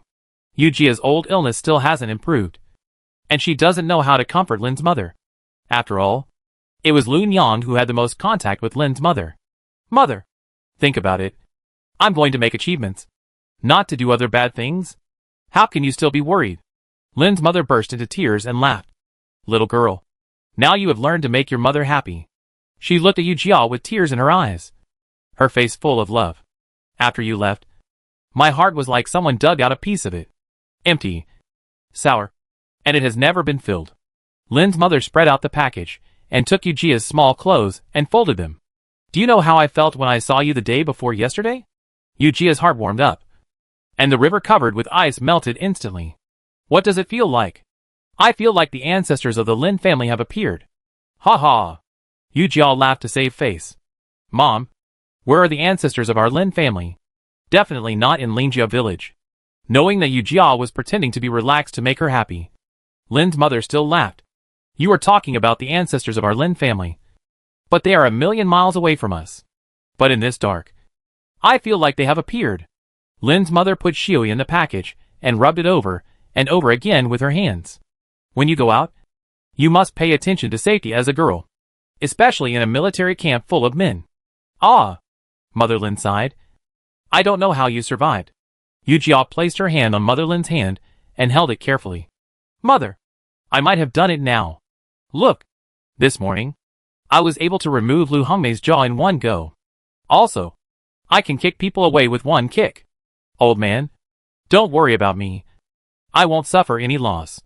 Mother Lin held Yujia's hand with her rough hands. And tears welled up again. Mother believes that you are a capable child. A powerful child. Mother hopes you are well. Yujia couldn't hold it in for a moment. And it was this fine. Again.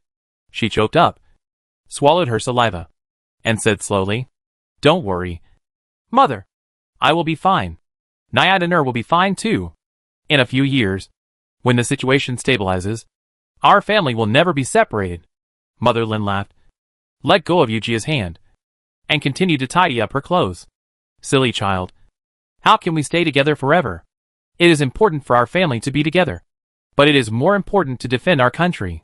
You and Nyadanur are people who do great things. Our family is old and young. And we can't hold you back. As long as you remember me and your father. These two old men. And remember that you still have 2 brothers. That's enough. Mom, what are you talking about? We are all a family. Yujia never thought that the word home would be so concrete. Chapter 313 Departure.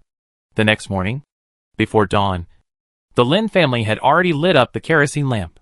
Changhair and others were waiting at the gate of the Lin family. Lin's mother was busy in the kitchen. Yujia looked at the eggs, duck eggs and some pancakes on the table helplessly. Mom, the weather is hot. You prepared so much dry food. If we can't finish it and it goes bad, won't it be a waste? Lin's mother was unmoved. She raised her hand to wipe the sweat off her face and continued to flip the pancakes in her hand. You are a group of more than 10 people. And you are all young and strong men. You eat a lot. Mom has to prepare more for you to prevent you from going hungry. Yujia was about to speak. But Lin's father, who was burning the fire, spoke. Child, let your mother work. Otherwise she will feel bad if she doesn't work. Yujia stopped talking immediately, feeling that the kitchen was so stuffy that she couldn't breathe. She came out of the kitchen and saw that the other members of the Lin family had already gotten up. Lu Nyang, come here. Zhang Lanhua held a small package in her hand and greeted Yujia with a smile. Second sister-in-law. What is this? Yujia walked forward and took the small package handed over by Zhang Lanhua. These are the cakes I bought at the market in the neighboring village yesterday. You can eat some if you are hungry on the way. Zhang Lanhua saw that Yujia's face was not very good, and knew that she must be feeling bad. When you have time in the future, come home often to visit. Don't come back. It's too dangerous. Lin Erlang came over and put one hand on Yujia's shoulder. It's not too late to reunite after we all leave the village. Yujia nodded. In fact, she didn't tell the Lin family the details. They were not going to the Jizhou military camp. Lin Dalan came over at this time, and he felt ashamed in front of Yujia. Lu Nyang. Yujia put away the package in her hand and looked at Lin Dalan with a smile. Brother, you got up too. Huan Gur didn't wake up yet. When mentioning Huan Gur, Lin Dalan smiled. No, this kid ate too much yesterday, vomited and had diarrhea at night, and fell asleep in the morning. Now his mother is sleeping soundly in her arms. Lu Hongmei was suddenly mentioned, and the few people fell silent again. Yujia pretended to be relaxed to break the awkwardness. This child is hard to take care of. Big brother, you have to pay more attention. Yeah. Ah. Yes. Lin Dalan was a little at a loss. Lu Nyang. Big brother, thank you. Yujia naturally understood what he wanted to thank him for. So he freed his hand and patted his arm. Big brother, we are one family. Why are we talking so differently? At that time, Lin's mother had packed the dry food she had prepared and brought it over. Father Lin followed behind, patting the dust off his body. Child, everything is packed. Remember to eat it while it's hot. Lin's mother kept nagging her. The eggs in here are not cooked very well. You eat the eggs first. Eat the pancakes outside first. Then the fried cakes, which have oil and are easy to store. Mom, how do you store them in this hot weather? After Lin Erlang finished speaking, Zhang Lanhua patted him. These are from my heart. Lin Erlang closed his mouth embarrassedly. Yu Jia took the package and weighed it with his hand. Mom, how much did you make? It's heavy. Your mother. You always cook too much. Father Lin looked disgusted. Go away. My son is disgusted with me now. I made it, and you don't eat less than anyone else. Mother Lin glared at Father Lin unhappily. She turned around and told Yu Jia, it's hot at noon. Don't rush. Wait in a cool place. Yu Jia lowered her head and nodded randomly without saying anything. She was trying to control her sore nose. Seeing Yu Jia's abnormality, the others fell silent in an instant. Chang Haier shouted on the horse. Shunfeng, let's set off now. Yu Jia responded. And Go Sheng came in and took the 2 packages in Yu Jia's hands. Dad, Mom, Big Brother, Second Brother and Sister-in-law. Don't go out. I'm leaving. Yu Jia turned around and walked quickly towards the door in embarrassment. She was afraid that she would leave too late and tears would fall. Lin's mother cried behind her. Lu Nyang, getting on the stirrups and riding the horse in one go. Yu Jia shouted, go! More than 10 people rode their horses in the twilight of the morning. After passing the last plain post station, they had to set off to the north.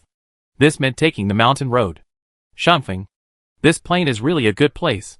Chang Haier looked back and sighed. Riding a horse is stable, and traveling 1,000 miles a day is not a problem at all. Yu Jia looked at the familiar corn and soybeans, and then looked at the rolling mountains, which were hazy like a giant dragon lying in the distance. She became excited. People are afraid of the unknown. But Yu Jia is the opposite. The Jizhou military camp is no longer the chaotic military camp with lax discipline. She doesn't know what will become of it. She also doesn't know what challenges she will face. Everything depends on human efforts. Even if there is a storm, she has to take it. Report. The scout knelt on the ground and said loudly. The newly appointed Lin Erji has left the plane. The old man sitting at the top said nothing. He stared at the military book in his hand without even looking up. The short military advisor on the side saw him like this and asked the scout. There is only one Due in the camp. Where did the new Due come from? The scout mumbled and spoke incoherently. Little one. Little one. Hey, don't make things difficult for the subordinates. The old man put the military book on the table. You go down. The scout was relieved and hurriedly left the room. Captain, I think Lin Erju is here with bad intentions. We can't let her get the upper hand. Besides, this young boy is lucky even if he has made military achievements. You have been on the battlefield for more than 30 years. And she can only be regarded as this in front of you. The man who looked like a military advisor raised his little finger with a look of contempt. Ruibo, be careful with your words and actions. Oh, Ruibo was full of contempt. Captain, you are the boss of this Jizhou military camp. We only recognize you. Zhang Chansong stroked his gray beard, and a smug look flashed in his eyes. Ruibo, it doesn't matter if you say it around me, but you can't spread it out. Otherwise, it's like a half-buried man, bullying a young general. Hee hee. Captain, don't worry. We won't say anything.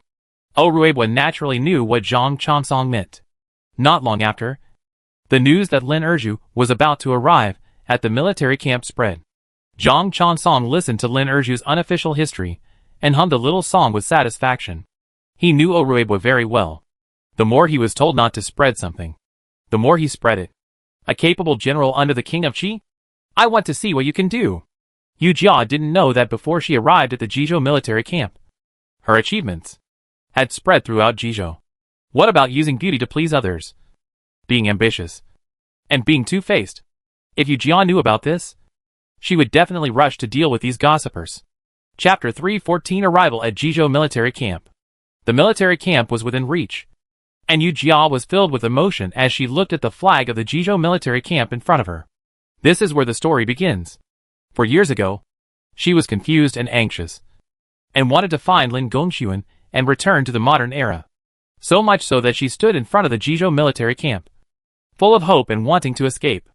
But now, it was not the same state of mind as it was then. Now, she has found the direction of her life, the meaning of her existence, and no longer wants to escape.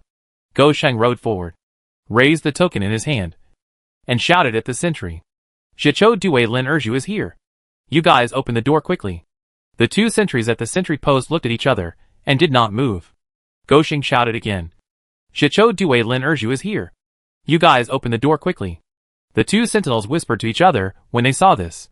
A moment later, one of them hurried down from the sentry post. Goshing put down the token in his hand and turned back to Yu Jia. After a while, another sentry came back. And they didn't open the door either. Goshing wanted to go forward, but was stopped by the sentry. You guys leave quickly. This is an important place in the military camp. Not the place for you. We are. Before Goshing could speak, he was interrupted by the sentry. But this time, the sentry's tone was much softer. There are so many people pretending to be Due Lin Erju these days. And we can see several ways every day. We don't recognize the token you hold. The captain is not in the camp now. When he comes, he will identify us. You should leave here. Gosheng had no choice but to put away the token. What's the matter? What does Zhang Chansong think? Chong Hire shouted in dissatisfaction. Chong Hire, be careful with your words and actions. Lu Kuifeng looked at Yu Jia's obscure expression and stopped him. Military advisor, why do you always tell us to be careful with our words and actions? Chong Hire looked at the sentry on the post and said again, our captain is the top leader. Why should he suffer such grievances? This hit the nail on the head. Chang Hare, our captain has just arrived. So naturally we will arouse suspicion from others. Lu Kuifeng continued, we are from the Yunnan military camp. Where is this Yunnan military camp? It is the territory of the king of Qi. If it were someone else, it would be fine. But it is the prince's mortal enemy. Think about it. Will it be smooth when we come here? Ah? Chang Hare was surprised. He really didn't think of this. He only knew that the prince in the capital appreciated Jiadua and wanted to promote her. Captain, what should we do next? Yu Jia looked calm and sarcastic. Nothing. Take out the cakes we bought in the town yesterday. We just need to find a cool place to wait. Yu Jia pointed to the forest ahead. March. Several people pulled the reins and turned to head toward the forest. Under the shade of the tree, Yu Jia looked up at the tree branches. After several years, she could no longer see the place where she had been hiding. Yu Jia sat down on the ground and looked at the entrance of the military camp ahead. At this time, the two sentinels looked at them covetously. Yu Jia was eating cakes, feeling very comfortable. Well, this cake smells delicious. Several people didn't dare to say anything else, but just kept agreeing. It's dry and not delicious. The speaker was Xiao Qi, the youngest in the team, only 13 years old this year. When Yu Jia saw him, it was like seeing herself before. He is quite tall, but he doesn't grow any weight. Hey, boy, what's the point of eating this if it's not delicious? The old man beside him slapped him on the head, feeling a little disappointed. The old man is the oldest in the team, probably in his early 30s this year, and always manages the people in the team as a big brother. This is better than picking up the rotten food on the ground when you were a beggar. Right. Xiaoqi thought about it. Hee hee. Two silly laughs. That's right. The old man rolled his eyes at him, then raised his eyes to Yu Jia. Yu Jia didn't care, and even took up the conversation. Xiaoqi's mouth was spoiled by the canteen in the military camp. All the food that Jiaoyan secretly gave me went into your stomach. Xiaoqi licked the residue on his fingers, and felt that he was still not satisfied. So he took another piece of fried bean paste cake from the oil paper, and took a big bite. What the superior said is, what is this? He opened his mouth wide, and bit the cake while looking at it with disgust. Compared with the cooking skills of Brother Pepper and Salt, it is a world away. But the food made by Brother Pepper and Salt is still a little bit behind the chef of Yuyanlu. I can't tell. Xiaoqi, you have eaten the food of Yuyanlu? The old man wanted to tease him. Then tell me, what are the specialties of Yuyanlu? Xiaoqi licked his fingers, looking intoxicated. I've only eaten one duck leg. It seems to be called salt-fried duck. It's really crispy on the outside and tender on the inside. Really? Alas, I haven't tasted it yet. I was thrown into prison. Yu Jia remembered that when they asked them to write down why they were in prison, it seemed that they were caught for eating leftovers. Now she listened to Xiaoqi's description and found it incredible. Well, I'll let you eat it again when I'm free. Unexpectedly, Xiaoqi shook his head like a rattle. No. No. I don't want to eat duck in this life. The others laughed. The gloom brought by the incident just now was swept away. The sentry on the sentry post was a little incredible. It's already this late. And you're still grinning. Another sentry said with disdain, You're not worthy of being on the stage. You're so ambitious. You'll be punished if you come. That's not necessarily true. How many of those who can become a captain are good for nothings? As dusk fell, there was some movement at the entrance of the military camp. Yu Jia and his companions were sitting or lying in the forest. And when they heard the movement, they all stood up. Head. Someone is coming. A soldier in armor was seen running towards the forest with sweat all over his head. He was so terrified that those who didn't know would think he was coming to greet his father. Someone is coming. Come on. Get up. It's time to watch the show. Yu Jia stood up slowly and brushed off the dust on his body. The soldier came to several people at this time. He couldn't recognize who Yu Jia was. So he bowed. Captain, you are so honored to come. I am sorry for not welcoming you. Please forgive me. Unfortunately, he bowed to Lu Kuifeng. Yu Jia coughed twice. It's okay. It's normal that you don't recognize me when we meet for the first time. The soldier quickly straightened his body and looked at Yu Jia quietly. This look was not a big deal. But he was scared. Although the tall and thin boy in front of him was a little weak, the aura he exuded was right in his face. He had been on the battlefield. So he naturally knew what this aura was. That was a strong murderous aura. The information clearly said that Lin Erju was opportunistic and ambitious. And he was a fool no matter how you looked at him. How could he exude such a strong murderous aura? Chapter 315, Follow the Prince to Eat Meat. The soldier did not dare to neglect. So he suppressed his fear and pointed the way. Captain, please. Yu Jia did not care about the pomp and circumstance. After all, the winner is the one who laughs last. She walked forward with square steps. And Chang Haier and others followed behind her. Torches were lit in the military camp, as bright as day. Yu Jia looked around the camp and found that it was very different from the original. The emperor has his own ministers. And now Zhang Chansong is in charge. So naturally he will do it according to his preferences. The soldier led Yu Jia to the door of a luxuriously decorated house in front. And Yu Jia was so shocked that her eyes almost popped out. When in the military camp in southern Yunnan, even Li Yanxiao had to live in a tent. Wow! Zhang Chansong was just a brave captain. But he was more impressive than the prince. Is there a small courtyard built in the military camp? Chang Haier said. Such a grand style. It's really good to follow the prince. Yu Jia didn't stop him, and followed the soldier into the courtyard.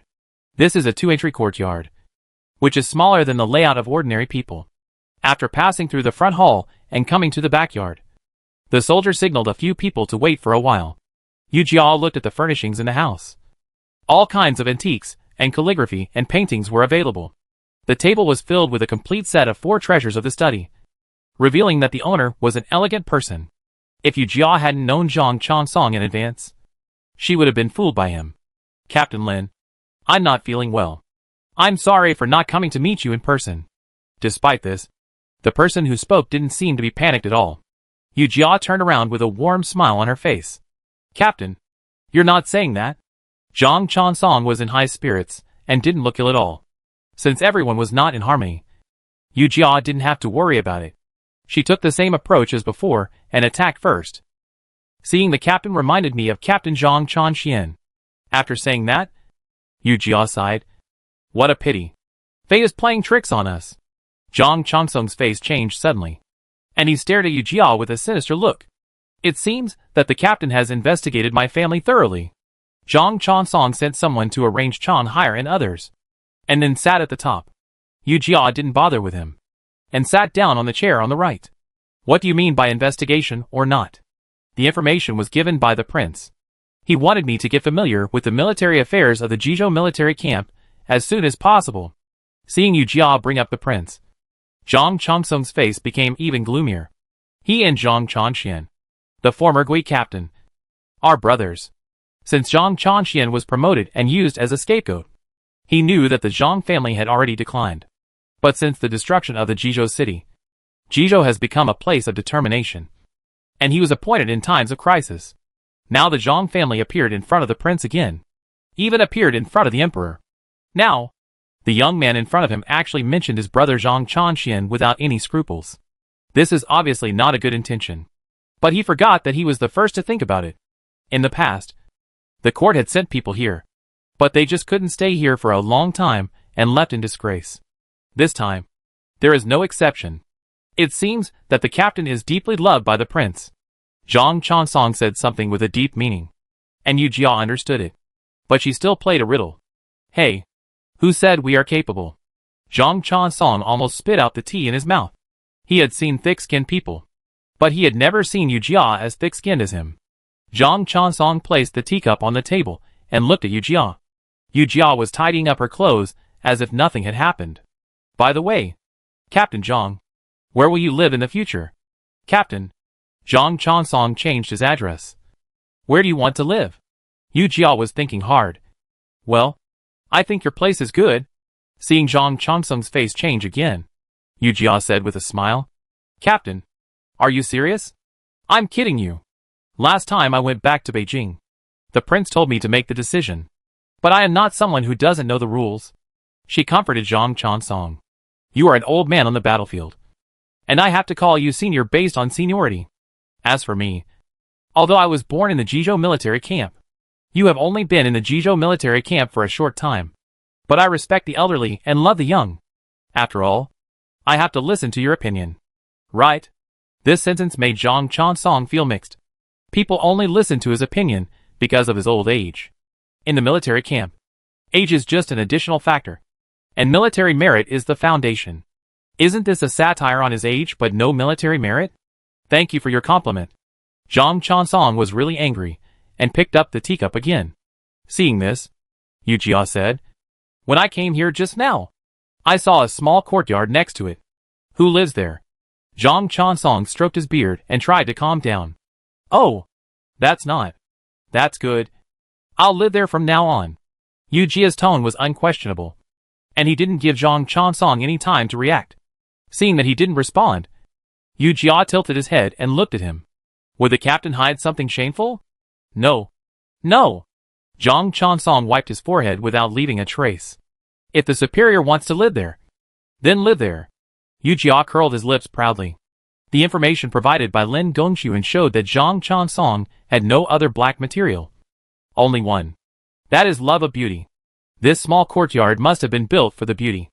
As long as a person has a hobby, he will have a weakness.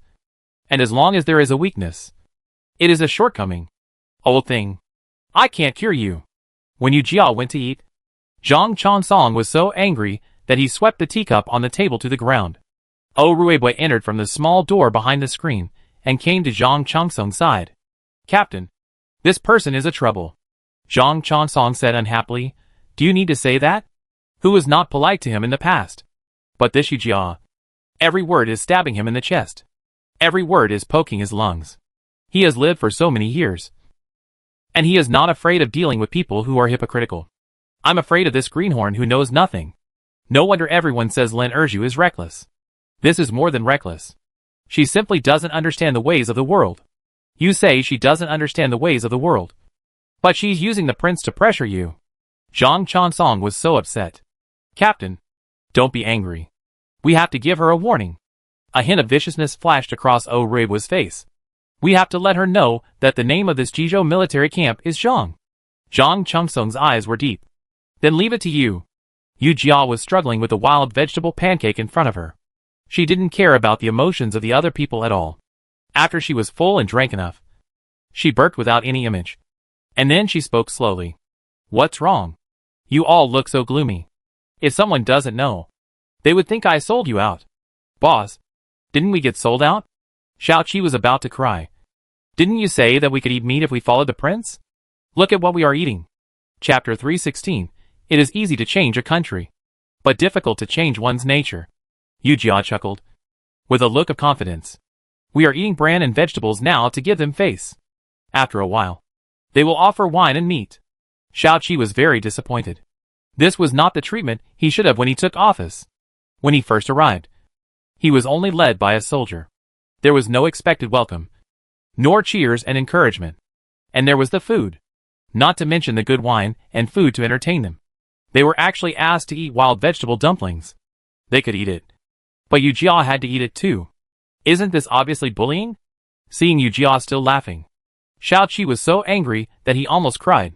Superior, what's wrong with us? Yu Jia knew what he was thinking. Not only Xiao Qi himself, but the others had the same idea. This treatment is really much better for us. Yu Jia seemed to be recalling. Thinking back then. Someone came to the Jizhou military camp to take up a post. But he was gone before he even arrived. Gone? What does gone mean? Chong Haier looked incredulous. Humph. It means gone. Go Sheng had heard about it. When I first came to the new recruit camp, I heard Dong Da's little follower tell us about this. The superiors of the Jizhou military camp didn't want others to share a piece of the pie. So they sent people to kill them on the road in advance. Yu Jia had also heard the news. She nodded in agreement. We were able to arrive at the Jizhou military camp intact because he thought I was not a threat. Several people were still in fear. They were able to arrive at the Jizhou military camp so smoothly because the other party underestimated the enemy. What's the point of eating wild vegetables compared to being able to survive? Xiaoqi's eyes suddenly became red again. Superior. It's so difficult at the beginning. Will we be unable to live in the future? What are you talking about? Lao Do rolled his eyes at him. Following the superior. Can you still suffer this loss? Yu Jia didn't say anything. But the lazy aura on his body conveyed this message to everyone. The next day, Yu Jia did not rush to take over the military affairs, but walked around the military camp as if nothing had happened. Compared with the previous time, the Jizhou military camp has been greatly improved. All arms and facilities are complete. But the rhythm is really lax compared with the Yunnan military camp. Yu Jia looked at the listless appearance of the infantry battalion soldiers and wanted to kick them in the ass. Suppressing the impulse in his heart, Yu Jia gritted his teeth and walked towards the equipment camp in front. When the people in the equipment camp saw Yu Jia coming, they hurriedly prepared for battle. They knew that the superiors were coming and were waiting for her to take over the power. But at this time, the superiors did not show off their power. I don't know what medicine she is selling in the gourd. At this time, seeing Yu Jia coming alone, he was very surprised. This person is exactly the same as in the portrait. And he always looks like a pretty boy. Yu Jia's portrait had been circulated before she came to the Jizhou military camp. So most of the people in the army knew her. I greet you. Zheng Chuanqi, the captain of the equipment camp, was a man who had been to the battlefield and was very disdainful of backdoor behavior. He bowed lazily and didn't take Yu Jia seriously at all. Yu Jia looked Zheng Chuanqi up and down. And he was exactly the same as described in the information. He was tall and burly, with a face full of stubble. And he looked like a tough guy. Captain Zheng, you are so polite. Lin Erju actually knew him. It seems that he had done enough work. Zheng Chuanqi's surprise turned into suspicion. He straightened his body calmly. And Yu Jia changed his mind slightly. Captain Zheng, don't be nervous. I came here today just to learn a little about the equipment camp. Seeing that Zheng Chuanqi was about to frown, Yu Jia added, if you want to do your job well, you must first sharpen your tools. It seems that the soldiers are the protagonists on the battlefield. But in fact, the role of our equipment cannot be underestimated. Yu Jia saw the inquiry in Zheng Chuanqi's eyes at this time. She said solemnly, I am here to defend my country, not to engage in any intrigues. Yu Jia placed his right hand on his chest and said with confidence, Captain Zheng, I, Lin Erju, will say this today. What I did was only for the people of Dezhou to live and work in peace and contentment. You don't have to say that to us. Zheng Chuanqi hesitated. He really didn't dare to look at Yu Jia's burning eyes. Yu Jia didn't think her actions were exaggerated at all. She turned around and looked at the busy warehouse. To be honest, you should know my situation. Why did I come to you first? Do you know? Zheng Chuanqi shook his head blankly, indicating that he didn't know. Yu Jia restrained his expression. Captain Zheng, I hope you will have some selfishness when I fight. What do you mean by that? Zheng Chuanqi was even more puzzled. There was such a weird request. My selfish desire is to supply equipment to our brothers on the battlefield. Let us concentrate on fighting the Tartars. As long as the Great Zhou can win the war and drive the Tartars back to their hometown. As for how you treat me, I don't care. Zheng Chuanqi looked up at Yu Jia, and after a moment, he nodded. Don't worry. I will do my best to ensure the supply in the rear. After strolling here, after finishing the equipment camp, Yu Jia returned to the small courtyard. There are still many personal belongings in the courtyard. They were in a hurry when they moved in yesterday. So these personal belongings were left in the courtyard. Chang Haier and his men were busy cleaning the yard. When they saw Yu Jia coming back, they stopped what they were doing. Lu Kuifeng poured a cup of cold tea and handed it to Yujia. Shangfeng, has the equipment camp been settled? Yujia gulped down the cold tea. Feeling very happy, she wiped her mouth and sat down on the threshold of the main house. I can't say whether it can be settled or not, but with his promise, it should be safe. The others were happy, especially Shuqi, who almost threw the rag on Changhair's head. You kid, be more stable. Changhair grinned at Shuqi, and then continued to pack his bags with a few people. Lu Kuifeng sat down on the threshold next to Yujia. If what the information says is correct, Shangfeng's trip will be effective. According to the information provided by Lin Gongxuan, Zheng Chuanqi is a real Jizhou person. He has been on the battlefield, made military achievements, and is very upright. From the fact that he is nearly 50 years old and can only be a lieutenant of the equipment camp, it can be seen that this person is a little too upright. Moreover, his family was killed by the Tatars in the last massacre. This also means that he has a blood feud with the Tatars. Yu Jia did not want to win his heart, and only wanted him to do one thing. After going to the battlefield, Zheng Chuanqi cannot break her weapons, and he just needs to not use tricks. Is it reliable? Lu Kuifeng was still a little worried. Military advisor. Don't worry, Yu Jia said confidently. This person is almost 50 years old, and he still has this character. It is easy to change the country, but it is difficult to change one's nature. Chapter 317 Success. He will do it. After solving the reserved military supplies, she will start with Zhang Chansong. As the military strategy says, to catch a thief, first catch the leader. Yu Jia no longer has time to deal with the civil strife. Now the Northern Desert Royal Court is eyeing the border of the Great Zhou, and the Mu tribe in the south is ready to move. If there is another internal trouble, these Tatars and southern barbarians will take the opportunity to tear the Great Zhou apart. At this time, the Northern Desert Royal Court really received the news that Yu Jia came to the Jizhou military camp. Is there any news about this person? At this time, the person sitting in the Northern Desert military camp was Tuoba Zheng. He had just come of age this year, and was driven to the military camp by his father Tuoba Hong. Note, Ada is the title of his father. As a noble of the Northern Desert Royal Court, he certainly cannot let the soldiers look down on him. General, I heard that this man became a general because of his good looks and used his beauty to attract talents. The deputy general was full of contempt for Lin Erju. Tuoba Zheng waved his hand. Don't be afraid. The most urgent thing is that he should lead the soldiers and fight a beautiful battle. If he can become famous, then he has achieved his goal. It's just around the corner to return home and enjoy wealth and glory. Thinking of this, Tuoba Zheng was in high spirits. He stood up and shook his sleeves. Call the military advisor to see when it is most appropriate to start the war. Yu Jia, on the other hand, had no idea that she had become a stepping stone for Tuoba Zheng to make achievements. After hanging around in the military camp for the past 2 days, she began to move slowly. Zhang Chansong saw that she had no intention of taking over military affairs, so he naturally would not take the initiative to mention it. The shock brought by Yu Jia that day gradually dissipated. This made him realize that Yu Jia was just a straw bag with a false reputation. At most, he was just a straw bag who was good at talking. If one person relaxes, he will reveal his flaws. When the stunning beauty appeared in front of him, he did not feel anything wrong. This Ruebwa knows how to do things. Zhang Chansong hugged the woman and teased her. My beauty, what's your name? The beauty smiled sweetly. Her words were as graceful as the song of an oriole, and her eyes were flowing, which had already attracted Zhang Chansong's soul. My name is Luying. Luying? Luying is a good name. Zhang Chansong laughed. Luying slowly pointed her white fingers at his heart. Sir, your name is also very nice. Although he knew that the woman in front of him was complimenting him, Zhang Chansong was still overjoyed. This little mouth is so sweet. I wonder if it tastes like honey water.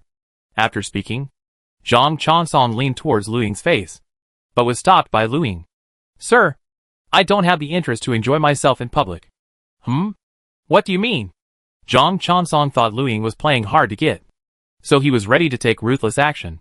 Luying means that we are all watching.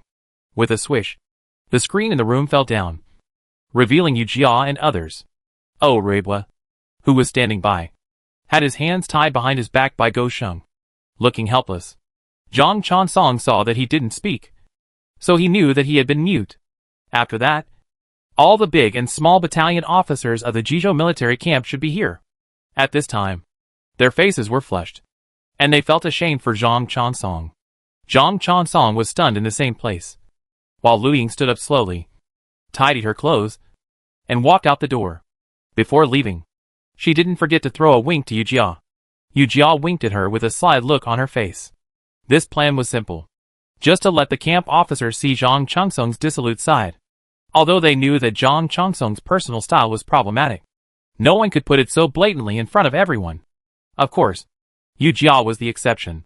Oh my! Captain Zhang is so leisurely, ignoring the soldiers in the Jizhou military camp, ignoring the people of Jizhou City. He actually had a secret meeting with a beauty here. It's really chilling. Yu Jia covered his chest with one hand, and Zhang Chansong's eyelids jumped when he saw the exaggerated movement. Is the massacre of Jizhou City going to happen again? What nonsense are you talking about? Zhang Chansong stood up angrily, pointing at Yu Jia with trembling body. It's all you. It's all your fault. Yu Jia's face was full of pride, but he didn't deny it. If the captain keeps himself clean, even if a fairy descends to the earth, the captain can be Lu Xiaohui. Captain, don't you think so? She turned and looked at the battalion officers with warning eyes. Now, we have all seen what happened today, and no one can escape. Our Jizhou military camp will prosper together and suffer together. What to do depends entirely on your choice. Yu Jia's tone was full of threats, and the battalion officers looked at each other. Lin Erju, I am still here. Don't be so arrogant. Yu Jia laughed at Zhang Chansong's cowardly appearance. Captain, I'm solving the problem for you. If you say so, just let them spread it. Sooner or later, it will reach the ears of His Royal Highness the Crown Prince. Zhang Chansong's loose face trembled, and his face was flushed, and he couldn't speak. Captain, you have to think about it. Do you need me to clean up the mess? You know, having a prostitute in the military camp is a crime punishable by beheading. The big hat was put on Zhang Chansong's head, and he could no longer suppress the fear in his heart. He fell to the ground in despair, letting Yu Jia make the decision. The Zhang family cannot be defeated by him. Absolutely not. Seeing Zhang Chansong like a dying fish and dried bean sprouts, the camp officers also wilted. Yu Jia knew that she had won this battle again. She wandered around the military camp these days. Firstly, to understand the Jizhou military camp. Second, to reduce Zhang Chansong's vigilance. Zhang Chansong saw that Yu Jia was just a long-tongued parrot, so he didn't take her seriously. This also made it convenient for Yu Jia to notify Lu Ying to come to help. In fact, Lu Ying came to help for one reason. And secondly, she wanted to settle the remaining 4 disabled brothers. They could no longer go to the battlefield in the military camp. People who have been in the military camp have more or less blood in their bodies. If they were only given retirement care, they would definitely not agree. Lu Ying took them away, and they could still make use of their remaining energy. Yu Jia decided to make a quick decision. After taking power from Zhang Chansong, she could plan the training plan well. However, dealing with Zhang Chansong was just the beginning. The remaining battalion officers were the troublemakers. After Yu Jia settled everything, she returned to the courtyard. At this time, Lu Ying was already waiting for Yu Jia. Good sister, you must be waiting impatiently. Yu Jia sat in front of Lu Ying with a smile, looking at the big fish and meat on the table with shining eyes. She couldn't wait to pick up the chopsticks and put a piece of braised pork in her mouth. Well, it still smells like meat. Lu Ying looked at her with contempt.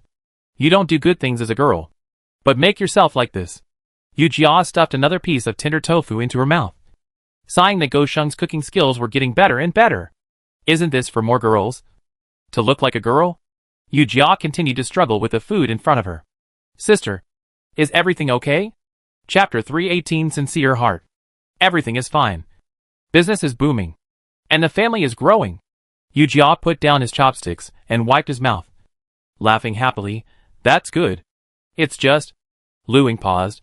The money donated by the noble last time has been spent, and the subsequent person did not continue to send money. Yu Jia's eyes were a little strange, but it was gone in a flash. The money from a yen was already a timely help. How could he ask for anything more? Besides, their positions are different, and a yen's behavior this time is normal. Can our business profits support it? Just barely. Lu Ying raised her hand and poured a cup of tea for Yu Jia. Yu Jia picked up the teacup and gulped it down. That's good. By the way, how's the matter I told you a few days ago going? Lu Ying fanned the air with her hand in annoyance. I have to do the things you asked me to do quickly. My sister is still the best. The moonlight sprinkled on the roof, like silver thread spread all over the ground. Some people are happy, and naturally some people are sad. Captain, we can't let this pretty boy manipulate us. We'll do whatever you say. Zhang Chansong didn't show it on his face, but he was very proud in his heart. Hey, now I don't have the right to speak, so I can't ask you to do anything. Captain, what are you talking about? Oh, Ruibo spoke earnestly, and he grabbed Zhang Chansong's arm.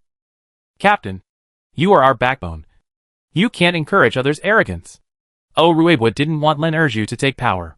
He had already asked a few people, and found out that there was a military advisor in the team. There can't be two tigers in one mountain, and there can only be one military advisor in a military camp. Now I'm being held by a rootless kid, and I can't move. Although I'm angry, I can't do anything about it.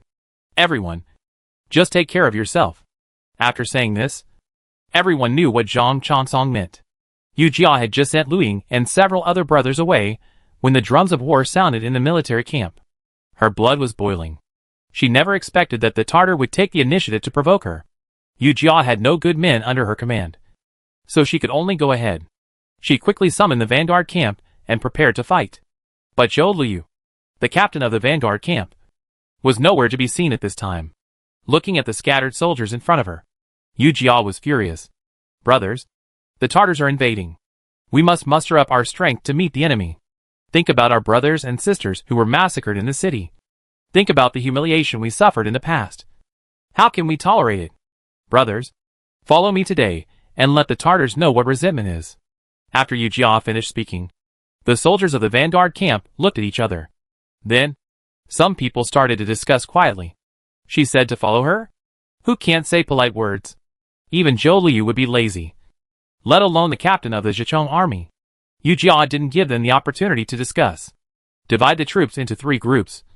One group will follow Chang Haier to encircle the left, and one group will follow Go Sheng to encircle the right. Go to the top. Air Zhu, Chang Haier and Go Sheng said in unison. No. The duty of the personal guards is to protect the top. How can they go out to lead the troops? Yu Jia ignored it and continued to speak loudly. The other group will follow me to charge in. Now everyone was so quiet.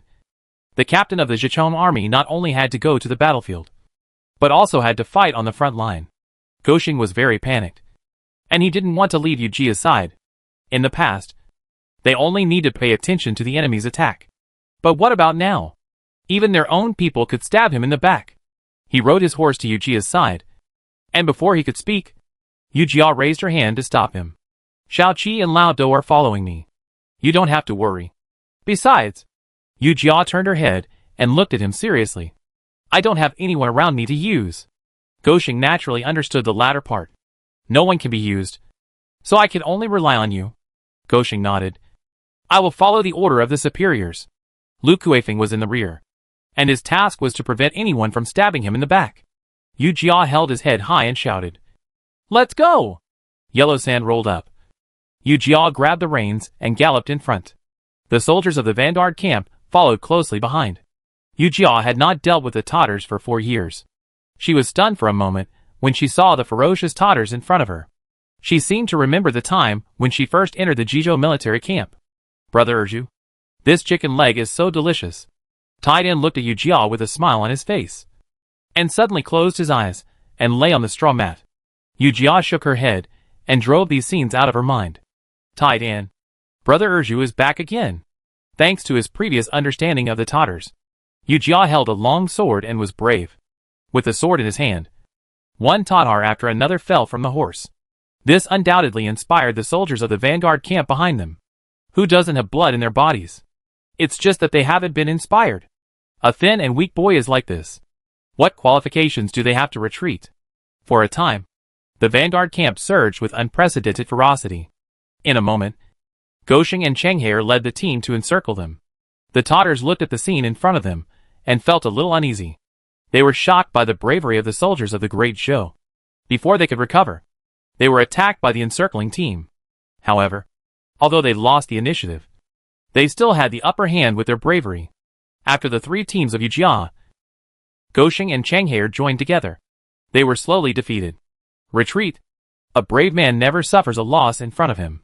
Sound the horn to withdraw the troops and return to the camp. Yujia summoned all the battalion officers to review the situation. Su Jingyang, the lieutenant of the infantry battalion, spoke first. He sneered. So what if you are brave? You are still driven back like a stray dog? Yujia didn't care. Well, it's just expected. Her smug look angered Zhou Liu. Superior, did you know that this battle would be lost? Why did you take my brothers to die? Yujia laughed haha. Waiting for you to say this. Why? Are you going to be a coward like you? Hiding in the tent and not going out? Someone immediately laughed. And Yujia looked up and saw that it was Zheng Chuanqi. Yujia continued, where were you? Zhou Liu. When we went to the battlefield? You escaped from the battlefield and violated military regulations. Come on. Beat him to death. Zhou Liu stood up suddenly. Lin Erju. You dare. Do you know that my father is Zhou? Before Zhou Liu finished speaking, he was taken down by Shao Qi and Lao Dou, and a rag was stuffed in his mouth. Looking at his struggling body, Yu Jiao walked up to him and patted his face. I don't care who your father is. She looked around at everyone. In my place, whoever violates military regulations will naturally be punished by military regulations. Who am I? I am Lin Erju, a citizen of the Great Zhou. I have no background or backing. Yes, I only have a sincere heart that is loyal to the Great Zhou and the people of the Great Zhou. If anyone wants to play any tricks in front of me, I, Lin Erju, will naturally fight back. Chapter 319 Out of Control. Tuoba Zheng was very proud of the defeat of the Great Zhou. He told Tuoba Hong about the victory and asked him when he could go back. In the evening, the lights were bright and the North Desert camp was filled with laughter. I think the Great Zhou is doomed. Whoever comes to us will be defeated.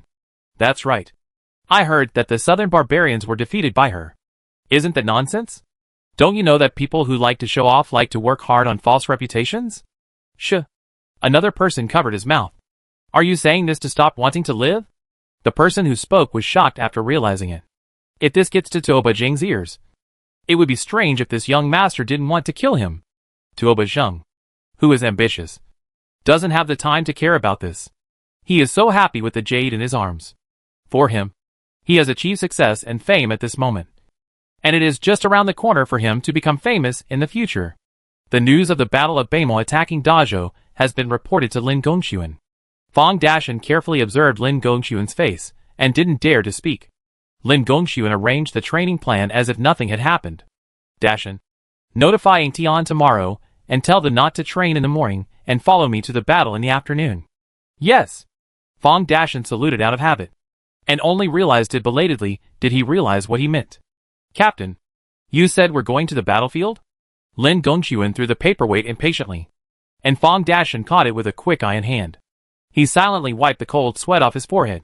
What a close call. What's the matter? The dog has been acting strangely these days.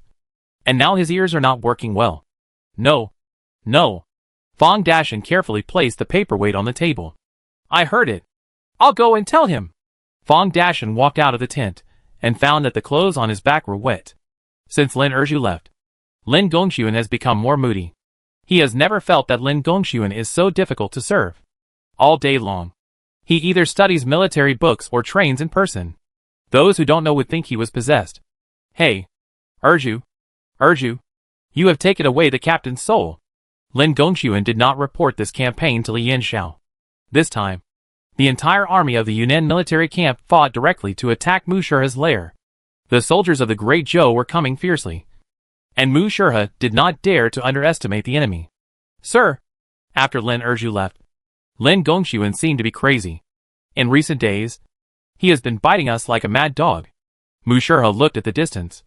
You don't understand. Lin Erju was driven away by Li Yanxiao. Lin Gongxuan is angry and can't say it. Must he get back at us? Driven away? Aben touched the wound on his buttocks, which was still a little painful. He continued to ask with a grin, didn't Lin Erju surrender to Li Yansheng? How could he be driven away by Li Yanxiao? Mu Shurha sneered. It's not a good thing to be more powerful than the master. She is quite smart. If she was a little slower, Her life might be in danger. After all, after staying with Mu Shurha for such a long time, Aben understood the joints at once. However, this is not just Lin Erju's situation. Now that Mu Jialing and Mu Yinjin are married, with the help of Ayana, he is now a powerful person in Namman. If he had any suspicion of Mu Shurha, it would be a disaster. Mu Shurha is loyal to Mu Jialing and will never betray him. Thinking of this, Aben envied Lin Erju a little. At least she has someone to rely on. Mu Shurha, who can no longer stay under Mu Jialing. What should he do? Sir, what should we do in the future? Mu Shurha smiled sadly. Then go chase the wind. Aben scratched his head. He didn't understand this. What is chasing the wind? That means drinking the northwest wind. Right. Lin Gongxuan sent all the soldiers to Jiezi City, ready to fight to the death with Mu Shurha. When Li Yanxiao learned the news, the two armies were already fighting fiercely. He threw the secret letter in his hand to the ground. Still not satisfied, so he swept the pen, ink, paper and inkstone on the table to the ground. Rebellion? Rebellion? One or two of them rebelled. Li Chong quickly packed up his things, put them on the table, and stepped aside. Li Yanxiao walked around the tent in annoyance. This Lin Gongxuan is so bold that he secretly led troops to attack the Namman. I was wondering why he was so quiet in recent days. It turns out that this is his idea. Cheng, go and pass the order. Let Lin Gongxuan withdraw his troops immediately. Li Chong got the order and set off immediately. After Li Chong left, Li Yanxiao felt furious. It burned his thoughts and his reason. When Ayan was pulled out of the military medical camp by Li Yanxiao, she was undoubtedly frightened. She struggled hard against Li Yanxiao's shackles. Prince, please let go. Li Yanxiao ignored her and continued to walk forward with Ayan. Seeing Ayan following Li Yanxiao pitifully, no one dared to stop her. After finally returning to the tent, Li Yanxiao threw Ayan onto the couch. Ayan struggled to get up, but was pushed down by Li Yanxiao. Prince, what are you doing? Li Yanxiao roared with a ferocious face. Why? You want to resist me too? You want to leave me too? Li Yanxiao's eyes were red, and he had clearly lost his mind. Ayan didn't dare to anger him, and said slowly, Your Highness, Ayan doesn't dare. Don't dare? Li Yanxiao pulled his belt. I see you can't wait to leave. Where can you go after you leave? Are you looking for your good sister Lin Erju? Is that ungrateful person worth your concern? What's the connection? Ayan became more and more confused as she listened. Your Highness, Ayan didn't think so.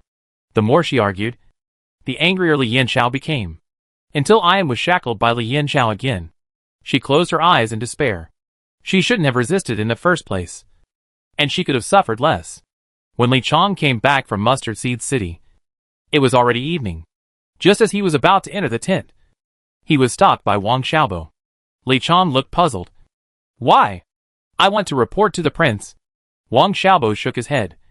If you go in now, be careful that the prince will take your life. Seeing that Li Chong was still full of surprise, Wang Xiaobo spoke helplessly. Ayan is in the tent. Li Chang's eyes widened. You mean? He stepped back again and again, feeling incredible in his heart. Prince? When did the prince become such a person? In his impression, the prince valued etiquette and respect for etiquette. When did he do such a thing? Although he usually disliked Ayan, she was Lin Erju's sister. Li Chong naturally felt pity for her. For such a miserable orphan girl, being able to climb up the tree of Li Yanxiao was a blessing from her ancestors. However, the girl didn't want to. Lin Erju was so stubborn that if she was forced, she would destroy the world. Isn't this like forcing a cow to drink water? Chapter 320, Watching a Joke. All the officers in the Jizhou military camp thought that Lin Erju was immersed in the defeat and could not extricate herself. After all, this was her first battle since she came to the Jizhou military camp. But seeing her long sword dancing with the soldiers, how could she look decadent at all? The soldiers in the vanguard camp complained bitterly. What kind of life is this? The battalion officer was beaten to death, and this captain was like a madman, training them all day long. Not to mention the serious training. The training styles are endless. What about eating buns in a cesspool, training in the water, and running with a piece of wood on your shoulders? Isn't this just torturing people? But they dared not complain in front of Yu Jia, because the top leader had personally taken action. What else could they say? Yu Jia continued to wave the long sword in her hand. Sweat flowed into her eyes, and she closed her eyes. Tears slid from the corners of her eyes. And for a moment, sweat and tears intertwined, leaving traces on her face. First, conquer the most important arms, then the infantry battalion, the cavalry battalion, and then the other battalions. These battalions are the main force in the war, and there is no room for any mistakes. Lu Kuifeng is now the military advisor of the Vanguard Battalion, planning a systematic training plan. According to Yu Jia's description of Tuoba Zheng in the information, he is not in the mood to send troops now. This undoubtedly gave her a chance to breathe. She brought too few people with her, so she could only solve the problems one by one. Zhang Chansong stayed in the yard since he was surrounded by people. If he didn't go out, someone would naturally spread the news for him. Captain, you don't know that Lin Erju has had a hard time these days. Oh, Ruibo laughed when he recalled the scene at that time. With a face full of complacency. How could the soldiers of the Vanguard camp receive such harsh training? Lin Erju insisted on letting them do this. And the soldiers became rebellious. Lin Erju saw that this couldn't go on, so he personally led them to practice. Look, she's still on the training ground now. And it said, she was embarrassed and cried. Zhang Chansong lowered his eyes and chuckled. Does she think she can do whatever she wants in this place? That's right. Oh, Ruibo echoed. However, Zhang Chansong changed the subject and turned the conversation to Ruibo. I heard that the military advisor brought by Lin Erju started to make decisions in the Vanguard camp. Ruibo's face quickly turned ugly. He suppressed his expression and nodded. That's right. Then you. Zhang Chansong paused and glanced at Ruibo. Seeing his ugly face, he showed sarcasm. Where does she put you by doing this?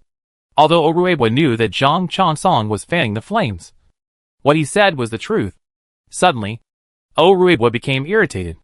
It's not that Ruibo has not contacted Lin Erju in recent days. He also showed his goodwill to Lin Erju.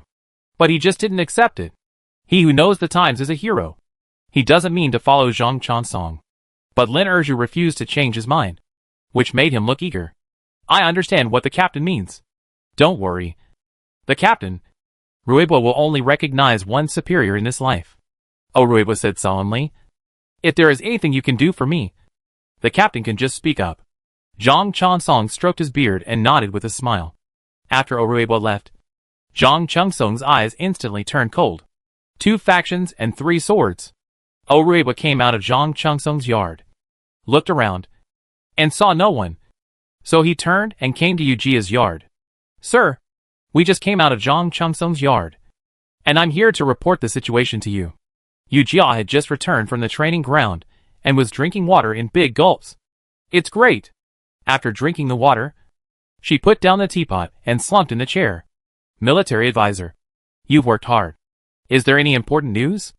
Ruibo smiled and stepped forward. When he saw Yu Jia's chest, a trace of surprise flashed in his eyes. However, he returned to normal in a moment. Hey, he's causing trouble for us again. Oh, tell me, what else does he want to do? Yu Jia stared at him with a smile.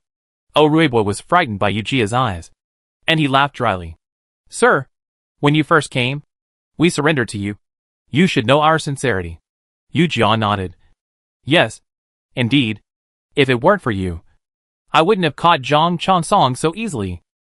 Although Yu Jia knew about Zhang Chansong's hobby at the time, it was Ruibo who pushed this matter forward. He provided Yu Jia with Zhang Chansong's daily schedule.